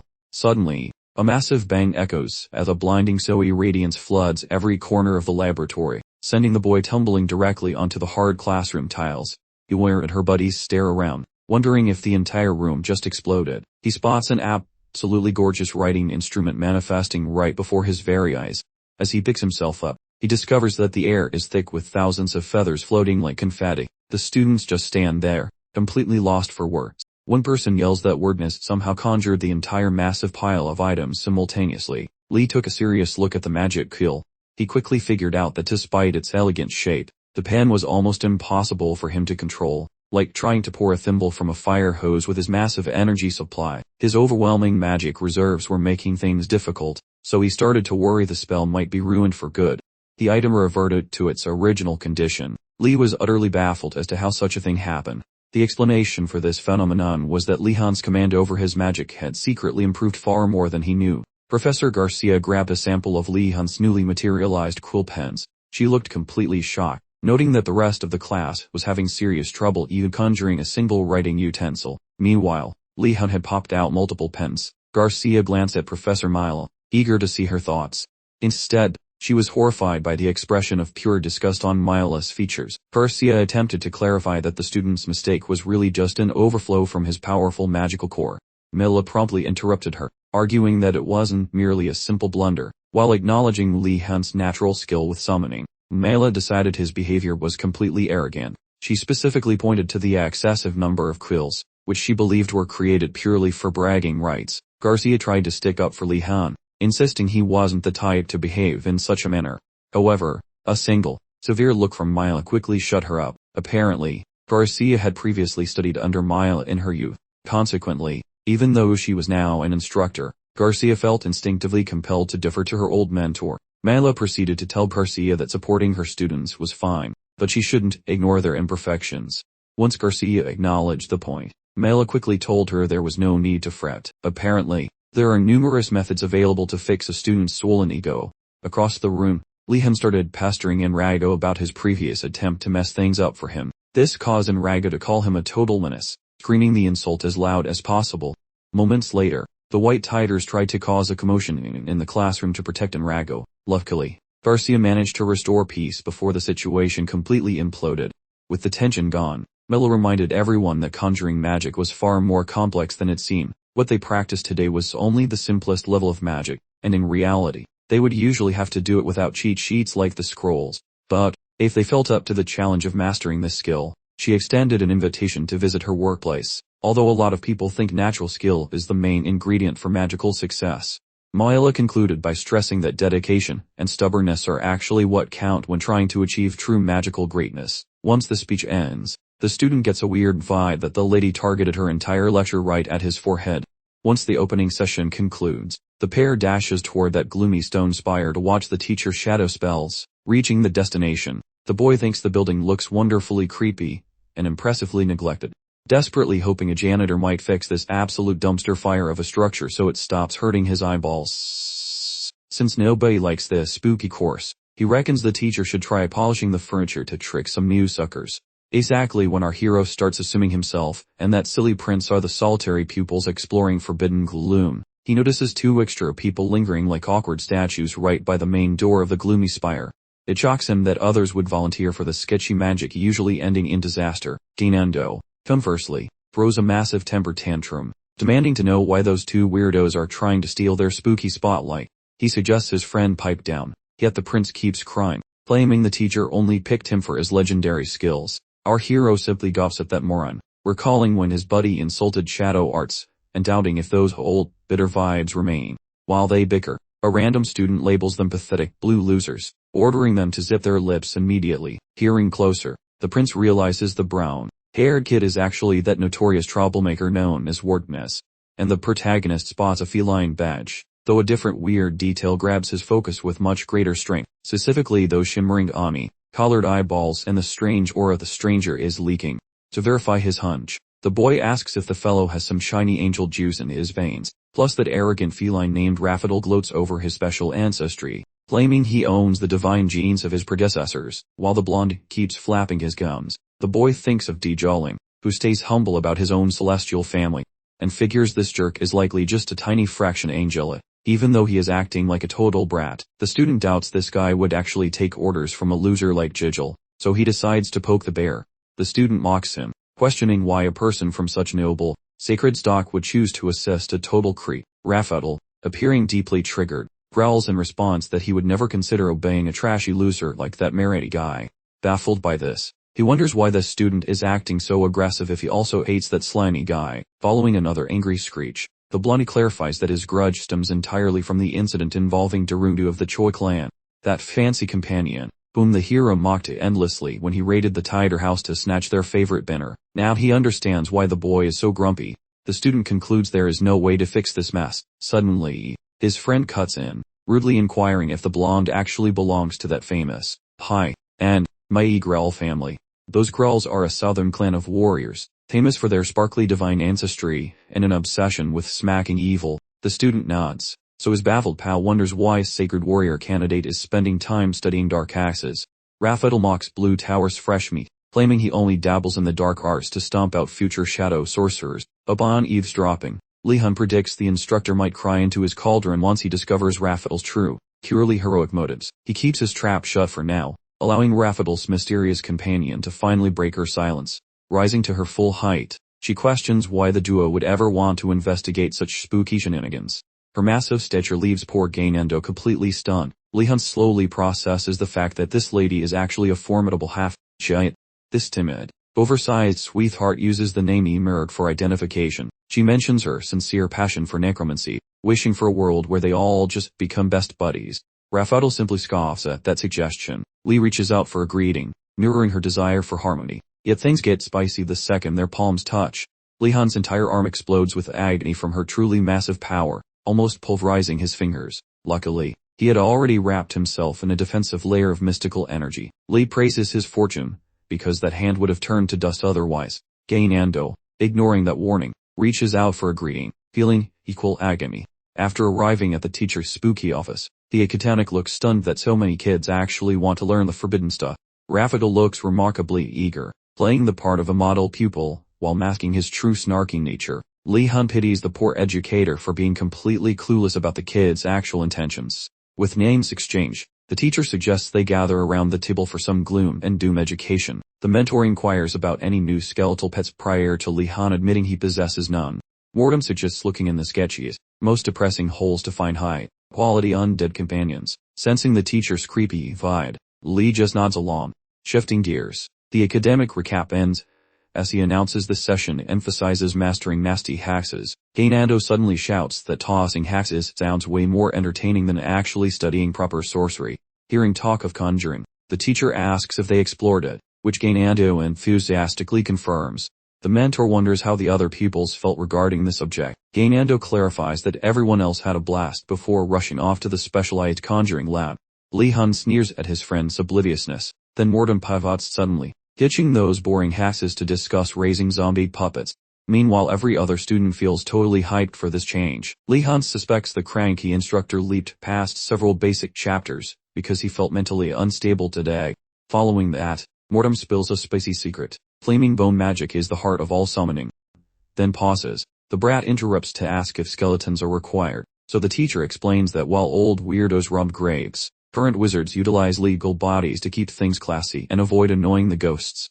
Right after, the annoying student wonders if shady wizards still treat cemeteries like a free buffet. Mordom notes those creeps exist, but promises he won't force his pupils to go tomb raiding today, leaving those creepy curries behind. The teacher drones on about how fragile and finicky raising the dead actually is. One tiny slit means meeting your maker, causing Li Han to wonder why rookies practice lethal arts. Although Gainando just whines about almost getting poked to death by a stationary item earlier, starting the day's hands-on practice now. The instructor pours purple essence inside those round magic rings, scattered on desks, twisting the magic until crunchy arm bones pop out from nowhere. The kids stare in awe, thinking these spooky limbs are actually neat.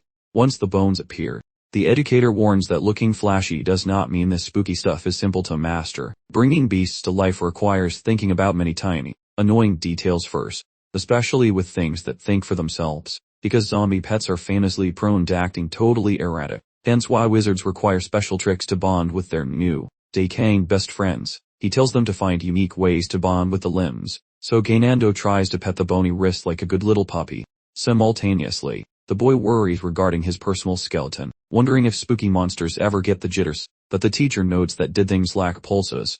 They are basically incapable of feeling emotions, particularly getting spooked by scary things. But right as he finishes, the teacher spots something funky occurring with the boy's bony arm. In a twist, the fingers have totally yielded under Li Han's sheer dominance. First, the teacher thinks he might have used some expired magical juice, yet seeing the other healthy skeletons proves his supplies were actually top-notch. The situation implies the boy is way more buff in magic than Mordom first suspected. Probing his latest theory, Mordom beckons the boy up front, ordering that student to spawn a beast alone. Feeling quite baffled, Li Han wonders whether his meager skills are truly enough to succeed, while that teacher provides some comfort, noting that dark sorcery luckily lets instructors pivot lessons based on how much a student sucks. Consequently, Li Han gingerly enters the glowing chalk ring that Mordom scribbled on the floor, getting ready to mumble some weird words. He shuts his lids tight once the teacher nods, letting the calcified splinter provided by his superior fall directly onto the ritual drawing, then starts whispering incantations. Very suddenly, a dense violet smog engulfs the entire chamber, as the calcified shard shakes wildly until that arm bone eventually appears. Briefly, the boy notices the teacher's weirdly quiet reaction and hopes this implies he actually passed. But via that master's viewpoint, he understands that conjuring spirits is basically just using invisible leashes to bully a ghost into submission. Total rookies such as Li Han usually lack the grip to handle these spiritual ropes, so if that dead limb twitches, Mordom will to lead it. Peering intensely for the slightest wiggle, the old man prepares to strike. As soon as the pile of calcium moves without orders, Mordom jumps between the kid and danger, barking at him to stay still during the banishment. Yet prior to his intervention, the bony appendage bows down to its new master. Following some short silence, Mordom figures out that the boy is basically a walking magic battery. Feeling grumpy, our hero wonders if he can shrink his energy pool, but the teacher forbids such thoughts because folks would murder for that luck. Currently, Mordom's a guess that making friends with ghouls is useless when the kid can just beat them into being obedient. Our hero expresses fake gratitude for the tips, while secretly realizing the advice was mostly hot garbage. Right at that moment, the clumsy Gainando starts yelling toward those summoned finger bones. Looking like he fought a beehive, he vows to smash the disobedient thing. Feeling very puzzled, Li Han questions if the noisy Gainando has genuine potential, though the teacher argues that intellect is vital, wishing the dunce realized that soon.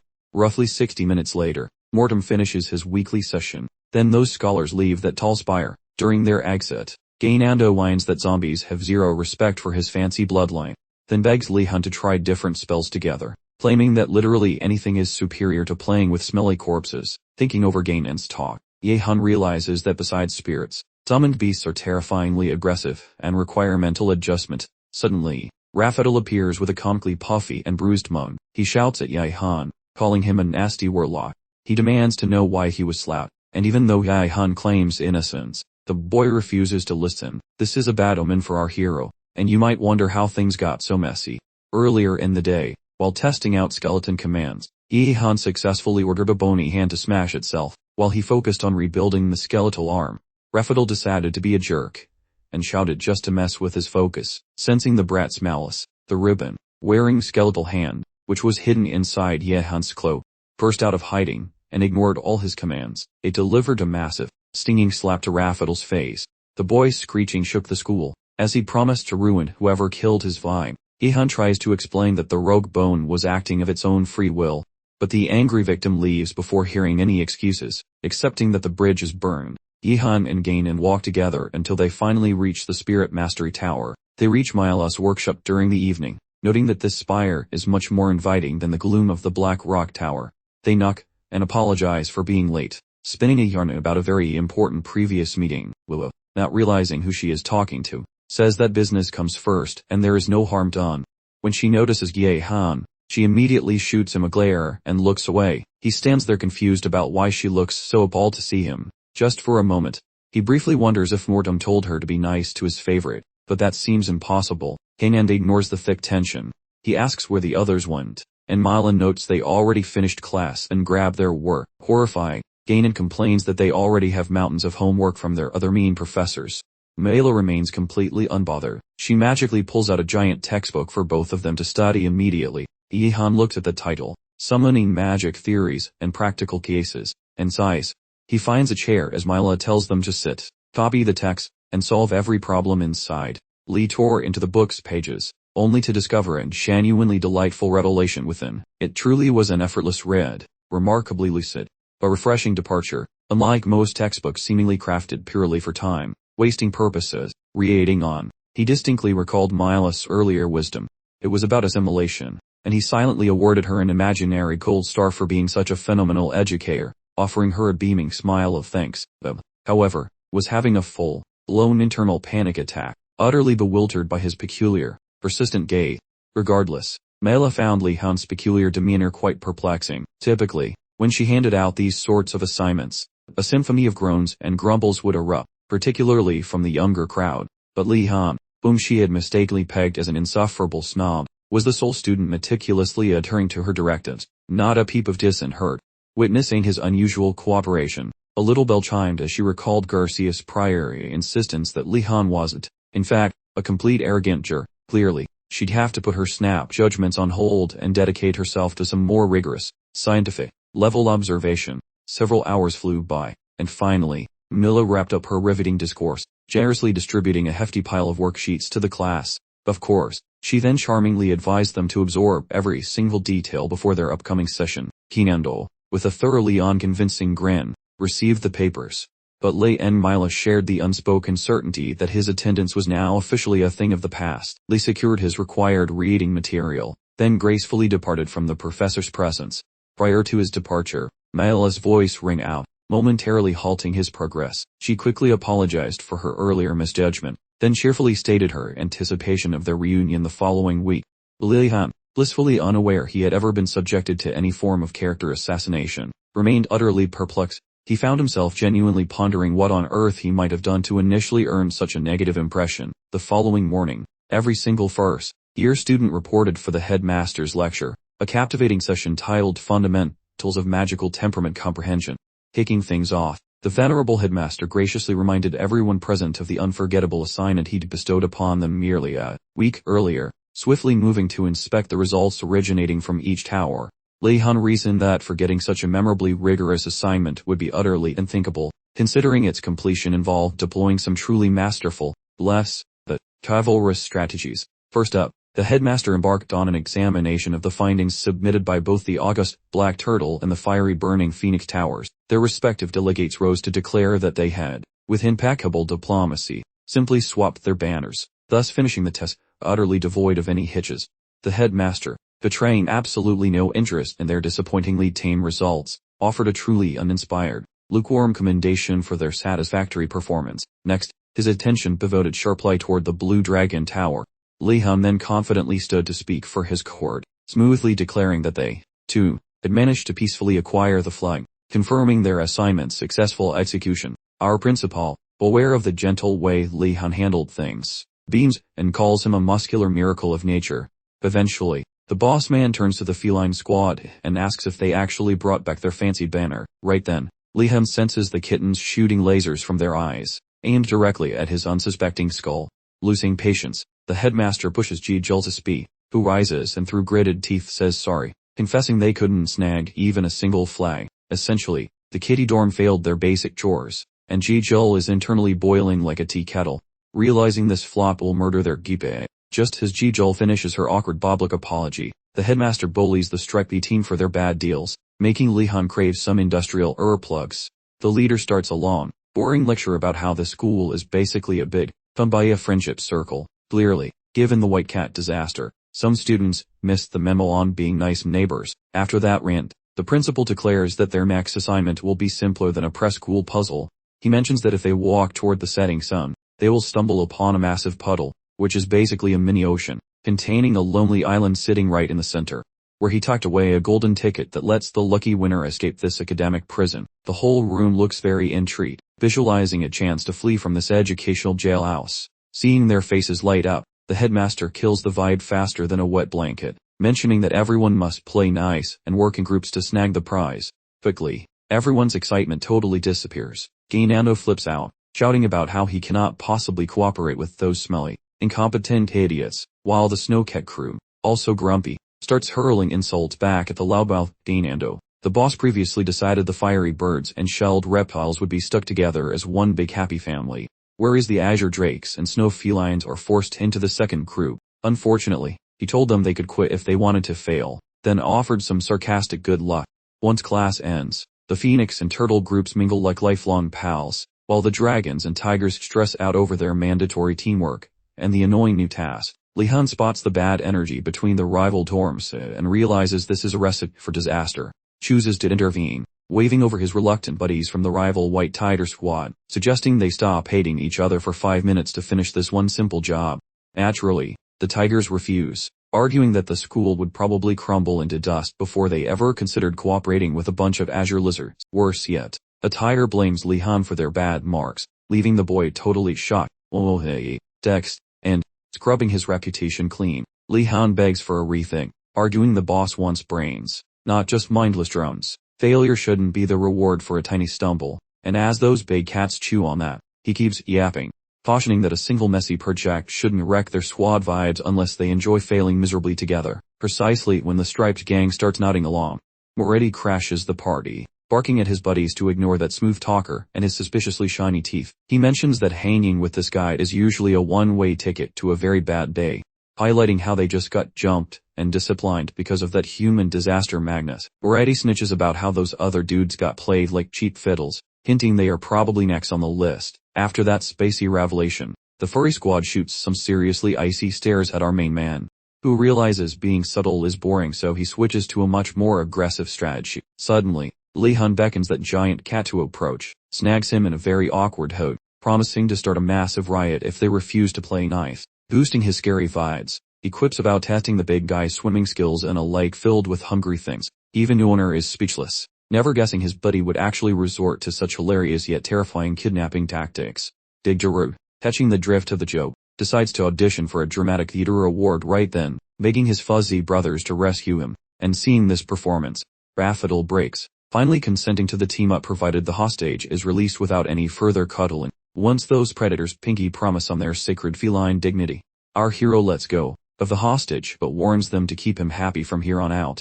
Watching this chaotic circus unfold, Moretti stands frozen by the cold-blooded move, shocked someone would actually use a classmate as a meat shield. Even though some messy bonds were forged during the old man's lecture, the actual problem is those stubborn snow kitties refusing to share their toys or their effort. Immediately after the bell rings, Cena corners the mastermind to ask about the heist, but he claims his brain is still buffering the plan, since looting that spooky doctor's lab is a high priority, and every second of hesitation smells like failure. Meanwhile, Huer ponders why his pal is being so ridiculously polite to that lady for once. The guy calculates that sprinting into a trap and getting busted by that scary professor would be quite embarrassing. They would probably suffer from terrible dreams for many weeks after such a disaster. To dodge disaster, He must stealthily figure out Irregular's daily routine without tipping anyone off, following their tedious, basic writing drills. Exactly when Wardness attempts her grand escape from the smelly barn, Zed hollers for him to skip the cabin tonight, making him wonder what the deal is. She mentions dragging her nephew Irregular along for a chaotic shopping spree at the local bazaar, expecting them back tomorrow. Lee-han stands there looking completely bamboozled by the sudden intel. He bids the teacher a safe voyage while secretly dancing inside over this miraculous cosmic coincidence. Totally sure that Irregular is definitely not around, Lee concludes that this golden moment is the ultimate chance to raid the laboratory uninvited. Keeping his clever scheme tucked away, he trots back to join his waiting comrades. They are loitering by the horse stalls, dying to know what juicy gossip he just heard. He declares that the schedule for their super-secret mission is officially locked in stone. Instantly, he commands them to suit up because the midnight haste is happening right now. Ashan, momentarily stunned, likes the idea of a chore-free weekend, while Iwer starts vibrating with excitement for the mischief ahead. After prepping, they perform an incredibly awkward group shout about surviving the term without any annoyances. This makes Lee-han suffer, so here is context. The narrator claims there are just two categories of pupils: students who frequently creep around at night, and those who are just currently part of the first group and quite comfortable doing shady things in the dark. Under the stars, once the whole squad of misfits assembles, Leon kicks off the grand heist. Just before they advance, Kiana nervously inquires if he actually knows the trick to opening the tower. Lee-han promises that problem is solved, so everyone should zip it and follow his lead. The team creeps along until they stumble upon a giant, jagged opening in the side of the masonry, big enough for a beastly creature to squeeze through. The group immediately blames Lee-han for the vandalism. Ashan actually compliments him for being so dedicated that he literally destroyed school property for the mission. But then, a short silence followed. Lee-han finally speaks the most critical words ever, wondering aloud what on earth this giant hole is. Yulmer and Ashan freeze in horror, understanding that their leader has no clue who smashed the wall. Annoyed, Lee explains that Rapford was the designated law picker while he was supposed to dismantle the spells, even though this weird situation is quite annoying. Finding trash inside that spiked animal tower implies an uninvited guest, or some clumsy thief, crashed the party. Basically, whatever was supposed to stay out on the lawn has decided to sneak into the living room. Naturally, the wimpy kids start losing their minds, wondering if they should run home to their parents. Lee-han immediately destroys their cowardly suggestion with cold authority. Instead, he announces that their sneaky trespassing mission has officially transformed into a heroic rescue operation. They are currently tasked with slaying the uninvited beast and saving the teacher's precious John from certain doom. If anyone asks why they are here, they will just pretend they were noble volunteers all along. That little lie pumped everyone up, and they rush forward like caffeine-addicted squirrels, believing they are valiant knights guarding the professor's dusty antiques. A delusion Lee-han finds quite helpful. Honestly, a little hero complex speeds things up. As they cross the threshold, a whiny student suddenly grumbles that the vibe feels way too spooky and poorly lit. To stop the sobbing, Lee-han ignites his stick and cautions the group that spooky shadows are really the least of their problems. The main problem involves having only checked the front door. Plus they possess zero clues regarding the monsters waiting upstairs. Even with scary unknowns, Lee-han pushes the team to keep those legs traveling. Lee-han spots those terrified looks plastered across their sweating faces, but retreat is basically off the menu at this point. While they climb the stairs toward the next level, Lee-han stays on guard like a sharp kitchen knife. While the surroundings appear quiet and peaceful for a moment, some creepy thing could be hiding in the shadows. And suddenly, when they hit the second level, they stare directly at a weird, glowing cosmic drain. Everyone just gawps, imagining what kind of demonic circus is waiting inside that glowing hole. After Lee-han stares at it forever, Uwer asks if he's frozen, and Lee-han says he feels a ton of magic juice everywhere, and really wants to see what is hiding behind the magic door. Not knowing of the dangers like surviving or exploding, Lee-han strolls inside and finds a massive backyard filled with plants on the other end. When the squad catches up, he clarifies that they are looking at fancy room, stretching sorcery. Sienna starts geeking out over those pretty flowers, and that impossibly big park. Nelia keeps yapping about all the exotic greenery she has never laid eyes on. Lee still spots several lethal-looking plants nearby. He feels happy this room is a workshop instead of a bedroom. Avoiding those annoying traps seen earlier, Lee suggests everyone stay cool while they scout for the instructor's likely route. He assumes that finding it will lead them straight to their ultimate goal. Right then, that creepy bony arm tucked in his jacket starts vibrating, showing off several beastly tracks on the ground ahead. Upon spotting this, the gang gets properly spooked, and they propose retreating immediately unless someone wants to become a monster's lunch. Suddenly, Nilia gets a brain blast, and tells Li-han they should follow the paw prints, because critters have great survival instincts. She reckons it probably found a cozy spot. Li-han thinks that sounds surprisingly smart and chooses to play along, showering Nilia with eco-boosting praise. While they tail the beastly footprints, everything stays quiet, while staying completely out of harm's way. But pretty soon, they stumble upon a massive bovine. They duck into some shrubbery to stay hidden, and Yuner whispers to Li-han asking if that cow is real, and though Li says it is, he notes it looks way too buff, so Ratford asks for a plan. Li notices the beefy creature is hogging the only staircase leading up. They may have to act if they want to keep going, but he tells Ratford there is no reason to fight, since the animal looks famished and will likely wander off after lunch, though Yuner is not convinced, and they watch the beast hawk a loogie of half-chewed greens before stomping the garden into a muddy mess.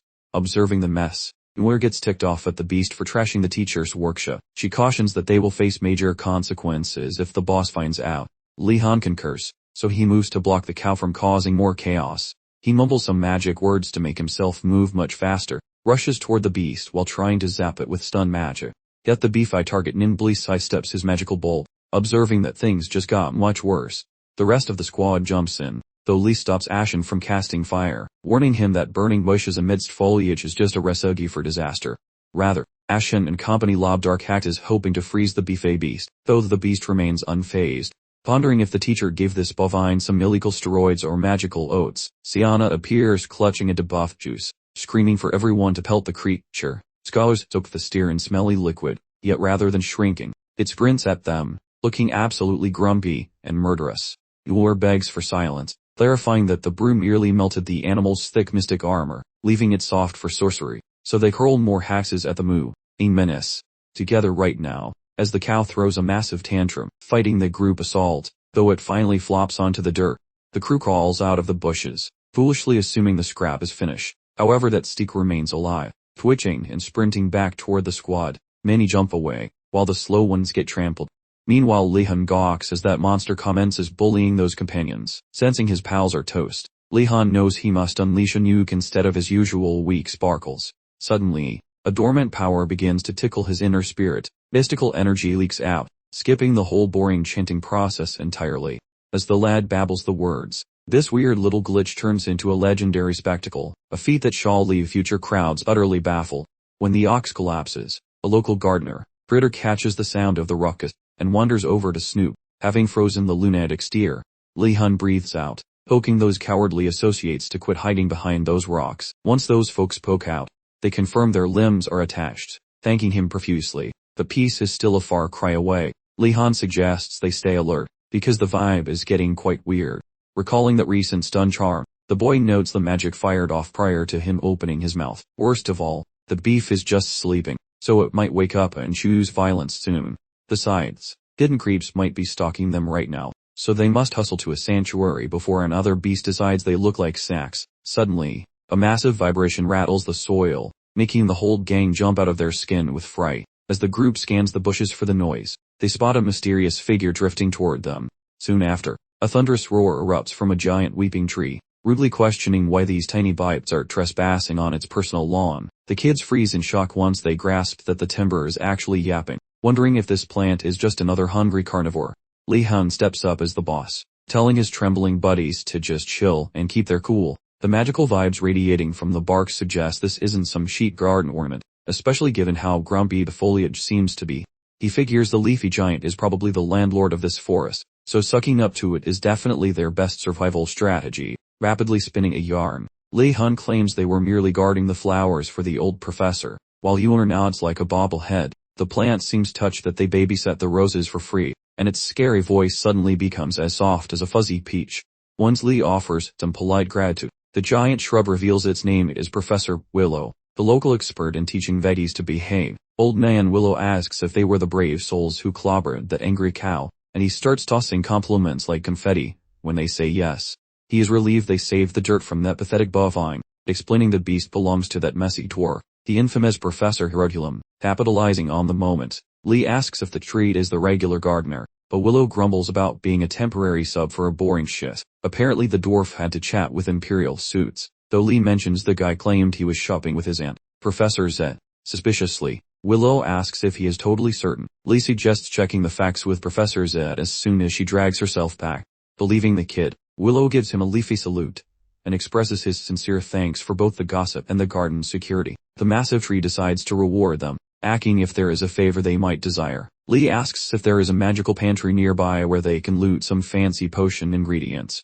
But the tree shuts him down, warning that the garden is crawling with monsters that would eat freshmen for breakfast. Sensing a dead end, Lee Han puts on his best sad puppy face and says he is sorry for asking for the impossible.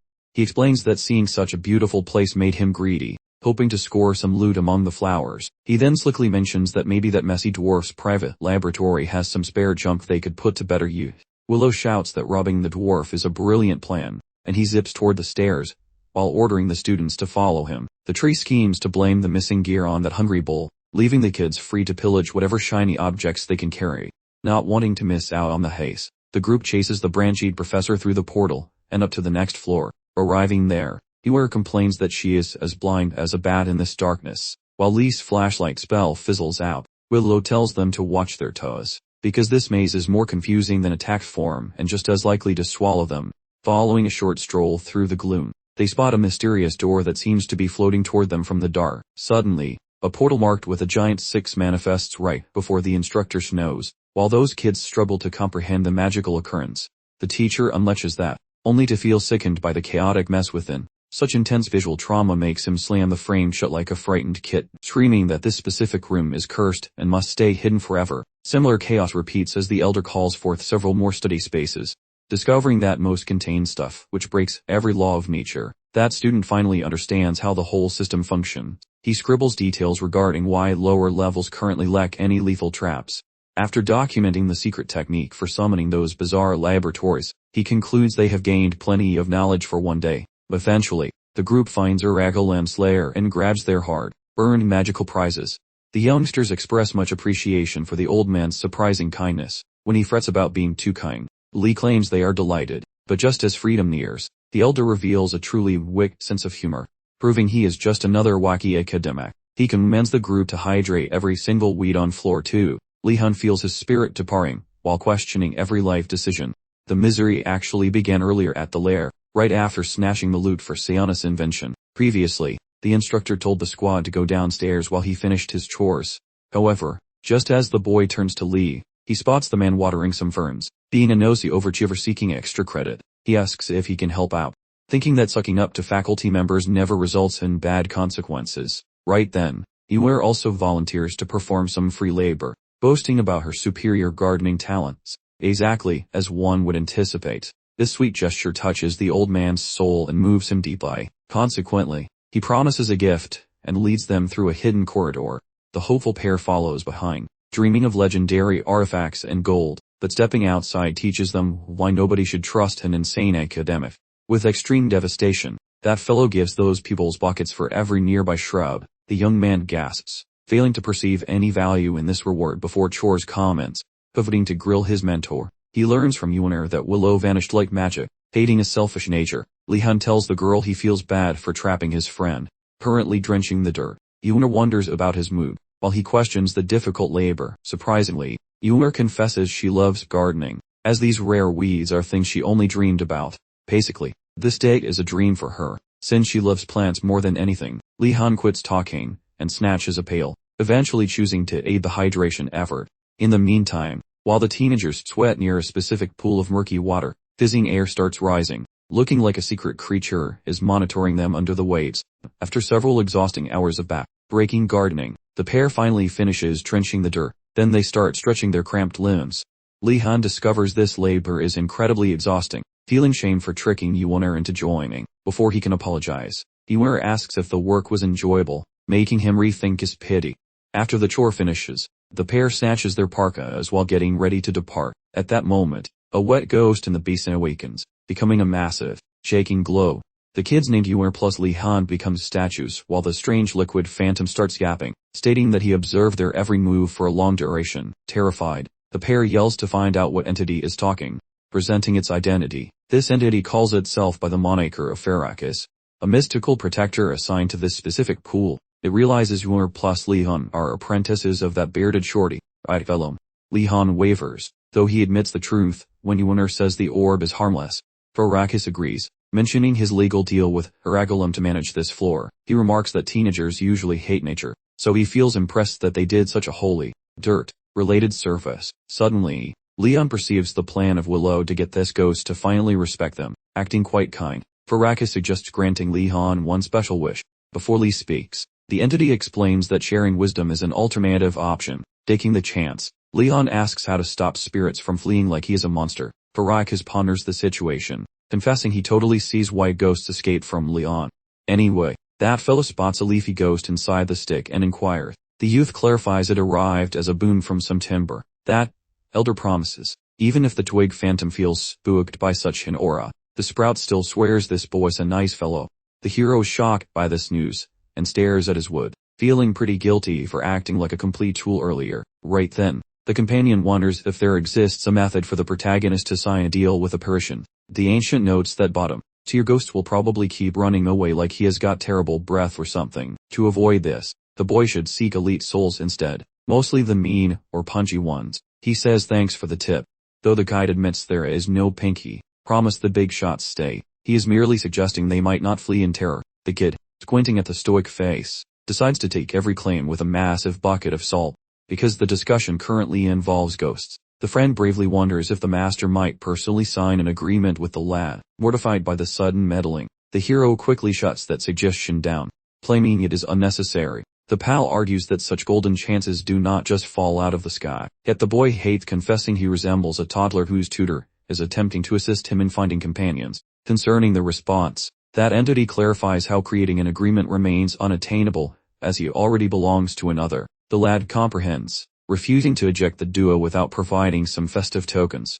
The elder offers to set them up on a blind date with a different phantom acquaintance. He cautions that this entity has a very weird vibe, but if they drop the old man's name, the spooky thing might actually bother to chat with them. Finally, prior to shooing them away, the master hopes this weird meeting ends up being useful for everyone involved. Without any stalling, the duo hops into the pawn zone and spots a secret hallway in a wall. Before walking in, they thank the spectral guy for the assist and move along. Right as the duo prepares to jump through the glowy door, the being suggests the pair hang on and reach out. When they complay, he zaps a bit of his moto right into their lower arm, praying it helps them out at some point. Both youths say thanks one last time. As the duo strolls into the magical exit, the master shouts to not forget their passion for leafy greens. Moments after stepping through the gate, the student contemplates his interaction with the elder and realizes that entity acts much kinder than those absolute dumpster fires of teachers back at the academy. Lighting up the spooky tunnel system with a bit of glow, the boy ponders whether he ought to have checked if the master was secretly wetting his pants around him. Side by side, the pair march on, excited to meet the new ghost. The friend talks about the puddle dwelling habit, then wonders where this other phantom might be squatting. Leon ponders the situation, guessing the creature lurks beneath some murky pond or stream. Considering its soggy social circle, Leon heaves upward, shoving the heavy stone plate aside like yesterday's garbage, and finds himself instantly gobsmacked by the bizarre sight before him. Upon hearing his shout, Yuener inquires about the current catastrophe. The moment she scurries up to peek with her own eyes, her face twists in absolute terror. She recognizes they just crashed a forgotten part of the principal's legendary punishment chamber, which is definitely not ideal. Based on this creepy real estate choice, Leon figures this ghost is no simple water nymph. Panicking about more detention, Yuener asks if this spooky dungeon is where Lee spent his previous time out. Upon investigating every crusty chamber nearby, Leon guarantees their safety, because this wing appears completely abandoned for now. These words soothe Yuener's anxiety briefly, yet she pleads for an immediate departure, though Leon admits all paths are sealed. Naturally, Yuener loses her sanity, dreading imprisonment in this dump, while begging Lee to locate any secret escape route. Because he remembers the floor plan from his last stay, Lee stays cool, noting he has survived this exact deja vu before. Eventually, they hit a solid wall, but Lei explains to a skeptical Yuener that it is actually an invisible enchanted hallway. However, compared to his previous trip, there are zero flashy gadgets or shiny doohickeys scattered on the floor. Lacking alternative plans, Leon unsheaths his magic rod, hoping to shatter a path from this pit using violence. He tells Yuener to stay back. If finesse fails, violence prevails, though he must manage his energy well, much like when he wrecked that fancy dormitory shield. He readies a blast strong enough to blow a hole toward freedom through this pathetic excuse for a school building. Right before he obliterates the masonry, A mysterious sound bellows for the guy to cease his reckless and destructive antics immediately. Jerking to a halt, Lee stares at Yuner, who instantly yells for the invisible talker to show their face right now. The speaker's arrogance shines through, refusing to name itself to peasants, and demands to know why Lee is trespassing here. Lee explains that Farak has suggested this spot, promising a lonely spirit might be looking for a new employment contract today. Following some silence, the voice grumbles that both Lee and Yuner look like the pathetic stray puppies Farakis usually adopts. Suddenly, it refuses to sign with Lee Han, telling him to scurry back to his cave, before going completely quiet once more. Yuner asks if the ghost vanished, feeling bummed by the rude rejection.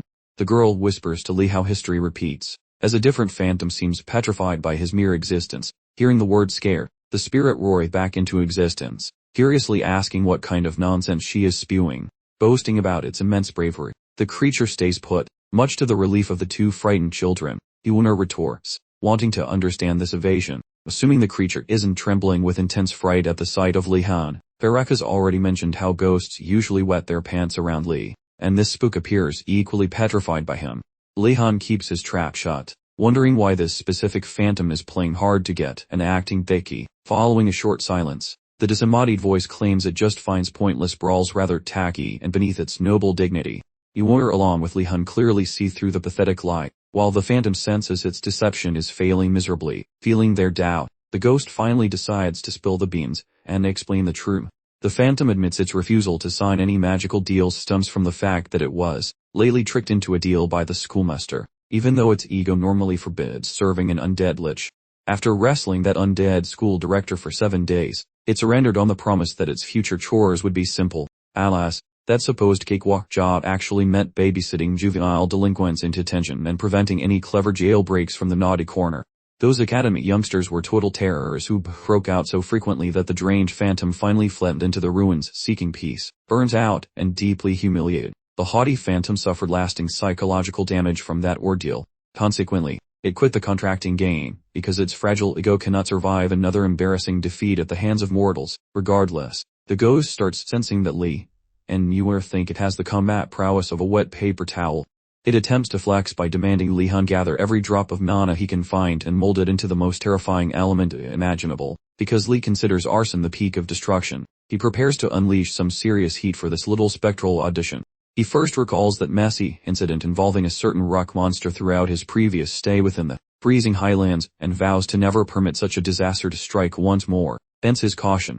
He squashes his magical power into a tiny, concentrated flame, hoping this pocket-sized inferno will satisfy the judgmental floating entity. Considering those memories, Lee squeezes his energy, mumbles the spell, and produces a modest fire orb upon his catalyst. Immediately following the spell, Lee breathes out, feeling relieved that his volatile magic is not currently blowing up in his face. Moments later, the ghost puts off flashy show by crackling with intense lightning magic, expecting its thunderous display to easily snuff out Lee Han's punny spar. Right then, Yuner is absolutely baffled that the creature dared to unleash a massive electric strike inside such a cramped, tiny stone room. Directly following that flashy exhibition, Yuner stares in disbelief, because Lee Han's flame is still flickering away, as if nothing had even happened to it. Lee Han subsequently inquires what that floating entity intended to accomplish with those flashy sparks. The entity remains totally mute. It struggles to grasp how it failed to transform Lee's stubborn little fire spell. Essentially, changing elements is a classic flex used by ghosts to prove their superiority by turning one magic type into something else. To put it simply, messing with magic spells is basically their whole personality, a way to prove they were powerful. Yet, this particular spirit, which usually had no problem swatting away the elements cast by even the most experienced mages, suddenly found itself completely incapable of changing the fire magic produced by a young rookie. The spirit paused for a second, starting to wonder if Lee's magic wasn't quite what it seemed. It gave the spell a quick once over, trying to diagnose the problem. When the truth hit it like a ton of bricks, the spirit quickly understood that even though Lee's flame appeared completely harmless on the surface, it actually contained an absolutely ridiculous amount of mana inside, basically rivaling the fiery breath of a dragon.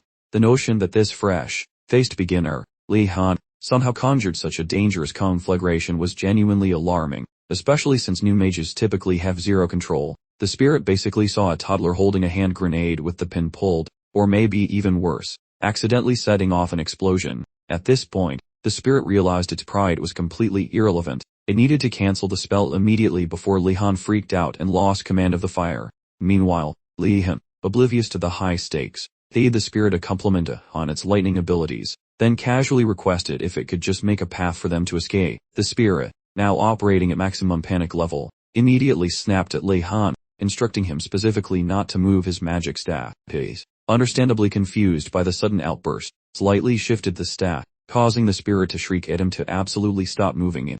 As Li Han asked what in the world was going on, the lightning spirit understood that if it actually explained how dangerous the fire really was, the young mage would probably panic, leading to an almost certain explosion. Therefore, the spirit lied and claimed it simply found it rude when people wave staffs around in its personal space. Upon hearing this truly bizarre excuse, both Yuan and Li agreed that the spirit was acting incredibly weird. Meanwhile, the spirit continued to obsessively fret over how exactly to shut down Li's spell, reasoning that Li's shaky magic control meant he couldn't possibly cancel such a powerful enchantment himself, should he panic when the magic refused to disappear on command. The resulting explosion would probably level the entire area. After carefully calculating all the potential outcomes, the spirit concluded it had absolutely no other option but to resort to the one thing it had sworn never to do. Keeping this plan in mind, it informed Li that it had completely changed its perspective, and was now willing to enter into a contract with him. Li Han, naturally bewildered, was completely baffled by the spirit's sudden and extreme change of attitude.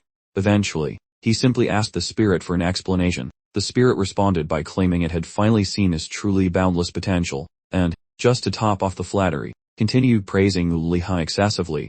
It declared that his mana was so spectacular that other mages would struggle to ever catch up to him, but Li Han, completely unconvinced by this transparent manipulation, again challenged the abrupt shift in demeanor. The spirit strongly insisted the real reason was simply that it hadn't correctly assessed Li's power right away, but now that it fully understood, it wanted to seal the contract immediately before the unpredictable flame decided to go completely haywire. Donor, witnessing this entire spectacle, asked Li what he was planning to do next. Although Li continued to consider the spirit truly exceptional, because Farakis had recommended it personally, he couldn't help but feel concerned about the spirit's current mental condition, which seemed slightly unhinged. Nevertheless, Li realized that he was definitely not in a position to be choosy about which spirits he decided to partner with. Li signs the soul, Li's, and the spooky ghost applauds his surprisingly high eye today.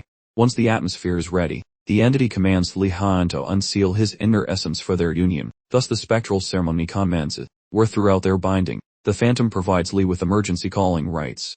However, the entity insists on being a business associate rather than some lowly magical butler. While the supernatural agreement finally ends, Li Han finally clicks on the color ID for this mysterious floating entity. He is just a grumpy lightning spirit.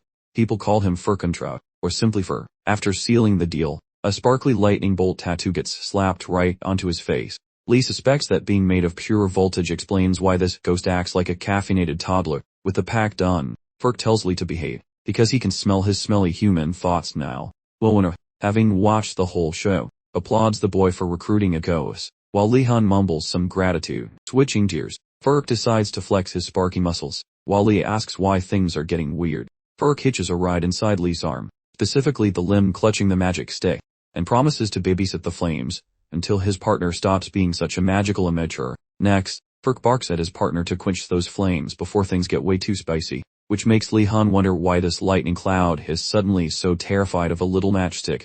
The very second the embers finally stop glowing, Li Han remains confused regarding why the floating entity is behaving with such frantic energy. Furcontra screams at him, demanding to know if Li has any brain cells regarding the danger.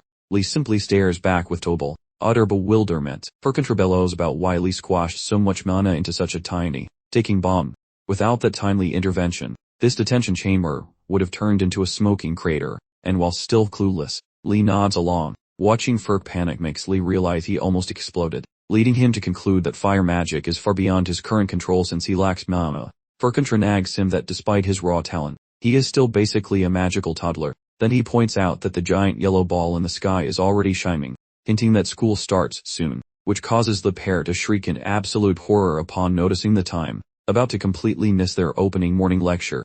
Yuer abruptly recalls their upcoming math and geometry session, while Li remembers a scroll needing urgent delivery, some mystical diagrams he spent the whole evening perfecting, since skipping the submission would render his fatigue pointless. Along the text, and braving the safety of their soft mattresses, Lee pleads with the electric guy to reveal the escape route. After a tiny pause, the lightning ghost mentions that he is totally unable to offer assistance, because he signed a contract to guard this dungeon, which is really quite frustrating. Lee doubts they can reach their lecturer before the bell, regardless of the spirit help.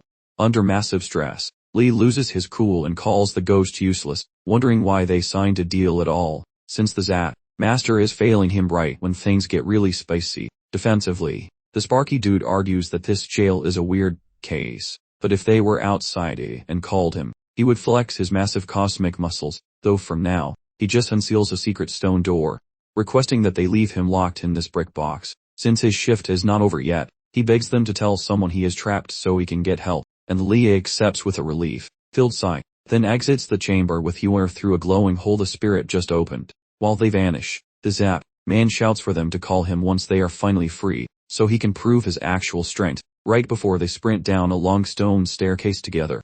Lee Han rapidly scribbles a messy floor plan on a scrap of paper, and he and Yuner squint at the chaotic lines, though the doodle is impossible to navigate, because it looks like a toddler drew it. Abruptly, the detached arm bones fall out of Lee's jacket, and take off like a tiny race car. Briefly, Lee hopes the pile of calcium found a shortcut, but then the bones freeze in place. He realizes this whole area is a confusing bug colony, a giant maze designed to make finding the way out almost impossible. While Lee proposes trying a new hallway, a random voice echoes from a dark cage nearby, mentioning that wandering is useless and inquiring if they are actually hunting for the front door. Startled, Lee requests that the stranger tell them their name. The inmate remembers Lee's tone, wondering if he is that freshman who got busted while tunneling through the basement last time. Stunned, Lee figures out this is the older kid who failed at robbing the principal's private storage room. Huer wants an identity check, so Lee clarifies it is the older student who shared a cell wall with him during his previous stint in this dungeon. Just a bit further, the detached limb discovers a fresh pile of ribs lying on the ground. The cage chief cautions that escaping is tough, especially when the restless arm starts sniffing around. Lee commands the bones to relax for a bit while he chats with the captive neighbor. The hand bones then zip back to the messy pile of discarded anatomy, organizing the remains into a spotted feline's crunchy, dead structure. At that moment, the inmate wonders why she should help, and Lee realizes he is out of snacks to use as bribes, so he must find another way to bargain, which is when he spots his lively limb, currently looking like a goofy dog, acting quite silly. Terrified, Huer mistakes the beast for a horror, though Lee promises the thing is merely his own conjured buddy. Observing the feline frame, Lee questions if the pile of ribs just clicked back together. Once the skull rattles a yes, Lee ponders if this bony guide was luring him toward its lost limbs. That captive inmate inquires if Lee masters skeletal conjuring or attends occult lectures with Professor Mortem. Avoiding direct replies, the boy suggests he does. This mysterious lady slides a small paper scrap beneath the heavy wooden entrance, providing some handy tips for escaping this wretched place. Bidding them some fortunate vibes, she observes the duo walking away into the distance. While the pair fades away, the inmate chuckles at the absurd notion of a fresh recruit tackling forbidden necro magic. Should freedom finally find the lady, she desires a future reunion with that peculiar boy. Several clock cycles afterward, the duo eventually flees their prison cell to arrive at the math lecture on time. Unfortunately, upon reaching the door, they discover the lesson has concluded without them, and the teacher is departing. So the heartbroken pair ducks away as assignments hover behind the walking instructor. An anxious friend wonders how they might submit their papers now that time has expired. This student, cognizant the mentor usually ignores student absences, suspects attempting to hand in tasks late will likely result in total rejection just for missing the designated deadline. Confronted by this mess, the protagonist chooses bravery, dismissing his companion's suggestion to just give up. The boy draws his magical wand and aims it directly at the unsuspecting educator. His pal panics, pleading for sanity, convinced he is about to magically blast their teacher. The wizard calmly explains he has no intention of committing any physical assault. That youth is merely targeting the levitating pile of papers trailing behind their teacher. The boy claims he will stealthily insert their work, making his friend doubt such a sneaky feat can ever succeed. Yet the boy boldly snatches her notebook too with absolute certainty. Since everything is ready, the boy recalls the misery gifted by Professor Valad, feeling his whole life built toward this grand heist. Following a quick spell, those heavy volumes start to drift through the air, and his companion feels stunned seeing such expert handling of basic telekinetic charms. While the duo performs a maneuver, the boy understands that merely shoving the pages inside will not suffice. Avoiding the dreaded capture, he squeezes his lids shut while channeling his inner Zen master, suddenly emerging. A vocal tone mimicking Professor Valetti warns the boy against losing his mental concentration. Breaking his concentration, Lee halts, questioning whether he truly detected that familiar vocal tone. That instructor finally speaks, ridiculing the youth, because placing manuscripts onto the heap is essentially child play. Ordnez whirls to discover Professor Greg Valetti lurking alongside a different golden-haired educator. The man insists he lock in and stop acting like a flighty insect. Red-faced from the surprise, Lee feigns total innocence while mentally guessing the identity of the golden-haired stranger. The blonde scholar pipes up, mentioning the math teacher protected the assignments with a magical high-security fence. This touchy force field screams like a banshee of Po, necessitating a level of stealth usually reserved for ninjas. Armed with determination, Ordnez enters hyperfocus mode, barely spotting the shimmering dome guarding those academic papers. While that fair-headed academic asserts no mere pupil could potentially crack a defense of that complexity, Ordnez moves ahead, pouring extra magical energy into that wooden stick. Using surgical-grade accuracy, he sets the academic papers for himself and Ewanner upon the heap while dodging those magical sensors. Precisely as the math enthusiast disappears around a nearby corridor corner, finally exhaling, Ordnez emits a wary sound of comfort, making both Valetti and that fair-haired associate look like they just witnessed a flying farm animal. That golden-haired faculty member sprints across, inquiring how Ordnez bypassed the fragile shield without alerting the sensors. Valetti boasts regarding his expert tutoring. Lee responds by delivering a massive dose of insincere praise. And that golden faculty member bashfully states he scarcely deserves a pupil with this much natural ability. Once verifying the gifted boy is the actual Ordnez, that fair-haired scholar claims he is Kerman-ku, a shield professional. Kerman weirdly mentions a personal rule against handshakes, but Lee just nods along like he actually cares. Recognizing the man, Ordnez decides he must play nice to secure several advantages perks later on. Kerman pledges a future meeting during Garcia's lesson to demonstrate that crafting fabrications is actually quite impressive. Cue the dramatic entrance. Valetti interrupts, trashing illusion spells as pathetic parlor tricks that would never fool a real magical pro. The young mage observes Valetti attempting to insult Kerman, anticipating a fiery response from the golden-haired academic. Surprisingly, Kerman dismisses the slight, questioning Ordnez about his attempt to surreptitiously add those journals to the mound. The student confesses the duo totally whiffed the deadline for their school assignments, making the feat leave Kerman feeling significantly further stunned. The man informs the lad that he personally would have ignored that crusty old Alpen's busy were, once the reason is requested. Grigori clarifies that the teacher once held a very fancy seat in the palace government, suggesting his expertise lies in shaking hands rather than actual academic research. The elder then belliaches regarding the greedy geezer snatching half of his precious funding, but the boy smells a golden chance and vows to become the instructor's favorite little pet. Kerman cautions the youngster to avoid being tricked into a miserable life of state bureaucracy. Grigori jumps in immediately, swearing the young man would never stoop to such a miserable career. Meanwhile Lee, whose ultimate secret desire is to become a palace paper pusher, understands that his embarrassing goals must stay buried away from everyone forever. Finally the short conference reaches its conclusion, and the pupils wander back to their tall stone dormitory.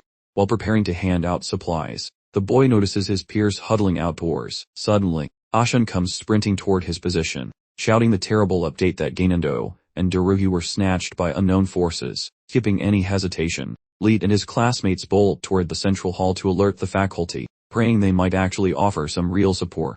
During the job, Ashan mentions that a magical beast jumped them while they were walking home. Most of the survivors managed to flee, yet the clumsy Gainando managed to eat the dirt.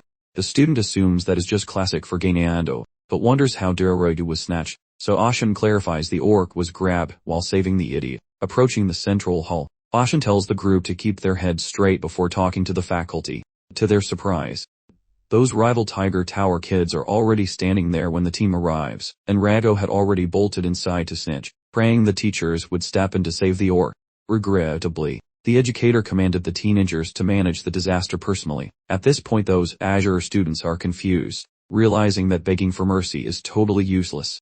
The leader, who totally saw this laziness coming from the start, spots some fresh footprints leading away from the scene of the crime. He tells the squad they must follow those trails and save their pals without any adult supervision. Prior to departing, the young man asks the tighter group if they want to help.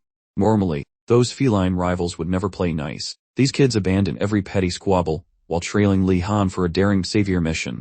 While the entire squad sprints toward the messy situation, a worried pupil wonders about surviving alone, although our leader Li Han promises total success, thinking that since those teachers are useless, The boy possesses hidden tactical maneuvers. Our leader Li Han brandishes a magical and heavy thumping stick, baffling his peers. As he crouches down, stretching his palms out, the boy starts a long song to drag the sparky ghost Furkantra forth.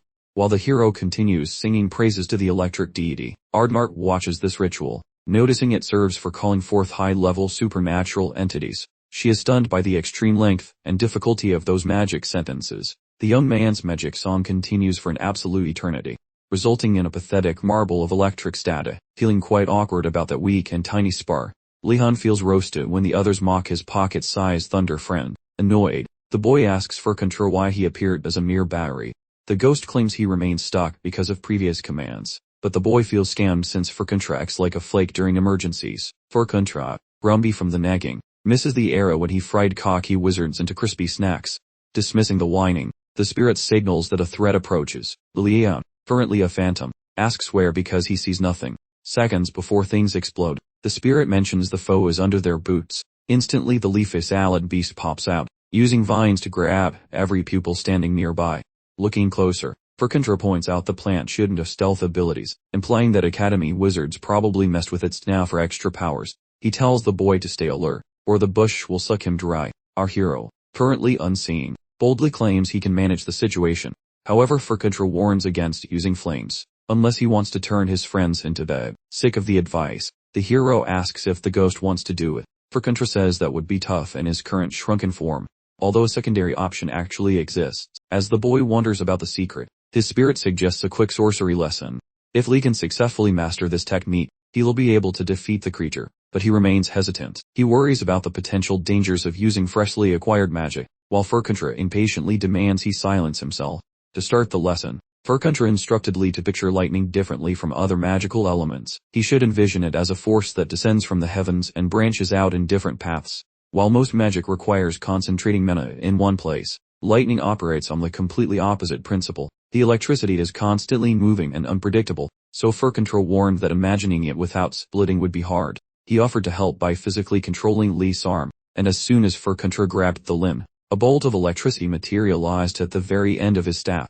Astonished, Li asked if he would always have to lend Furkantra his arm whenever they attempted to cast a spell. Furkantra, equally surprised by the successful summon, asked Li exactly how he had managed it. Li nonchalantly answered that he had just thought of a bunch of charge batteries. Furkantra was thoroughly impressed by Li's natural aptitude for lightning, but Li himself seemed underwhelmed. With that minor point resolved, Furkantra instructed Li to begin reciting the incantation he would teach next. Despite the remarkably wild and chaotic nature of spirit magic, Li Han, under Furkantra's expert direction, was about to cast a particularly powerful spell. Before the counter attack, it was disclosed that the second circle magic was a low-grade lightning spell, fortunately aimed at a monster unstable from previous experiments. Since the current lightning spell should be enough to take down the unstable creature, Li Han made a decision to proceed right away. Furkantra gave a final instruction: carefully bring to life everything he had just pictured, and Li Han began reciting the magical chant, strike Furkantra's lightning. Exactly when the lightning was about to burst forth, Furkantra detected a strange, large amount of condensed energy on the staff. Realizing the young mage, Li Han, was completely oblivious to the extremely dangerous situation surrounding him. Furkantra started to worry intensely, but alas, it was far too late. Li Han had already successfully cast the spell. At that precise moment, Professor Garcia and Digiling raced toward the location to figure out the source of the noise. Arriving on the scene, Garcia was horrified to witness several students tangled in the summoned monster's appendages, and immediately moved to save them. Just as she was preparing to cast a powerful subjugation spell on the creature, Li Han's powerful magic finally took effect. An absolutely huge bolt of electrical energy descended from the sky. The bolt kept continuously pounding the monster for several long seconds. After everything was over, Garcia surveyed the incredible destruction left behind by the monster and wondered who caused this. Released a truly massive sorceress explosion. Right then, Digiling mentions the kidnapped scholars are currently plummeting, likely heading for a very painful impact. Zipping along, Garcia halts their descent with sorcery, placing them down like fragile glass ornaments. After they land safely, she inspects their bodies for any scratches needing a quick fix. Looking closer, she notices the kids only got a spicy tingle from Furkantra's overzealous electric show. Not a single soul is truly damaged. Meanwhile, Li Han looms over the beast's crispy corpse. Stunned, his thunderous trick turned it into charcoal. Soon, he asks Furkantra if that blast was intentional, since it felt like an uncontrolled nuclear bomb. Furkantra promises the unintentional barbecue was not entirely his own fault. Eventually, Garcia spots Li-hun, throwing a sarcastic remark about the massive fireworks he just ignited. Li-hun, glad she appeared, asks if the formerly kidnapped victims are still breathing correctly. Garcia explains that although she felt quite nervous, everyone is safe aside from some very frizzy, shocked classmates. Hearing this, Li-hun pauses, observing Garcia get ready to patch up the toasted group, though, based on her chill attitude, he assumes the tragedy is much smaller than his frantic brain first imagined.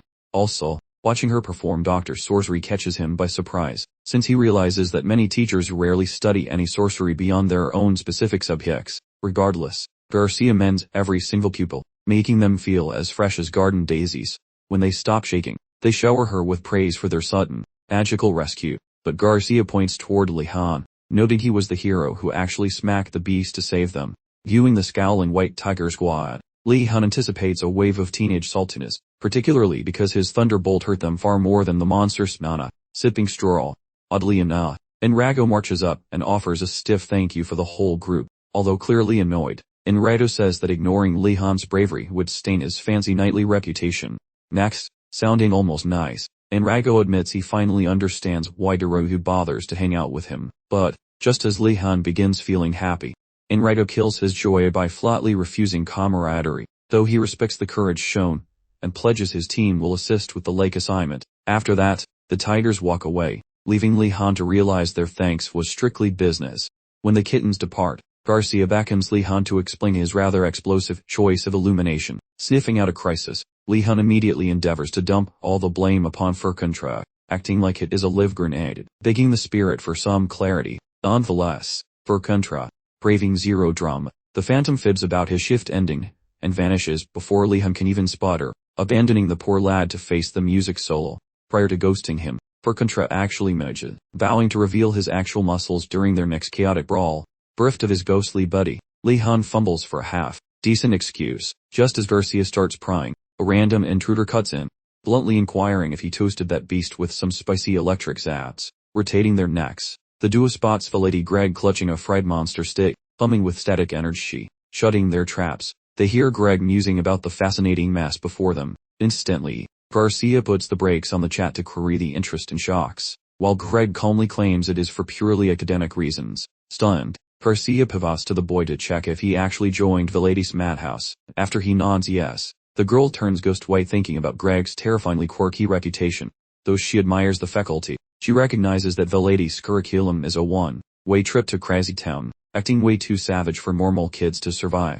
Nevertheless, Li-hun, a mere freshman, decided to sign up for this torture, and somehow stayed alive. A feat Garcia finds totally bonkers and weird. Spotting the woman's absolute terror, Greg promises that her friend is doing just fine, since the boy has remarkably kept pace with his insane drills. As Garcia stares back with her jaw hitting the floor, Greg clarifies that Wardness actually grasped much more than just the basic curriculum. He also whipped up a liquid barrier without any help, showcasing a hunger for study so wild that Greg must keep him on leash. Nap, Garcia cops at the boy, exhaling a wary breath, while begging the lady to keep him safe, as Greg vows his instructional style remains unchanged. Hearing that, she faces Li-hun, and suggests he try his hardest, leaving Li confused about her sudden shift in vibe. Yet the lady keeps mum, leaving Li-hun even more terrified of his upcoming appointment with the mad professor.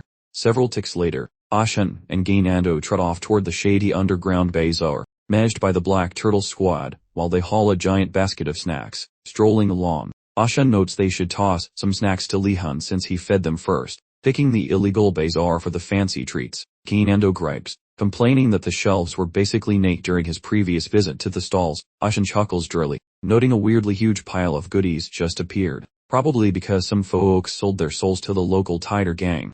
Upon hitting the bazaar front door, the gang gets a shock when a nosy official starts poking through everyone's private knickknacks and baggage, particularly since those two chaps belong to the Blue Dragon Clubhouse, which usually makes people want to hide their wallets. Could be banned, given that weird pointy-eared short guy acting as the gatekeeper identifies as a representative of the Chunta clan, a famous group of rock-smashing builders who basically own the imperial construction scene. Ashen remembers that the Chunta crew usually features short, bearded craftsmen, making this tall, elegant elf look like a total identity crisis. Still, He acts polite and clarifies that their small group simply wants to swap some random junk sitting inside their woven container. Lee Han arrives, asking why his pals are loitering outside instead of entering the shopping zone like normal human beings. Dinando whines that the official won't let them swap their items for better loot. Lee Han eyes the strange hybrid fellow and demands answers. The short, tall guy explains that some annoying fresh policies just started. Shady sellers here are suddenly acting all holy, refusing any merchandise that wasn't earned through actual blood, sweat, and tears.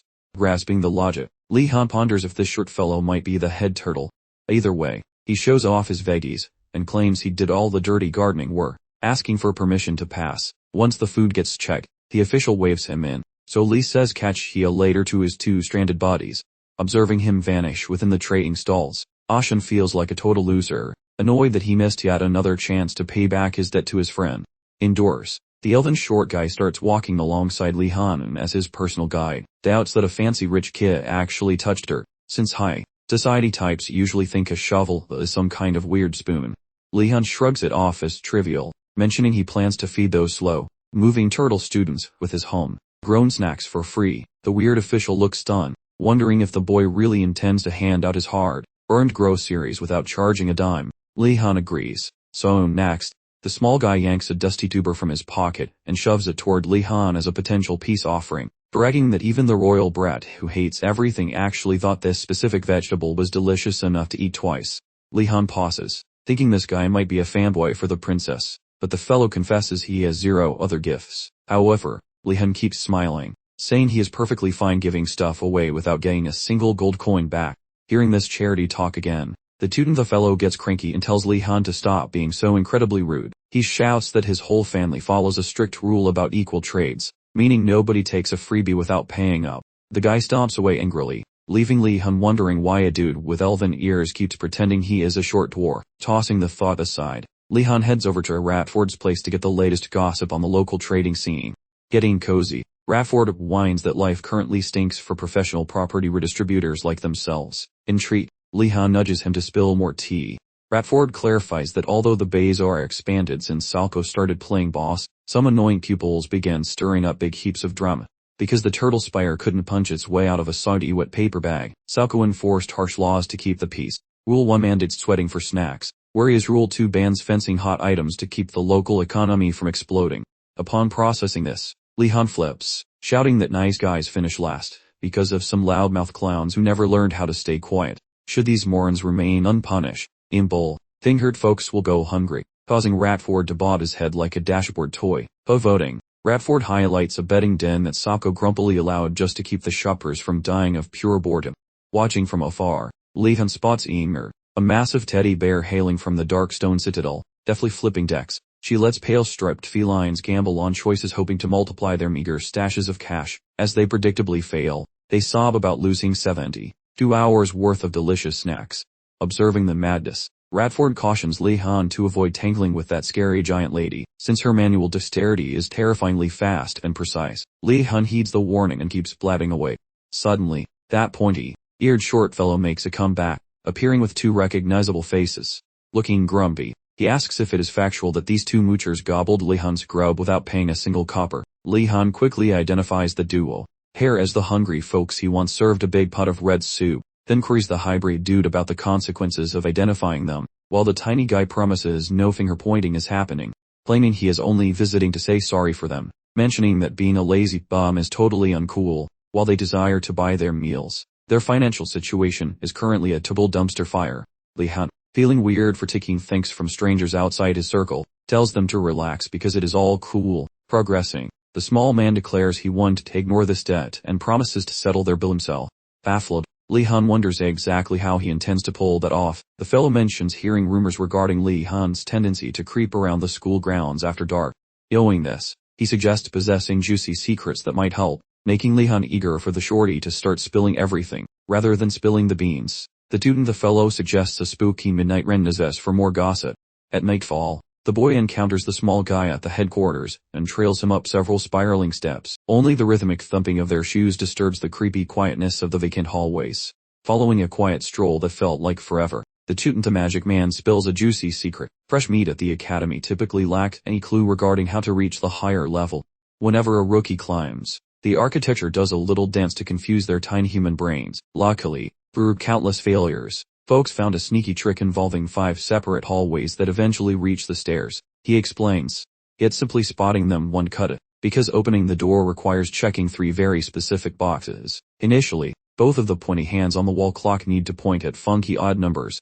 Next, the giant night orb must be shining bright without any annoying clouds blocking the view. Finally, the magic user needs to grip their wooden stick exclusively with their clumsy left hand. Should those 3 weird stars align, the hallway to the higher level will finally pop into existence. Exhibiting his talents, the wizard completes the magical hocus pocus, and suddenly, a doorway once hidden from sight decides to pop into view. The student, staring like a fish, admits that this school has some pretty clever architectural wizardry. Though impressed, he wonders aloud to his companion if this trip was just a fancy flex. The pint-sized fellow objects, clarifying that they are merely preparing to go meet a mysterious stranger. When the teenager tries to dig for more info, the guide stays vague and tells him to chill. Becoming wary of all the secrecy, Lee-hun starts to feel like a trap is being set. The tiny instructor casually drops that he did a background check by chatting with other local scholars. This makes our hero worry about what kind of spicy trash talk is circulating the campus. He assumes the feedback was terrible, and his internal alarm bells begin ringing quite loudly.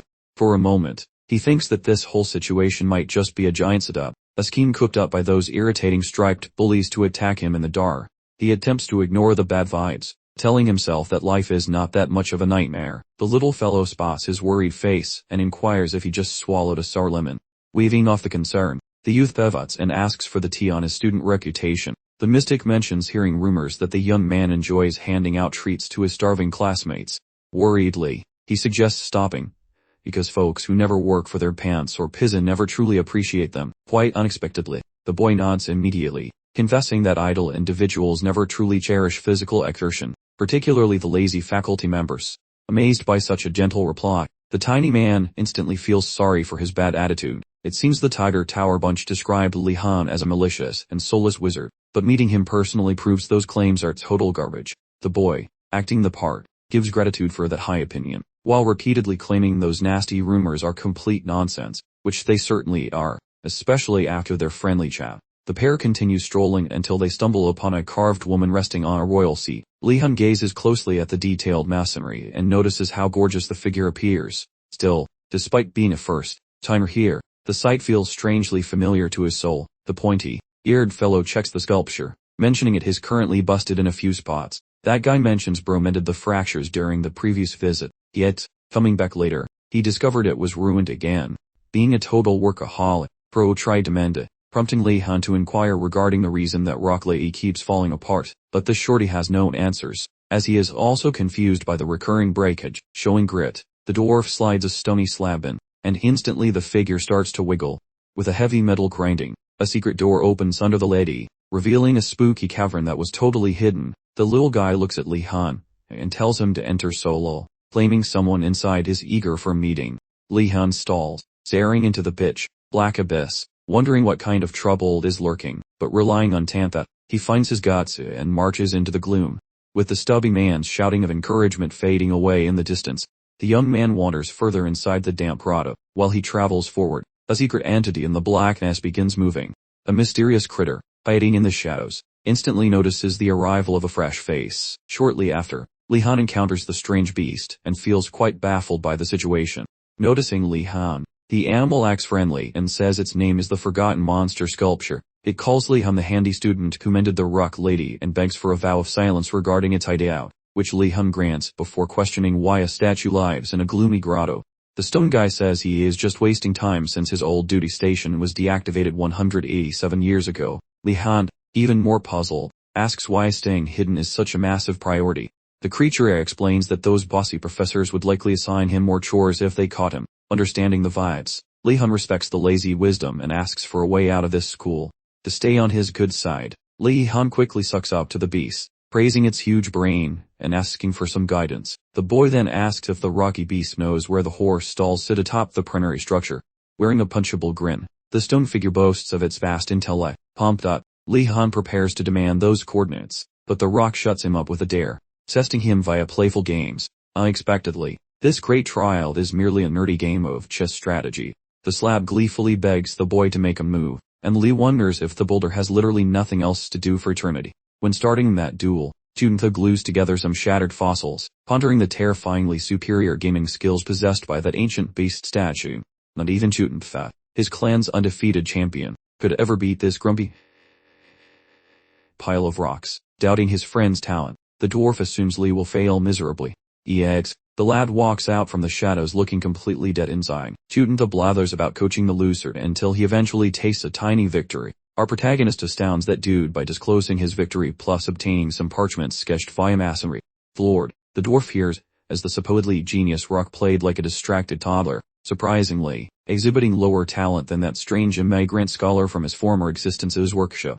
Since the statue was such a scrub, the hero expects some truly quality nap time. Following a silence, the dwarf sighs with joy and proposes they quickly retreat, to avoid getting snagged. While trekking, the dwarf asks for the secret recipe to winning at checkers, wanting to discuss his ancestor's special move, the legendary short-person opening play. Grudgingly, Lee nods along, feeling he has accidentally stepped into a pile of annoying social obligations.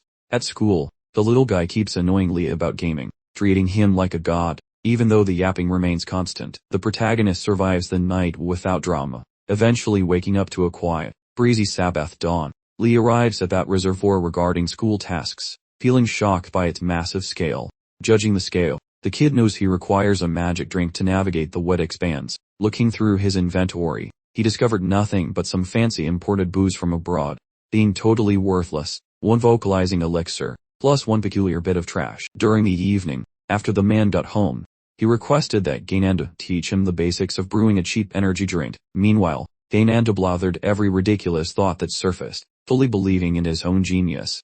Upon hearing that nonsense, Yuna grinned smugly, as she revealed her fresh sage sludge to Li Han, promising a single sip would fix his terminal stupidity. Doubting him, Li Han requested Gainanda calculate the product of 14 and 19, and the blonde shouted 417, a totally botched calculation, needing more proof. Li Han begged the golden-haired moron for the energy brew instructions, expecting failure, and Gainanda delivered pure, unadulterated gibberish. So Li Han and Yuner discovered with dread that the liquid wasn't brilliance, but just liquid arrogance. Accepting his inventory was literal trash, Li Han shifted his gaze toward the massive problem of the water, pondering if some mystical hocus pocus could fabricate a tiny vessel for his soggy journey. Abruptly, a frantic voice reached him, yelling at a buddy to avoid some imminent disaster. Hastily ducking behind a thick trunk, Li Han observed Enrago and his pal Dumak shoving a trash-tier Raft Lake ward, while Enrago bragged about his incredible engineering. As Li Han, remaining completely invisible, hollered at them, appearing like a swamp phantom. Enrago and Dumak felt instant dread facing the dark wizard, while Enrago swore he would never surrender the craft to Li Han. Li Han, chilling out slightly, questioned why he was even role-playing as a terrifying villain right now. Noticing his natural aura of doom was perhaps a bit too intense for them, he clarified he had zero interest in hijacking their raft, but merely sought a status report on their antics. A comforted Enrago informed Li Han that since he loved the vessel so much, he should personally test the craftsmanship, which felt incredibly suspicious. Li Han queried whether Enrago actually constructed the vessel solo, while the builder swore the project was his alone. Shortly after, the trio climbed aboard the rickety wood, while Enrago navigated the path toward the distant landmass. During the transit, Li Han felt a rising panic about the floorboards deciding to become a fountain. Considering their combined weight was immense, yet the soggy planks miraculously held for the moment. Crucially, he pondered why those two gullible dorks trusted him, despite him treating them like disposable cannon fodder earlier today. Plus, letting their sworn enemy aboard their prized cannon hinted that a beautiful, forced friendship was blooming quite rapidly. Dismissing those soft feelings, Li Han warned Enrago to find the land before they started circling the abyss. For navigation, he waddled to the prow to peer intensely across the vast, wet emptiness. However, his vision failed to find anything useful. Discovering a desperate requirement for a high-quality spyglass, Li pondered his predicaments. Then an idea from his swordsmanship class sparked in his mind like a light bulb in a cartoon. The old stories claimed Arlalon, a legendary swordsman, discovered that advanced fighters could channel magical energy to supercharge their bodies. While not quite as flashy or powerful as casting a spell, this technique was perfectly suitable for a do or die situation. If his old instructor hadn't been making things up, Li theorized he could potentially sharpen his vision with the technique. Li Han attempted to replicate the method, drawing on his effectively unlimited supply of magical power, and after a short effort, successfully fine-tuned his vision. Armed with this fresh perspective, he quickly identified the island a substantial distance away, then alerted his confused companions. Dumak and Enrago were stunned, demanding confirmation that he actually found it, while Lee modestly claimed Cure Chance was responsible. With the location confirmed, they now knew where to return later to finally complete their school assignment. As Lee Hun turned toward the Tiders, specifically Dumak and Enrago, he inquired why they were still clutching their wooden swords, but the pair immediately waved him off, fully aware they'd grabbed them in fear when Lee Hun's magic surged. Lee Hun decided to let it go, instructing them to stow the practice weapons for now, and the Tiders dutifully followed orders. The boys, however, remained completely unaware of the aquatic monster lurking just beneath them in the depths. Not long afterward, Enrago started feeling the burn from rowing, mentioning they needed to hurry back before his arms fell off. During the rowing session, Enrago's oar abruptly struck an object, and his jumpy reaction immediately caught Lee Hun's eye. Lee asked what happened, prompting Enrago to nervously confess that he felt his pedal connect with something underwater. Almost immediately, bubbles began appearing beneath their vessel, steadily expanding in size and quantity with every passing moment. A few moments later, a small sphere of water emerged from the surface and floated in place. It seemed as though some entity was observing them from inside, and Li Han began analyzing the creature's magical signature. He identified the entity as a water spirit, instantly taking cover as the creature launched an assault on their boat, leading Dumak and Enrago to lose their minds in sheer terror. Li Han, maintaining his composure, theorized that because he couldn't actually communicate with the water spirit, it probably wasn't a powerful, high-ranking entity, and noticed the spirit's primary emotion appeared to be terror, which meant it hadn't surfaced because of Enrago, but rather, because of Li Han himself. The creature had been startled and terrified by the magical energy Li Han let loose while enhancing his vision earlier in the journey. Upon this realization, Li Han yelled at Enrago to snap out of it, insisting he needed his assistance right now. Enrago, confused, asked if Li was going to point the finger at him, just like Dumak had done earlier, making Li realize Enrago still blamed himself for everything. Li decided to let Enrago bear the burden for a moment, kindly assuring him that mistakes happen, and the critical thing was their next move. Following this little pep talk, Li directed Enrago to take up the oars, and the newly energized Enrago began pedaling faster than ever before.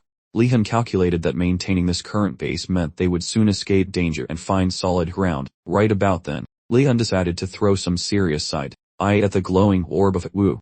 This made the little spirit inside absolutely freak out. From the spirit's point of view, Li Han resembled a horrifying monster ready to guzzle down all its precious fluid and leave it completely parched. To avoid this catastrophic fate, the water orb unleashed immense magical power, resulting in loud, explosive sounds.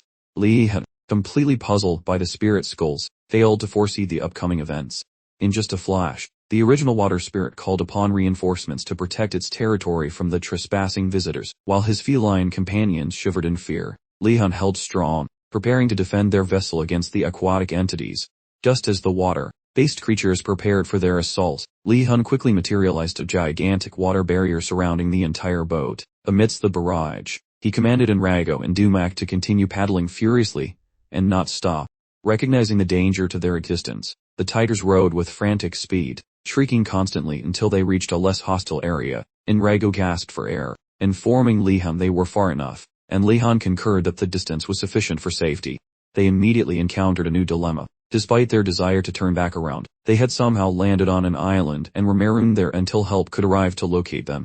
Before fully panicking, Li Han and his two tiger companions secured the vessel at the beach and disembarked to investigate the island and admire its natural wonders. Although exploration sounded exciting, Enrago requested a quick break, explaining that his muscles were screaming from the intense rowing workout. So Li Han, feeling sympathetic toward the poor soul, readily agreed to pause, much to Enrago's relief.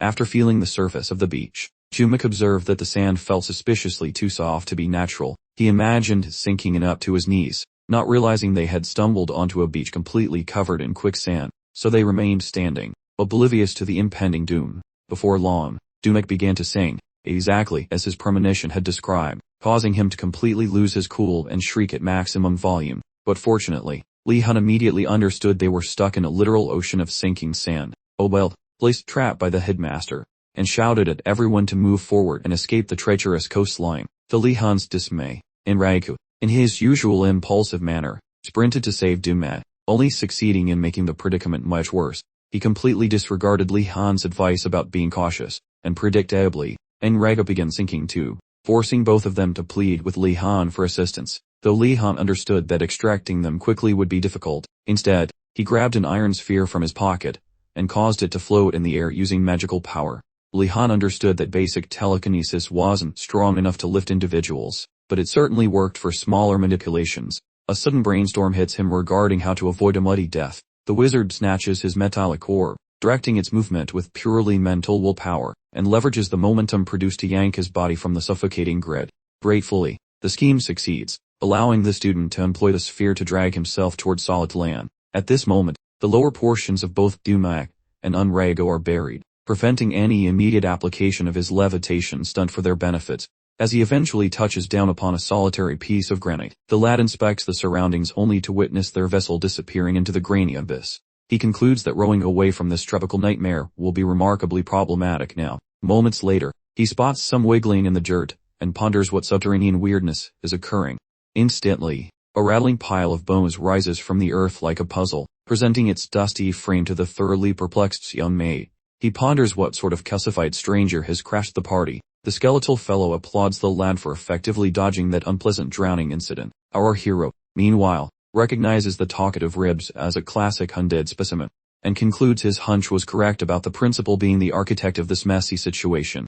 Recognizing the setup, the boy civilly welcomes the bones, and inquires about its purpose here, wishing for some fresh school assignments. Baffled by the boy's chill vibe, the skeletal turtle asks whether the kid is even remotely startled. On claims he is totally shocked, which prompts the hard-shelled phantom to start explaining his presence. The monster clarifies it desires him to drown as well, facilitating a team-building exercise that mandates mutual assistance for the group. It shares high expectations for them. Then the hard-shelled phantom gestures for the boy to join the mock since the others are already waiting. The student acts compliant, waiting for the precise moment when the shelled monster stops paying attention. The lad unsheaths his magical stick, ordering the heavy projectile to assault the bony intruder.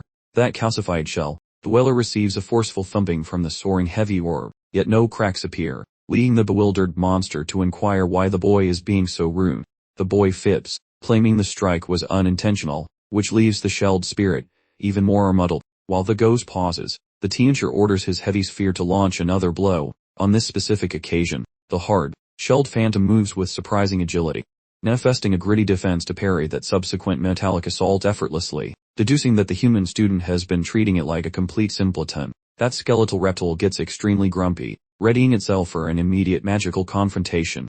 Meanwhile, Li Han considered his options and concluded that trusting Unrago and Dumac during a trial was significantly worse than taking his chances against the monstrous undead turtle. With this new strategy in mind, he activated his invisibility spell and began performing Ginadulta's arrogant steps to ensure he had sufficient magical footing on the scene. Noticing Li's unique magical technique, the undead turtle questioned how he had acquired the master's magic, wondering aloud if he had stolen it or learned it in some disreputable fashion. Li silently admitted that he had never actually desired to learn such magic, but since fate had given him no choice, he intended to exploit it fully. The brawl commenced, and Li immediately sent his skeletal leopard pet to engage the giant turtle first. The undead turtle easily batted the skeletal leopard aside, but immediately began to feel a sense of unease when it realized that Li had used the sudden summon as a convenient distraction to conceal himself with invisibility magic. The turtle, though begrudgingly impressed by Li's tactics, found itself becoming even more enraged. It loudly declared that Li's clever games were over, warning the young man that he was now hopelessly cornered on the island like a trapped field mouse. While the undead turtle was busy dramatically getting its monologue, Li took advantage of the opportunity to strike it with the morning star. The turtle was astonished. Not only had Li failed to flee, but he had also successfully absorbed a substantial portion of its magical mana during the hit. As it turned out, Li Han had specifically equipped the Morning Star, a legendary sword crafted from black obsidian by the anti-magic faction, in order to both inflict damage and rapidly drain the turtle's mana, leaving the undead creature helpless on the ground. As it struggled to regenerate its mana supply, the skeletal turtle cursed Li, calling him a bastard for using a blade specifically designed to counteract magic. The monster also questioned Li's integrity as a practitioner of magic. Li Han, completely unfazed by the moral opinions of a talking undead monster, attacked again, but this time the turtle narrowly managed to avoid the strike. Li Han internally blamed the headmaster for turning him into this ruthless version of himself, suggesting the turtle direct its complaints toward the headmaster instead. Moments later, The undead turtle attempted a counter-attack, but Li Han effortlessly dodged with ease. This further infuriated the turtle, which suddenly realized that its current summoned form was in danger of being dispelled at this rate. The turtle decided it could no longer justify going easy on Li Han simply because he was a new student, slamming its forelimb onto the sand. The furious turtle announced that from now on, it would treat Li Han as a true enemy. It then started invoking the honorable glory bestowed upon it by its master, immediately initiating a transformation into a four-legged, flat-armored undead turtle monster. After completing its transformation, the turtle, now calling itself Jorvan, dramatically soared to absolutely destroy Li Han. Li immediately began to regret his failure to go easy on the creature from the beginning. After all, if such a bizarre monster had been given a name, the summoning ritual must have been quite complex and time-consuming. As the angry turtle demanded that Li Han reveal himself, Li ignored the taunts and focused entirely on preparing his next move. He completely disregarded the creature's challenges. Suddenly, the undead turtle unleashed a devastating wide-area attack, sending sharp sand spearheads hurtling toward Li Han's presumed invisible location. Remaining a sneaky ghost, Han frantically avoids every incoming strike while desperately trying to keep his secret spot hidden. But he's certain that if this massive wave of destruction keeps going, he is going to have a bad time. Noticing the seconds ticking away, Han checks out the shelled freak and decides that shock therapy is a terrible plan. This grumpy reptile is way less polite than the rock monster who allowed him to prep his spinny spells earlier. Han effectively has just a single move left. He shows magic power into his wooden stick and chucks a spicy fireball at the cranky turtle's face. Right as that burning magic explodes, the beast sells him but totally ignores the basic hacks, thinking it is just a tiny little candle flicker. Shortly following the crazy violent struggle, Manhwa and Dumak both pop up from the dirt, barely avoiding a very uncomfortable and permanent burial today. Once his feet hit the grass, Manhwa asks Han how they actually managed to escape that subterranean death trap. Yet, before Han speaks a word, the tiger sees him hurting with a bandaged limb, so he attempts to shout toward the injured human comrade. Though the scary face Han makes causes both of those big kitties to shake like wet autumn leaves, wondering if he hates them now, but still, worrying about Han's health beats their cowardice. So they run to help as he takes a seat on the floor. Looking lost, Dumak asks Han what kind of mess happened to him. Han says he ran into the principal's creepy zombie pet, but insists they are totally fine and should just chill. Believing him, Dumak wants to touch the arm to check for breaks, and despite Han's skepticism, the tiger won't quit, mentioning that he's a legit doctor with school training, so fixing up a tiny scratch like this is barely a challenge. Following the checkup, Dumak gives Han a gold star for being a pretty decent self-taught nurse with that bandage. Next, Manhwa asks if Han actually beat the crap out of that scary zombie thing from the head honcho, and Han proudly says that he did. Those two felines are completely blown away by Han's massive power. Dumak confesses he was a skeptic before, but seeing the mess Han made has turned him into a huge fan. Checking out the debris, Manhwa figures that a really spacey and energetic brawl must have happened here, and assumes Han used very heroic and fair tactics to smash that gross monster for the team's sake. Han, though, is perfectly aware his actual strategy was quite dirty and unheroic. While things were burning, right after he slapped the creature with a huge wave of magical firepower, the armored beast understood that unless it put out the flames fast, it would become a well-done state. The entire island, which was its master's property, was about to be completely incinerated, but before the inferno could ignite, an unexpected strike, similar to a massive asteroid, slammed straight into its shell. The monster was left with only a precious few seconds to process exactly what had just impacted its back. It was revealed that Li Han had successfully struck it using his specialized Morningstar sword. This powerful blow completely incapacitated the monster, and fully drained its last reserves of magical energy. As the turtle's remaining mana quickly dissipated, it made the tactical decision to retreat from the area for now, before disappearing into the forest. However, the monster stopped to ask the new student, Li Han, a question.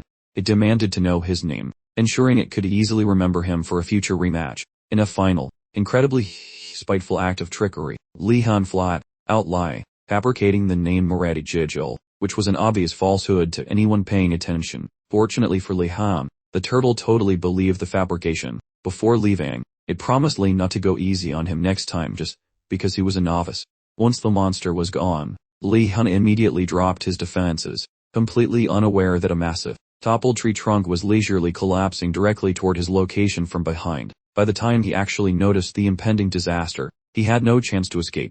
The large tree crashed down heavily. In his attempt to shield himself from the impact, Li Han ended up breaking his left arm. After hearing him recount the story of his most vulnerable moment during the fight, Dumak asked Li why he chose to keep battling instead of simply giving up. Li Han immediately lied, claiming that surrendering was a completely dishonorable act in his eyes, while the two others stared in wide-eyed admiration at his noble speech. The real reason Li fought the turtle was to avoid going through the upcoming trial with the pair of tigers, as a way to reward him for his honorable actions. Umrego suggested that he and Dumet become Li's temporary replacement arms while his injured arm healed. Immediately, Dumek volunteered to carry Li's backpack, but Li Han's complete silence created palpable tension among the trio. In an effort to avoid appearing ungrateful for the offer, Li suggested that they simply eat something first.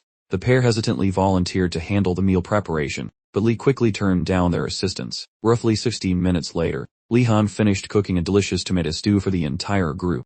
The boys were required to eat it while Li Han watched intently, while picking up their bowls. Dumek and Unrego apologized for not being able to prepare food.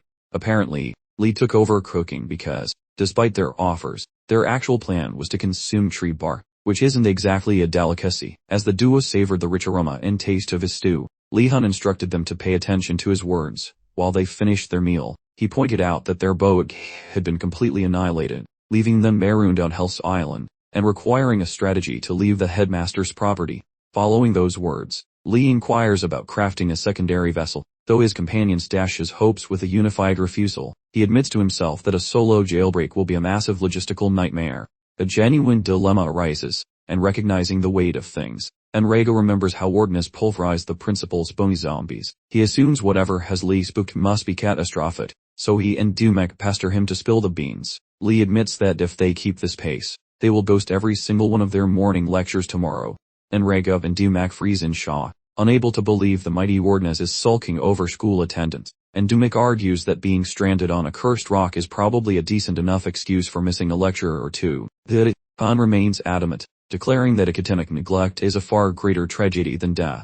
Enrico decides to serve a cold, hard slice of reality. Making it to the classroom is literally impossible, regardless of their effort. Li wonders if their fellow tigers will mount a rescue mission once they notice their absence, but Enrico clarifies that even if their disappearance is noted, nobody possesses the means to actually retrieve them from this mess. Considering his fate, Li feels slightly better knowing Monte begins with that weird personality seminar taught by the skeletal headmaster. Suddenly, Enrico proposes that the skeletal dean might personally fly down to save them. However, Li instantly kills that notion. He realizes that Bony Administrator would simply command them to bootstrap their way home and stop whining. Facing a lack of choices, the Un decides that a long, damp swoon is their final alternative. Suddenly, he detects a recognizable aura, and whips around in a hurry, spotting that unhinged liquid phantom that wrecked their dinghy moments ago. While the entity jiggles its sudsy bits, Li concludes that rotting corpses aren't the only headaches they have to manage. Right as he prepares to mumble a spell, the moisture ghost panics and bolts away. Instantly, the Un and the squad, including one guy still frantically chewing his dinner, sprint after it. They dash for quite some time, dodging splashes, until they almost corner the thing. During the chase, Li observes that the creature's combat style is remarkably basic, yet he understands that jogging laps around the beach achieves absolutely nothing for their survival. Ending the game, Li invents a truly ridiculous and massive cloud of magical energy. It is enough to terrify a flame entity, and he barks at the puddle to halt. He promises not to hurt the blob, while Enrico loses his mind over Li's strength. Then Li asks if the ghost works for the principal. Surprisingly, the entity wobbles a refusal, though Li warns the little liar to stay honest. He then barks for an explanation regarding its rude interruption of their nap. Awaiting its reply, the spectral indication points to that sad, fallen tree which earlier did a rather poor job of breaking Li Han's arm. Meanwhile, the feline companions are still utterly perplexed. Li Han has a sudden realization. The spirit is peeved because he torched the scenery while duking it out with that shelled fellow. When Enrico inquires what the spirit's spouting, Li, ever the quick thinker, spins another yarn, claiming the spirit ambushed them in a fury after Enrico bonked it with his paddle in the drink. Poor Enrico, bless his heart, swallows this tall tale whole and earnestly tries to smooth things over, explaining it was a total accident, and he'd have paddled with far more caution had he known a spirit was lurking. The aquatic entity, unable to vocalize, appears quite baffled by Enrico's apology, sensing something's amiss, but choosing not to pry. Around this time, Li Han informs Enrico that the water sprite has graciously decided to absolve him, so he should just let it go and move along. With that tidied up, Lee then implores the spirit to spill the beans on the headmaster's peculiar island enchantment. As the watery being contemplates its response, Lee has a nagging thought that the headmaster, quite logically, must have stashed additional booby traps somewhere on this island. The only hitch is sussing out precisely what those hidden surprises are, and where they lure, before they become unfortunate victims. Just then, the spirit contorts its fluid form, and Enrago pipes up, telling Lee that the spirit is attempting to convey some crucial information. Once it has Lee's undivided attention, the water spirit morphs into the distinct shapes of a lock and a Tim. This prompts Lee Han to grasp that the headmaster has somehow incarcerated something significant beneath the island's surface. Lee starts to put his thinking cap on, meticulously linking all the intel he's gathered, ultimately deducing that the headmaster must be safeguarding the coveted ticket for the off-campus excursion. Armed with this vital insight, Lee Han wastes no precious second, instructing the water spirit to whisk them away to the exact location where the ticket is sequestered. After traversing a few winding paths across the island, they finally stumble upon a rather curious construction of stone and mortar. All the while, Lee Han finds himself pondering the headmaster's peculiar thought process. Why would anyone erect such an unconventional edifice on this isolated isle?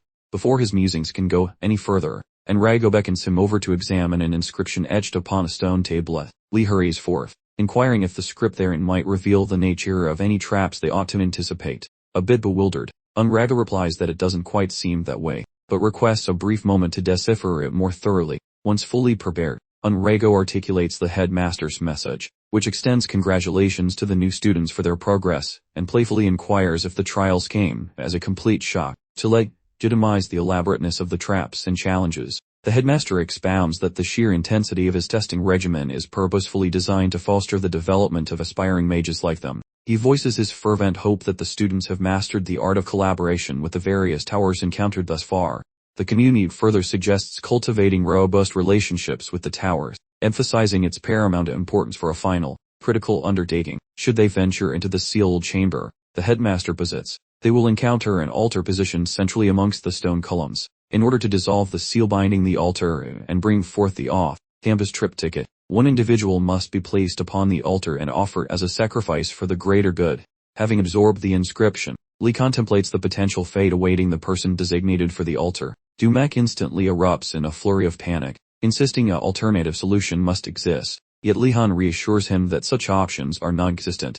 This is precisely the sort of theatrical flourish our skeletal headmaster adores. This is the final cooperation task the headmaster alluded to. This puts Lee in a rather awkward predicament. Not only is he accompanied by two felines he inherently distrusts, but his own physical condition is compromised by injury, which only compounds the difficulty. Just as he starts plotting a sneaky victory, Enrago streaks by like a caffeinated cheetah, sparking fears in Lee that his rival is finally pulling a betrayal stunt. Yet, looking closer, the student sees his companion is actually being surprisingly helpful. Dumek wonders aloud about his friend's bizarre behavior. Enrago claims that, despite the warden's jerk behavior, helping everyone is the only heroic choice. Without the early assist from the mage, those guys would still be running away. Enrago lets his pal keep the vacation pass, swearing to grab the following prize using pure muscle. Moved by such rare nobility, Dumek jumps onto the martyr weapon, bidding to get his own heroic exit. Watching this scene, the protagonist wonders if these beasts finally developed a moral compass. Before he can enjoy the show, a wet phantom starts tugging on his sleeve, begging the mage to prevent these idiots from throwing their lives away uselessly. Instantly reacting, the boy snaps his fingers and binds those feline warriors with soggy liquid ropes. Both furry warriors screech at Warden as like triggered toddlers, claiming he ruined their big moment. They demand a very good explanation for the interference. Protecting his fragile reputation, Lee Han orders the aquatic phantom to clarify its weird objections. Through interpretive dance, the spirit shows that dying on this stone slab fixes absolutely nothing. Luckily, the protagonist speaks Ghost, and explains this situation towards those confused beasts. Those cats are baffled by the sheer insanity of the principal's wicked schemes. The boy feels completely stunned upon discovering that this entire ritual is just a prank. Because of that, he orders the group to pivot toward a strategy involving less suicide, since dying is pointless. That suspicious rock table must be the primary problem. The slab always looked like bad news, making it the perfect target for investigation. That altar looks suspiciously shiny, like it is begging for a heavy thumping, the boy thought. He levels that wooden weapon towards the fancy furniture while planning a total demolition. Just like his previous demolition of the Tiger Tower, he prepares his magical arsenal. The mage stuffs a ridiculous amount of energy into his stick, Ignoring Dumek's frantic screaming, the boy launches a massive beam of cure magic directly towards that annoying stone. Yet, despite the overkill explosion, the stubborn rock does not have a scratch, prompting Lee to realize this weird table is definitely not for Sunday brunch. After the blast, Unrago asks about the chaos, and Lee admits his magical troubleshooting failed to fix the cursed furniture, proving magic is quite stubborn. He guesses this spell is a different flavor than the dorm variety, meaning his usual tricks simply won't work here. Only Greg's spicy forbidden moves remain as a backup, though he knows they come with a side of danger. Being discovered with these forbidden charms could lead to him permanently checking out of existence, regardless of the lethal risks. Lee chooses to complete the annoying task without further delay. Thus he tells the squad to retreat for their own safety, channeling power through his wand. The boy creates an enormous sphere of hydration through his damp sorcery talents. That one teacher, Talada, claims putting a spin on spells is just asking for a spectacular magical explosion. However, provided he dodges the authorities, the wizard intends to remain sneaky, while violating the usual mystical regulations. Once the splash settles, the two sidekicks go over to check if the stone table survived the soaking, dumbfounded by the mystical commotion. Supposedly, that fellow Hun generated a massive liquid orb, and hurls it directly into the antique table, causing massive wreckage. And while Unrago is used to Wardness Saudi tricks, this raw power is terrifyingly new, leaving him stunned by Lee's overwhelming magical muscles.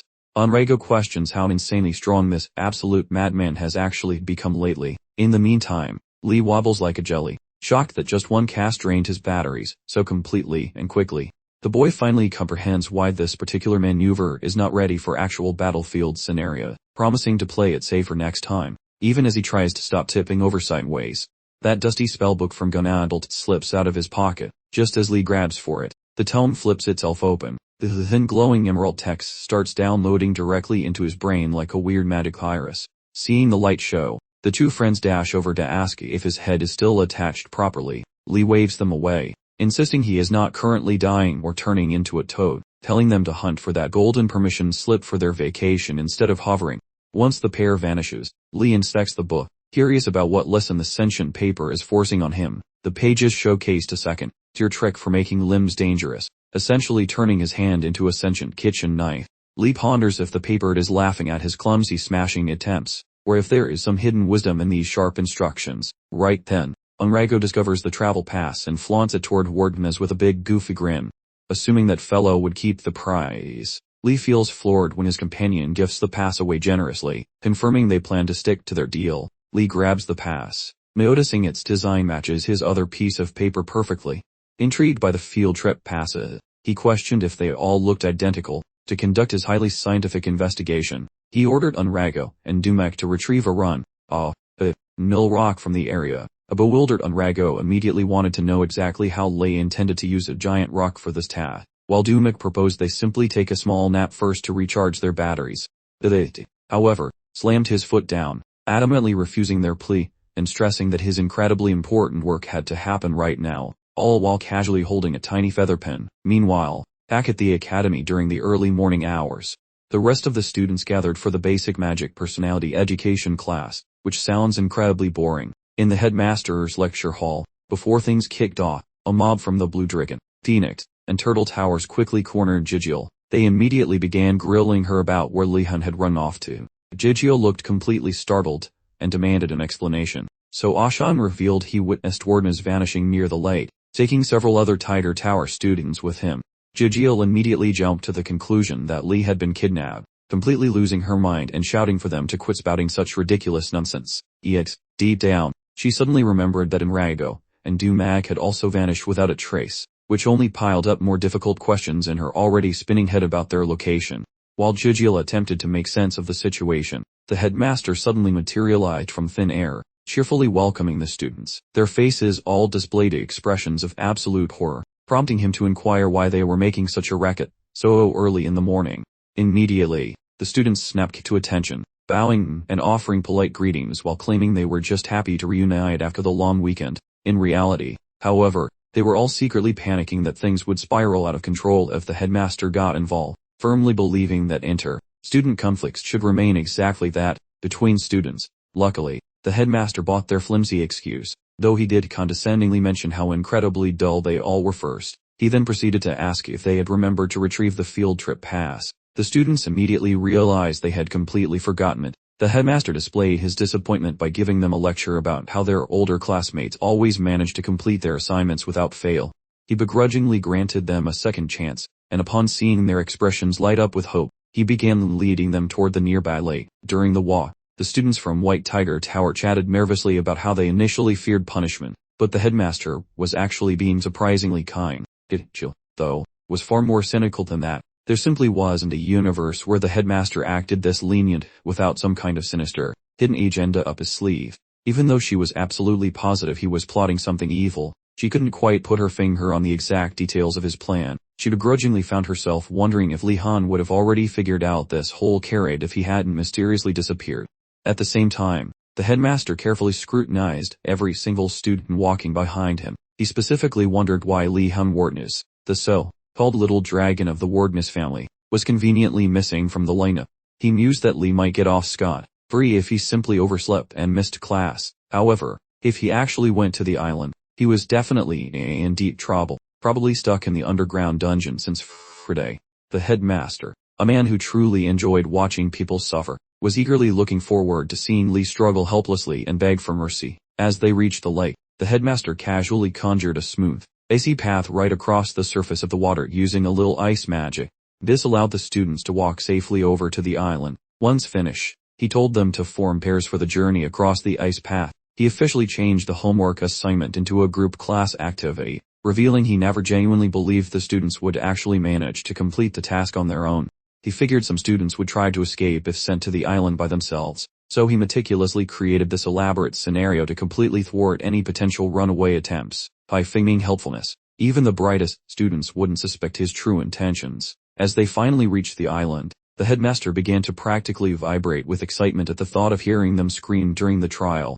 Instead, when the children trek across the soil without plummeting, the director begins sweating through his robes. Something feels wrong. The magical signature of Jovan II has vanished, appearing completely deleted. Reflecting deeply, he concludes that a single troublemaker named Li Han Wardness could orchestrate this chaos. Suddenly right now, the boy limps from the greenery, nursing a mangled limb, and leaning on a sturdy rod. Seeing the student alive rattles the boss, who wonders how his deadly obstacles were bypassed. Just as the administrator readies a lecture about depriving classmates of a grueling academic experience, his panicked peers, ecstatic he survived, dash forward to examine his many injuries. Momentarily, Ashen wonders if the lad was snatched by that pair of tiger-themed morons, which leaves the protagonist scratching his head over such bizarre accusations. Simultaneously, a pair of roommates from the same dormitory, as the duo sprint ahead, falling the pair out of reach from that supposedly wicked sorcerer, safely distanced. The random feline-themed students ask if some hypnotic spell was cast upon them.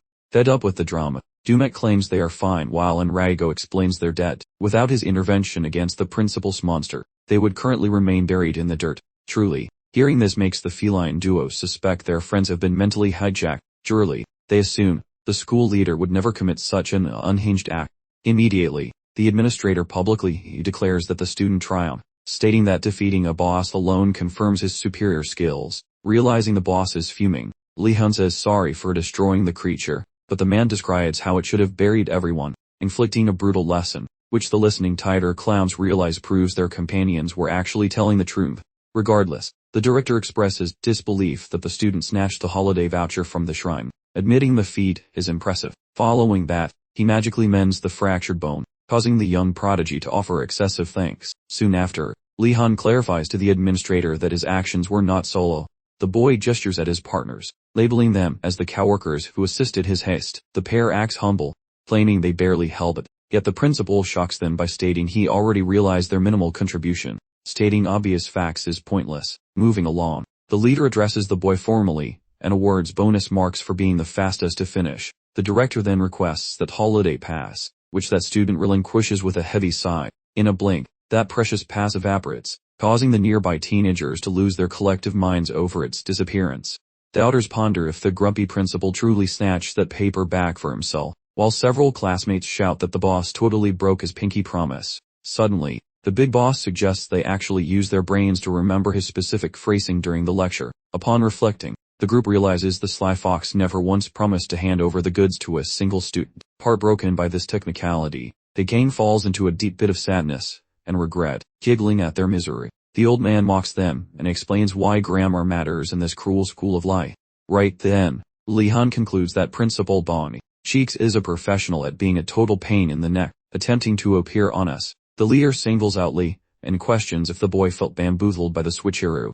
Following a short, awkward silence, Li Han mentions that his intentions never involved grabbing the holiday voucher, which keeps him from feeling salty, though his peers stare him down as if he just joined the enemy team. The old boss views such humbleness as quite delightful, even if he thinks the whole event and its main character are basically a snooze fest. He kicks the kids out, certain that another chance for mischief will pop up soon. While the youngsters slide across the frozen walkway heading toward the solid ground again, Li Han huddles with his feline buddies, where he survived by the skin of his teeth. The guy never guessed the travel voucher Li Han provided was totally fraudulent. Just yesterday, Li Han talked the two giant cats into forging a magical replica of the pass. Despite doubting the boss would buy such nonsense, the tigers decided to roll the dice anyway.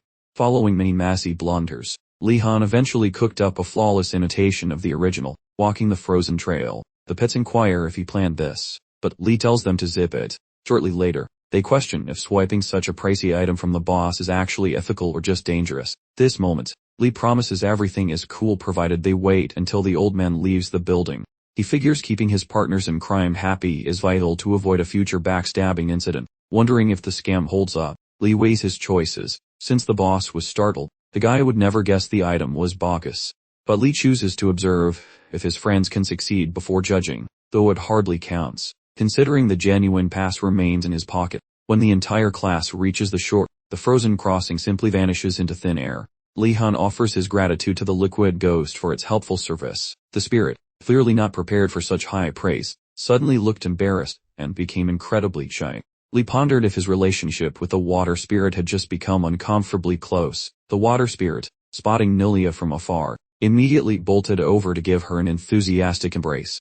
Alia initially stared, completely baffled by the small creature's sudden show of affection, but then she grasped that this wasn't just a casual hug, it wanted a full, unbinding contract. Nelia quickly turned down the spirit's offer, suggesting it go bother Wardeness with the commitment instead. No sooner had the students returned to the academy than Li Han began his long, dreaded walk through the basement towards Greg's lesson. As he walked, he grumbled, still thoroughly irritated that the water spirit had chosen Nelia, which felt like a personal slight. He tried to put aside his grievances, reminding himself that surviving Veladi's impending class was the immediate priority. Worrying about such things was counterproductive, especially with the class looming. He arrived a moment later. Li entered the empty classroom to find the notoriously icy instructor already present, holding a thick book and fixing him with an intense stare. Li started to greet his teacher, but Greg interrupted before he finished, immediately declaring that he was aware of Li's unauthorized lightning magic use. Since lying was futile, Li simply confirmed the fact, bracing himself for the inevitable consequences from the terrifying instructor. Having been caught using lightning magic on that monster last week, Li had strongly suspected this conversation would happen today, so he had prepared for it thoroughly. What he hadn't prepared for, however, was Veladi being fully informed about everything that transpired during their trip to the island. It seemed the headmaster had already broadcast the news to most professors about Li Han defeating his powerful summon. Jorwadi, shocked by this lack of discretion, Li Han internally cursed the headmaster, wondering if a town crier had been hired to spread the news. After a moment, Greg abruptly changed direction, asking for details about the injury on Li Han's hand. Li offered a vague explanation, stating that it was the result of certain unforeseen complications. Greg, completely unfazed by the excuse, responded by saying injuries are just part of fighting, but enemies won't wait for your apologies. Once again, Li found himself forced to agree with the harsh logic of Greg's statement. This realization, however, only served to further aggravate him toward the crazy professor. After taking a critical look at the condition of Li's injured hand, Greg retreated to his table and informed Li that he had put together a truly special, customized lesson for the day. Li Han took a deep breath and mentally steeled himself for what he knew would be extremely harsh training. The second he witnessed the dark lightning energy begin to surround Greg, he quickly conjured water in front of himself, hoping to launch his first attack while simultaneously preparing to block any counter move. Unfortunately, before Li could even execute his plan, Greg attacked immediately, forcing him to shift tactics and use the summoned water as an impromptu shield instead. At this precise moment, Li felt a significant level of concern. This was different. Professor Veladi had never previously tried to stop Li's attack before it even had a chance to begin. After carefully analyzing the attack patterns, Lee realized the crazy professor was intentionally attempting to force him to dodge, rather than passively blocking. Pure terror grips him when an immense blast pulverizes the masonry located inches from his skull. Barely catching his breath after that initial assault, the youth soon faces a barrage of 3 additional strikes. Every single projectile is avoided with frantic, desperate grace, stunning his very soul. He wonders if his natural talent for evasion has always been this potent. Right then, the instructor grumbles about how simple these exercises feel, claiming the student learns not from ease. To ramp up the agonizing difficulty, the madman extinguishes every candle and vanishes into the thick, murky gloom, ensuring the boy cannot catch a single glimpse of his tormentor. Afterward, the man hurls a dark cloth towards the boy, ordering its immediate application. For a fleeting second, the student pretends to be thick-headed and begins attempting to wrap that fabric around the teacher's face instead. Once corrected, the lad argues that obstructing his sight is redundant in a chamber devoid of light. That crazy elder just claims the feat is doable, silencing any further verbal objections. He uses enchantments to fasten the eye, cover securely, sunk into a secondary abyss. The main character admits that his vision is officially non-existent, lacking alternatives. The boy utilizes spiritual awareness and sharp ears to navigate his environment. Meanwhile, the professor's radical view that failures deserve no mercy only intensifies upon meeting such a pupil. When he first saw the kid conjuring bolts of lightning, a notoriously stubborn and volatile element, his heart swelled with teaching glee. Though the headmaster's report of a broken arm changed his mind, he momentarily empathized with the wounded boy and decided that dodging was a safer form of suffering. Through a sequence of truly unhinged mental gymnastics, the pair reached their current predicament. Regrettably, by surviving this shadowy onslaught, the student accidentally proves that his mentor's sadistic methods are effective. Watching this rapid evolution in a mere beginner, the old wizard finally grasps why people actually enjoy ruining lives in the name of education. Having seen the results, he finds the act of instruction to be a delightful new hobby. As the teacher glows with pride, the boy detects a shift and asks why he smells the distinct residue of various elemental powers. Getting no reply, the boy realizes that expecting sanity from this lunatic was a foolish dream. Lee currently recognizes that avoiding every single obstacle in this messy scenario is about as likely as finding a unicorn in a library.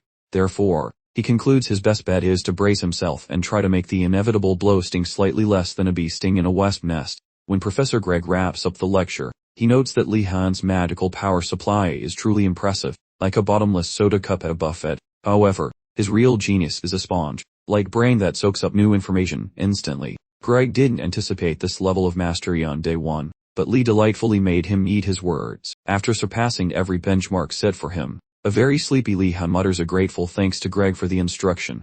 Observing how absolutely drained his star pupil appeared, Greg resolves to offer him a little something to help ease the tension in his weary mind.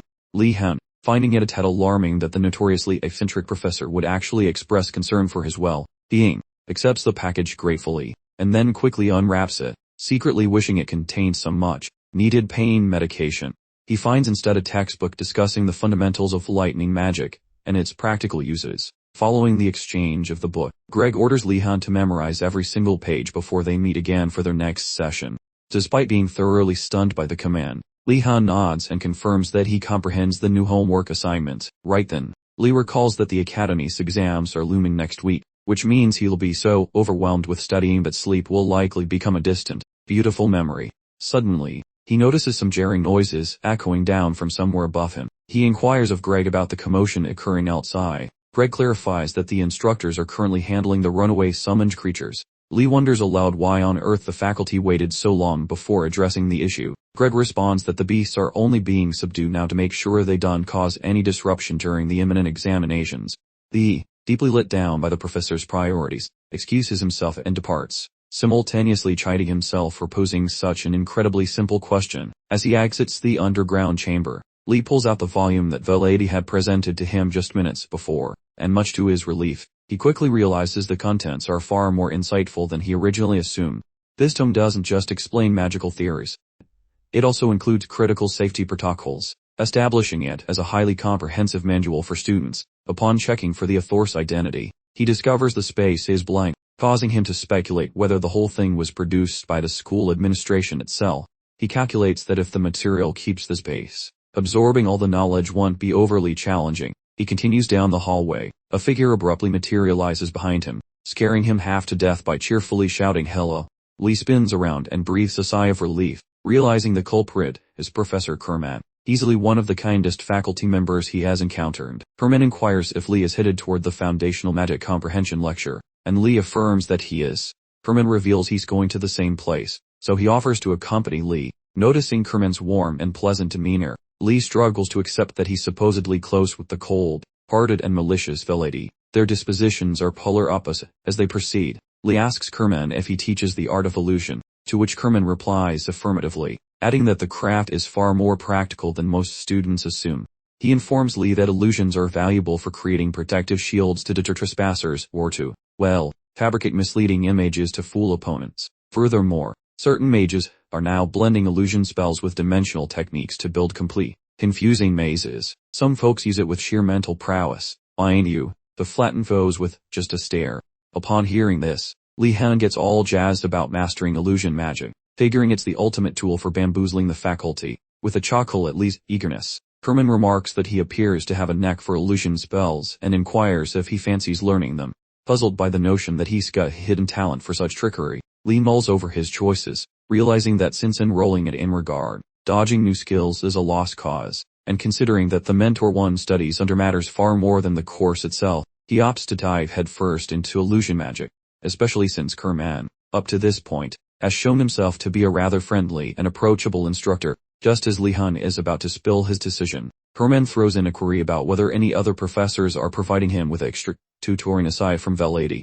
Li admits that he's also getting coached by the esteemed Professor Hirugulum. Then there's Professor Zed, along with Professor Willow, the plant wizard, and Professor Mile, the summoning specialist. Herman's jaw drops upon discovering Li is under the tutelage of so many educators. Then, wound, his leopard familiar leaps from his coat, and Li Han scrambles after the runaway creature. Herman pipes up, inquiring if that's a summoned being. Li casually mentions that Professor Mordum is the one who bestowed it upon him. At this juncture, Herman feels utterly swamped, suddenly comprehending that Li Han is even dabbling in the dark arts. He can't help but wonder how many people are keeping tabs on this freshman. Just the thought of the professor roster makes him feel utterly drained. Noticing Kerman's peculiar demeanor, Li inquires if he's feeling quite alright. Still making their way, Kerman contemplates the sheer exhaustion Li must endure with Velady's lectures, not to mention all the extra tutoring on top. He decides to let the student call the shots. Just as Kerman is about to pop the question about Li learning illusion magic, Li Han unfurls the headmaster's ancient spellbook and requests assistance in unraveling its secrets.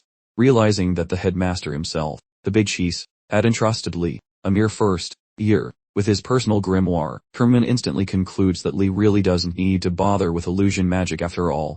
Keen to make a sterling impression, Li Han calls out to Kerman, hoping to pose a question about illusion magic, but alas, Kerman cuts him off, declaring there's absolutely no need for him to learn it. Perplexed, Li attempts to question the sudden change of heart, but by then, they've reached the classroom where the one and only Professor Garcia waits. As Kerman makes his entrance, Li Han is left scratching his head, puzzled as to why Kerman abruptly shifted his stance when he still needs him as an illusion magic mentor.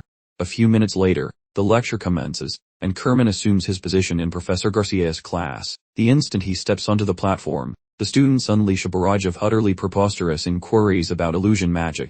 A few students debated if they could dispel illusionary staircases, while others pondered the true life question, could magic make plain bread taste like Ani? Kerman clapped loudly, halting their magical daydreaming, and telling them to settle down. He admitted their enthusiasm was cute, but announced that now they would officially begin their introduction to the truly fascinating realm of illusion magic.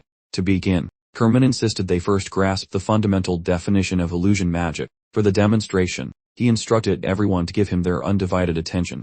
Abruptly, and without explanation, he simply fell silent. Li's friends exchanged confused glances, wondering about the professor's sudden quietness. Li, however, immediately felt that something wasn't quite right with the situation. He couldn't put his finger on it, but the professor standing before them seemed oddly absent, like he wasn't really there. Ruminating on the odd feeling for a few moments longer, Li concluded that the professor must have pulled a fast one and cast an illusion during the time everyone watched him freeze up. Li attempted to focus and locate the professor's real mana signature, but before he could speak, Gainando elbowed him lightly, whispering to ask why the professor was just staring into space. That was when Li spotted Kerman, who had quietly positioned himself right beside Gainando.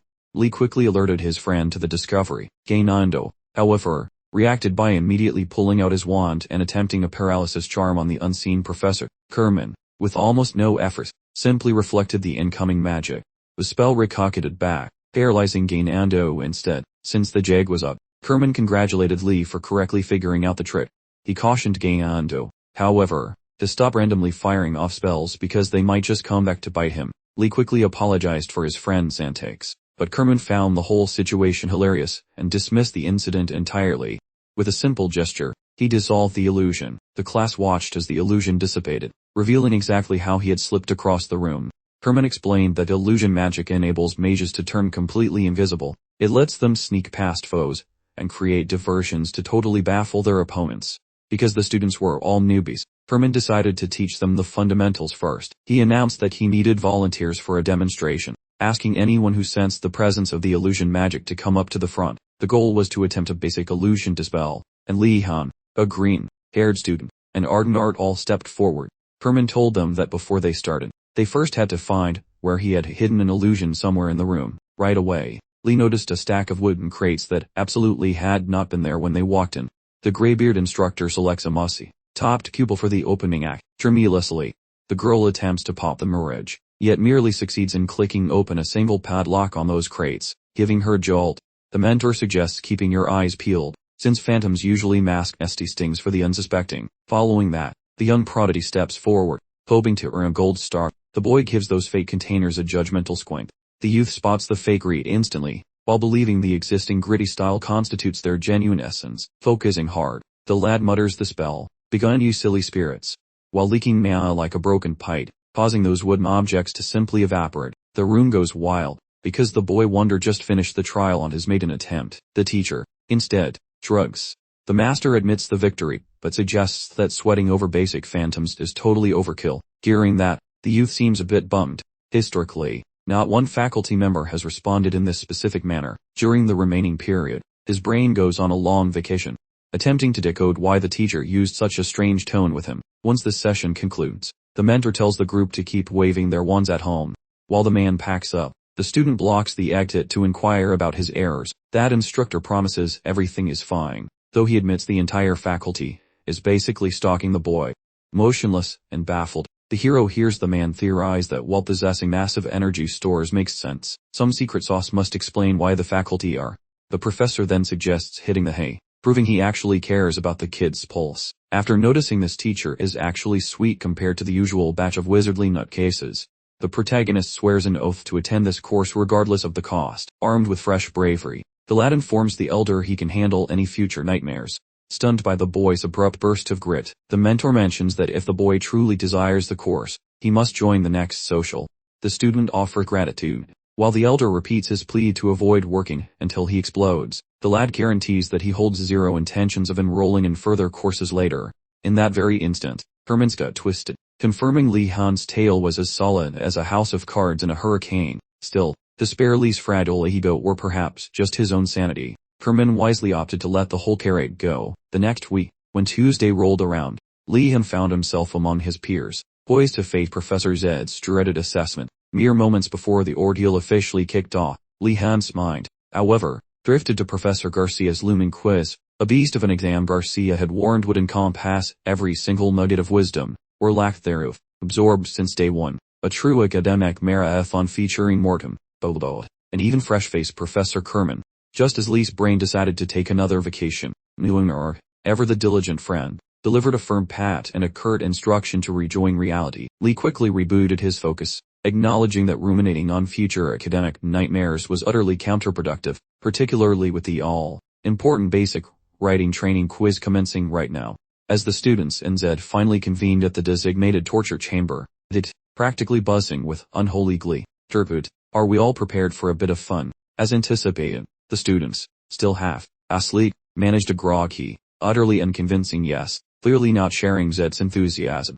Undeterred by their abysmal energy levels, it, apparently thrilled by their apathy, then cheerfully commanded everyone to fetch their equine companions, clearly itching to witness the depth of their human horse connection. Off to the stables they trudged. Donar, perhaps wisely, questioned the wisdom of unleashing their noble steeds, while Gainando chimed in, noting his own equine friend had made a break for it the last time he'd tried a friendly pat, and naturally, Li Hun's own worry levels spiked, especially concerning his infamously demonic horse. To date, Li's four-legged companion was widely acknowledged as having the charming personality of a grumpy badger among all the stable's residents. Aside from its notoriously foul demeanor, this beast was also enormous, and possessed stamina that would shame a marathon runner.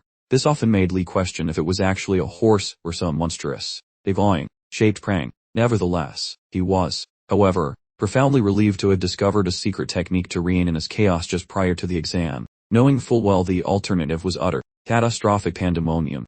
Having successfully wrangled his magnificent beast, Li Hun then commanded it, presumably with a stern voice and a treat, to accompany him back to the examination arena. En route, his fellow students openly gawked, utterly flabbergasted, at the unprecedented sight of Li Hun's notoriously unruly horse behaving with the serene calm of a Buddhist monk for once. A particularly excited classmate even yelled for others to behold the miracle, pointing out the previously untamable beast that Wardenus had, against all odds, reportedly brought to heel. As tales of its newfound docility spread like wildfire, a wave of collective awe washed over the crowd, everyone now marveling at the horse's seemingly newfound elegance. Li, however, was privy to a much darker secret, fully aware his equine companion was simply plotting its glorious, terrible vengeance, patiently awaiting the perfect moment. With all students, and their respective steeds finally assembled, Liz took center stage, heralding the moment by unveiling the intricate, undoubtedly challenging, specifics of the upcoming examination. She then dramatically produced a sundial. Her directive was clear: navigate a specific route leading to a river she had personally selected for this equine hydration challenge, ensuring their steeds drank their fill before returning, a satisfied horse being the sole passport to success. Mere moments before the starter's pistol, or perhaps dead stern gaze, Gainando leaned over to Li Hun, whispering conspiratorially, "Do you reckon Sid would really spot it if we just watered our nags from the well, and faked a river trip?"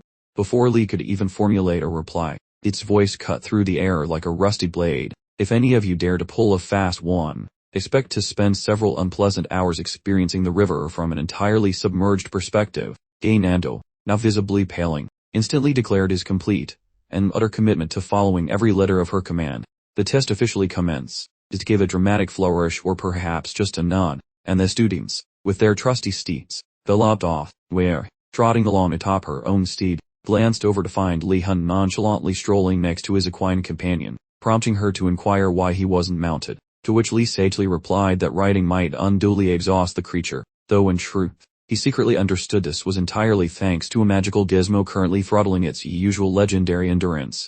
He heard Li's lament, and immediately dismounted to walk with him, but Li insisted she remain on her horse. She quickly countered that her horse, Demi, might also be fatigued from all the walking, so she would rather join Li on foot. Li watched the pair with a pang of envy, noticing the deep affection Yulner and her horse shared for one another.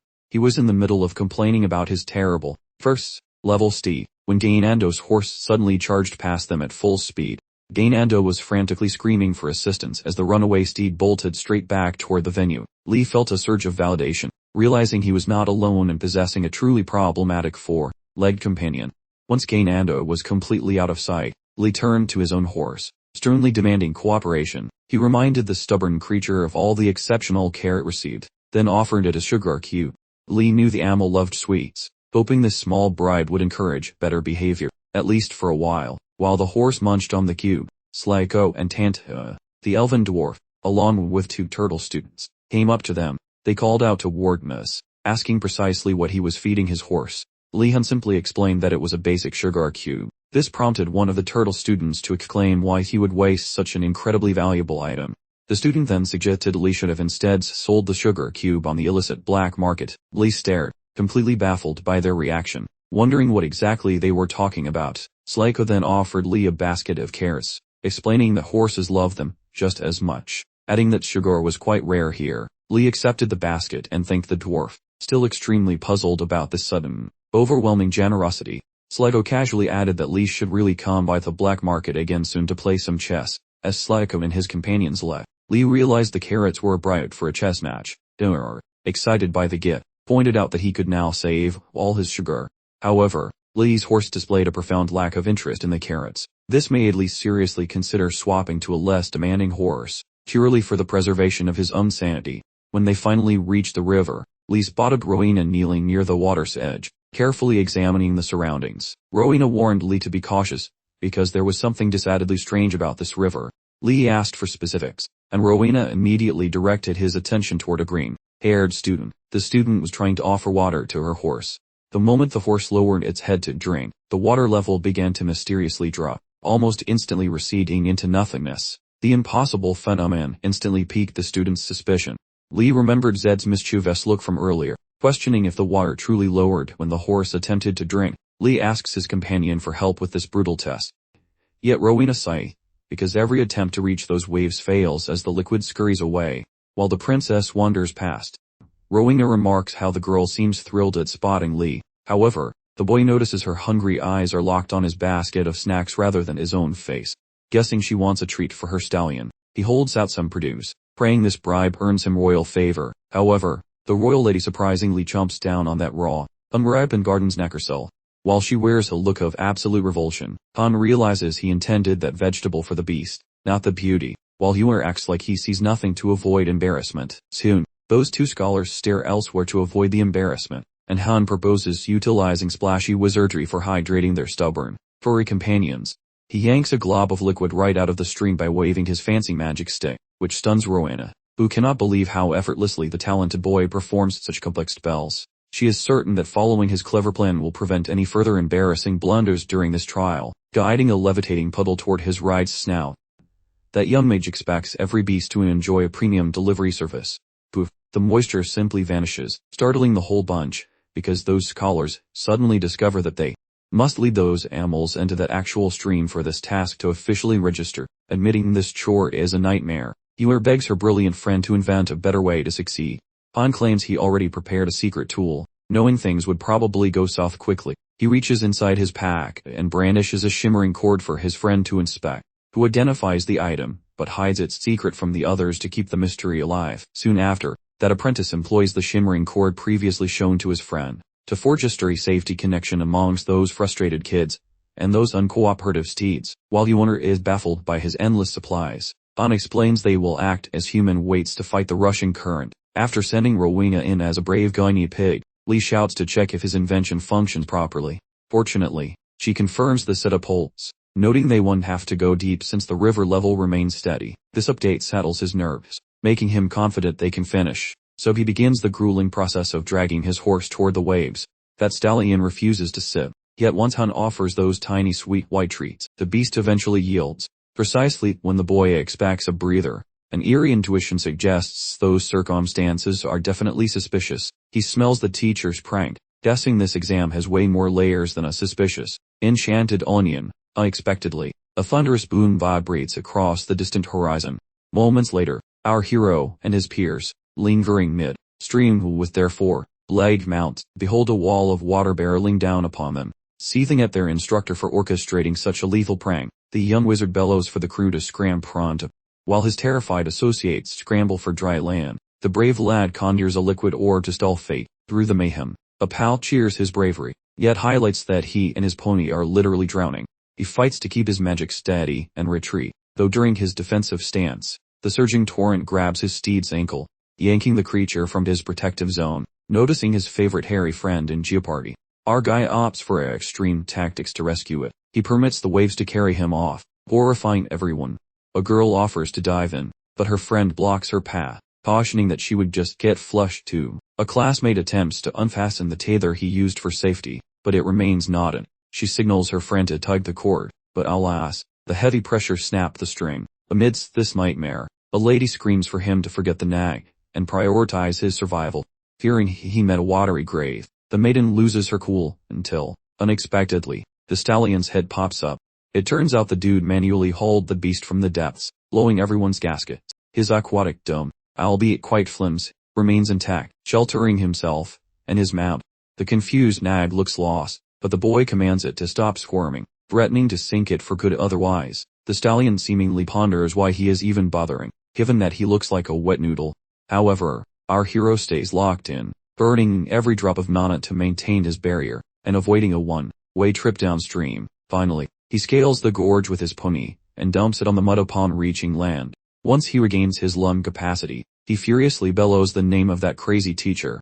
His fellow students looked on in utter confusion, completely perplexed as to why he kept calling for her. They remained blissfully ignorant of Li Han's annoyance, failing to understand the significance of his desperate plea. As soon as the equine companion reverted to its original demeanor, it immediately took a moment to inspect Li Han, verifying that he hadn't suffered any injuries. He specifically told the beast that its sudden display of affection wouldn't work, assuring it he would never take off the cursed restraints it was currently wearing. The animal immediately freaked out upon hearing this news, trying to sink its teeth into him. Li Han clamped onto its snout, acknowledging that he always suspected the horse was problematic, questioning whether the creature truly believed it could deceive him. Rowena and Yuner observed the commotion, finding Li Han's wrestling match with his horse to be thoroughly bizarre.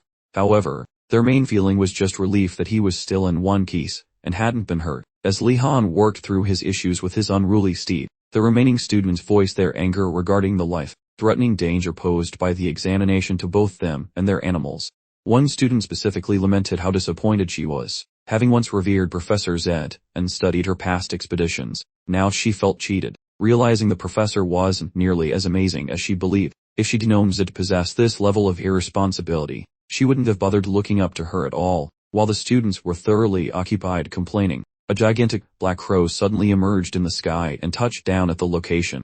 Nilia and Professor Zed were riding the giant bird, and Zed looked thoroughly taken aback, realizing Nilia hadn't embellished the account of events. Fortunately for everyone involved, it wasn't too late to intervene. One student quickly told Zed that they were withdrawing from the examination, clarifying that they preferred to fail rather than endanger their companion's life. Zed replied by saying she hadn't anticipated the river spirit having a meltdown and trying to cause them physical harm. But having heard the students express their concern over the near-fatal condition of their mounts, she instructed them to pause, informing them that she arrived specifically to halt the examination. Following a short interval, Zed requested the students detail precisely what had transpired. With complete silence in return, Zed chose to disregard their lack of answers, and moved forward with her original objective. In the meantime, Nilia noticed the horse's display of warmth toward Li Han, and inquired if he'd developed a closer relationship with the animal. Li Han remained furious with his horse, explaining to Nilia that it was merely trying to deceive everyone, assuring her that its actions were not to be trusted. Nilia maintained that she could plainly observe the creature's sincere affection. However, Li Han absolutely rejected her interpretation. Right at that precise second, Zed listened in on their chat and asked incredulously if Nilia truly claimed that the pale horse, which was actually a magnificent griffin in disguise, had bonded with Li Han as its new master. For context regarding Zed's astonishment and exasperation, it must first be understood that griffins are extraordinarily vain animals, combining the defining features of a noble eagle and a powerful lion. A griffin would literally prefer death over accepting submission to someone considered either unworthy or inherently malicious. Even Zed, with all her experience, failed to guarantee the griffin's allegiance despite attempting to bond with it for many years. Completely perplexed by this development, it requested Li Han provide a full explanation. Li Han, equally mystified by her intense reaction, simply asked what the issue was. Yuer stepped forward to clarify the situation for Zed, explaining that the horse had fallen into the river during the river spirit's outburst, but Li Han had carried it on his back, and successfully saved it from certain drowning. To add insult to injury, Li Han pretended his courageous actions were just a regular Tuesday, brushing off the whole ordeal as nothing special. It was absolutely fuming, realizing the feathered beast, which everyone kept calling a horse for some reason, absolutely did not share Li Han's dismissive sentiment about the heroic act. She finally grasped why the griffin had chosen Li Han as its handler, realizing that sacrificing oneself to save a mythical creature is a much better bonding technique than offering it carrots or a shiny new saddle. While some stuck-up magi had believed exceptional intelligence and arcane prowess were the secret to mastering these fantastical beasts, it turns out that selfless acts of bravery are actually the only way to earn their loyalty. Effects Zed quietly pondered as she watched the situation unfold. Meanwhile, Li Han continued to try and shoo the enormous bird thing away from him, which forced Zed to step in and brand him a completely frustrating nincompoop. Then, Li inquired about the creature's moniker, but Zed clarified that it had apparently scoffed at every suggestion they'd offered thus far. After a few moments of contemplation, used cleverly enagrammed griffin to invent the name Finferg for the high-strung animal. Li Han declared the new title truly original and then asked the griffin if it was pleased to finally reclaim its identity. Sadly, the creature's reaction indicated a strong preference for literally anything else. Much to everyone's observation, the exasperated by the creature's demanding demeanor, let out an audible groan and decided to ignore it entirely. In the meantime, the other students were busy giving their own mounts refreshing drinks from the nearby water source. Lee suddenly shouted in her direction, assuming he was about to complain about his grades. His was completely flummoxed when he instead inquired about a beast named Sarkhan. His responded that there wasn't much information to share, beyond the fact that Sarkhan held the prestigious title of King of the Leopards. According to ancient lore, Sarkhan's lineage involved a mystical union between a formidable mountain and a regular leopard. Lee immediately followed up by asking if this Sarkhan creature posed a serious threat, to which Zed drily commented that since standard leopards were already quite menacing, a king leopard born from a mountain was likely to be even worse. Lee continued the interrogation by asking Zed's opinion on raising Sarkhan from the grave and then attempting to command the newly zombified beast. He looked utterly bewildered and cautioned him that simply being undead doesn't automatically remove a creature's inherently ferocious temperament. If the reanimated Sarkhan were to find an opening, or grow unhappy, it could easily break Lee's magical leash and decide to turn him into a snack. Upon understanding the true level of danger, Lee determined that Mortem's so-called gift was turning out to be significantly more problematic than anything the headmaster had ever pulled. Changing the subject, Izd inquired if Lee was already planning to raise an army of walking corpses, and upon hearing a negative answer, she suggested he conduct thorough research to pick something actually beneficial to him. She then pointed out that the third most common cause of death among black mages in the Empire involved accidentally summoning a zombie that didn't play well with their personal power set. After receiving this morbid statistic, Li Han promised himself to handle future undead minions with a significantly higher degree of care and paranoia. Shortly after, Izd rounded up all the remaining students for a closing address to wrap up the lecture. She delivered her standard spiel, explaining that cutting corners now would result in serious consequences later, while diligent students would certainly see great returns on their investment. She advised anyone feeling inadequate in both magical ability and animal handling skills to stop moping and instead focus on redoubling their efforts for self-improvement. Li Hung observed Yuer diligently scribbling down notes, and although he agreed that Zed's suggestions were generally sound, he decided the lazy students likely hadn't even bothered showing up to listen in the first place. They were probably still lingering at the starting line, fighting with their mounts about which direction to run. The lecture ended, and Li Han prepared to make a quiet escape, when Slayko Tutantha approached him with a rather desperate proposition. Li knew Slayko possessed an abundance of pride, so for him to sincerely ask for assistance, things must have reached critical mass. Li gave the go-ahead, prompting Slayko to take a deep breath before revealing his need for Li's exceptional cooking skills. Completely baffled, Li demanded a more thorough explanation. Slayko clarified that the dwarf Mujahideen, a Shusenja order priest, valued knowledge and academia above all else, in keeping with his religious tenets. However, the issue was that the priest spent all day immersed in books, and completely refused to eat, which Li initially blamed on the Magic Academy's dismal living conditions. Slayko countered that wasn't the case. The priest had never been a huge eater, and back in the order, other priests basically babied him, which no one did here. Much to Slayko's growing concern, Li felt slightly let down, wondering if this genuinely mundane problem was why the proud dwarf came pleading for help. Slayko then explained that after hearing about Li's superior cooking from the Phoenix priests and Langdiak, a guy from a prominent chief's family, confirmed that Li was undeniably the perfect person for the task. Li considered why they couldn't just cook for themselves, but quickly realized having the priest owe him a favor might prove useful later on. He asked Slayko if he had secured the necessary ingredients. Slayko excitedly confirmed they simply needed to grab everything from the kitchen located in the main building's basement. Li's face fell as he remembered his terrible encounter with the pantry attendant in that exact basement. He quickly told Slayko he was busy with other things and had to leave immediately, causing a panicked Slayko to plead desperately. Slayko practically begged him to stay, insisting he truly required Li's help, but annoyedly questioned why he was overcomplicating things when he just asked for cooking assistance. To sweeten the deal, one of Slayko's companions presented Li with a small box. Intrigued, Li wondered what treasure they were offering to persuade him. Slayko revealed that the container held a forbidden volume of black magic, but as Li reached for it, a dark curse emanated from the book itself. Li instantly ordered the box sealed shut, and once the lid was fastened securely, Li demanded a full account of the curse. Instead of answering quickly, Slayko gazed at Li admiringly and labeled him a curse enthusiast. This further exasperated Li, especially when Slayko claimed the white tigers told him Li enjoyed such things, causing Li to curse the tigers for spreading such nonsense.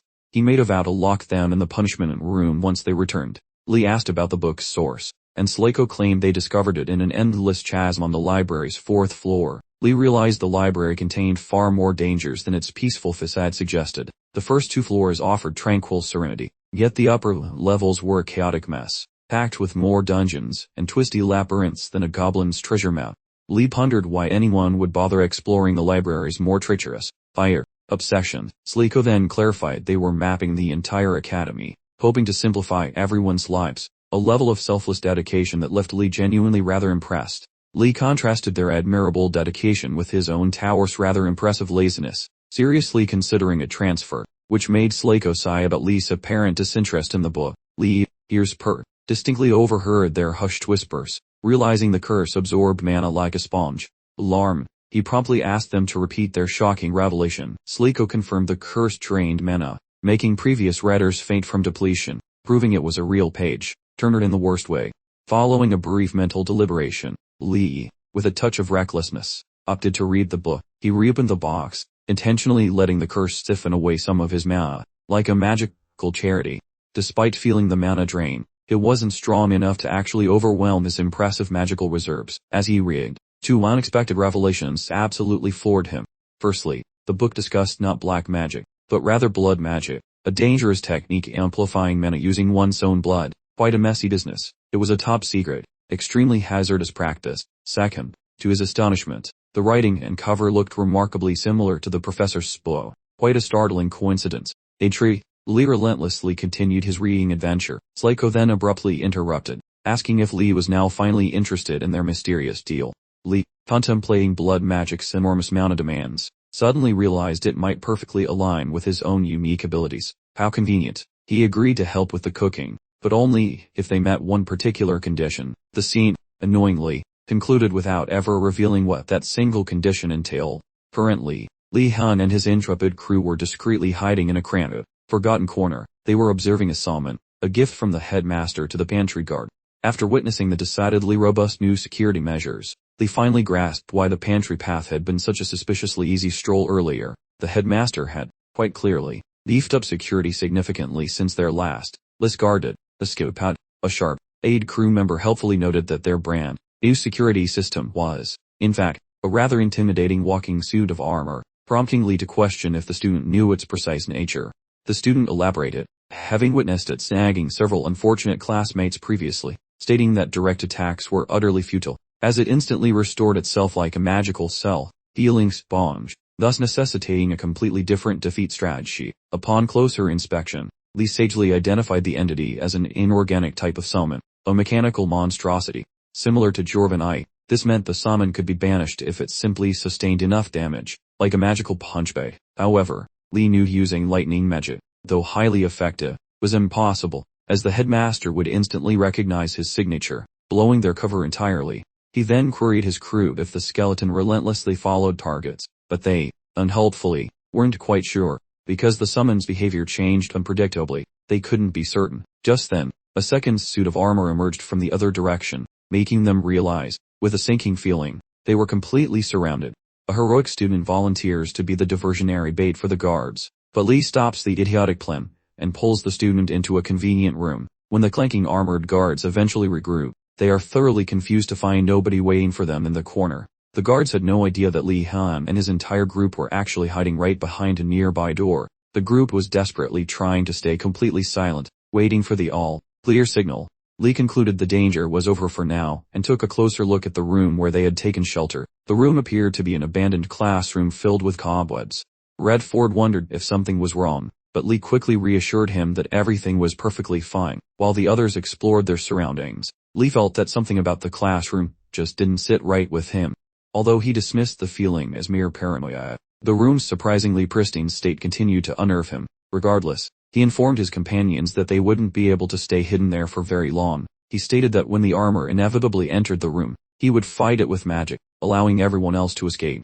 With no better options available, the group reluctantly agreed, and one member actually praised Lee's leadership skills. But just as the chaos began, one of the clumsy students managed to trip over a stack of books and let out a blood-curdling scream. This immediately revealed their exact location to the guards. Suddenly, a magic pen and paper appeared, floating in mid-air, allowing a hidden mage to communicate with the students through writing. The first message instructed the group to be quiet, causing one student to immediately assume the writer was a ghost. The mage clarified the situation, writing that they were actually just an older student, and not a spirit. As Lee processed this new development, another crew member demanded the senior show themselves immediately. but the senior explained that even talking about their location was risky, and revealing themselves would guarantee a trip straight to the punishment room. Lee figured out that the headmaster must have instituted a pointless rule where seniors would get in trouble for interacting with new students. The senior instructed everyone to keep their voices down and specifically warned them not to use magic to fight the armor because they were all just newbies. Sensing an opportunity for guidance, Lee immediately asked the senior for advice on how to avoid the armor altogether. Before the senior could answer, Radford asked for directions to the cafeteria, while another student interrupted to ask about a test. The senior was frustrated and told them to focus on the immediate danger, reminding them that they didn't even know what kind of armor they were dealing with. Lee took control of the situation, urging his crew to calm down, before specifically asking the senior to explain the nature of the armor. The senior revealed that the walking armor was a magical summon created by the headmaster, designed to move continuously and detect heat signatures. This made the armor infamous among the students, leading Lee to conclude that simply running away from it was not an option. Fortunately, the senior informed them that students had learned to fight back by confusing the armor with fire magic or by creating heat illusions, explaining that if they could conceal their own heat signatures, they could trick the armor completely. The senior was completely surprised when Lee confidently declared that he had already figured out the solution. Wasting absolutely no time, Lee immediately began reciting the magical formula, effortlessly conjuring a perfect illusionary enchantment. The senior's jaw basically dropped to the floor in surprise. As soon as the illusion settled, Lee Han promptly asked the senior for his score, eager for feedback. Instead of giving a simple score, the senior started to stutter uncontrollably, leading Lee and his group to believe he was just being ridiculously picky for no reason. After much hesitation, the senior finally conceded that Lee possessed genuine potential with fire magic, then inquired if Professor Garcia had noticed this skill as well. When Lee Han explained that Professor Garcia had expressly forbidden him from ever using fire magic, the spectral senior started to question exactly who Lee Han was, speculating why a feared figure like Garcia would take such an intense interest in him. Ignoring the mystery for now, the senior informed the students that the reanimated armored skeleton guards might return without warning. Their next move was to sprint toward the kitchen immediately, while the path was still unoccupied by the undead patrol. Lee and his crew wasted no time, rushing toward the kitchen at maximum velocity. Reaching their destination, the senior immediately pointed Lee Han toward a certain cupboard, advising him to keep quiet when he peered inside. Lee Han opened the doors to reveal a collection of meat sausages, remaining totally unfazed by the discovery. The senior fully expected the new arrivals to immediately begin drooling in desperation at the presence of fresh meat. Instead, the senior was absolutely floored when Lee calmly expressed gratitude and even complimented the sausages. Like a food critic, the completely bewildered senior continued his mental interrogation, unable to comprehend Lee Han's coolness or his casual evaluation of the ingredients. At that very moment, Slago appeared, and announced it was Lee's turn to assist with preparations, as they had gathered everything required. Having prepared the large pot and its initial liquid contents, the senior, still scratching his head, asked Lee exactly what they were trying to cook up. Lee responded that they were creating a very nutritious meal for a friend. The senior became very worried, commanding them to cease their activities immediately, arguing that their actions resembled alchemy rather than simple food preparation. Upon hearing this accusation, Lee glanced at Slago, seeking guidance, but Slago simply promised him that there was absolutely nothing to worry about. Relying completely on Slago's confident judgment, Lee chose to press on with the experiment. Just before they proceeded, Slago presented Lee Han with his family's highly confidential recipe, explaining the instructions thoroughly. Lee Han looked at the dwarf in complete disbelief, astonished that Slago genuinely believed his complicated method would actually produce results. Ignoring the senior's frantic advice, Lee simply skimmed through the details of the recipe. To quiet the constantly fretting senior, Lee casually promised him that absolutely nothing would go wrong. This answer only made the senior view Lee as incredibly arrogant. Annoyed, the senior resolved to simply let Lee fail, provided he kept his tears to himself once the cauldron's solution was completely ruined. After a brief period had elapsed, against all odds, Lee and his companions perfectly executed the recipe, resulting in a dish that was remarkably delicious and highly nutritious. Stunned by the unexpected outcome, the senior aggressively confronted Lee about the results. He flatly demanded to know if Lee was actually a new student. Lee affirmed his status, yet the senior absolutely refused to believe that someone so inexperienced could be this competent. Brushing off the senior's astonishment, Lee turned to Slago to confirm whether their objective had been fully accomplished. With a flourish of the spoon, Slago happily confirmed the success of his concoction. He proudly announced that this strange liquid was a secret family recipe passed down through generations, humorously named beer candy. Lee thoroughly perplexed, inquired about this bear candy, prompting Sliko to explain it was a powerful, preserved superfood with remarkable restorative properties. It lasts for months without refrigeration, and a mere 2 spoonfuls provide enough sustenance for 48 hours. So an intrigued Lee cautiously sampled it, and was shocked by how truly delicious it actually tasted.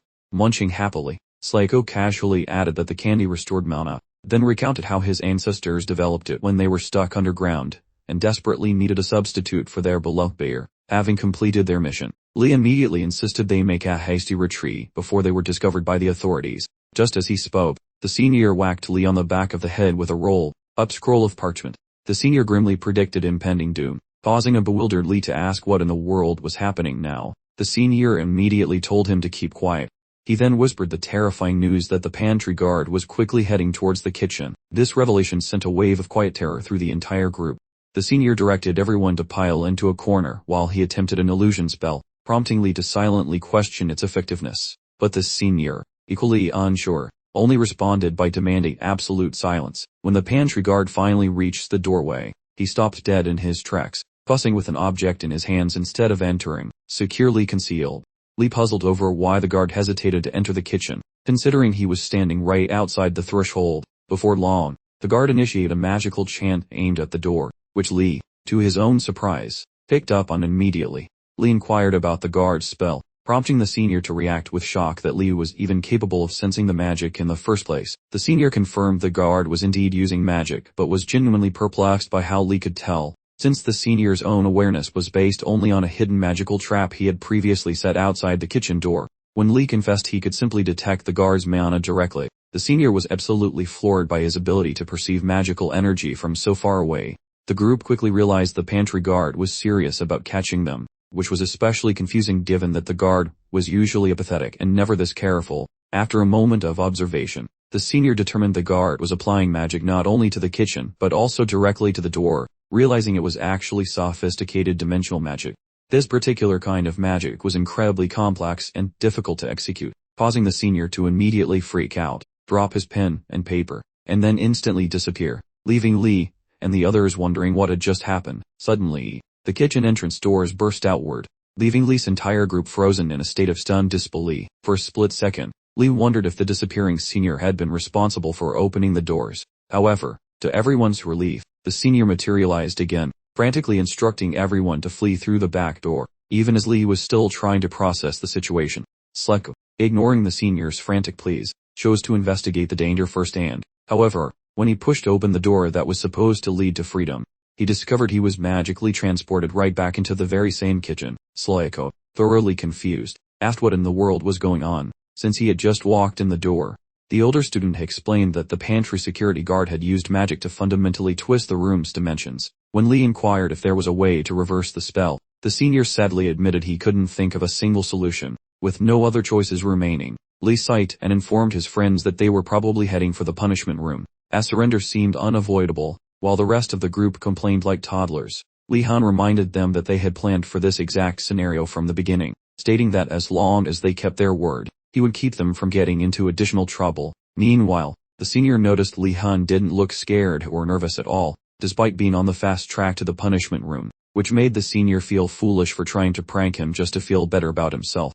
In an attempt to make up for his actions, the senior announced to everyone that there actually was a way out of their hopeless situation. However, before he could do anything, he needed their help to restore his magical energy. To accomplish this, the senior had the freshman hand over some of his bear candy so he could quickly eat them and recover his strength. After munching on several of the sweet sticks, the senior declared he was feeling significantly better. Sliko, still clutching his bear candy bag, skeptically asked the senior if this plan of his would actually work. The senior responded with supreme confidence, instructing everyone to prepare themselves to witness what he, a third year bearing the prestigious symbol of pure silver, was truly capable of achieving. With that, the invisible senior began chanting 3 different magical incantations. The first spell enhanced his perceptions, the second conjured a fiery arrow, and the third spell expanded his spatial awareness. Lee Han watched in disbelief as the senior easily cast all 3 incantations simultaneously. When the senior finished, he commanded the flame arrow to destroy the enchantment on the kitchen door. Ratford, watching the impressive display of magic, compared it to Lee Han's own skills and hoped for a successful outcome. Nevertheless, as Lee Han analyzed the senior's flame arrow, He noticed its form was incomplete, and that the senior had completely lost control of it as it flew. While reflecting on the senior's need for more training, Lee immediately chastised himself for thinking exactly like Professor Lotte would in this scenario. Eventually, the senior's flame arrow struck the kitchen door, causing a loud, booming explosion, only for absolutely nothing to happen. The senior, now completely out of Manhwa, began begging the juniors for help, making it clear to everyone that he had failed spectacularly. He ate more bear candy and apologized profusely for showing them such a pathetic side of himself. It turned out the pantry guard spell was significantly more potent and widespread than the senior had anticipated, causing him to use up far too much magical energy. Annoyed, Slako asked if the senior had really just wasted his precious bear candy on a completely failed endeavor. The senior, feeling defensive, attempted to justify himself by explaining just how incredibly challenging the magic spell truly was. Right then, our protagonist Lee-hun edges near the exit, studies everything, then begs the upperclassman to share the magic so he can attempt to go. That older student first cautions the boy that such wizardry is incredibly tough to master. However, remembering how Lee-hun managed that height trick and those sugary alcoholic treats, the tired guy exhales and complies, scribbling every instruction he knows onto paper. Momentarily, the grumpy mentor explains the ritual, opening with a level 2 enchantment, reflex boost, which improves one's natural agility. Then comes a tricky level 1 skill, spatial awareness, for spotting wonky dimensions. Ultimately, some massive combat sorcery is essential to locate gaps and destroy the twisted vacuum. Following a quick scan of the info, Lee-hun scribbles some thoughts. He opts to trade the reaction buff for Gunadult's rapid pace, because he lacks the rank for advanced magic. Regarding offensive maneuvers, he employs Gunadult's pointy palm, keeping those creative swaps ready. Our protagonist readies the magic, and while he works, the older student grumbles about the kid's ego, praying for a spectacular failure, simply for grasping that veteran's misery. 60 minutes passed before the group and their defeated guide strolled through the rear exit, liberated. During the return trip, Rafford compliments the lad for nailing it on his maiden voyage, though Lee commends that mentor regarding skills superior to various academy hacks or awful instructors. Concerned by the quietus, Lee-hun wonders why the man is pouting, realizing the guy, formerly brilliant within his grade, was just bested by a newbie, so the veteran eventually mumbles he remains present. Confused, the boy inquires how visibility remains active if his battery is totally drained, thinking perhaps he also owns a spooky enchanted trinket. After a brief pause, the veteran confesses that the cloaking field was never his own magic anyway. The principal likely applied it to keep the older kids hidden from the little ones, uttering private words of failure. That elder appreciates our hero for providing late assistance. Normally, pupils at this school do not swap names or lineage during midnight strolls. However, the elder requests our hero's title, while Lee-hun, noticing the mentor was zoned out, given he failed to catch the boy's label before, commences a verbal reply yet pauses, since the upperclassman identified as Valphantom Marathi. This person is essentially Dell's elder relative. The simple mention of the Marathi family name triggers terrible flashbacks for Lee-hun concerning his horrific past interactions with Dell. In order to completely sidestep any additional entanglements with the Marathi family line, he quickly invents a new persona, stating his name is now Gainando instead. The very next day, Lee-hun shows up for the scheduled basic swordsmanship test, and Joldel begins the proceedings by welcoming a few select visitors, specifically, knights who came from outside the academy to carefully observe how the students perform. These working knights, still in the field, will serve as the actual opponents for the students during today's test. For a little background, we discover the White Cavalry Knights are considered some of the most highly regarded members of the Empire. These heroes travel across the countryside with just their horses and armor, consistently defeating the evil forces conspiring to bring down the Empire. Basically, they function as the Empire's elite special forces team, and Joldel figured it would be highly advantageous to have a few of them spar with his inexperienced students during the test. He believed these experts could impart some truly invaluable knowledge. Right before the actual examination began, the most gigantic knight among the assembled group, the White Cavalry Knight Bicklins, known as Bick, immediately expresses deep reservations regarding Joldel's actual intentions. He truly doesn't believe this specific test is appropriate, even though these students might have practiced swordsmanship extensively within their private households. He figures a group of training knights would have provided much more suitable competition. Therefore, Bick asks Joldel if they will continue exactly as they first discussed, or if Joldel planned any adjustments to the current schedule. Joldel just tells Bick to make sure the students are still breathing after the test, and Bick confirms the order. Upon hearing this discussion, Lee-hun stares in absolute disgust, pondering if Joldel might be just as cold-blooded and ruthless as Velity. Angel Dal initiates the test by instructing the students to assemble in their existing groups, with each three-person squad challenging one knight. Unsurprisingly, Gajol, Lidu, and Darudu end up on the exact same team once more. Yet, after taking one look at the panicked expressions on both Gajol and Daru, Lee Hun immediately suspects this situation will not end well. Despite the circumstances, he promises Gajol he will definitely follow her lead throughout the duration of the test. Suspicious, Gajol immediately questions his motives, asking what sort of trickery he's up to. Lee swears he isn't plotting at all, reminding her that they will both completely fail this test if they don't find a way to work together. However, Gajol refuses to believe a single word of his sudden sincerity, and calls him a spineless coward who will likely stab her in the back at any second. Lee responds with a momentary insult, but swiftly changes course, explaining that his previous behavior stemmed from his doubt that her training methods were truly optimal. As the argument rages on, Daod, perpetually caught in the crossfire, decides to intervene. He asks the professor if they'll be drawing lots to decide on their opponent for the test. Angel Dal simply chuckles, explaining that he actually arranged all the matchups, supposedly taking their individual skill levels into careful consideration. As for Team 4, their designated challenger will be Sir Bikilin, easily the strongest knight in the entire assembly. Bikilin was specifically chosen to fight against the strongest trio. Following a quick exchange of polite remarks, Angel Dal gets the test underway, telling every individual to take their proper stances. Just as Beak readies himself for battle, he tells the trio to unleash all their powers, even magic, as he wouldn't be going easy on them. Lee Hun carefully sized up the knight's stance, figuring he was at least as tough, if not tougher, than his mentor. Right now, he couldn't spot any weak points in Sir Beak's ironclad defense, but before he started to sweat, he reminded himself that whipping Beak wasn't the main event. Getting top marks was. So, with that in mind, he decided to deploy absolutely everything in his arsenal. Lee unleashed Gun-Addled's cocky saps, channeling some of that mojo to his buddies. Daruda and Jill instantly got a sensory upgrade, their minds sharper than attack. Even though they chirped their thanks, Lee just brushed them off. He knew there were some wacky side effects lurking that they didn't need to fret about just yet. What happened next left everyone, including his own crew, utterly gobsmacked. He conjured a space scanning trick, and that phantom weaving enchantment he nabbed from a senior in the school's cafeteria. As if that wasn't enough to raise eyebrows, he then threw in a fourth spell, Gun-Addled's nimble digits. This would supercharge his attack speed. He wasn't entirely sure how well these tricks would fare against a seasoned knight, but he was all in. Over in their corner of the arena, Sir B, watching Lee's spell, slinging blitz, started to fret that if the kid burned through his magic too fast, this whole test could turn into a real pickle for him. What was really gnawing at him, though, was Engladel's silence, letting this whole thing play out despite seeing the youngster's raw talent. Just as Beak's mind wandered, Lee struck with a blinding flash of lightning, totally catching the knight flat-footed. Jeld and Darugu wasted no time, pouncing on the opening. They launched simultaneous assaults from opposite flanks, cornering Beak good and proper, mid-air, poised to land a crushing blow.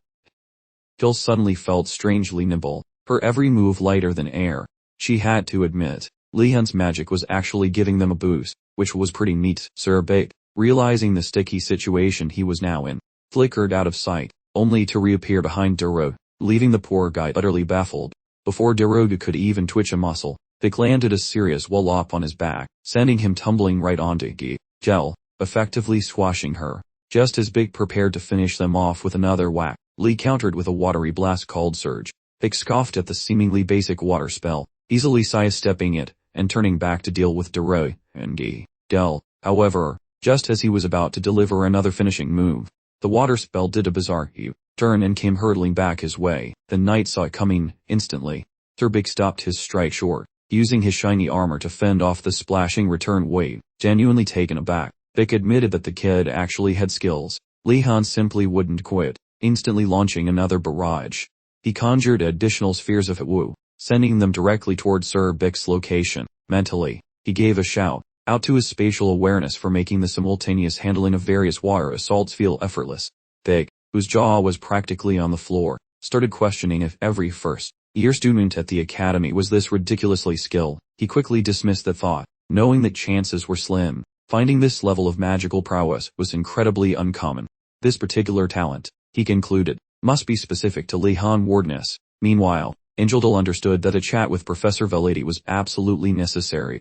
The training regimen Valai was imposing on Li Han was drastically more advanced than standard first-year curriculum. Ingeldal was convinced that Li Han's fighting style stemmed directly from Professor Valai's excessively brutal and hazardous teaching methods. Nevertheless, Ingeldal's assumption was incorrect, since Valai's instruction had actually helped Li reach new levels of personal strength. Meanwhile, the intense fight raged on between Surbik and the members of Team 4, including Darub, Gel, and Li Han put everything into trying to defeat the powerful knight, unleashing a barrage of water spheres and coordinated strikes from teammates. Li Han soon understood their assault wasn't even leaving a dent in Surbik. He watched helplessly as Bik sank, Gel flying into Darub, who was already lying defeated. Despite his allies being knocked out cold, Li Han failed to identify a single weakness in Bik's seemingly impregnable defenses. The situation drove him crazy, leaving him pondering exactly what kind of strategy could possibly take down this knightly juggernaut. While desperately trying to think during the heated fight, a new plan suddenly popped into his head. Li Han suddenly recalled a specific maneuver from his repertoire that would effectively stop it. With the fight narrowed to just the two of them, they carefully observed Li Han and questioned why the kid kept using identical spells from the exact same position. Receiving no response from Li, Bik decided that regardless of the gossip about the Wardness family, Li was ultimately still just a basic first-year student. Precisely when Bik decided to lower his guard, a bright spark of electricity manifested directly behind him. Suddenly, in the blink of an eye, Li Han materialized directly at his back, charging up the electricity, before striking Bik's exposed spine with Furcontra's lightning attack. Bik paused for just a second, completely perplexed about how Li Han had managed to sneak past him. Upon rapidly assessing the circumstances, Bik understood that Li had created an imitation using the simple illusion of height, then used invisibility to be ignored. Overjoyed that his strategy had succeeded, Li put complete faith in Furcontra, hoping the electrical strike would inflict significant harm on Bik. Bik, however, recognized the attack as a fairly basic fourth-circle level spell. He actually admired Li's raw combat instincts, realizing that perhaps the gossip surrounding the Wardness household had actually underestimated their family's potential. As the lightning approached, Bik effortlessly deflected it using his sword's spiritual energy, making the attack completely useless. Dispirited by the failure of his special lightning attack, Li made an internal promise to distrust Furcontra forever. Bik, surprisingly impressed by Li's unique fighting style and skill, yelled out to him, complimenting his abilities, and scolding him for standing still disrespectfully while Bik was fighting seriously. Bik then announced that he would fight Li without restraint for the remainder of the examination. Unsurprisingly, Li was completely flabbergasted. Before Li could even respond, Bik dashed toward him in unbelievable speed. Maintaining his composure, Li quickly chose his next spell before Bik could close the distance between them. Without wasting a moment, Li began chanting, "Amass, compress, and detonate." Inglidel, upon hearing this, recognized the incantation for a forbidden and highly dangerous technique for students and wondered who could have possibly taught Li such a thing. The funny part is that nobody taught him. Thanks to Li Han's obsession with reading advanced textbooks like Basic Blood Magic and its practical applications, he had successfully deciphered the spell, the impressive and powerful magic missile of Vivlikas, entirely on his own.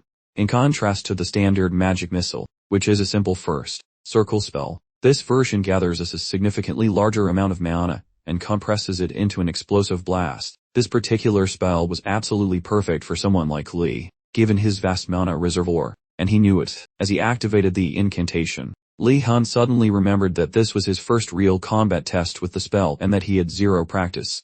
As the spell approached completion, Li felt a strange vibration and worried that the technique had already failed before he even finished casting it. After quickly analyzing the sensation, he realized that while it was technically forming correctly, the spell's resulting energy signature was incredibly unstable, almost as if it were about to detonate right in his face. At this precise moment, Bik was already positioned directly behind him, ready to strike the seemingly undefended student. Li knew his final grade was riding entirely on the success of this spell. With time rapidly running out, Li finally comprehended the true nature of the magic missile. It wasn't actually meant to be fired as a projectile, but rather to explode at point-blank range.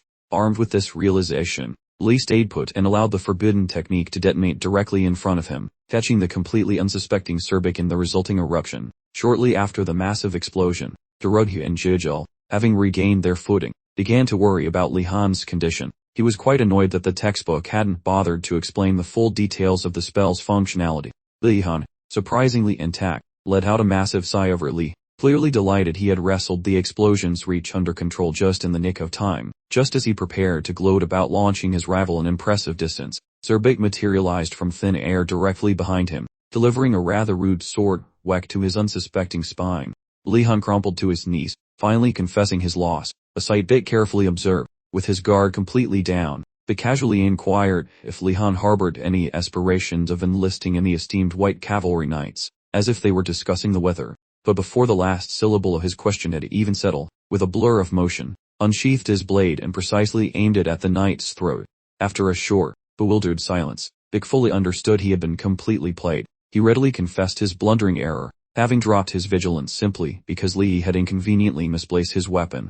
Bit concedes defeat, concluding the match with his own unexpected loss. Sir Bicklins, their esteemed instructor, commended the students heartily for showcasing such a magnificent performance against him, highlighting that 3 individuals had absolutely aced the challenge. The instructor especially praised Li-Han, whose sharp instincts truly distinguished him throughout the entirety of the lively skirmish.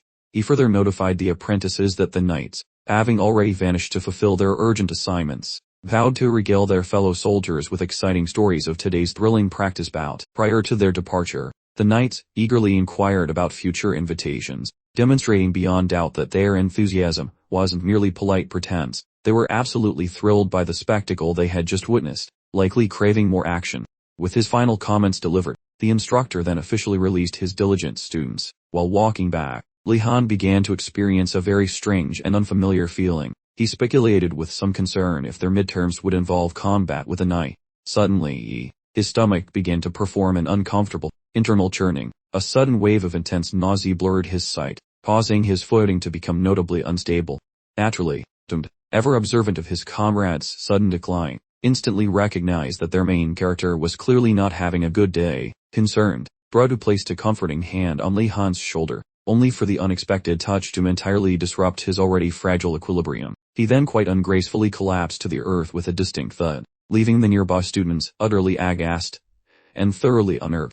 They frantically speculated about the unexpected predicament. Brodu immediately hauled Li-Han upright, firmly supporting his unsteady physique. Meanwhile, Li-Han weakly whispered for Drodu to maintain absolute discretion, desperately hoping no tigers would catch wind of his current predicament. But, however, maintained an admirable composure, gently pointing out that they were currently far removed from any active war zone. But he began transporting him to the infirmary, while Li-Han still suffered from intense nausea. Our bewildered hero pondered the peculiar spell he had unleashed earlier. His physique had been profoundly odd ever since, making him wonder about the bizarre incantation he invoked. This particular magic, he realized, was terrifyingly potent, completely devoid of any sensible safety features whatsoever. This dangerous revelation made him adamantly suggest renaming it, perhaps to something like Vithlicus' utterly bonkers Manhwa explosion. Regardless of his desperate internal struggle, his grip on full awareness steadily loosened, completely abandoning him, no matter how fiercely he fought against the encroaching darkness. Eventually, Li-Han regained awareness, greeted by a recognizable voice asking if some professor had unleashed a Manhwa explosion close to the freshman cadets. A query Drodu frankly could not answer. Feeling totally lost about Li, the kid blinks his wary eyes and spots the clinical walls of the local hospital. He suspects Drodu provided the free taxi service. Standing up, he tracks the nearby noise. Someone is giving Drodu the third degree about the earlier magical fiasco. Pulling the fabric aside, he spots a complete stranger running the clinic, who decides Li-Han suffered a magical blowout from exhaustion and probably scrambled his poor brains. Oddly enough, the doctor turns out to be a sentient novel that promptly slaps a restorative charm onto his body. Drodu thanks the talking literature for its handy assistance. Meanwhile, the protagonist is failing to process the concept of an articulate pile of bound paper. The manuscript is used to the gawking and looks mythic, yet it finds his ability to walk after that explosion a clear sign of his insane mental grit. The novel tells him to quit being such a suicidal maniac. The guide offers a clumsy thanks for the patch up, as Drodu celebrates the fact he is no longer unconscious. Noticing that our hero is staring at it like a confused puppy, the paper stacks claim to be the official clinic demon.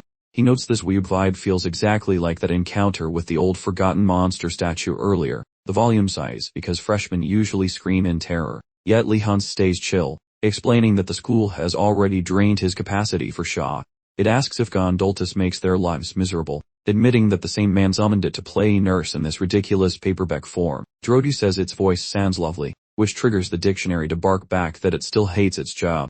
Apparently, the boss would execute it for slacking, and it wonders if the kid is actually Gondoltus in disguise given his massive energy pools. That observation scares the kid, so he lies about having a lecture and makes a run for it since he feels mostly cured anyway. The hardback invites him back for tea, and hands over a trinket designed to stop his magic from leaking like a broken pipe. The book even volunteers to hook him up with some demon pals who specialize in vacuuming up loose magic.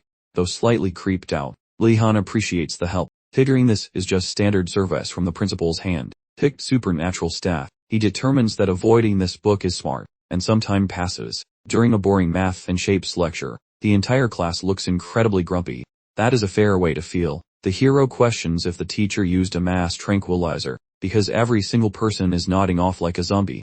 The boy serves warm bean juice to Yonair, who expresses gratitude and inquires if he is also feeling sluggish, acting like a model student. He claims he is totally alert, but on the inside, he plans to win over Professor Alphen Knighton, who is actually a high-ranking Empire bureaucrat. This Alphen fellow slashed the funding for tons of wizards, so plenty of magic users really want to curse his face. Because that protagonist desires government employment, networking remains vital. Hence that mentor finally ends the session after telling everyone they should learn math by heart, precisely when those pupils start exhaling, assuming their lecture finally reached its limit. The man declares a brief assessment, immediately stealing every ounce of their joy. That lad, nonetheless, interprets such luck as a golden chance, realizing such high scores might win some elders professional respect. As the test starts, the teacher activates an anti-fraud enchantment, and notifies the group that exit permits are only for those with perfect scores, turning the room into a scholarly dungeon. Then the exam sheets fly across the desks like bad news. That fellow's brain works overtime while digesting the material, completely recognizing the difficulty before him. Once the mental ordeal concludes, that instructor applauds the champion alongside a peer for securing those top 2 rankings. Leon ponders how that final solution was purely chaotic fluff, yet things only improve for him as the scholar commands poor Dockard to tag along. Upon listening, Dockard has a breakdown, where he is the protagonist feels salty about being ignored since he craves being some golden child. Consequently, that student questions the master regarding such a decision, where the educator discloses that a former buddy is dropping by the school in 7 days. Additionally, he explains that this individual was a tight companion from his bureaucratic days, stopping by to evaluate the talents of these young mages. For this reason, he needs Dockard to construct a basic runic ring. But the lazy student wants no extra drama and suggests Leon handle the task. Yet the mentor understands that Leon is swamped with external coaching, so he refuses to add more stress to his plate. Reluctantly, Dockard yields. However, that fellow refuses to let this golden ticket fly away. Therefore he insists on joining the special project, prompting the teacher to ask if he has lost his marbles. Simultaneously, Dockard feels relieved that another person is helping out, while that protagonist claims the master's private requests are his highest concern, after which the educator sends them away to begin their special assignment immediately. While that pair exits the room, the teacher muses that he once intended to suggest a government role, but seeing such immense skill and drive, he prefers the boys stick to deep learning. Thus he intends to provide total assistance like a solid pillar whenever possible. Come tomorrow morning, that fellow approaches Yonair, questioning when she finally escaped the exam. She mumbles from her face, position that she only departed once the clock passed 12. Unannounced, a resonating thud from Professor Hiragalm startled everyone as he slammed something onto the desk, looking exactly like Hagrid's long-lost, slightly grumpier twin brother from a certain magical school. He strode in with a disgustingly cheerful disposition, which instantly irritated most students, because discussing an upcoming test with such enthusiasm felt totally inappropriate for the impending academic disaster. The professor then started organizing the students into single file before disappearing into a separate chamber. The hero questioned why they weren't taking the test in their usual classroom, a query the professor immediately dismissed with an annoyed wave of his hand. After shutting the main door, he instructed them to enter the new room one by one. This setup made the hero extremely nervous, especially since he feared monsters might be inside, having already dealt with an attacking boar on the first day of class. Our protagonist, unfortunately, was first in line. He stepped inside and stood directly in front of the professor. The instructor then proceeded to explain the test's requirements. The goal was to replicate the exact potion he held in his hand, utilizing only the specific ingredients available within the room's confines. Leon felt a surge of apprehension. He wondered aloud if this test concerned material they had already covered in class, to which the professor definitively said no.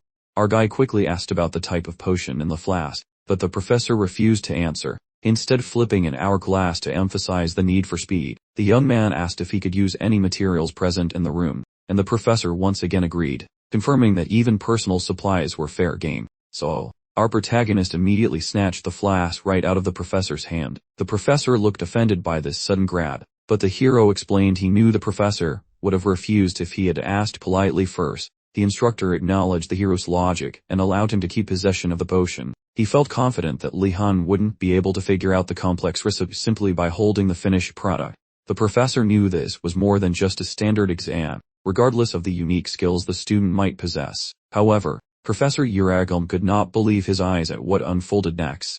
Meanwhile, outside the testing area, Nilia cornered Ratford, demanding to know why he had snuck off to explore the academy at night without her. The confrontation made Ratford sweat nervously as he attempted to explain that he got busy and lost track of time. She insisted he still should have called her before leaving. Ratford nervously shifted, waiting for Li Han to exit. Just as the hero finally appeared, the protagonist opened the door and stepped out. Nobody was more relieved to see him than Ratford, who immediately dropped to his knees, begging Li Han to explain the prior incident to Nilia. She calmly looked at the hero, inquiring what was causing Ratford's ridiculous antics. Nilia claimed she only wanted to know about the situation out of simple curiosity. Our protagonist realized that her calm expression actually disguised intense, barely contained anger, not curiosity. The hero then shoved Ratford aside and began explaining to Nilia that his companion had seriously overstepped boundaries. Our hero, despite his persistent efforts to include her, ultimately decided against her joining, fearing that her formidable skills would utterly demolish the confidence and self-belief of their less seasoned companions, leaving them feeling rather inadequate. The positive update instantly improved her demeanor.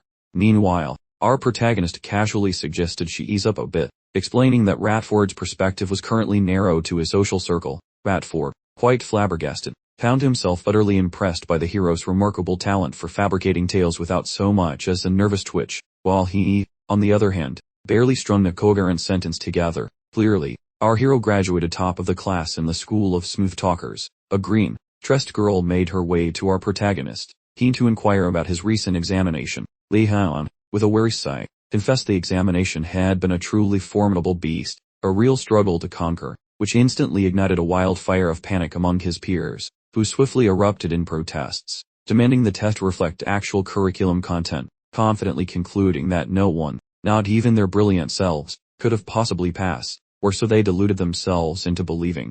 The professor, with a mischievous twinkle, then dropped the bombshell. Li Han had, in fact, managed to ace the notoriously difficult examination. The announcement absolutely floored every single student. Their esteemed professor then branded them overly credulous for believing a brilliant student's initial narrative. This served as a truly unforgettable, albeit slightly cynical, lesson for the Greenhorn cadets, trusting anyone within the allowed, yet apparently deceitful, also vain regard was simply not an option, with students openly lamenting their supposed failures.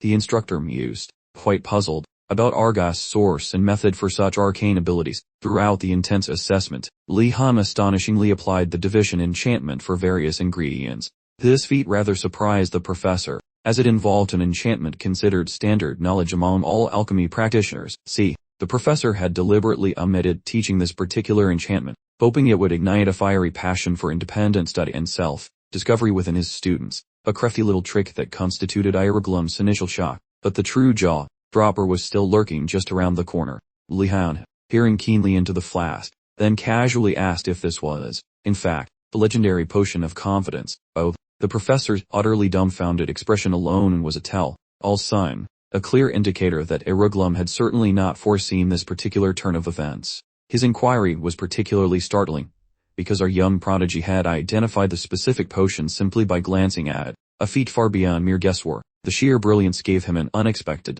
cold shiver. Afterwards, the scholarly group made their exit. Nada, beaming from ear to ear, expressed her delight that they had all convened, a sentiment Yonir quickly echoed, declaring it felt as if eons had passed since their last collective stroll.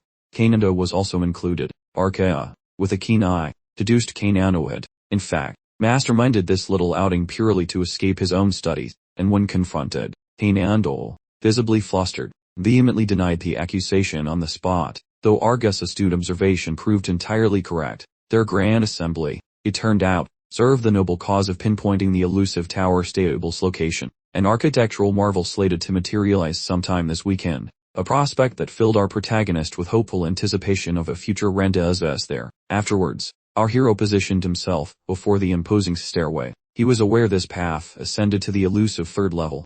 Our hero then faced Ratford. He then indicated their destination was the third floor, a level Ratford had, in fact, stumbled upon previously, though they had certainly explored the third level with him on a prior occasion. This specific route had been radically reshaped, leaving them utterly clueless about potential dangers, making constant vigilance not just advisable, but absolutely mandatory. When they stepped gingerly into the mysterious gateway, our protagonist gapes at some sudden woodland scenery, which looks nothing like the previous zone. Even aware of those academic charms, he never anticipated such a wacky geographical makeover within this difficulty tier. Gossip suggests that even the big boss principal remains clueless about the lore of this region. The lad spins toward Nelia, hoping she might actually know the path forward. However, he only notices a scruffy gray fuzzball standing nearby. Glancing about, the boy realizes his person has accidentally joined a literal furry convention. He shouts the monikers of his buddies into the dense trees, and the local wildlife actually chirps back, proving his pals became furry critters. With Nelia now rocking a kitten suit, he feels incredibly jumpy at this moment, pondering if some weird shape-shifting sorcery is currently afoot. It dawns on him that this glade is a literal petting zoo trap for humans. He puzzles over his own human form, guessing his massive energy pool blocked the spell, before opting to fix this mess. He enters portraits of Vulpine. Nelia remains feline, while Ratford goes full leathery vampire, yet the missing Kanando has completely vanished from the area. Our hero deploys Sarko to sniff out the whereabouts of the lost companion, and the creature immediately probes the foliage, soon giving a frantic signal to his handler, and lurking within the thick shrubbery. The lead adventurer detects a chunky wave of power emanating out of a tiny rodent. While he inches closer, that tiny squeaker scrawled in dirt explained how passage demands victory during combat, while failure results in magical eviction toward the entrance. That vermin wears a cheeky, punchable grin on its fuzzy face, though it never anticipated our hero would actually agree, causing the rodent to leak anxious perspiration. All at once, a massive pressure beams off the lad, totally engulfing the nearby environment, plus that rodent literally soils its tiny trousers in absolute terror.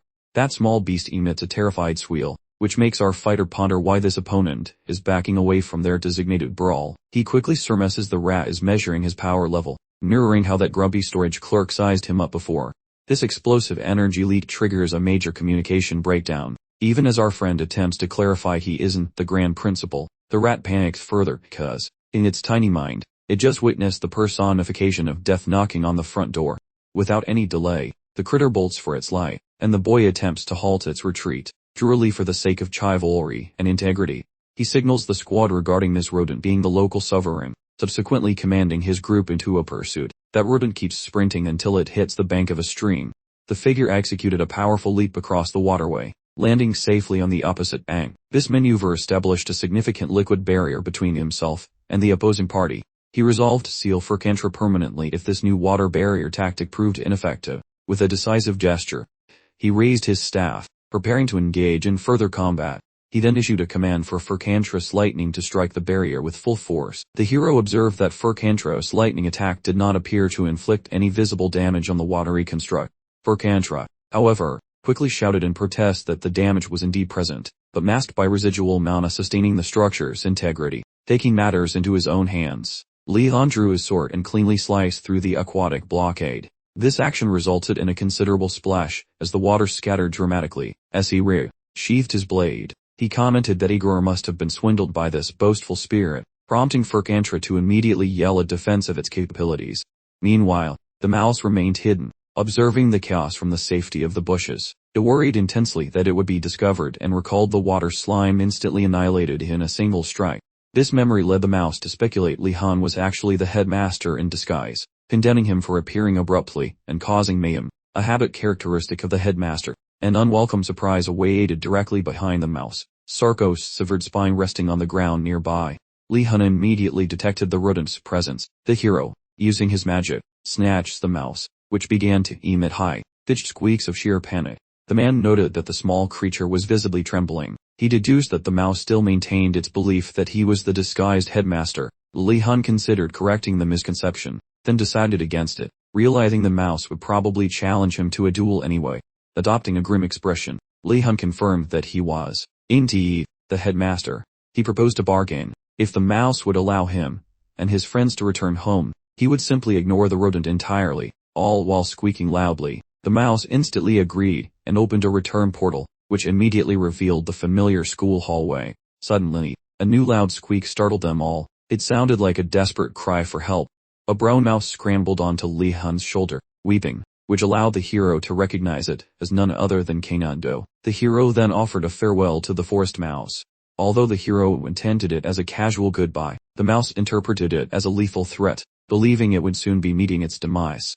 The terrified rodent squeaked hysterically and desperately tried to burrow into the ground, intending to bribe the youngster with a tribute in exchange for avoiding death. It digs up some enchanted skeletal remains from the soil, absolutely saturated with dense magical vibes. Li Hun tries clarifying his complete mystification about these calcified bits, since he truly lacks any interest in skeletal collections.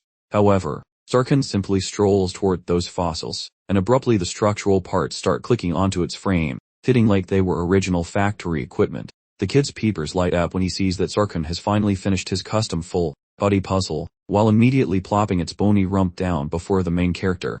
Li Hun recalls the warnings regarding Sarkhan's lethal nature, pondering if Morton gifted a death trap or simply ignored every safety manual ever written. Our champion hollers toward the pile of walking ribs, yet the creature swivels its cranium toward a different horizon, suggesting that the beast is ghosting our hero, leaving him puzzled, while Milia suspects the creature is simply being a sassy little rebel. Thus, our lad bluntly investigates whether the creature intends to communicate any specific information. The beast gestures toward the protagonist, making him understand that the creature desires a custom-built physique from his hands. Sadly, our main guy lacks the necessary crafting experience points for that. Eunir, currently masquerading as a tiny furry animal, suggests utilizing primal energy as the primary substance to mold a physical form. Our hero accepts the tip and prepares for a test run, getting the beast totally hided. The lad clutches a wooden staff while hoisting a massive liquid pillar using internal power. Moments later, darkness arrives as those critters revert into true selves, feeling utterly fried from that bizarre magical trip. During the trek home, our hero mopes about only making a basic body instead of reaching the legendary horse stalls. Regardless, those buddies are stunned by his knack for squishing liquid so intensely that it creates a physical shade from an entire lake, though the lad casually dismisses the feat as something minor. Abruptly, the entity glares toward Kanando, terrifying the lad, making Kanando worry the skeleton and is upset regarding that prior gag about consuming him. Our boy restrains the beast, questioning if the loudmouth truly uttered such a suicidal remark. Next, he tells the creature to maintain silence because the neighbors are likely catching some sleep. Unexpectedly, some mystical rift tears wide open behind that guy named Kanando, plus a random collection of ribs just meters into view. The sight instantly put our hero on edge, making him wonder if this skeleton was part of the headmaster's collection. He realized the situation had just gone south. He quickly turned to Yunair, barking an order at her to rouse every single person currently sleeping. While he was yelling, Li Han declared that the headmaster was attacking, seemingly in a calculated move to sabotage their upcoming exams. One after another, the skeletal minions began pouring out of the mystical portal. As Kanando peered outside the school building, he let out a scream, noticing that the enemies were outside as well. The bony army was clearly intending to surround the entire tower. The skeletal soldiers were somehow scaling the walls, suggesting they had prepared extensively for this surprise assault. The protagonist gently guided Sarkhan, petting his head, and commanded him to repel anyone attempting to break in. Meanwhile, Eunir rushed downstairs, bringing along all the other students who were panicking about the headmaster launching a sudden, late-night attack. Our hero, in a flurry, stated there was no time for explanations, instructing everyone to start building a sturdy barricade or blockage against the door. They all immediately began grabbing whatever items were closest and scrambling toward the entryway. Simultaneously, the princess started channeling her magical powers, using her spiritual strength to form a powerful protective barrier for the group.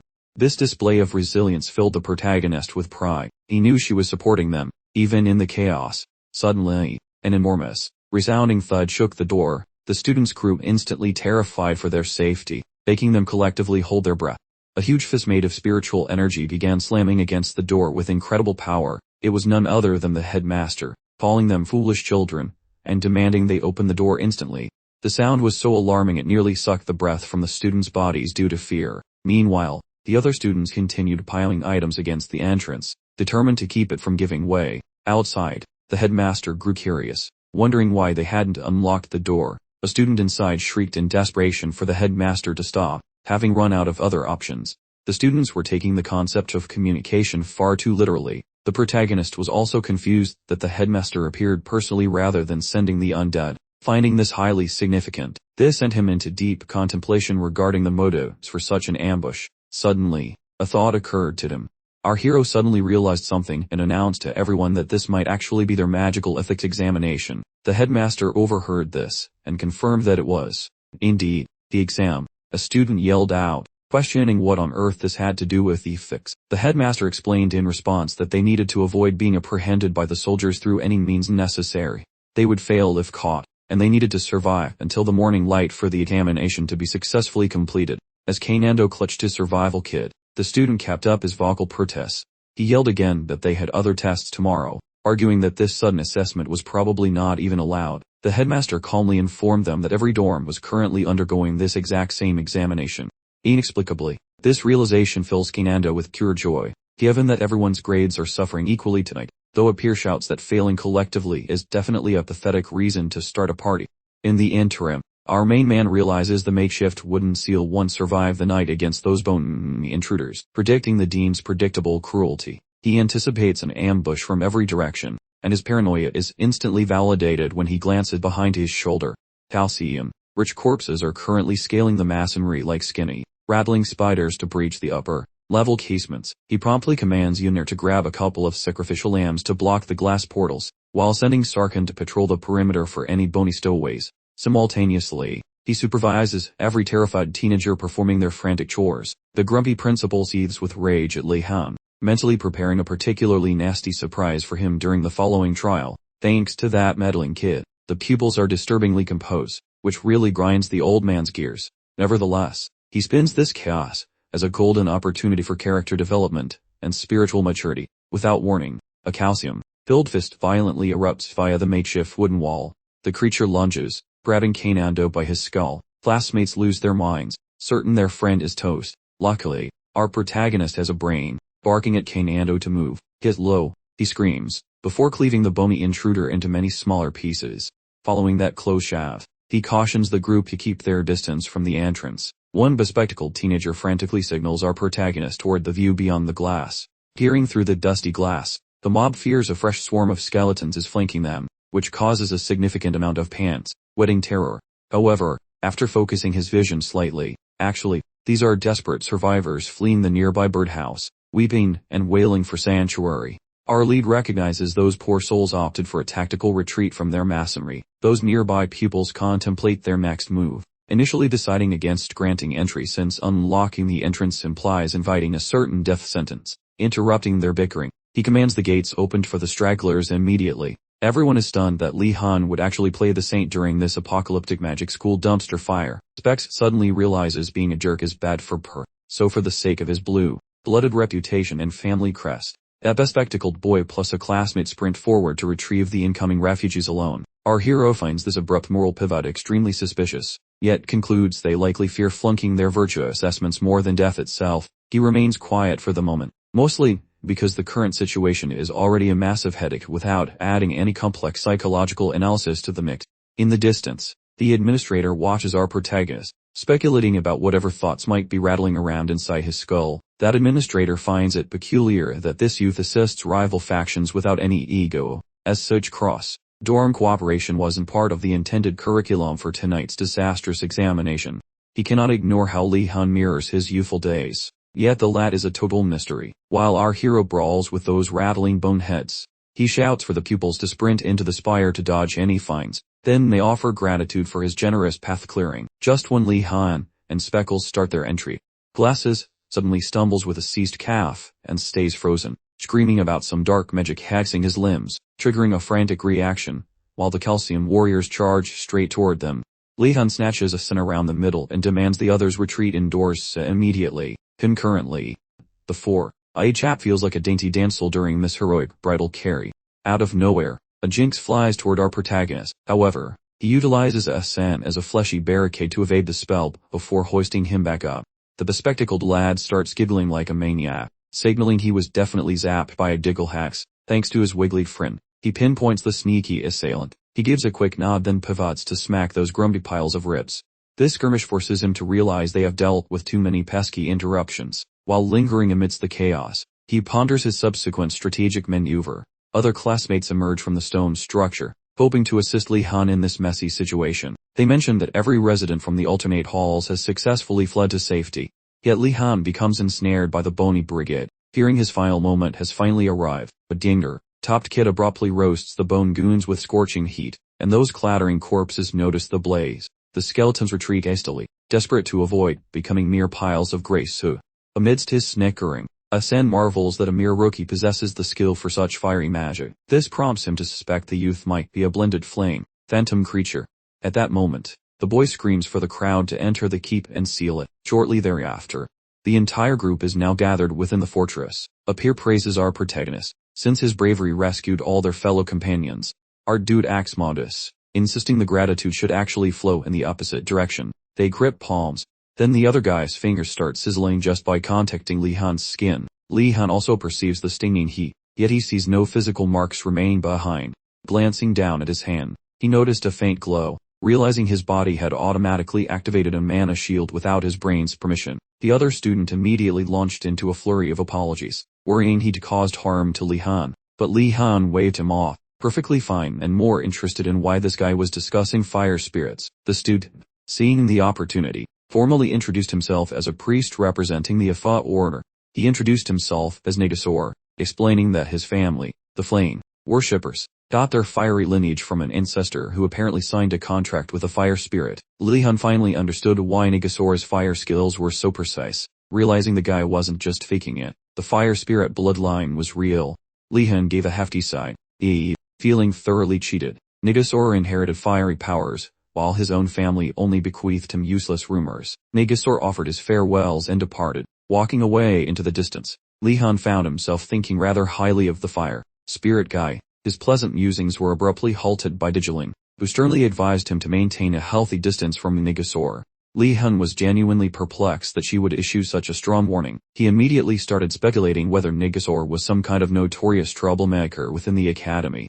Before Digiling could elaborate on her ominous warning, their discussion was conveniently interrupted by Priest Sayana. Sayana, by the way, was quickly becoming a big deal in the Flamen order. He quickly turned his attention to the new arrival, completely disregarding Diliging. Following a quick conversation, Li Han immediately brought up Negasor again, asking if he was known for causing harm.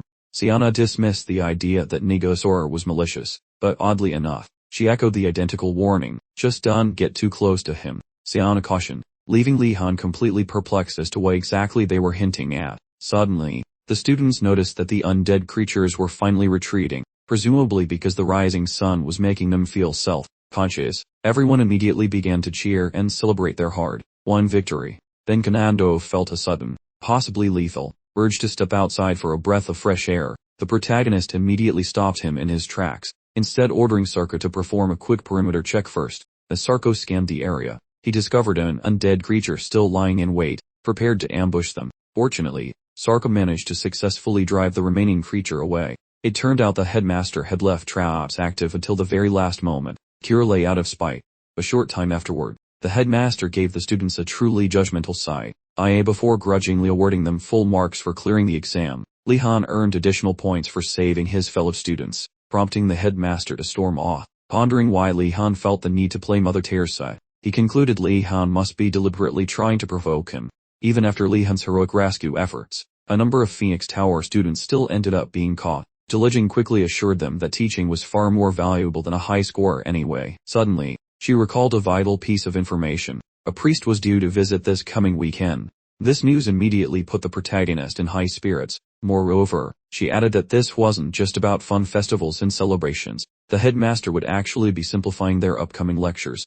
Li Han was immensely relieved, anticipating a peaceful weekend, completely ignorant of the fact that fate, being fickle, had entirely different plans in store. The headmaster views this particular weekend as a finish line, eagerly counting down the seconds until it arrives. After Professor Garcia's quiz, a classmate raises a skeptical eyebrow, wondering aloud if our hero actually bothers showing up for every single class he's enrolled in. The weekend finally hits, prompting Yuner and Li Han to escape the campus grounds. As they stroll, they realize they haven't seen any priests recently. Li Han then casually asks Yuner if she plans on visiting the Flamen order.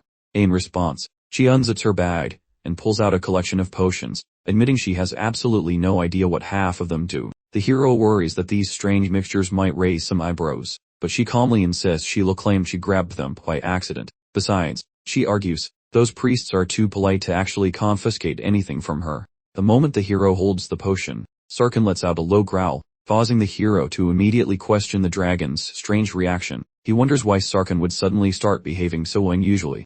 Pulling the suspicious bottle away, he sternly informs Sarkhan that these magical fluids are most definitely not meant for consumption. She inquires about his plans to visit the Prasinga priests, and he confirms that it is definitely an item on his current itinerary.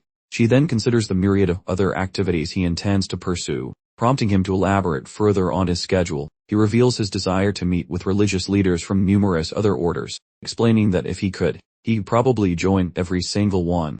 With their discussion complete, the two companions exchange farewells. Uer wishes him good fortune on his mission, completely unaware of the intricate plans he's secretly orchestrating. A subordinate escorts him to the priest's tent, greeting the resident inside. The priest, identified as Nigasor, calmly acknowledges the introduction. The hero hanged back, observing the scene. While contemplating his own ignorance about this order, he realizes his entire understanding boils down to they really like fire. The subordinate formally introduces him as Li Han, a member of the warden's household. Nigasor's eyebrows shoot up in obvious surprise. He notes that a mage from House Wardeness typically wouldn't show any interest in their specific religion, to which Li Han replies that such an idea is just baseless gossip.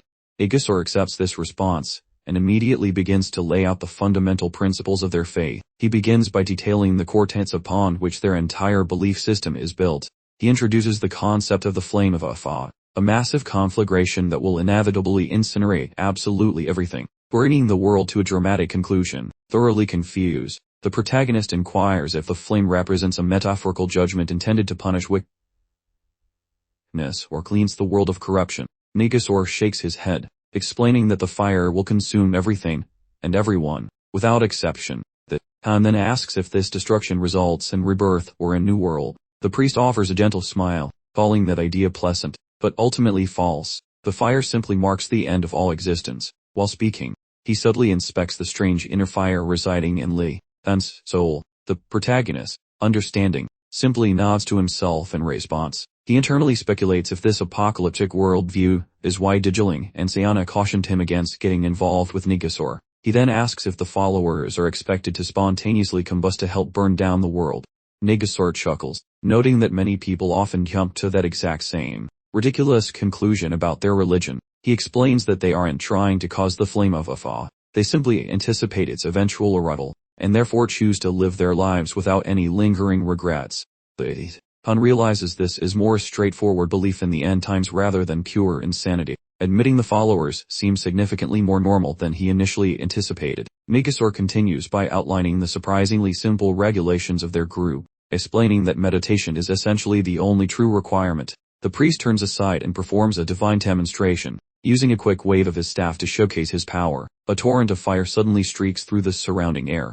But Han figured these dedicated worshippers must actually be pyromancy experts, pays to hell on their fiery enthusiasm. Nigasor boasted that even the mighty empire begged for their assistance when fire miracles were needed.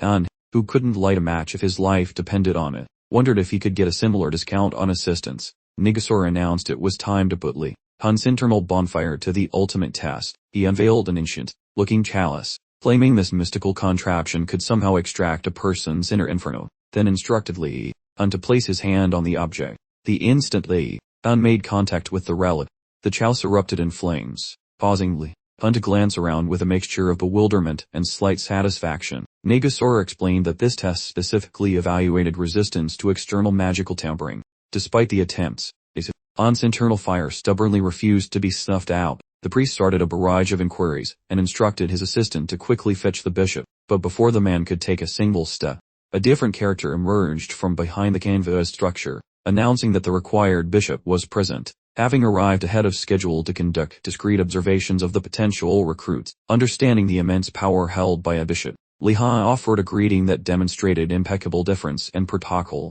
The bishop smiled warmly and remarked that such an intense and potent inner fire had not been observed in quite some time. He also suggested that Li Han must have endured significant hardship just to keep this powerful force from completely overwhelming him. The bishop inquired if Li Han had received training in fire suppression magic from his family, and Li Han responded with a clear negative gesture.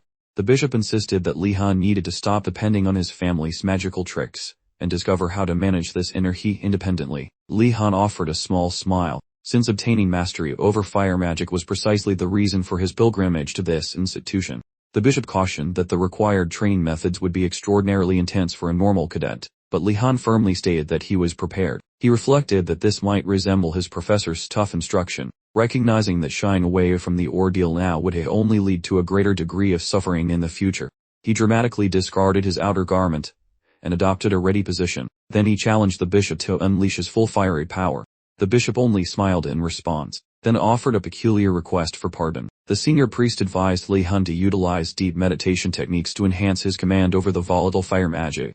Meanwhile, a younger priest quipped that actually using direct flames for practice would probably be considered excessive force. The hero concentrated deeply, successfully completing an entire hour of meditation without accidentally snuffing out the nearby candle. This earned the high priest's approval, although the priest still questioned whether pyromancy genuinely aligned with Li Han's abilities. The senior priest gave Li Han a blunt assessment, describing his natural aptitude as thoroughly average. He then supplied the boy with protective rings, specially crafted to soak up errant flames in case Li Han's own magic went haywire. Li Han was astonished by the sheer quantity of rings presented to him, and the priest completely misread the source of his surprise. The senior priest piled on additional bracelets and necklaces, clearly convinced that the rings alone wouldn't be sufficient to protect Li Han from himself. The high priest had actually sworn to the headmaster to keep Li Han far away from religious involvement, but the boy's surprising potential was quickly rendering that pledge completely void.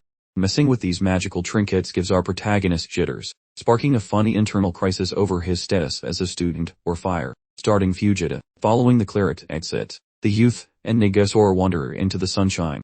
During their little hike, Li Han shares some hearty thanks with Negasor for debunking those wacky myths regarding the religious sect. The monk gives a gentle grin, insisting that his fellow brothers are actually total sweethearts with golden spirits. Furthermore, he claims he surely would have died already if those monks had decided to shun him back then. The guy ponders the heavy bias against hybrid folks seen as spicy hazards, noting his warm friend Negasor suffered way more hate than average. Han dismisses the gossip about monks wanting to toast the plants, while his companion agrees that nobody in the church actually wants a global barbecue. Minis his own cell. Our champion halts instantly, noticing a slight whiff of smoke within that weird statement. The monk describes how every flame spell makes him feel like the big boss is hovering closer, muttering throughout his daily quietude. On that note, he jokes about how wild the kid's natural combustion skills are and hopes he does not explode prematurely. Our hero finally grasped why Dajiling and Shiana suggested avoiding Negasor, prompting him to depart with significant poise. Yet a creepy vibe remains because getting cheered on by a potential arsonist is a new kind of social awkwardness. Afterward, near the Prizengast stall, a cleric voices appreciation toward Li Han for supporting Dajiling. However, he just waves it away, claiming he merely performed his basic civic duties without needing a parade. The holy man asks concerning the girdle, and our champion verifies everything functioned flawlessly, practically bragging that he desired to haul even more loot. They hand him a shiny energy-sucking trinket, which he scrutinizes like a suspicious pawnshop owner, noting it allows for respiration beneath the tides. He muses about the school's randomness and perceives how just strolling within a corridor involves lethal risks, thus being equipped is mandatory. Donning the jewelry, he observes the minimal energy drain, which provides comfort during his perpetual state of paranoia. The cleric eyeballs the pile of loot the boy possesses, cautioning that items might clash, but our protagonist intends to swap them out frequently. A witness stares in confusion at the walking hardware store, while our hero gets drafted for festival duty and accepts with genuine interest. He discovers that sect is arranging theater shows and hexing games, which immediately sparks his darkest fears of a total dumpster fire. Quickly considering if he should call for a military escort from the local Tiger fortress just in case, across the campus, Leah scurries to find Garcia. The teacher appreciates her volunteer work, as the eager star student ponders if her rival will be joining the festivities too. Garcia lamented his schedule had recently become more packed than a clown car. Right on cue, the headmaster sauntered in. They pointed out, with a straight face, that cadets ought to dedicate themselves to keeping their educators blissfully content. The professor, demonstrating admirable parental instincts, hastily clapped hands over Nelia's ears, saving her from such utter nonsense. Upon inquiry concerning the assisting cadet, the headmaster, with a flourish, designated none other than Li Han. Garcia's brow furrowed, contemplating his overwhelming schedule. However, the headmaster waved away his concerns like a pesky fly. then smoothly inquired if she held any cadets in particular fiction, which left Garcia seething inwardly. The table resembled a paper tornado as Lihan and Hassan scrutinized the intricate magic circle, with Hassan affirming that upon completion, glowing orbs would illuminate the hull precisely, culminating in a central illusory sculpture, a concept Lihan heartily endorsed. Hassan, after a thoughtful nudge to his glasses, finally concluded.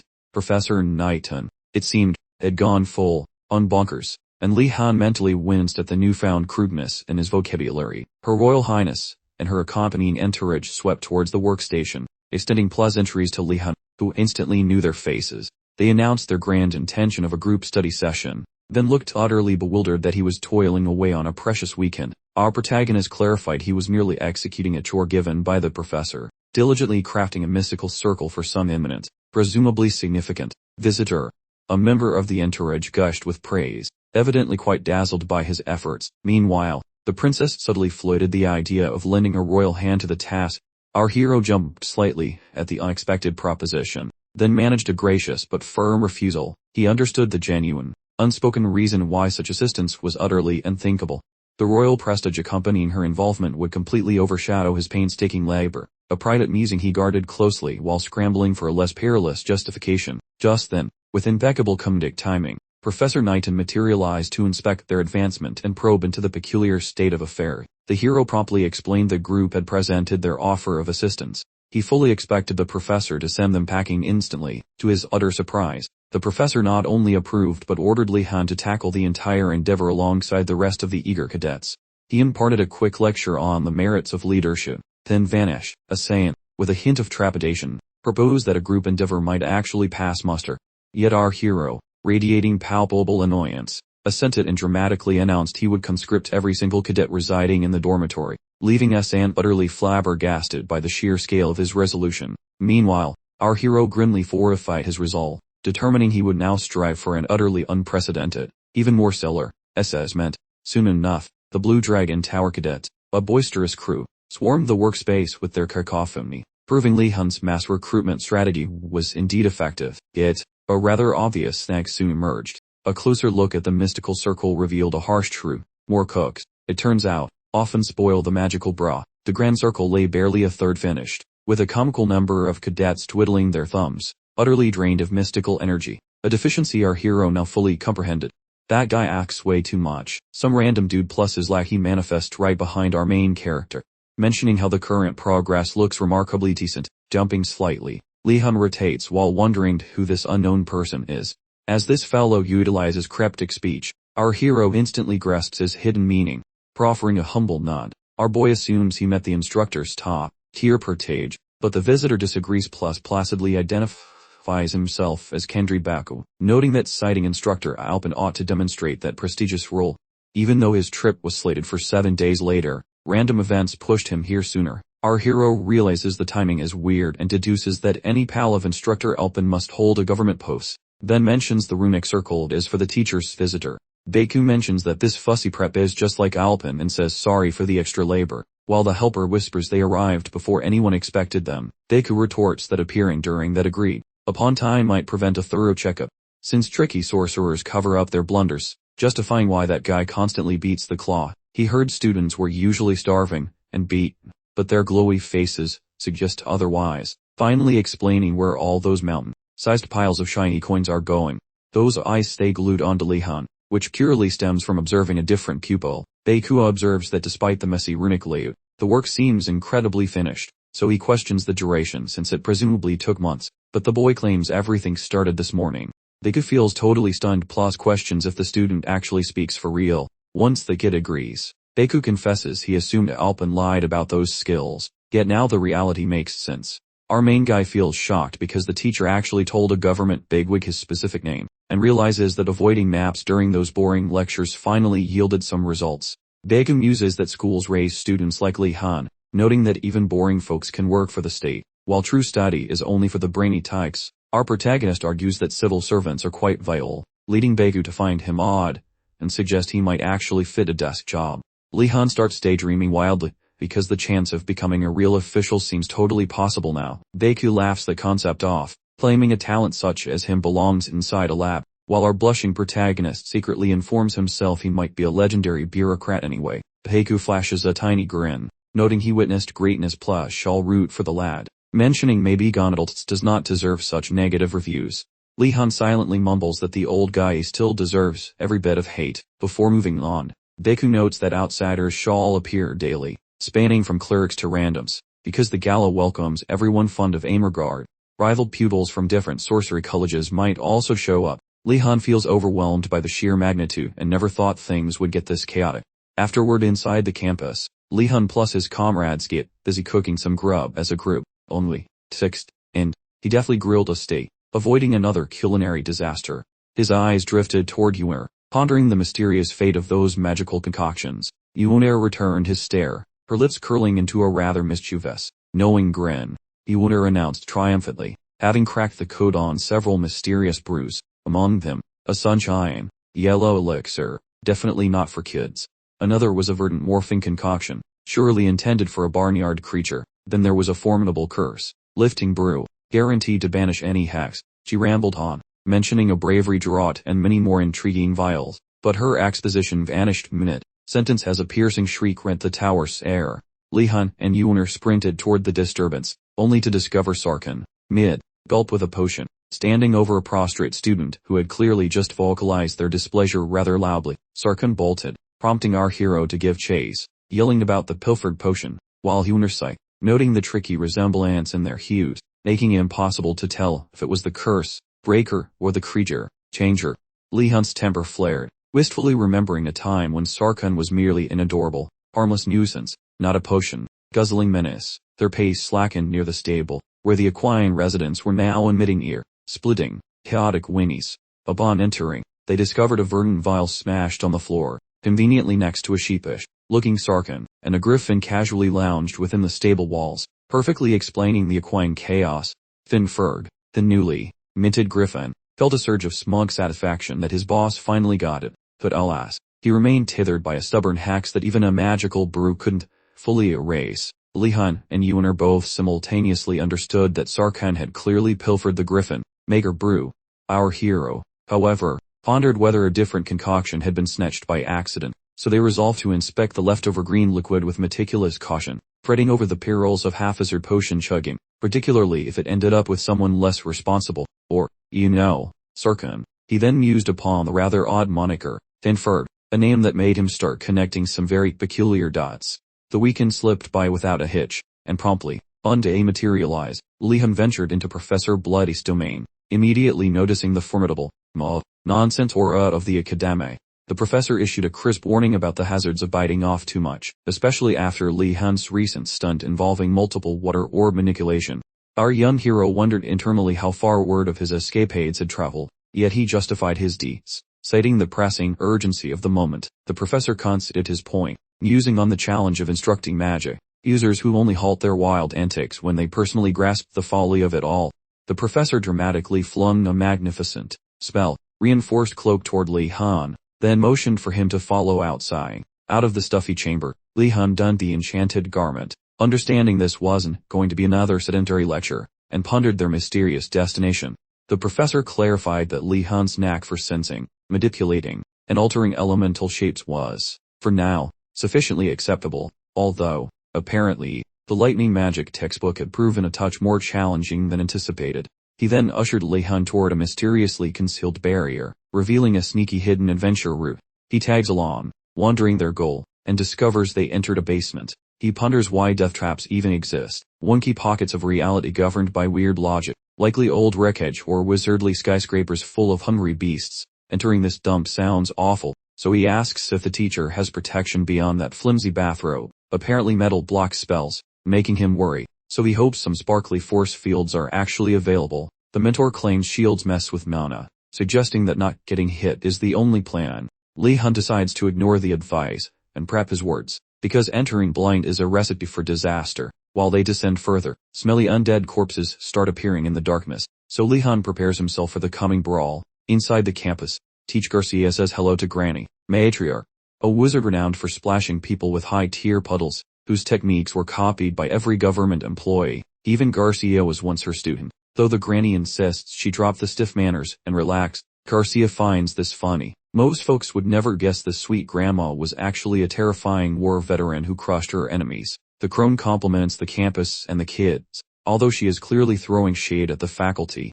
Despite their massive efforts, she thinks they are total jerks, blaming the local idiot professors for ruining things. She asks if there are any youngsters who are actually entertaining. Mentoring a talented kid gives her a massive shot of dopamine. However, luck was never on her side, so she abruptly asks to see Velady before she hits the road. Velady should be teaching Intro to Sparkles right now, so Garcia guides the old gull toward his room, thinking the veteran would get a heart attack from his weird tutoring. But they find the lecture hall deserted, like a ghost town without spirits. The grandma casts a tracking spell and figures out they skipped class for a field trip. They are probably in the death pit, which she actually thinks is cool. She reckons that brawling is the best way to level up, assuming he must be training graduating seniors. That professor panics and sprints toward the monster lair as fast as possible, terrified that literal babies were taken into the abyss. While the hag perks up at the news, she understands her pupils are astonishingly clever, perhaps suspiciously so. Even so, Garcia remained unconvinced, much like a cat refusing a bath. Historically, dungeons served as the ultimate magical academy. Their mana starved air. Surprisingly, mad wizards could unleash truly epic, spell-binding power. Their bizarre occurrences provided excellent educational content, yet this ancient curriculum had long since fallen out of fashion. Like disco, the elder woman stayed assured Velady would manage things gracefully, attempting to soothe Garcia's fretful concerns. Like a worried parent, rather, it simply amplified Garcia's snooping, making him wonder if they were connected by more than just a passing acquaintance. Her theory posits that Eumidiges secretly instructed Velady. The elder confessed she briefly mentored him in a classic guru-disciple setup, but alas, their temperaments clashed like two cats in a bag.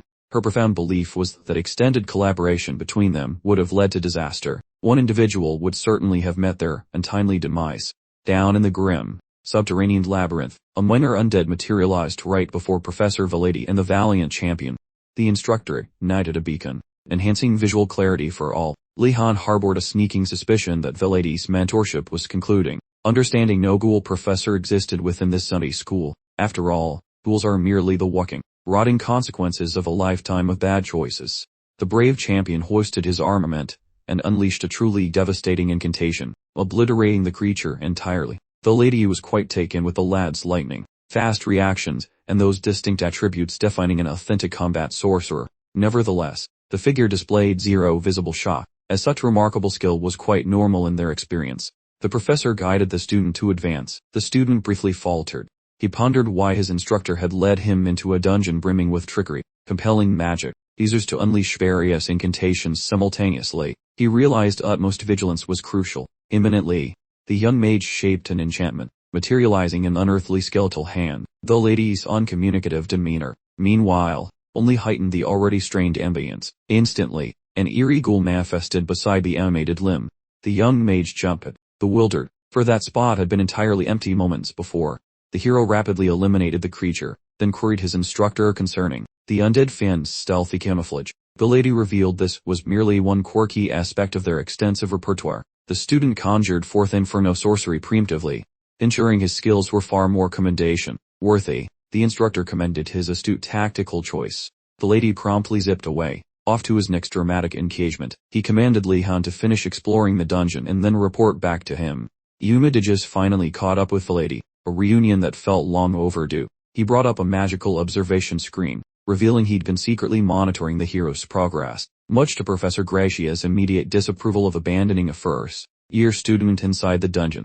The elderly woman's interest began to peak rapidly. Velady clarified that Li-Han had received advanced training in a trifecta of complex skills, specifically elemental manipulation, changing physical form, and simultaneous magic deployments. This revelation completely stunned her, causing her to wonder if Knuddles was playing a practical joke by impersonating someone else just to confuse her. Simultaneously, Professor Gracia attempted to stir the pot, claiming the student's exceptional magic ability was clearly the result of an overly harsh and difficult training regimen. However, Eumidiges found Velady's efforts impressive, so Gracia's attempted manipulation backfired completely. The elderly woman regretted her judgment, concluding that such exceptional student development was only possible through truly superior teaching methods. Gracia's face crumpled in dismay when her subtle undermining tactics proved totally useless. The lady then described the day's trial, explaining that the objective involved demonstrating magic control by dealing with ghoul-type monsters. Gracia seized another opportunity to express concern, cautioning that ghouls presented a danger far too significant for a freshman student. Yet, Umidijis was observing the hero's actions firsthand. Thanks to the magic observation screen, she had developed confidence that Li Han possessed sufficient abilities to handle the current challenge successfully. Li Han generated extreme heat, making the air ripple, before successfully delivering a strike against the ghoul. The elderly woman, meanwhile, noted his remarkably high mana capacity with admiration. The amount of magical energy he held appeared much larger than anticipated. Then, a much stronger ghoul fin materialized abruptly right in front of the hero. This development finally united both Gracia and the old lady in agreement that the challenge was completely overwhelming for a first-year student, and Valady considered that this particular monster wasn't part of the original test plan. Umidijis made the call to intervene personally, electing to enter the dungeon and take care of the emergency herself. Nevertheless, the hero managed to launch a bolt of lightning at the monstrous creature. The monster's tough, rocky exterior completely absorbed the electrical charge without effect. He instantly regretted using Farkuntra's magic again. Realizing it was both highly draining and completely ineffective in this situation, he instantly changed his approach, shifting to the elemental magic he truly mastered. Li Han quickly materialized several ordinary water orbs and began to force them into rapid rotation. He hoped this new tactic would prove successful. He launched them toward the fin, and moments later, the target fell instantly, perforated completely. Umidija, having just arrived on the scene, offered hearty congratulations from behind the hero. Li Han, ever the charmer, extended a courteous welcome, truly deducing she was likely an out-of-town spellcaster, given that sensible folks generally avoid dungeon tourism at this hour. Despite her mysterious arrival, Li Han, a beacon of decorum even amidst subterranean horrors, insisted on treating her like a valued visitor. Utterly taken aback, she inquired whether he felt any simmering rage toward Valady for orchestrating such a spectacularly perilous predicament. Upon hearing her casually drop the professor's name, Li Han's internal detective immediately concluded they shared a family tree, perhaps even the same branch. With unnerving calm, he posited that the professor had probably concocted this entire escapade as a peculiar, yet effective, learning opportunity. Li Han's composed response utterly astounded Umidijis. She had truly never conceived that Valady could cultivate an apprentice of such remarkable caliber. Not long after, Professor Gracia made her appearance, clearly quite anxious about the hero's well-being. Li Han smoothly assured her that Professor Valady had meticulously orchestrated every detail, only to discover moments later that the ghoul fin's cameo was entirely off script. Suddenly, the mystery of his malfunctioning incantations dissolved, yet instead of brewing bitterness, he simply viewed it as an even more fantastic opportunity for growth. Gracia, seizing the moment, formally introduced the rather formidable-looking older woman. To his astonishment, Li Han instantly identified her as none other than the Empire's legendary water elemental enchantress. Feeling incredibly privileged to finally make her acquaintance, Umidijis brought up his prior effort with the spinning water orbs, observing with a wry smile that it hadn't exactly been a masterclass in flawless execution. Nevertheless, she commended his commendable exertion, remarking that achieving absolute command over full rotational manipulation would utterly astound countless lesser spellcasters. As she planned to extend her visit for several more sunrises, the venerable woman generously proposed imparting a few basic tips and tricks to the hero.